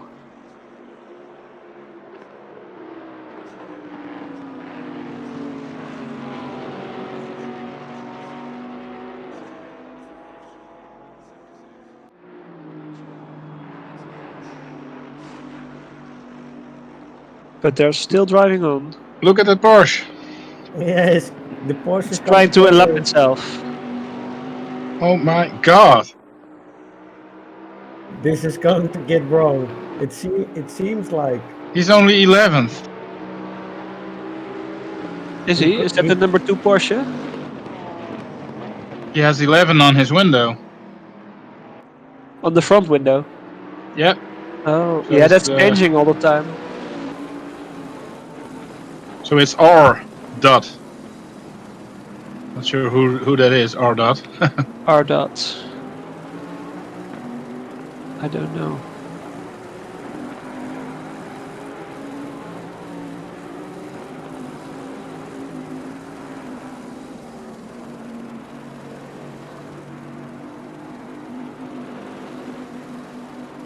So they really must be struggling with their tires, actually. Yeah, and they're also fighting. The car number 69 has to drive really defensive. They're oh, this is the number 11, the number 2 Porsche P11. He's driving about a second per lap faster. Last lap he was a second faster. Yeah, he has free air.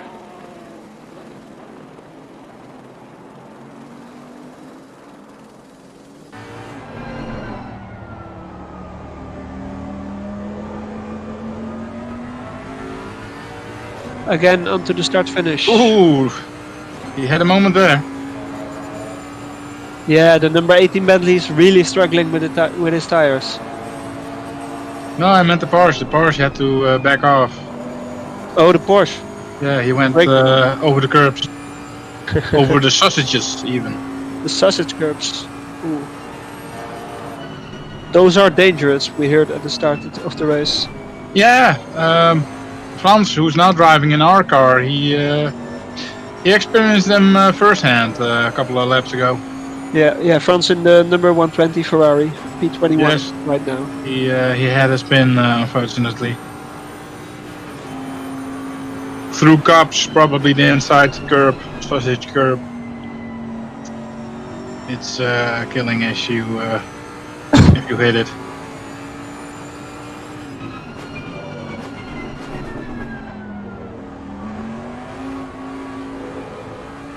Yeah, the number 120 Ferrari.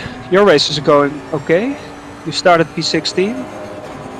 Yeah, we were like 14th, but now we just did a pit stop, so we dropped back to 21, and then, well, actually I think 18th or something, but he had the spin, so he lost a couple more places. Okay. Yeah, that was a shame. Hopefully he regains his speed and manages to well, close the number 224 Bentley in front of your car is fighting with the Aston Martin in front of them. Yeah, I see so it. Maybe your car can close the gap a bit. Yeah, we'll see. It's now still 18 18 seconds though. Yeah, we can't see the gap behind.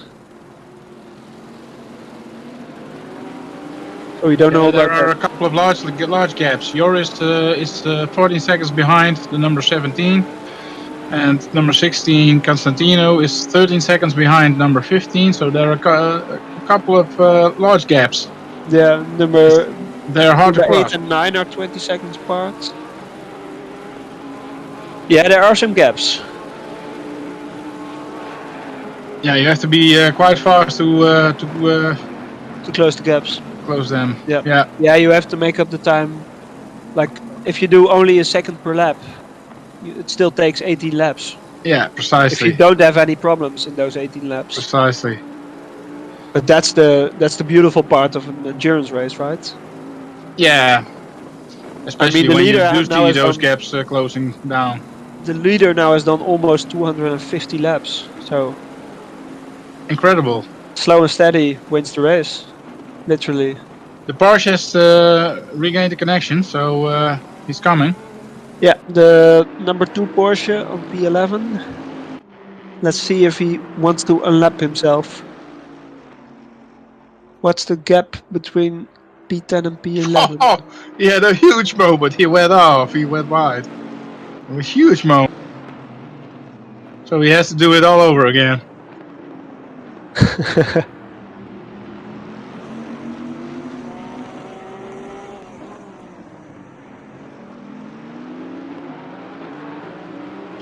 But he's pushing hard. That's obvious. There's no choice for him.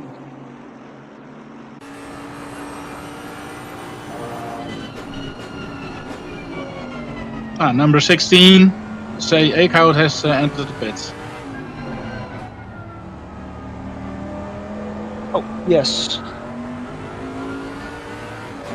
That's a bit the car we're aiming for. We keep running into each other on the track. Oh, nice. So he's dropping a bit down now. He's also he's already exited. So there was a quick pit stop. 47 seconds gap between 17 and 18. My good word. That's a large gap.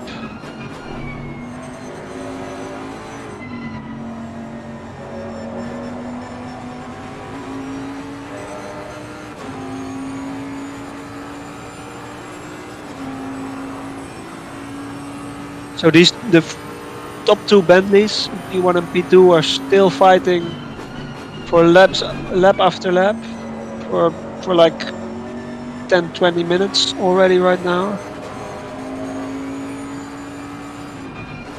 I wonder who's the first to pit. Number 6, Troquet just entered the pit. And he's gonna lose a Number few 6, places. P6, number 7, Aston Martin. Exactly.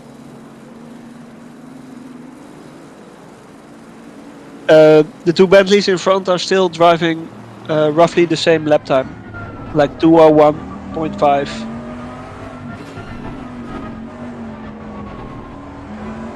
The sun is really low at the moment. It's really shining brightly. It's really rising now. Yeah, it's I suspect the drivers are. Can be blinded. Yeah, they really have to be Are careful. going to be. Oh. The second Bentley had to evade him. Breaking into Brooklands. Now out of the fields. Onto the... Oh! The number 2 Bentley is going into the pits. Number 18 Bentley on P2. The Boatley the second with Johannes Thijsing at the wheel. Let's see if they do a driver swap.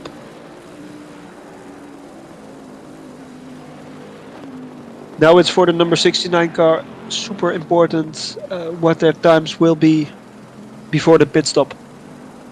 Yeah, let's see if the number 18 undercut. Porsche if the number 18 Bentley is trying an undercut. It really looks like it. Yeah.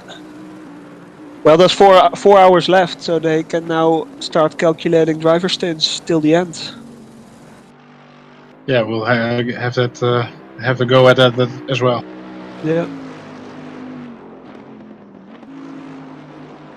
Doesn't seem to be a driver change in the number 18 Bentley.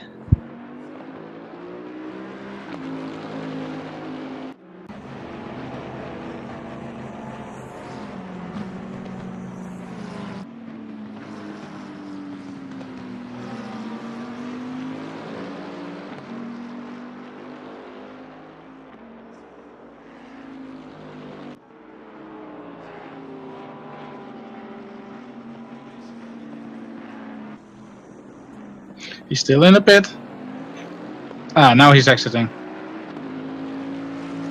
Nice. No driver swaps for them, only fuel and tires.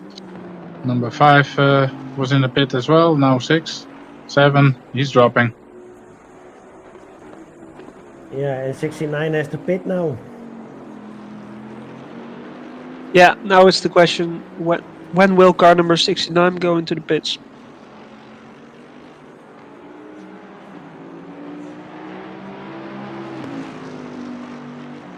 Skip the pit lane.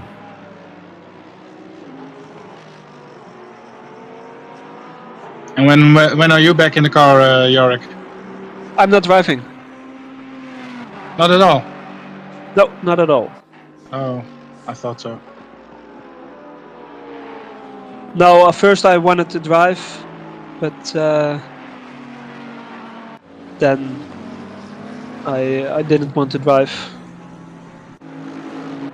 And there wasn't really a team which needed another driver, so that was no problem for me. Okay, no, I saw that SRHI behind your name. I thought you were in the team, but yep. I was mistaken. Does anyone know where the number 57 car went? Or did he stop as well? I don't know. Which car was that? Which brand? I think it was a Ferrari. Did we lose a Ferrari? Yeah, it was the South African Ferrari from Garage Racers. Oh, I think it's out of the race with Gary Richardson, Nigel Richardson, and Chris Brewer. That would be a real shame. That was a splendid livery. One of the 4 South African teams. I hate to say it, but that was probably the nicest looking Ferrari on track. Yeah, it was a nice livery. With the South African flag. I get some information now that number 57 indeed is out of the race. They had hardware issues. Ah, crap.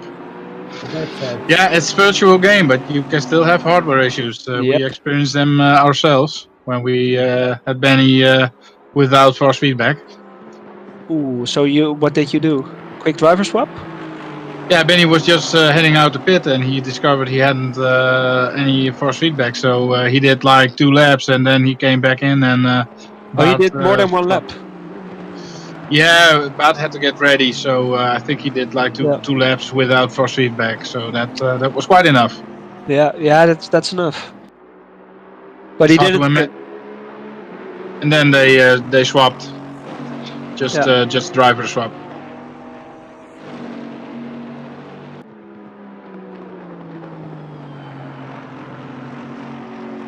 Yeah, it was a real shame. That dropped us quite a few places. Yeah. Yeah, that's unfortunate. We're now looking at car number 69. The leader is pitting. Are they? Oh, the number 18 Bentley did a driver swap. They now switch to Mr. Dominic Kinstler. Let's see if the number 69 car from Simply Sim Racing also does a driver swap. This is very exciting stuff. Yeah. Yeah, now it's the question, who's going to get to the pit exit first? The number 18 Bentley last lap was a 20.8. He's heading out. Yeah, he's heading out now. Yeah, it takes half a lap before we can see if they did a driver swap. Yeah. They're getting very close, I guess. Well, the number 18 is now at Stowe. I think the number 69 is still in front. No, 18 is in front. 18 already passed. Oh. Yeah. Yeah. Oh, yeah. Yeah, sorry. So his undercut did work. Yeah, I think the pit stop of the 69 was too long compared to the 18 car. Did they do a driver swap? We will see in. Yeah, they did. Yeah. It's Daniel Watkin driving now for the car 69. Yeah. So their pit stops both should have taken the same time. It wasn't like I'm gonna be out for a bit looking how my team is doing. So yeah. Okay, see Good you luck. later, Klaas. See you in a bit.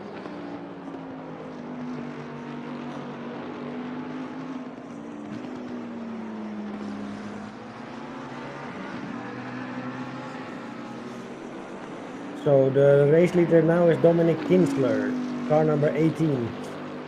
The white and green Bentley from GT Series MS Boatley II.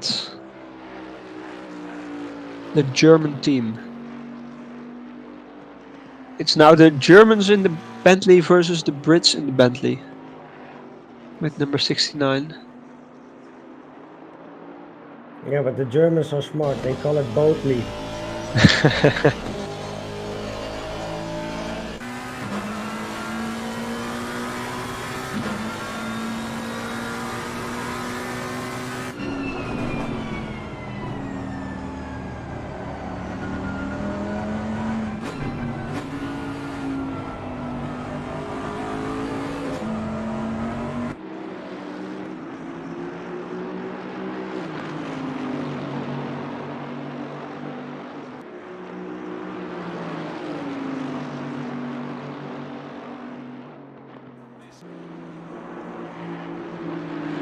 So we're now following Bentley number 224 from OTCR Verve Red Racing. Oh, now it's number 14 again. We're going 3 wide with blue flags. So some back markers.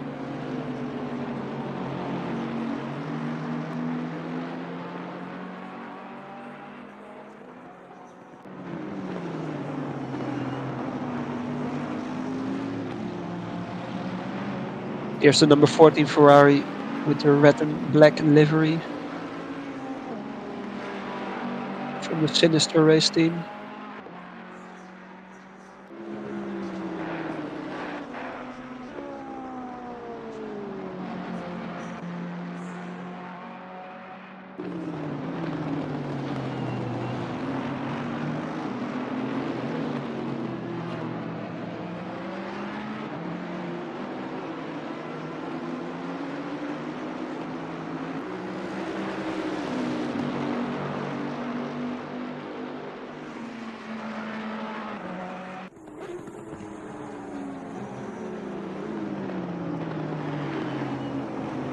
So we're still running 32 of the started 34 cars. 3 hours and 15 minutes left in this race. For charity, of course, for the Huntington's Disease Association. You can still donate. Just go to ppresports.com and click on the link.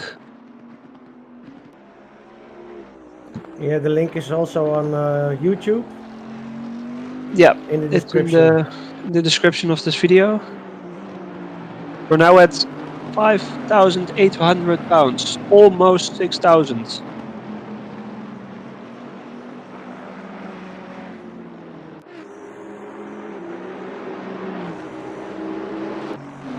Car 69 has a lot of traffic.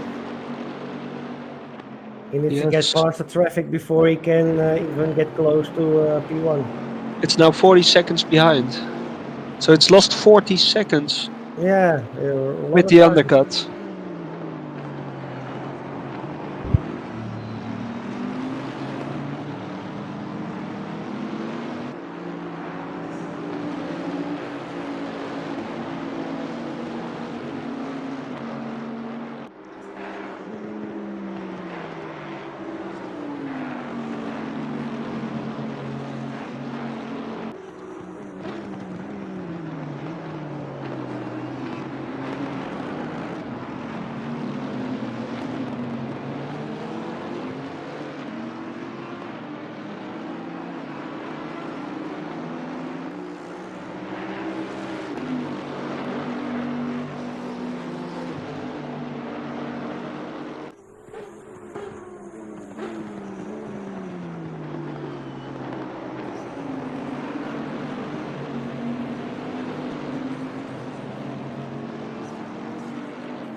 So we're looking now at car 899, the Mercedes, with Joachim Svensson.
Now we're looking at the fight for P8.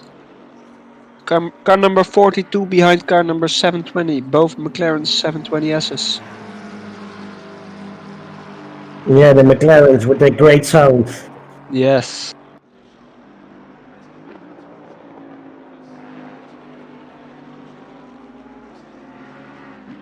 Actually, Lando Norris, who's also driving for McLaren in the Formula One, drives a lot of sim racing lately, since the coronavirus has struck us all.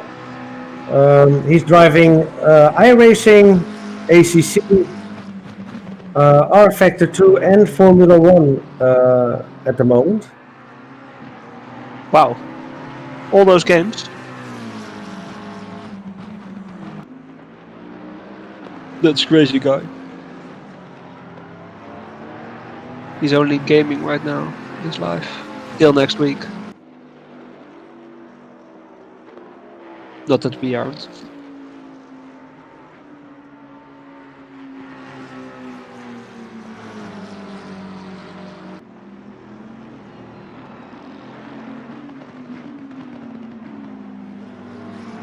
The two McLarens are following each other, but the number 42 car isn't getting any closer from Magna Sim Racing.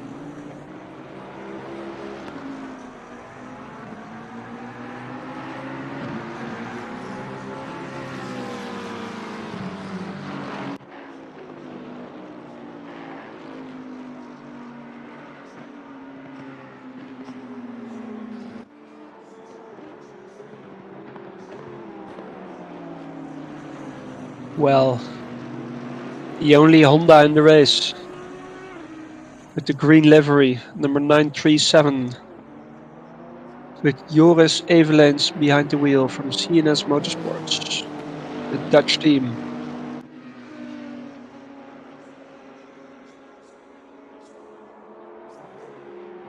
Still in P17. The one and only Honda. Yes. With Chris Hill, our commentary guy behind in the team as well. Let's look at how their race is going. Their race is going alright. They started in P11, then went up to P7, but now they're P17 again. Still in the midfield. A lot can happen still, 3.5 hours.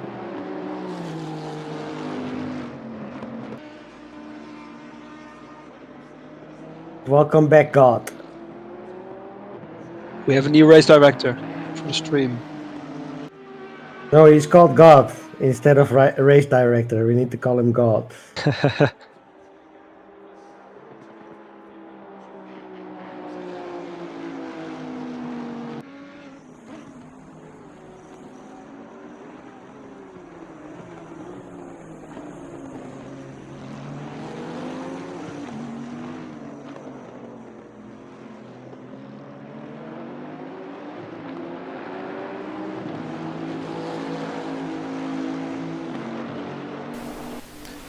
Alright. We have an extra commentator. Commentator. Broadcaster. You're broadcasters, right? Yeah, Yes, Mr. Challing. Yes, I am back. Oh, I had a power nap. Yeah, it was great. I was on a stint of 11.5 hours. So I thought I will do a power nap. And Patrick did it for me the last hour, and now I'm back. That's great, because after this one is finished, we go directly to the 24 hours of Le Mans. Virtually. Nice. I will sleep the whole 24 hours of Le Mans. No, that's No. You need to direct it. Ah, crap. Nice. How is it with the stream? Yeah, still good. But sometimes the timetable lags. Yeah, when driver swaps, the timing has a delay. Ah, alright. But that's normal. Oh. And we're stuck at the You missed Honda. a great fight for the leading position. Leading position? Yes. Number 18 is now in front. I will put it on the first one. Wait. This one. Yes, the GT Series MS Boatley the second with Dominic Kinster behind the wheel. How much? Oh, he is 1 lap in front. I got something new. Car number 818 went out twice, something like that. Let me search it up. Was a fight for position 20. There is. Ooh, That's- that's really close. Oh no! What are they doing? They're hitting each other on start finish. Oh, Go he into did Abbey. with Frans. Frans van der Linde in the number 120 Ferrari. He is fighting with looks like- Frans. It looks like the Bentley drove into the Ferrari. Yeah. Number Again, he 818 bumped Bentley. into him. On the straight. Yeah, on the straight. So that's almost if he did it on purpose. Oh, we got a drive-through penalty for Riccardo Bolinelli. or I don't know if it's Riccardo, but In the 82 McLaren. Bolinelli. Yeah, and Is there someone from this team watching the live stream? It is Rahul Bolinelli. Rahul Boninelli, sorry.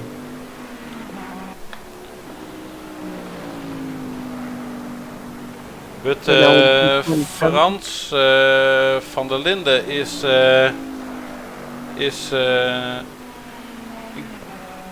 not going back to the Yes. Boatley. Nope. No, he's the gap is getting bigger. So he has or he has damage or he didn't have the pace. Well, I must say the car number 818 started in second place the race. All right. They have had some pit limiter technical problems, so they're now yeah. they fell back to like P19 and they now in P19 again. All right. So they had a shit race, Yeah, that's a shit race. but they are very quick drivers. So this is no surprise. But I hope on the start finish when they bumped each other some net code or something or a bug in the game was happening. But this is also very close. Yes. Mr. Westenberg. He has joined went this off. team, but he is one of the drivers of SRHI. Yes, of our community. Yeah, but he joined GeForce Racing at the last moment, I guess. Yeah, in the Aston Martin. Oh.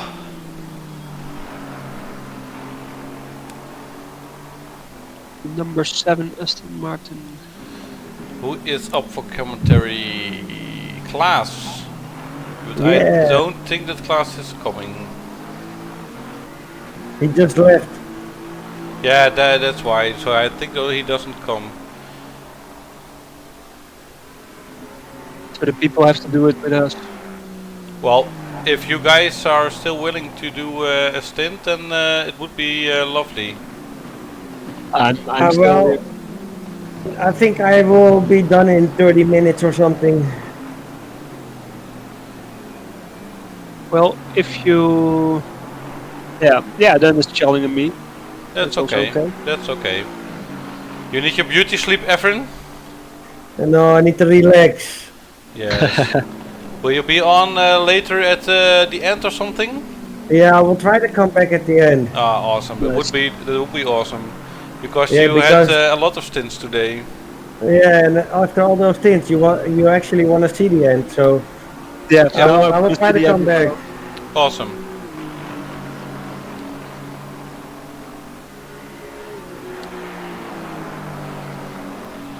It was very close, but I think that most of the cars are now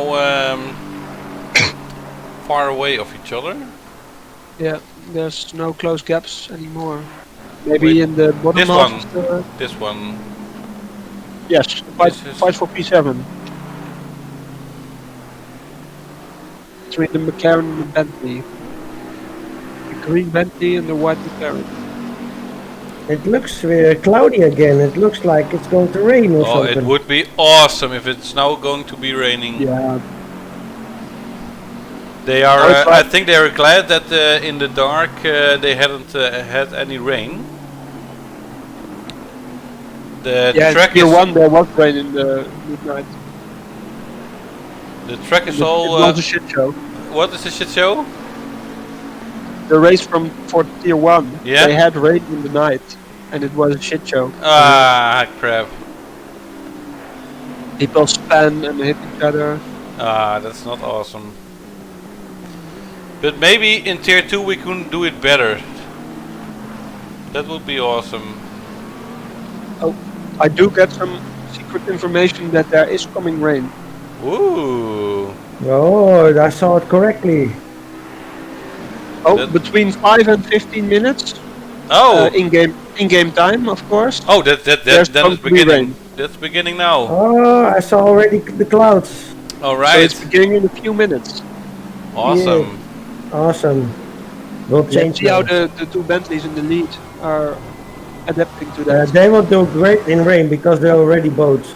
Yeah. They will float over the finish. Yeah, the rest will have a problem, but Boatleys. Maybe that's why they're called Boatleys. Yeah, I think so. They don't have steering wheels. They have boat wheels. Rudders. Rudders and sails. Yeah. They're still boats. With a big V8 in the front. What a nice fight between these two. Yes, the number 720 McLaren and the number 222 Bentley.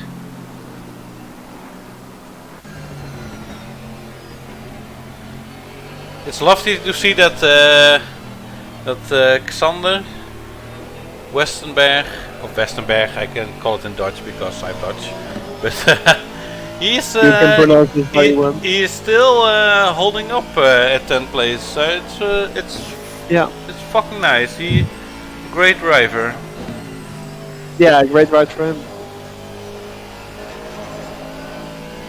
And our fellow broadcaster Sean Bennett in the Aston Martin number 777 in 3rd place still. Yeah, this is also amazing. They're back in 3rd place. Yeah, I would love if he is done to get him in the commentary booth again and ask him how it all went.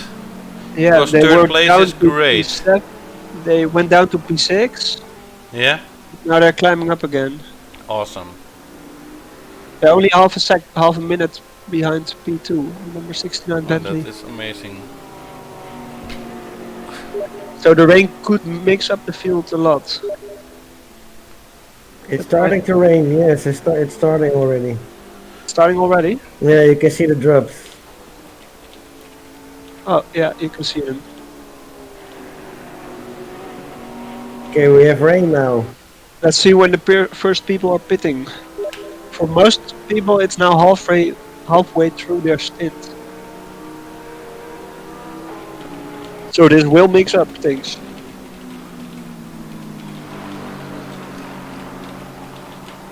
The number 7 Aston Martin now really close behind the number 720 McLaren.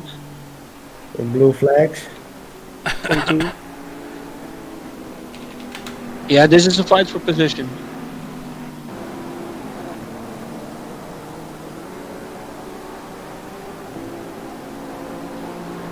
Let's see which are the back markers. Ooh, Mills, yes. Did he? Oh no, this wasn't. No, that was a back marker. Oh no! Oh! Too slippery, too much rain. Oh no! The track is starting to get wet and it slipped right into the Porsche. No. He had understeer to the max. Whoa! He hit the number 2 Porsche in P11 from Mr. Moriarty. Oh. And he's now P9, 8. 10? 8. Oh no, it 10. Oh, yeah, our timing is delayed. Yeah, the timing is. 10, yeah. But you can see it on the bottom right. Yeah. Ah. Jack Mills, what did you do? What happened? From 2S Endurance. Yeah, he's P10.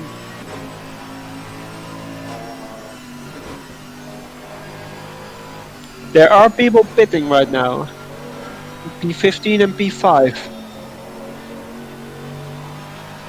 Okay guys, I will give you an update about the charity. There is now 5,837 pounds donated.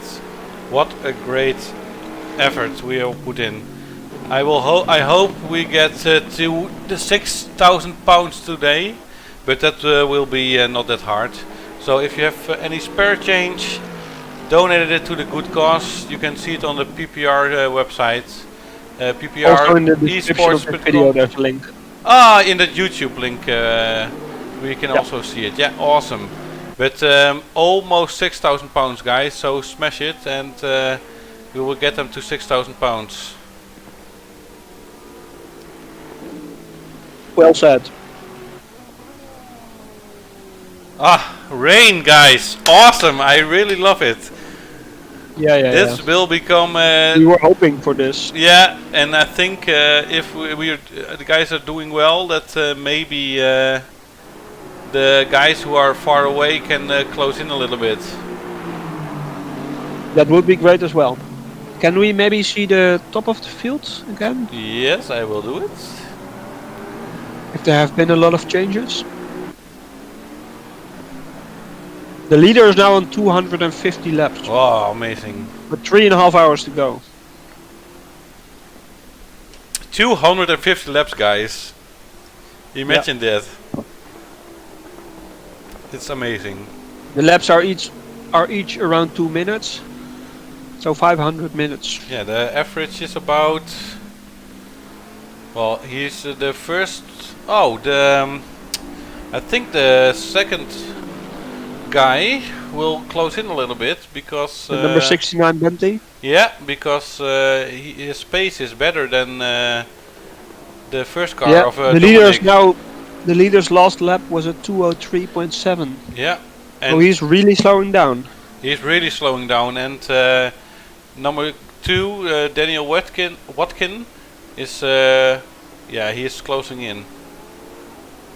Can you see his latest lap time?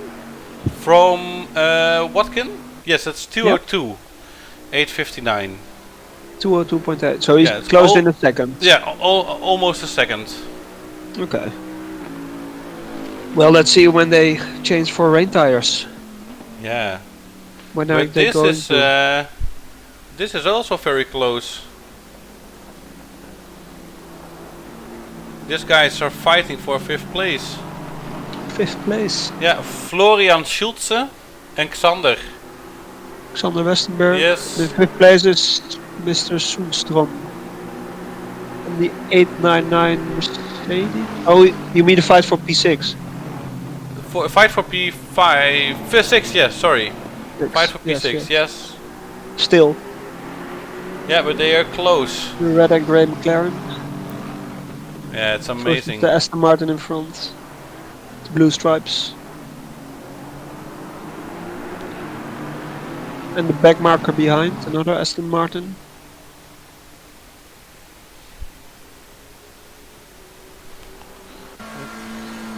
Now going through Abbey. Oh, he is going wide, Mr. Westenberg. Too wide.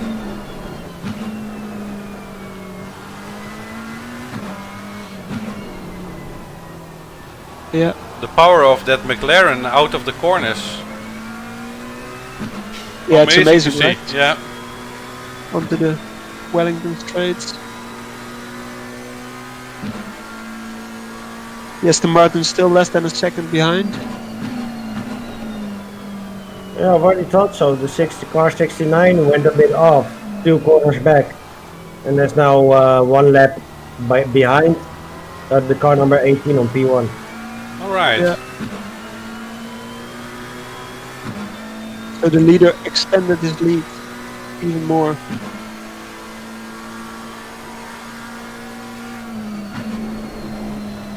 With still 3.5 hours to go, so.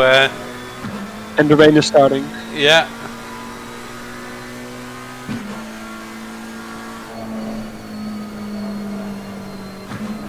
Nuggets and Beckett's always tricky in the rain with the curves. Yeah, Ulrich, did you find Max Verstappen? No. Well, Tiffany asked how the pizza is, but I didn't see any pizza here. Yeah, me neither. We all have the same bad English I heard accent. John was ordering pizza, but he didn't. Oh, Stefan is going to the fridge. Anybody want some? Yeah, I would like some. What do you have in your fridge? Yeah, that's the best question.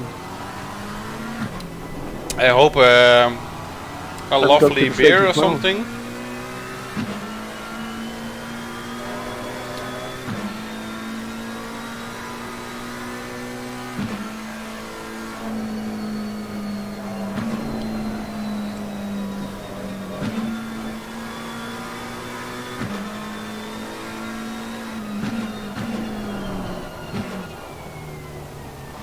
Well, it's nice to see that we're average about 80 viewers constantly with the YouTubes and the Twitch together. So people are still enjoying to watch this stream. And they're 3 wide now.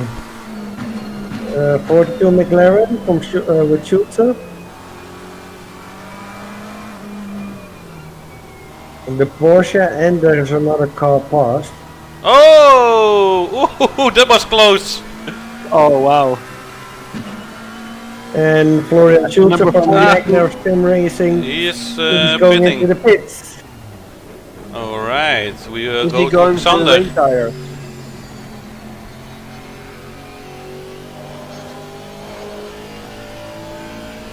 But Xander is chasing. It's No now. one. It's raining for 5 more minutes, then it's dry again. Ah, crap! I would love some don't think- heavy rain.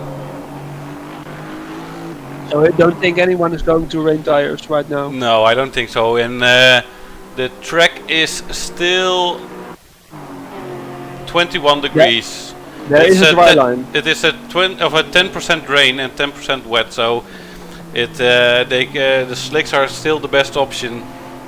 Oh! Xander did a little skid. Here is Koen.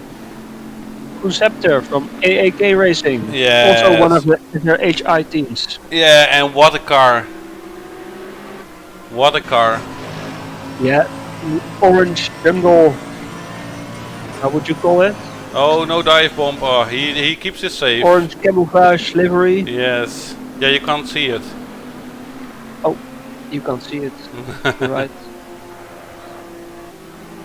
But it's really close to the number 202 Bentley in P12. Yeah. So this is the fight There's also for. a black mark behind Audi. Yeah, but the Audi is not in their lap. No, it's a back marker. The number 77 Audi, I believe. All right. Yeah. Yes. Schelling, you're a sadist. Why? For wanting the heavy rain. Ah, no, that's just. Not my words. Oh, it is Actually, Patrick. heavy rain. I forgive you, Patrick. And some lightning.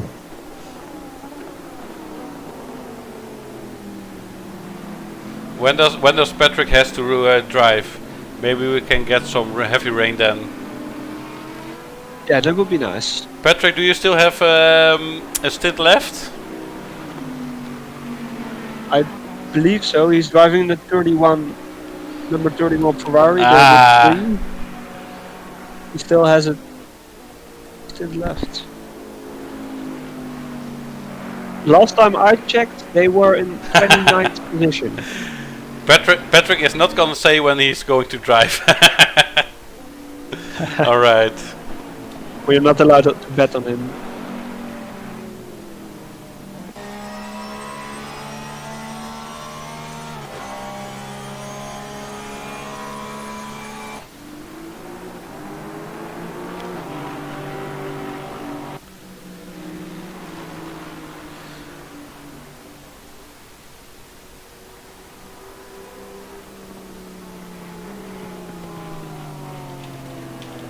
Here's Mr. Moriarty, number 2 Porsche, that got punted by the number 42 McLaren in front.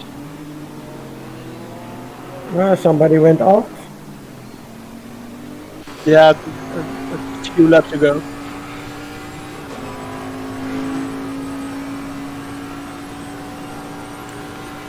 I don't think we have any very close battles at the moment, so we'll take a look.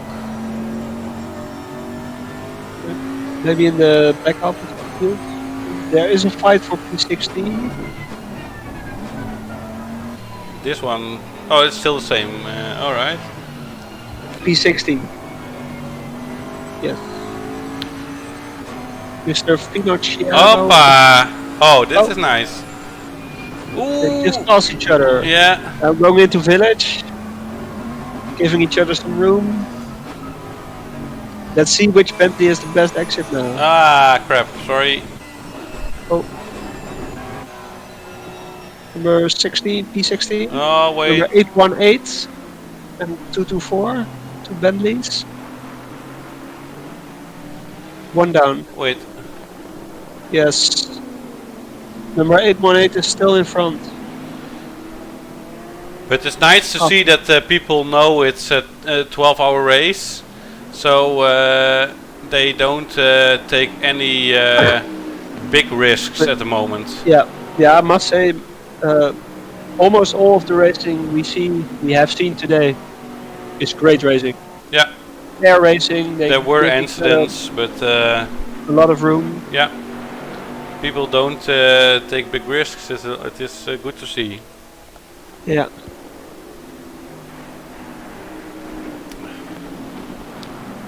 Alright, I will take a look. Fight for P7. Oh. We missed the fight for P7. We did miss the fight. Ooh! The Triple 8 Porsche is now in front of the 720 McLaren. Yes.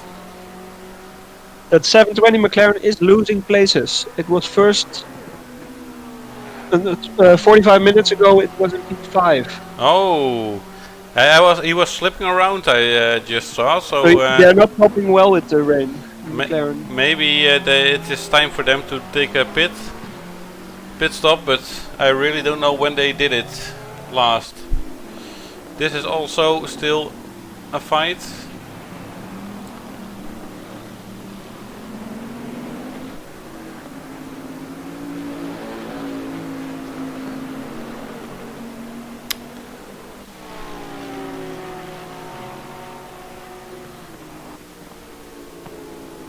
Okay, guys, have a nice evening. I'll catch you later at the end of the race. Have a great one, Jorik. Have a great. Everin is going. Yeah. Oh, Efren, sorry. Have a great one, Efren. Thanks. See you later. See you later. Enjoy the race. Yes, thank you. You too. Thanks. All right. Mr. Warren is asking how it's going. Well, Jorik, how's it going? Yeah. It's a great race. Lots of close racing, fair racing. We still have 73 people watching on YouTube. Yeah, and on our Twitch, it went a little bit. Oh no, it's 12 views again, so it's not big. So we have almost 90 people watching. Yeah, that's great. That's great. It's amazing. Now we're looking at Bossy Boom from B&B Racing.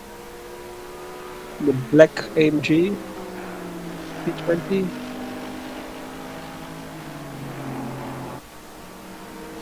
Anthony says, Bitway at commentators, orange camouflage is perfect. Orange camouflage. Yes. I believe you, Anthony. For the McLaren, I believe. No. Oh, the AMG. No, Mercedes, yes. The number 125 AMG from AAK Racing. But guys, we did not smash 6,000 pounds yet, so come on. Come on, we still need more. We need a little bit more. Who can miss a few more pennies for this awesome cause? Yes.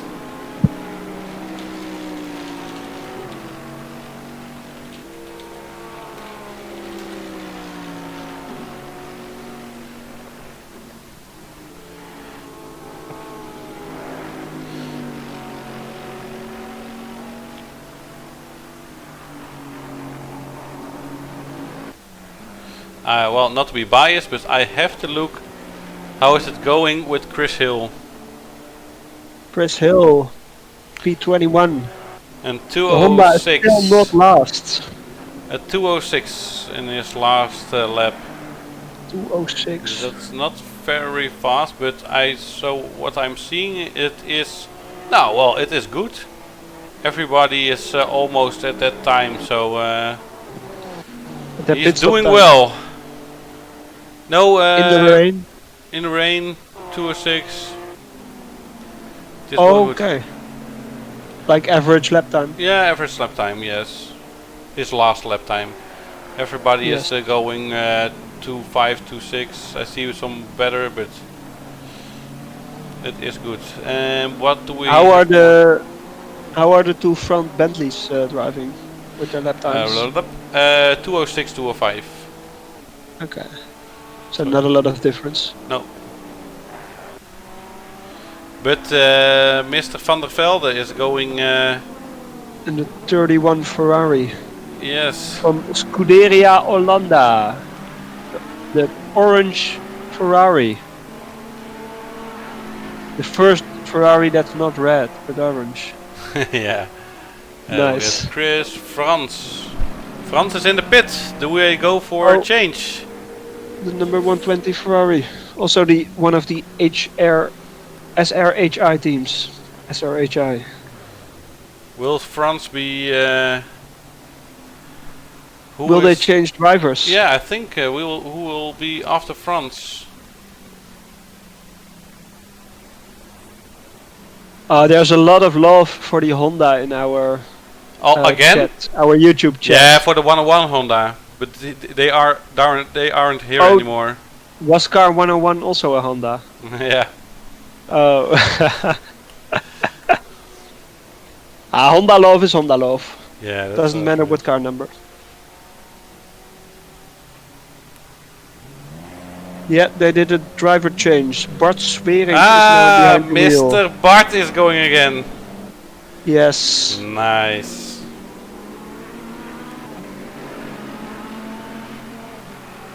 Let's see how he does in the rain. Because it's still raining. Maybe we can say something about the number 31 Ferrari. The driver that's driving... Oh! The number 120 Ferrari has now got a stop and go penalty. Oh! I think something went wrong with their pit limiter after the driver change. That's not a great start. Nope. Maybe someone can explain on the YouTube chat. Someone from their team.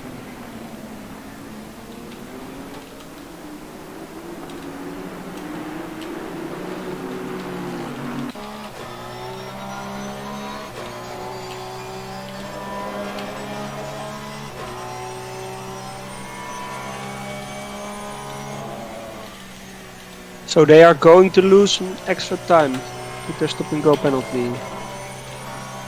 Yeah, maybe Challing, maybe we can explain a bit for our viewers. Yeah.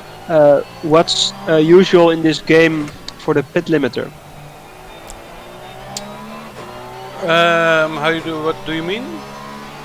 The pit limiter, how it works. Because in this race there's a manual pit limiter. Yeah. Oh, all right. Yeah. Oh, you'll have to enable it yourselves with a button mapped. And also, if you do a driver change, the driver that drives away in the car, the pit limiter is not enabled by default. You still have to enable it. There are more teams that made this mistake, but it's a costly one.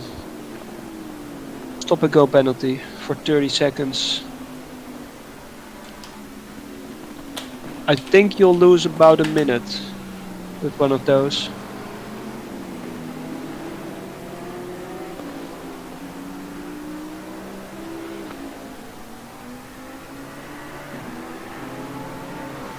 Okay, so the gap between the first and second Bentley in front, the number 18 and number 69, has now gone back to 34 seconds during this rain. And the Ferrari number 120 is now back in the pits, serving its stop and go penalty. They've already gone down one place.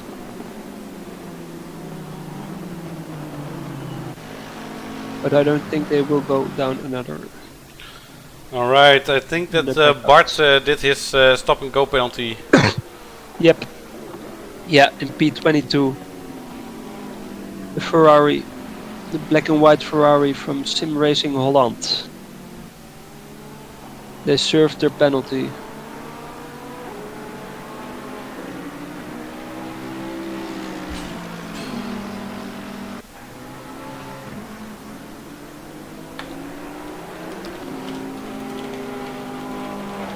Yes, the 113 Porsche again from Logistical Nightmare. With their great livery. Oh. Sorry, the autopilot is going too fast sometimes. That's the broadcaster's curse. Yes.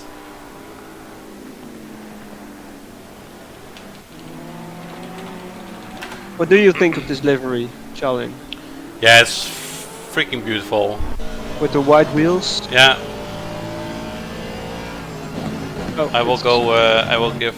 Switching the whole time. Yeah. Which number was it? 113.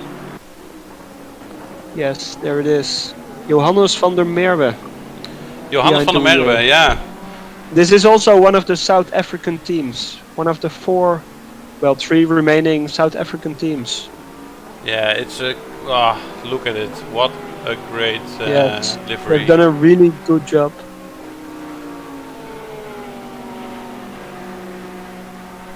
They have two teams for Logistical Nightmare written down. This is the A car, this is the B car. They also have a Bentley, the A car. That's number 321. Where is that one? It's in P14. So the two Logistical Nightmare teams. P14, P27 with their great liveries.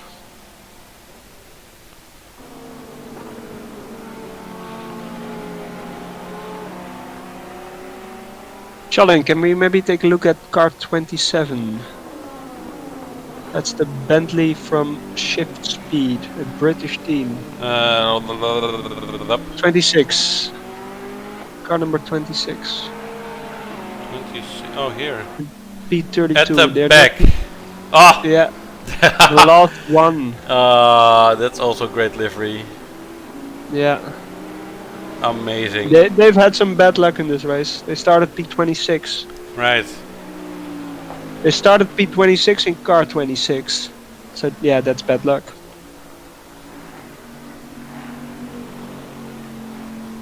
Yes. But their livery is amazing. That's a job well done. Very much a job well done. We had there was another one that has fallout, right? Car number 54 or something? 57. 57. Yes, also one of the South African teams. The number 57 Ferrari 488 GT3 from Garage Racers. Right. They had the black car with the South African flag on the side. Alright. Also a great livery. Yeah. All the best liveries are at the back. You can see.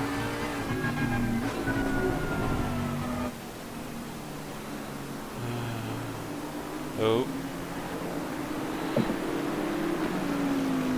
So it's a little over 3 hours left in this race. Yeah. It's now 7 in the morning in game time. Will we get a lot of pit stops right now with driver changes? Yes. Have they survived the rain? The tires. Or can they go on even longer? Martijn de Knecht. Martijn de Knecht from PCDC Motorsports, a Canadian team. It's almost a Dutch name. Car number 404. I think it was a Canadian team. Yes, it was a Canadian team.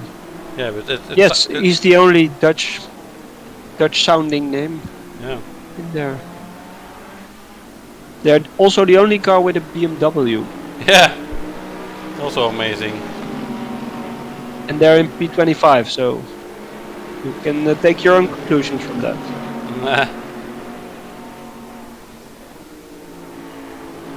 But it's always great racing. We're all here for a lot of fun.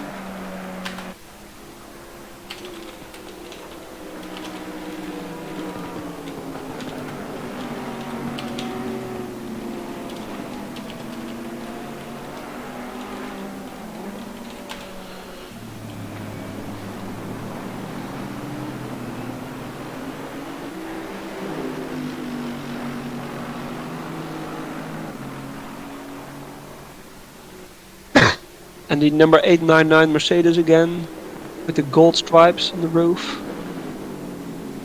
The black and gold livery. He's doing well. Now in P4. Started from P12. I think this car number 899, has one of the best progressions through the race of any. They first were in P3, but now after a pit stop in P4. Alright. Oh. And this is just back markers. Yeah. Risky overtake. Again. From Corner Strauss in the other Bentley from Logistical Nightmare. The other car. He's flashing. It's flashing to no one. He's flashing for the stream. Yes.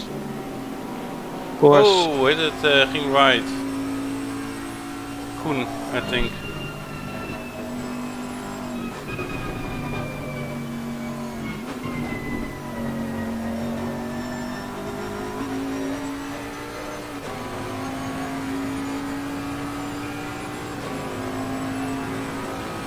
But what a consistent race for the guys from Simply Sim Racing.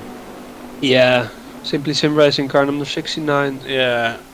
They started in pole position.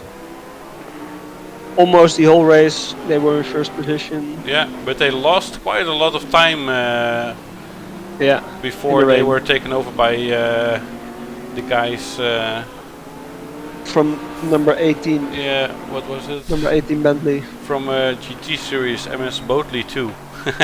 Yes, the Germans. The Germans, nice. The Germans in the Boatley. But what a consistent race. It's amazing that you can hold that place for so long. Yeah, for, well, almost 9 hours. It is now 9 hours. But it looks like he's holding back the Porsche a little bit. The Porsche is way... It's a back marker. Yeah. It wants to unlap itself. That's not a good idea. So for place, that's place 6, I think. Yes, P6.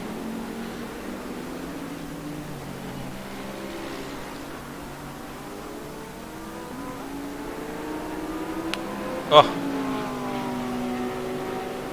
he's dangerously close.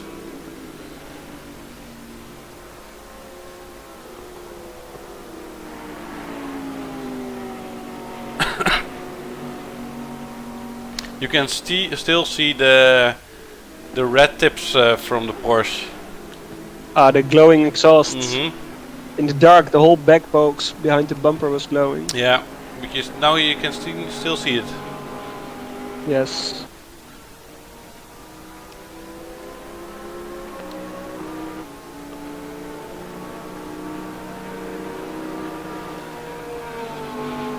Amazing. All right. Do we have more? What's it? They have a drive-through. A drive-through penalty for the leader in the race. Yeah. Sean, you've come into this commentary booth at an amazing time.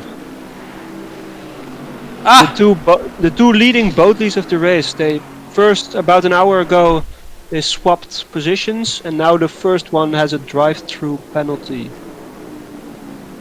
Could it be for too many off-tracks?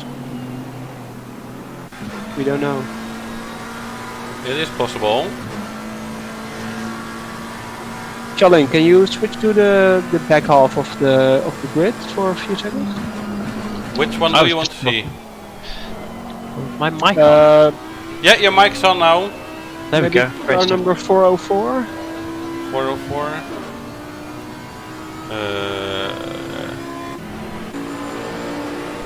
Oh wait, sorry.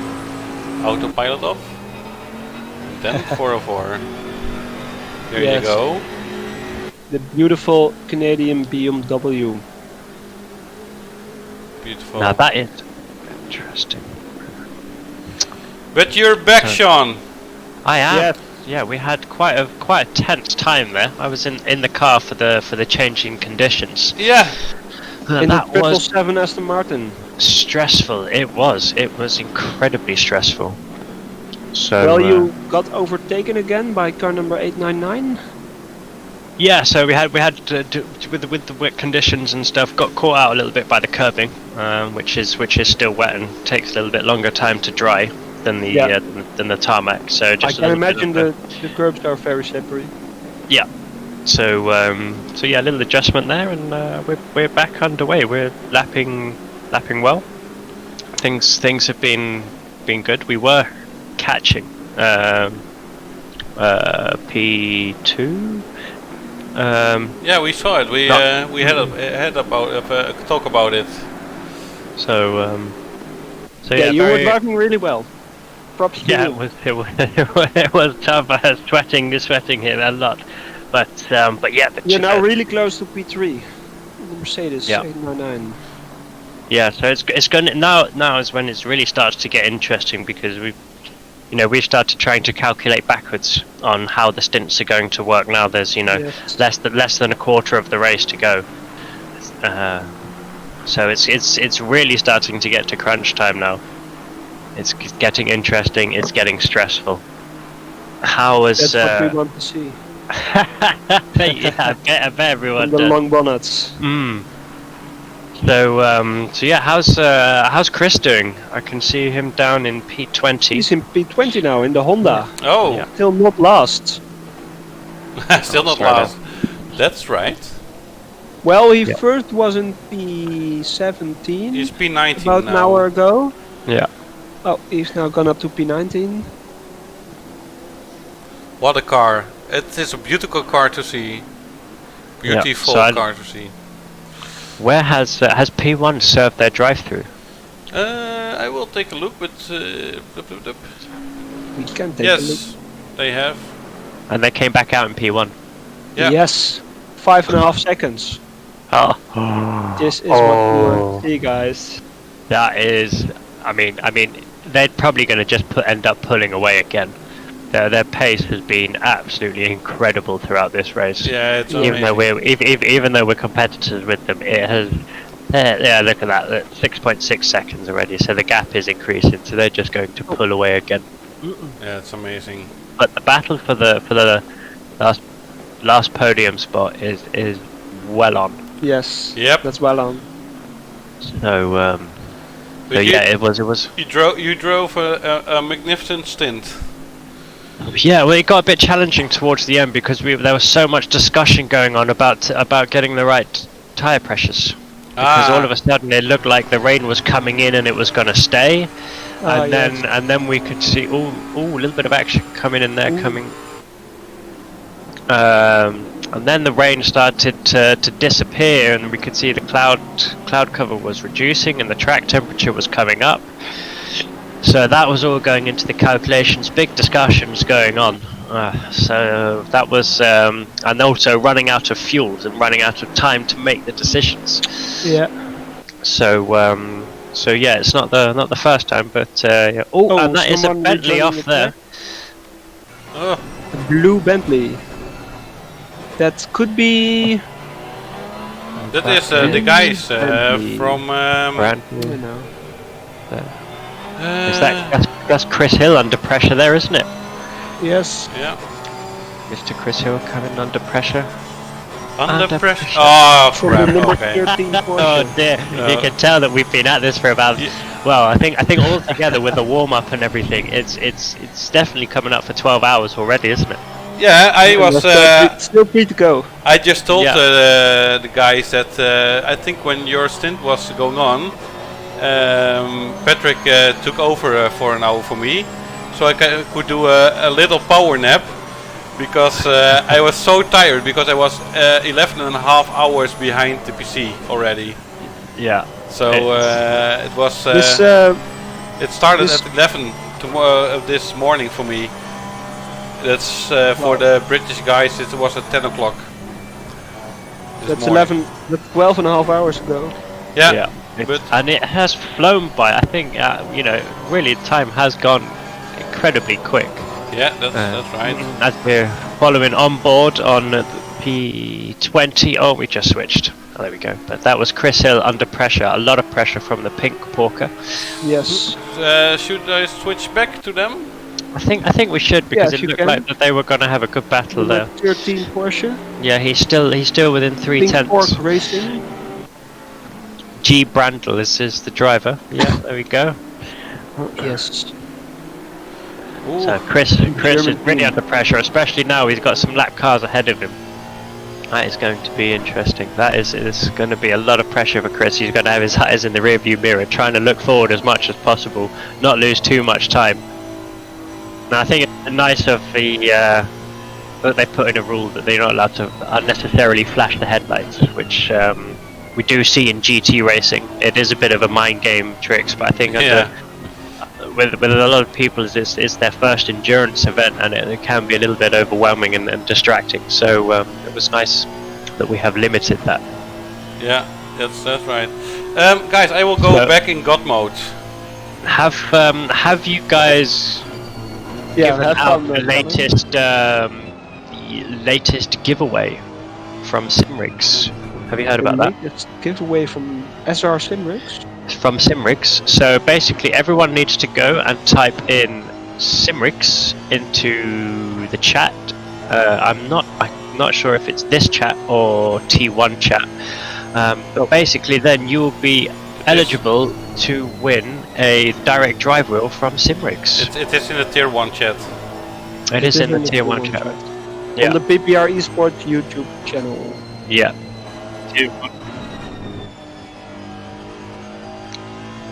And he's just been overtaken again.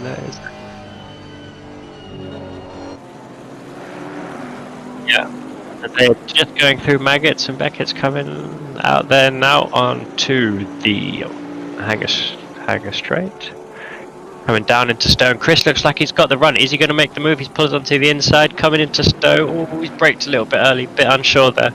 Maybe the driver's still worrying about the track wetness and still not having a full confidence in the grip and the tyres.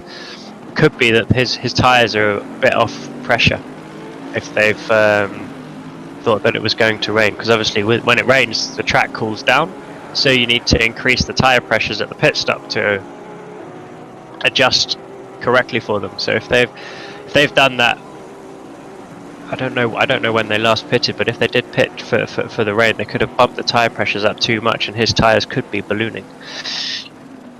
That is. Is that the P2 Bentley there? Was that 69? No, I don't think so. P2 Bentley was different, has a different livery.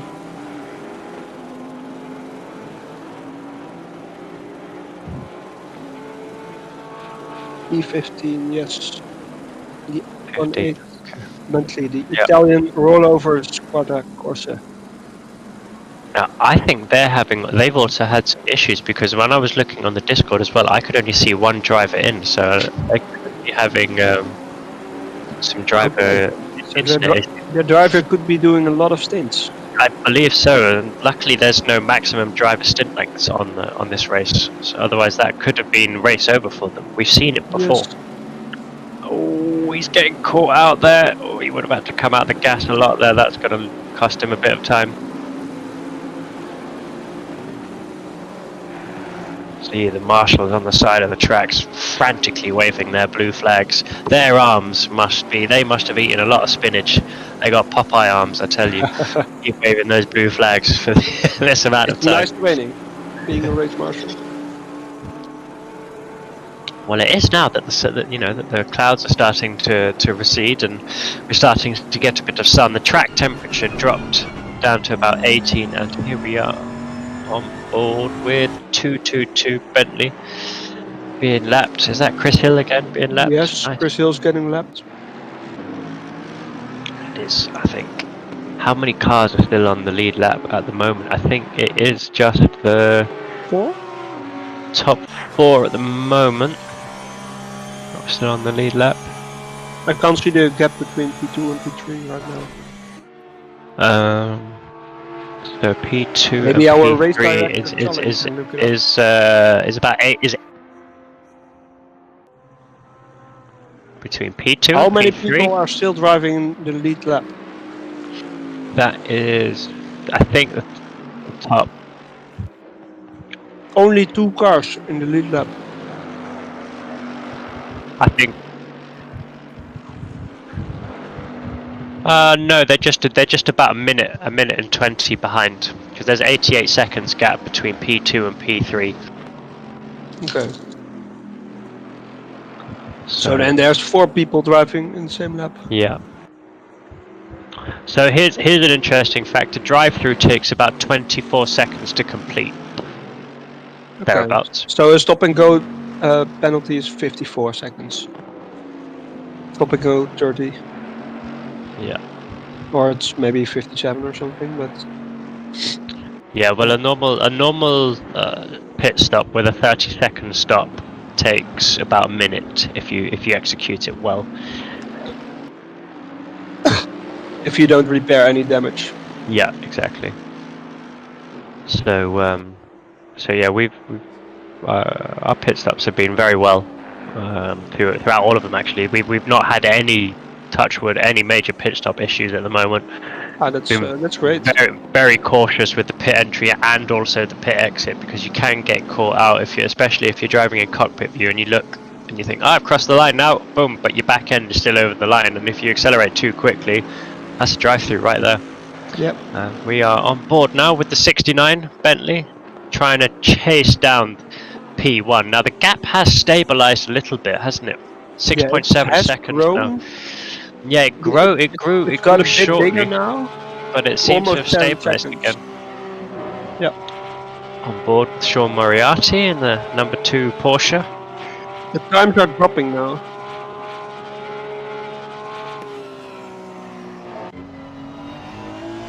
Oh, that was someone almost running into the back of Chris Hill there. That McLaren really had to pull out, and that's also something that I had a couple of issues with, and I'm not going to name the cars because that's unfair. But back markers, when they're following the cars in front, some of them try and get a bit too ambitious on the brakes, and coming into club, I actually had to go off track to avoid another car because they just completely misjudged their braking point.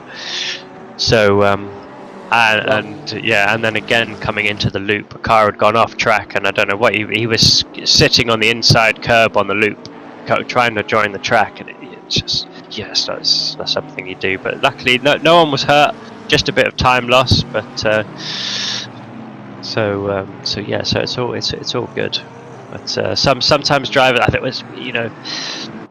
we have been driving for over 9 hours, so there is that fatigue starting to set in though. On board, oh, that was close there, coming onto coming onto the Wellington Straight. The last stages of this race. Yeah. The sun has come up again, has risen. Yeah, so the clouds are receding. The track temperature is slowly climbing. Nothing like we've seen at the start of the race. So there's 38 degrees at the start of the race. We're only at 22 now. So we could start to see a rapid increase in temperature, but I very much doubt it. So, just trying to have a look to see if there's any close battles on track. Yeah, maybe. P15 and 14, they're 1.2 seconds apart. Have a look at that, see how they're doing. The 818 Bentley and the 321 Bentley.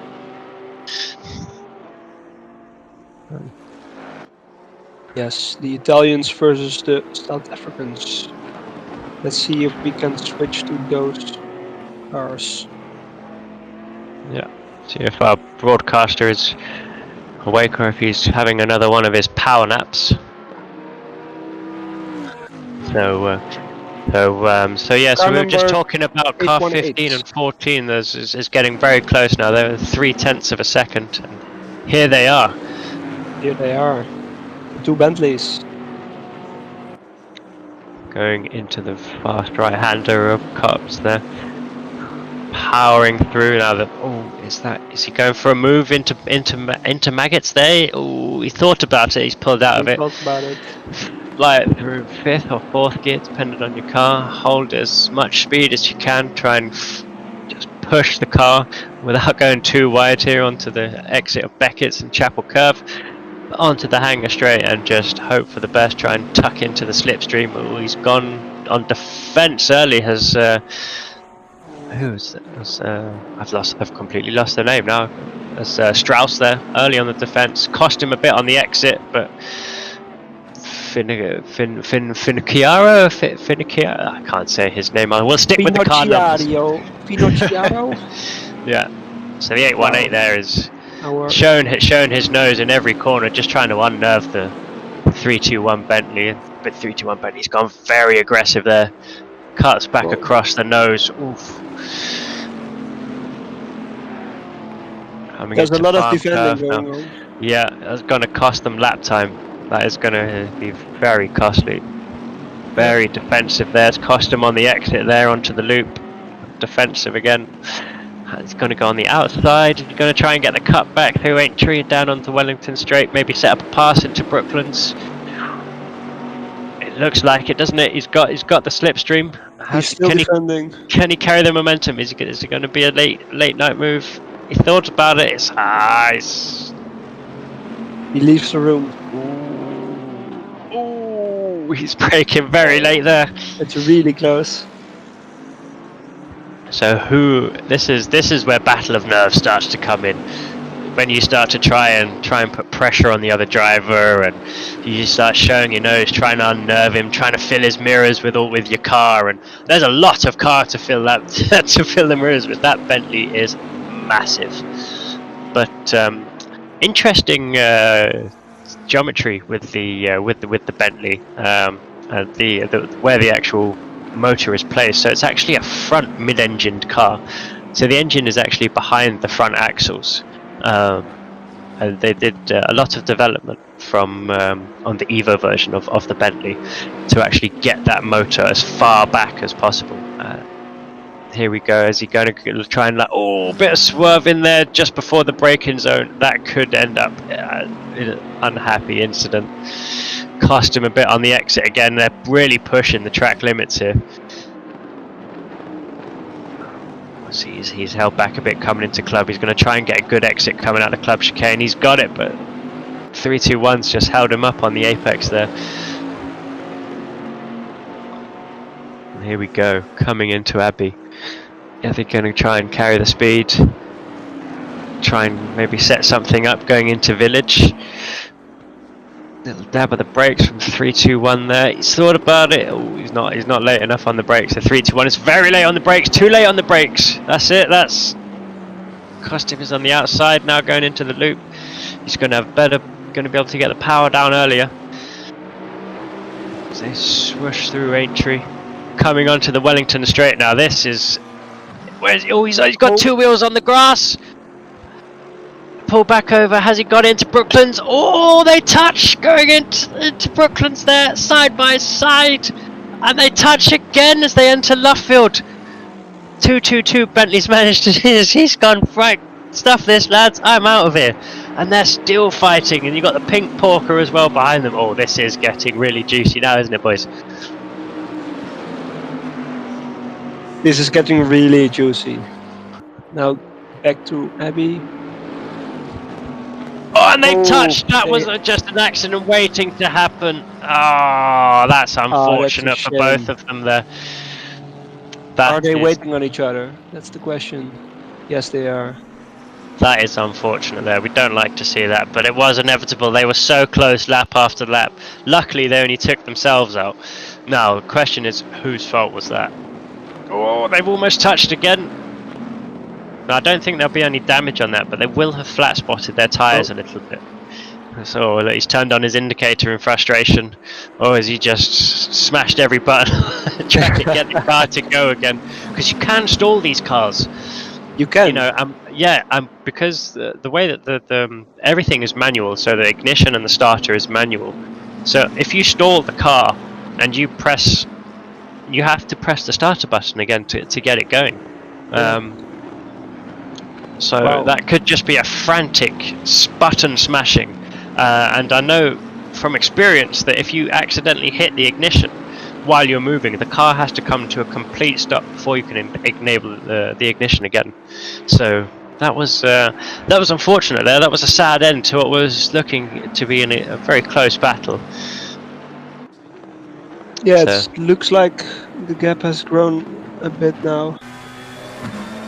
The gap at the front has dropped. We're down to 4.8 seconds at the front now, so that's dropped 2 seconds. Now, is that a question of tyres?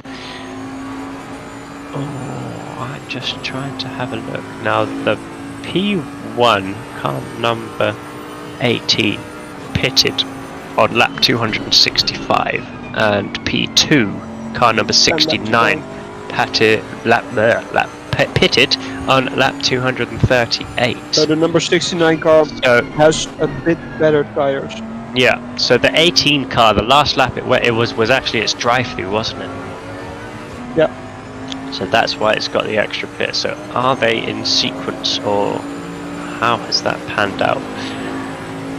We'll have to try and keep an eye on that. That looked. Here we are on board with the number 720 McLaren, the 2S endurance team, driven by Sam Cholomondili. And he is being chased. This is for position, isn't it? The number 7 Aston Martin, driven by Triquet.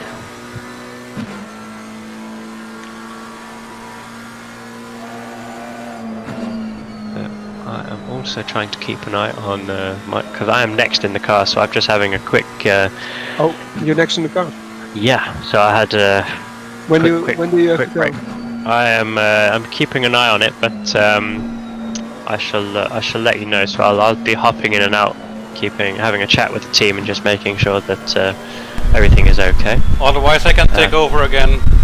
Yeah, I'll give you guys some notice before I do that. That's Just okay. thought it'd be nice to come in and say hello and see if there's any sausages. Have we seen him? Max Verstappen? No, not yet. That Aston Martin is really good into Stowe. It really is quite stable. But 7 and 8 is also a more fight. This one. Yeah, well. Yeah. So The that Bentley is with the Michael McLaren Rowan, Bentley Team M Sport. 222. Now the McLaren has gone wide, taking a late apex. Going to try and get the power on as early as possible there, coming out of Luffield. But number 2 is closing in. Yes, it's now less than 4 seconds. Yeah. We'll keep an eye on that battle. I think we should stick with this now, though. Yeah, we're under 3/10 now. As they come into Maggots, keeps it wide through the second part of Maggots into Beckett's. Power through, try and get the power on as early as possible here. Last part of Beckett's through Chapel Curve. It looks like the McLaren has got the better exit as they come onto the Hangar Straight. So close, he's almost kissing him as they come down. Now he's going to be on the outside of Stowe, but that McLaren has got the better aerodynamics, and he should. Can he hang around the outside? Nope. The Bentley's giving all he can. Now, who's going to be the last of the late breakers there as they come into the club section? Is the Bentley going to squeeze him? Oh, the McLaren's brake. Oh. Can the Bentley get the cut back now, though, as they come through the club complex? He's got the better exit. McLaren touched the curb there on the exit of the club. That's going to cost him a little. Bentley's run wide as they're coming into Abbey now. Oh, they are right on the limit. Oh, the Bentley's, there we go. Bentley's on the grass. That's it. Bit of grass on the tyres. He's lost it. Great overtake there from the 222. No, sorry, from the 42 McLaren. They're driven by Schultz. Oh, but he's lost the rear end there coming out of the loop. That's going to cost him big time as they come out through Entree there onto the Wellington straight. That Bentley, he's going to be thinking, right, am I going to try and dummy him going into Brooklands, try and take it wide, get the better exit into Lovefields, set him up for an overtake. Let's have a look at the lines that they take. They both take similar lines there, and now they're going to be watching up blue flags. Who's going to time this better? Has the Polka got the run coming on to them and going into actually blue flags? That's the Porsche number 2, right? That's the pink Polka, isn't it? Yes, I believe you're right. Number 13 in 19th position. Okay, so they're well up. It just looked like they were catching them for a second, so they could just be on a different phase of their pits. I heard there was also a little fight with number 31, but I don't see it anymore. No, it looks like that's happened. How's the gap at front? Gap at the front was 4.5 seconds. It's grown again, so there's a little mistake happened there. I think we've got a battle between 9 and 10. That is pretty close. This is also still a battle. Yeah. With Mr. Cholmondeley in 720 McLaren. This is the battle of the British manufacturers here on British soil. Aston British McLaren. Who has got the bragging rights? And the McLaren's got a little bit of traffic there as they're coming out onto the Wellington Straight there. No, sorry, onto the Hangar Straight. He's taken the inside line. Oh, what is happening in and 2? That was... Oh, he's pitting. Okay. He was so close, sorry. But he was so close. I will go back. What happened there? Number 18, the guys at the second place are in the pits now. Yeah, they going for another undercut maybe. It looks like they are a bit out of sync with their pit stops. Well, it's really difficult to judge because everyone's last pit lap is different. So whose tacticians have made the right calls? Who has worked it out? You just have to keep watching to find out. 2.5 hours to go. The time is 8:14 in game. Beautiful sunny morning here. The temperature is rising 23 degrees. 23 degrees at 8 o'clock in the morning in the UK. Is that track temp or ambient? That is both. Both. So it's going to be another scorcher of a day here. Yes. At Silverstone circuit. A great British summer day. Something we have very few of here in the UK. Just gonna... Tier 1 is almost at 1 hour. Yes, the rate for Tier 1 is going quicker. I don't know. I'm just gonna pop over to my Teams radio just Alright. Yes. Take a look. I will be back, maybe. If I don't come back, then you know I'm gonna be in the car very soon. Yeah, that is good. That's good. Good luck in your Take your time. Yeah, I don't know what happened with the Tier 1 race, but they are like 1.5 hours in front of this race. Yeah, they were starting earlier. Oh, yeah, that was. They started 1 hour earlier, and then we had a half an hour delay. Yes. Okay, so that's normal. Yeah. I see that Klaas is here. Yes. But he is. Does he also has a voice? Yes. Yes, he is. He is. Okay. Can you do a little class, or are you busy with your team? No, I'm having time at the moment, so I was just waiting for some room to pop in. I think that Chris is almost done with his stint, so he will be joining as well soon. Yes. Yeah. So I have to hop in again in about 20 minutes. Oh, all right. Well, can you give us a quick update on your team? Yes, Number I can. 120, the black Ferrari. Yeah, we. Charlie, can we switch to it? Oh, that would be awesome. 120. 120. With Bud Swering, yes.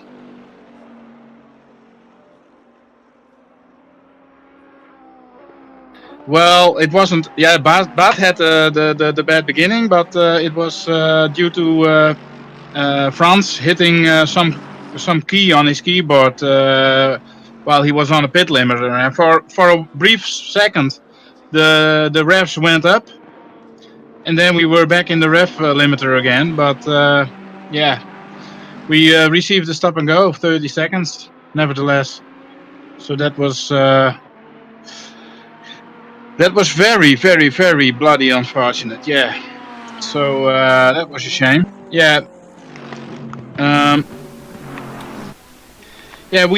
Frans was in the car, and we saw a few drops coming. So and we were really monitoring the conditions, and we were planning for a rain stint. But luckily, we had enough fuel to stay out and do a couple more laps and wait it out just to see what would happen, because it wasn't very wet. It was like a few drops, a drizzle. And I don't know if cars went out on wets, but we had enough time to stay out. And yeah, just in time we saw it would become dry again. So we swapped back on the dry setup. But yeah, then the mistake came with the rev limiter, the pit limiter. So yeah, we had to come in. Yeah, nevertheless. So big bummer. all right. We had it all planned out. Yeah, quite perfectly, but shit happens. Yeah, that's shit. Yeah. But he's going like crazy. He's doing 2 minutes flat. Yeah, it's So, amazing. Wow. He's driving very, very, very well. But yeah, we're way back. We wanted actually to gain some time to Chris, but yeah, Chris is driving like a madman. So, Because you're now 20 seconds behind Chris, right? yeah, it was 27, so he closed the gap a bit, but yeah, nice. he's too far away. So There are still 2.5 hours left, right?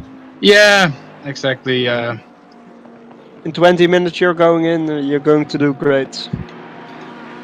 I'm gonna try. You can close the gap even more. Yes. Bye bye. He's ascended. And there's our Danish Brit again. Hey guys, so I'm gonna be back in the car very soon. So good luck. And Yeah, we're all drivers here. Car 777. Yeah, good luck to you in your coming stint. You're doing one stint? No, he's gone, I guess. He has to drive.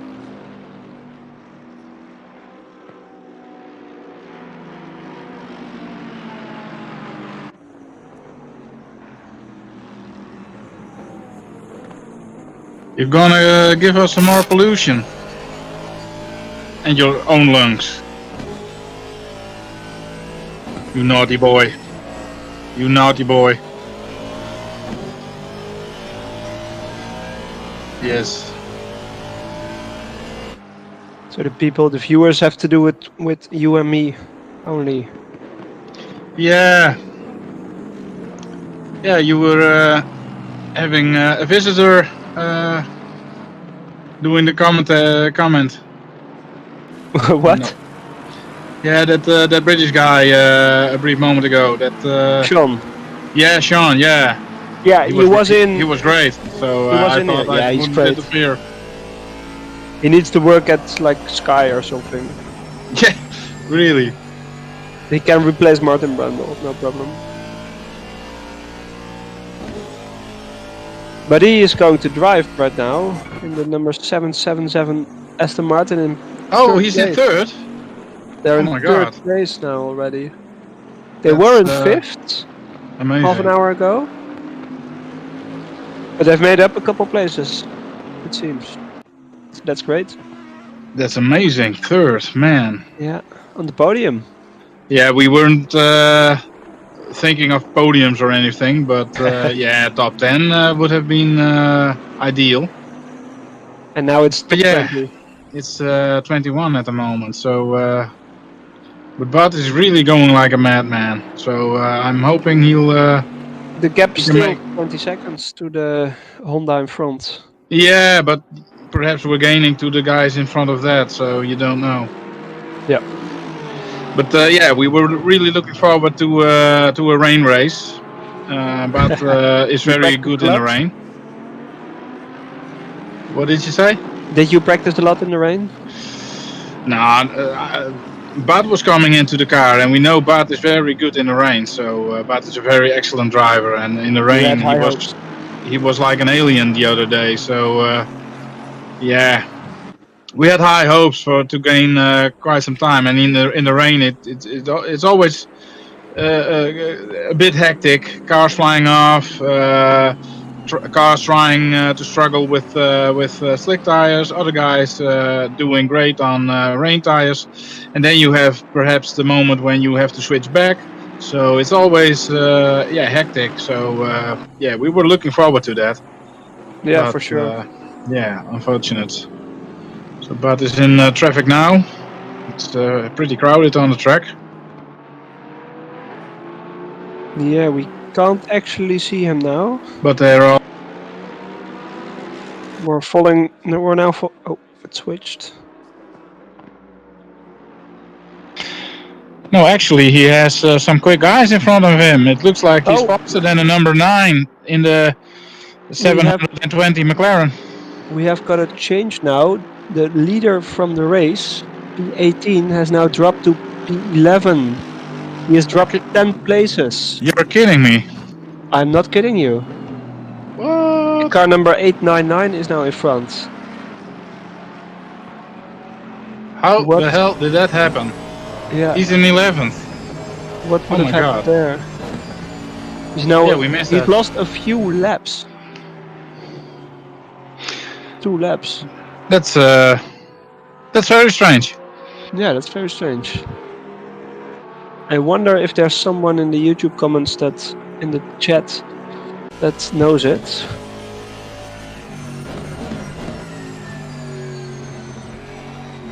But I don't My think teammate is receiving blue flags for Mr. Sundström, the number 2.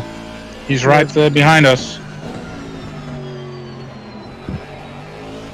Those guys are really fast.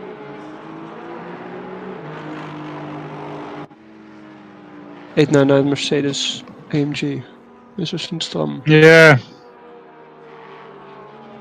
So it looks like it's going to be a win for the 69 Bentley. Well, it has a big lead now.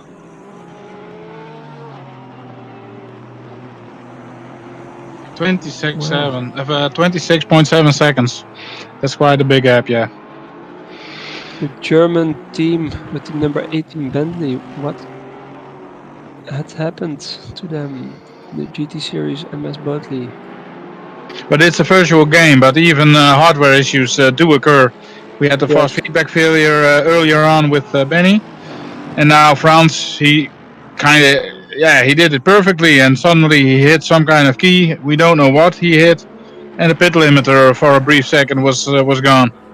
And then it's a virtual game. In reality, you probably wouldn't even notice it, but in a game, you're coming off the pit limiter, so you get a penalty. That's it. It doesn't look if you had any benefit of it. Perhaps I don't know. For not even a second. but you get a stop, not even a drive-through. We got a stop and go 30 seconds. Yeah, sometimes you immediately get a stop and go 30 seconds. Yeah, that was totally ridiculous, but yeah, that's how it is. That's how the game works, unfortunately. Yeah, in reality, you wouldn't have noticed if somebody had revved the car, but yeah, the game. Yeah, maybe a small penalty, but no stop and go penalty.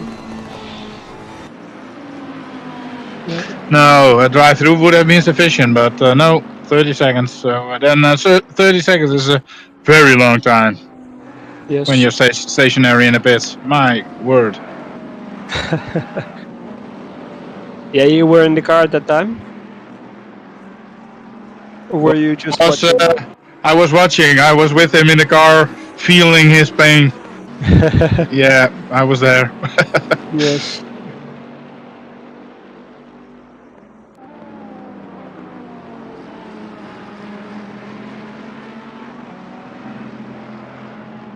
So the track temperature and the air temperature is now 24 degrees. The track is at optimum, and it will remain sunny for the next 50 minutes.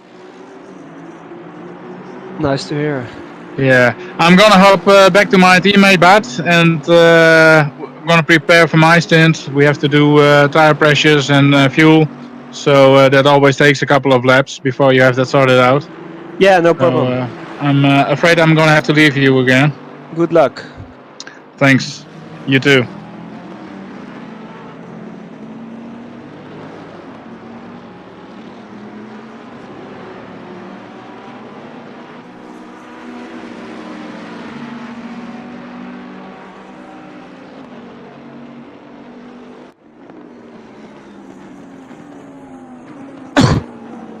Okay, now we're watching car number 18, the Bentley, in 10th position right now.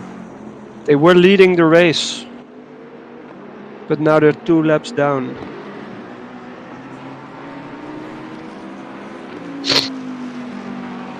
I am chatting right now on Discord with one of their teammates, so let's find out what happened to them.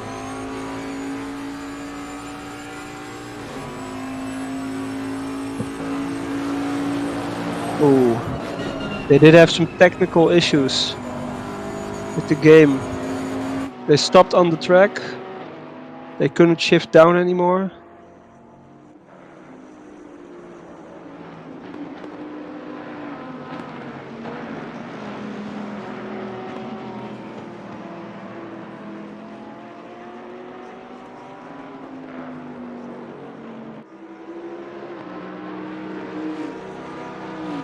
Charling, you're back.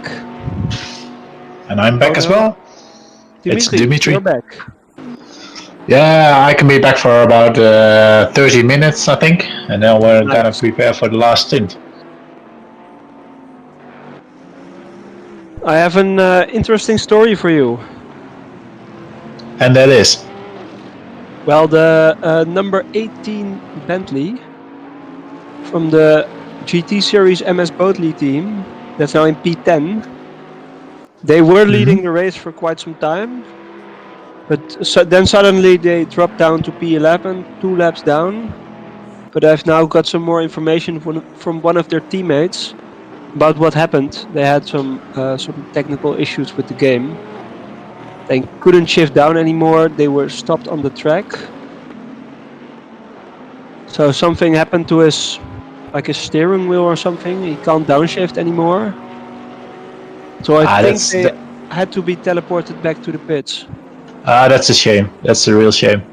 Yeah, they had a really great fight with the number 69 Bentley. So now they have all their focus on getting as high up as they can with 2 hours and 70 minutes remaining. Yeah, I could imagine.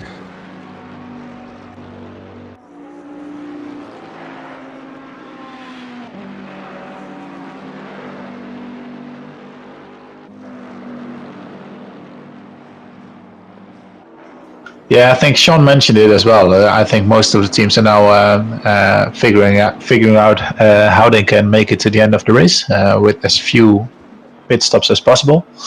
I think most will have to do another 2 stints, 2 driver swaps, but you don't want 3. You just want to keep it at 2. Yeah. Yeah, now the counting down started.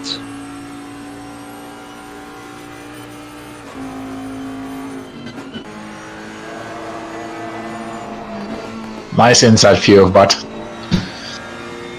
Yes. The Ferrari. So you get to know each other now.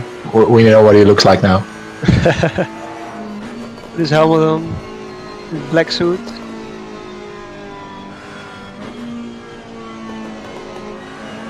You can see the netting in the car move as well in the corners. Yeah, it's attention to detail in this game. It really is. Wow. And his window's open. Yeah, the temperature started climbing again. Yeah, it was a bit of it was tricky, you know. It started to rain a little bit, and I heard Klaas also mention that. Yeah, are you gonna go in for rain tires? But you know, it wasn't raining hard enough for that, so I don't think many cars pitted for rain tires. I'm sure we didn't. But that did mean that, you know, it really cooled down. So that was a bit troublesome for the pressures in the tires. But yeah, luckily that's conditions. Yeah, exactly. Luckily, the sun is shining again, so pressures are getting better now. And we did a driver swap, adjusted some of the tire pressures, so hopefully it will be right. Oh, the pink cake Porsches going into the pits at the last moment. Yeah, that was very late, very late. I'm not sure if he crossed the line like Hamilton did, but yeah, we'll see. We'll see what the game thinks about it. I think it's okay. It looks okay to me as well. So are they actually battling with some of the other cars, or are they gonna... I think they're gonna stay in 16th place. Yeah, maybe they can get overtaken by the number 9 Aston Martin. Oh yeah, and then the 20 seconds down. And then car number 848 is probably gonna overtake him as well, because they're pretty close together. Depending on if they do a driver swap or only tires and fuel, of course. This livery, great to look at. The leader in the race, car number 69, from Simply Sim Racing. Yeah, lap times are getting quicker already. The last lap time was a 1:59.5. Yeah, you can really notice it. Almost everybody in our team did a quicker second stint than the first one. So the track is getting faster. Well, until it started to rain again, of course. But up to that point, the track was really getting faster. And we're not doing 1:59 still, but we did improve on our lap times. Yes, it's getting even faster from now on till the end. Only gonna get faster. Yeah, if the weather stays like this, I see blue skies, so sun is coming out. It's probably going to get faster. Good news. It's good to see it. There are still lots of battles going on. I mean, this number 720 car in the McLaren 720 is closely following the number 7 car. So yeah, and he's closely followed again by the number 18, who was so unfortunate to drop back. But these are all for position. You're right.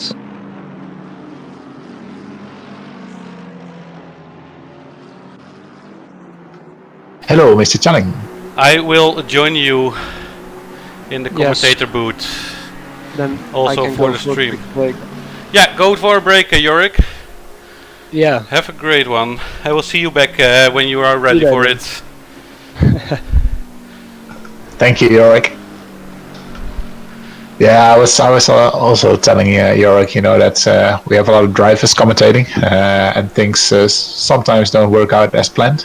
So I have to get back to my team in about 30 minutes again. Yeah, that's okay. That's okay. So I'm hoping and guessing that Chris, who is in the car right now, is able to join the commentator booth again. Is he still in the car? I think they just swapped, so he's probably getting something to drink and something to eat. Yeah. And, maybe a clean shirt. Yeah, when Tim is in the car now. Indeed. Mr. Tim. I will take a look. I'm guessing Tim is going to be fast in this in this car. He's driving the Honda, and that's his main go-to car. So he knows it by heart. So he's probably going to be quick. It's such a great car to see. I never thought I would fall in love with the Honda, but this one looks quite good. Yeah, very nice. Do we have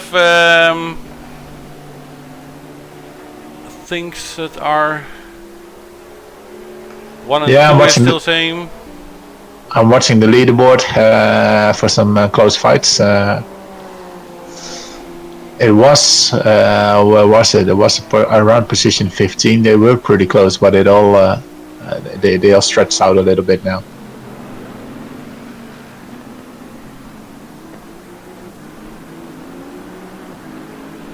Yeah.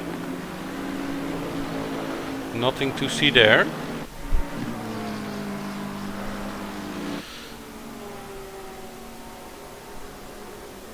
The difference is getting bigger. It is. I think most teams have done the driver swaps in the last couple of laps. Yeah. And then you have to get into your rhythm and see if you. The quicker you get into the rhythm, and the faster you can pull away again. It is that really like that you have to get back into your rhythm again. It is a beautiful car, this one. The livery is amazing. Yeah, there are lots of great liveries and a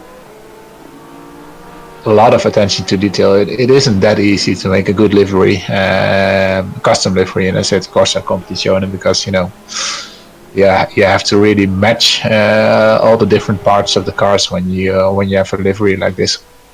Yeah, that's right.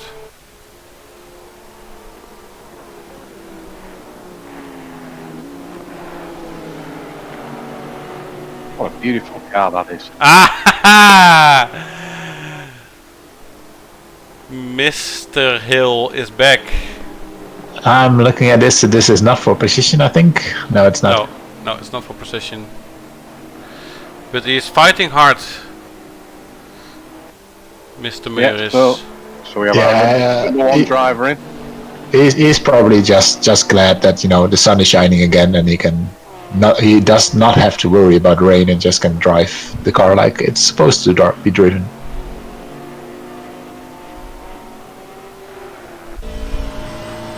Oh wait. So Chris, how did your stint go? Were you on the track when it started raining? I was. I copped for that. Absolutely. Did you consider going to rain tires, or was it just too light? Not at all. Never considered it. No, it was too short. We were speaking with class as well, and our team, we never considered it. It was too light and too little. Did anybody actually pit for wets? Because there were some pit stops going on during that period. I noticed. What we could see, there was no one on the rain tires, but we did consider it for like 10 seconds because suddenly it started to get cloudy, and we had a driver swap coming in 10 minutes, and the game said it would rain in 15, but we couldn't look further ahead, so we didn't know what was coming. So us being around position 30, we thought, shall we take a gamble and just go for rain tires and hope that it's gonna progress into heavy rain. But in the end we didn't, and I think we're lucky that we didn't, because it really would not have been the right choice. No, it was. I was expecting the rain to last a bit longer. I was pleasantly surprised when it started dissipating, and I got the instruction from my colleagues that it was only going to be in 15 minutes. It was going to be sunshine. Guys, can I say that we are 8 pounds off 6,000 pounds? All right, so that's an incentive. I mean, somebody surely must be donating £8 right now. I hope so.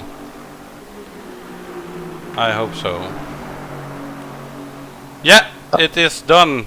£6,000. And thank you. Awesome. Excellent. Thank you, Anonymous. He seems to have done a load of donations today. A lot. A hell of a lot, yeah. Just see two on just this one page.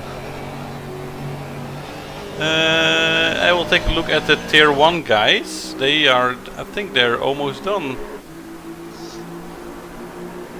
Yeah, I think they have about 1 hour to go, maybe. 40 minutes.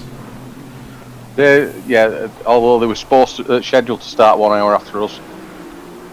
Before us, I think we started a lot later. Yeah, 20 minutes or something. 30 minutes, what was it?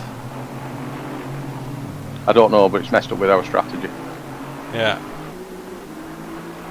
I mean, I'm having a hard time keeping track on when I have to drive, when there's commentating, when there's something else going on. So I can't watch tier 1. It's my brain can't handle it. My brain's barely handling anything at the moment.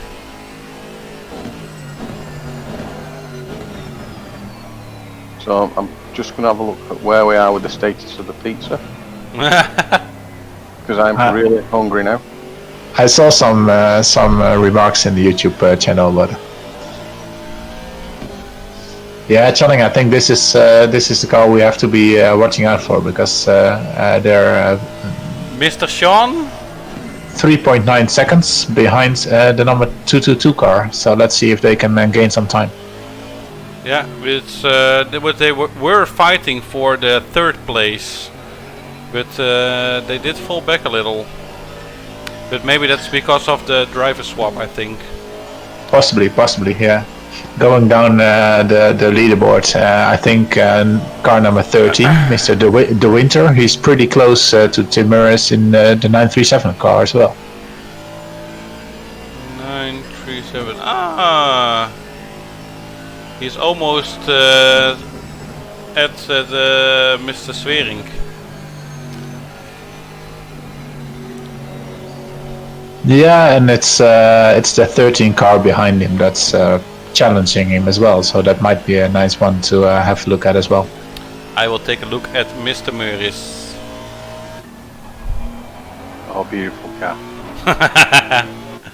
And there you have it. The Winter. It's the pink Piglet car chasing Tim Murris.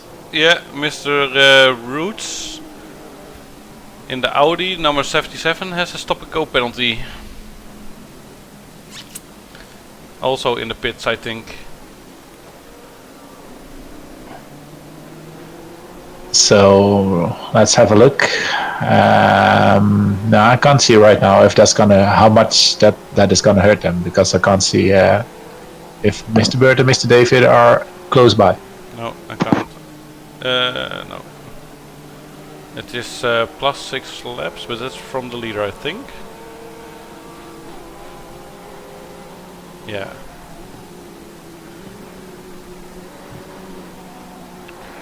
Yeah, the stop and go penalties in this event are a bit different than normal, because they're done manually. So we got a stop and go penalty as well, and now we just went into the pit, pulled it to the side, and had to count till 15 by ourselves. So usually you just go to your pit box, and the game will count down for you. But in this case, we did it by hand. Yeah. But Tim is... I just saw it, but I think it's something like 16 seconds behind the Bart, I think. Yeah, but it's the car behind him. He was at 1.2 seconds, but he dropped back to 2.1 now. So I think Tim is pulling away from the number 13 car. Yes, he's pulling away, but from Bart Swering, I mean. He's 16 seconds off Bart Swering. Yeah, so obviously that is our target for the next series of laps, to try and pull that time in. Yeah. Now they are both excellent drivers. Oh, 32 seconds. I see. Yeah, I think the challenge is going to be more to keep the 13 car behind yourself, because those are pretty close by as well. Yeah, Bart's in the pits. as we speak. Yeah, all right. So that will probably drop him back behind the number 13 car, because a pit stop usually takes about a minute. Then they will be behind car number 13. Yeah. But Tim is pulling away from the winter. He is, slowly but surely.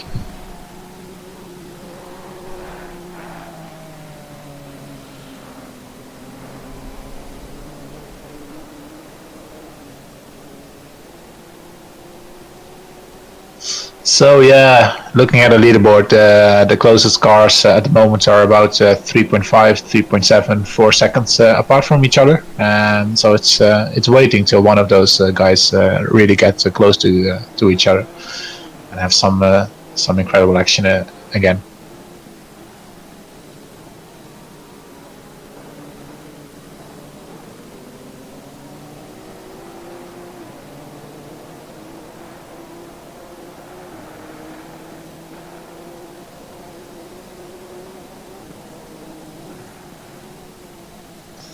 I have to say we have Patrick Wanston in our car at the moment. He did an incredible second stint. He was doing 2:00 pretty much every lap, and he brought us back from place 33 to place 29, I believe. So great drive by him. Looks like you're into 28 now. Yeah, we drove back after the stop and go for a little bit, but now it's Patrick on the hunt again. So. He was doing really well.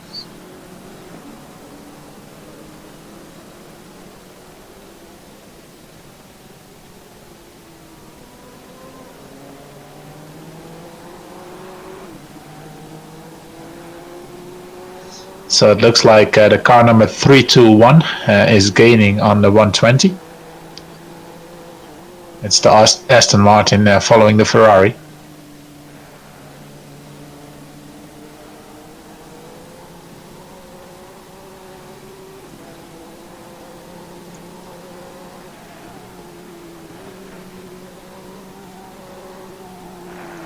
Mr. Challing, are you still here? Yeah, I'm still here, but I have to do the hourly standings. I was wondering.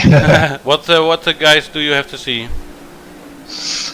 It might be interesting to have a look at car 321. This one? It looks like he's gaining on a Ferrari in front of him, and that might be an interesting fight then.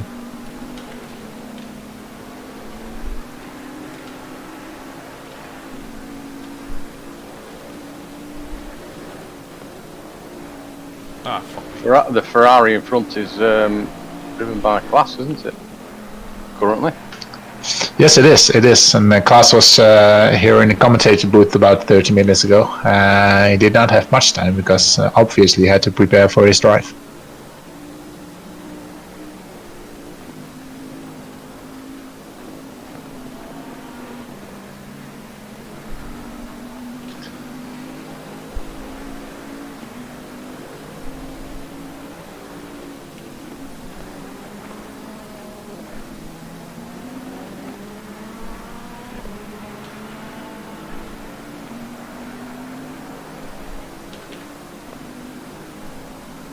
I think this is always a great part of the track.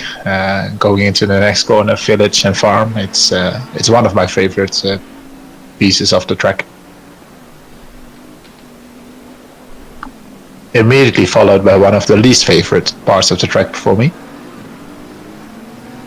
This corner coming up, the loop. Yeah, especially the loop. I'm just the loop is not my friend. Again, it's another one of those corners that you can take in multiple ways. You sacrifice the entry to gain a good exit speed, or vice versa. Indeed. And in my case, it always feels like I'm really slow, but it's also the corner itself, because it is really slow, and you are second guessing yourself. Like, surely you can be faster in here, but that might not be the case. But it feels like that.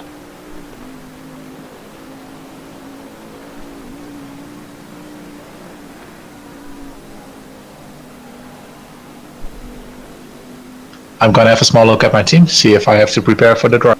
All right. I'm still catching up on the YouTube messages. Yeah, all right. I see our friends at #101 is still there. Yeah, it's still going strong.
Mr. Dimitri is back.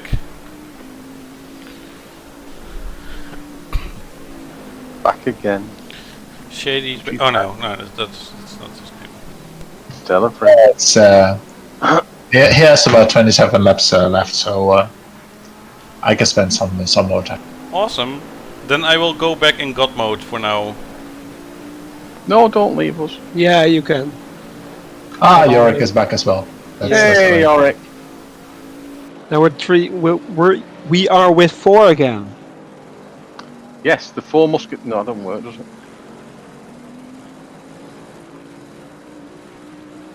Oh, we're with 3. The 3 musketeers. Hear no evil, see no evil, speak no evil. The SRHI musketeers commentating this beautiful PPR Charity Cup race.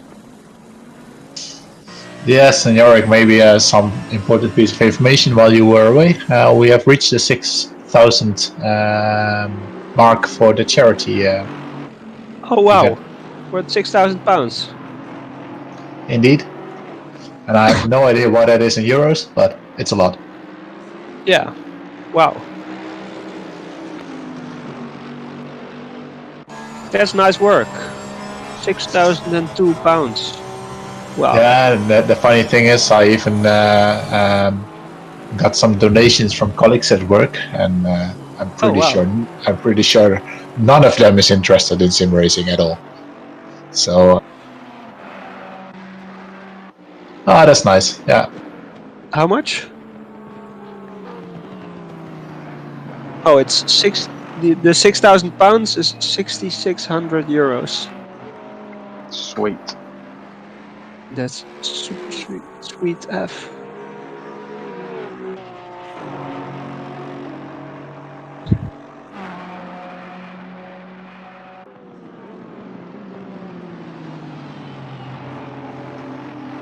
So did something big happen to the lead cars?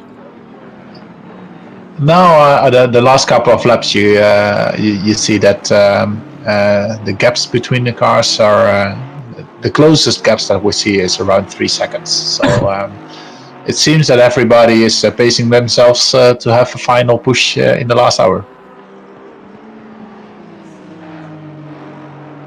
Yeah, the car number 18 is still in 10th position.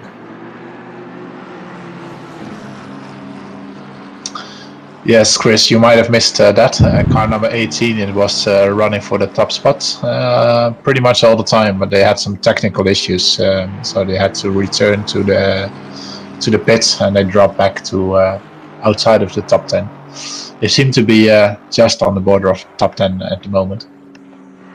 Oh, that's a shame for them. I think they were running pretty close most of the race, weren't they? At one point, when I went into to drive, I think they were quite close to the lead car, weren't they? Yeah, they were actually leading the race for about an hour, I think. Right. And they started in P5 before. Such a shame. such a shame. They also had some technical issues with their sim rig.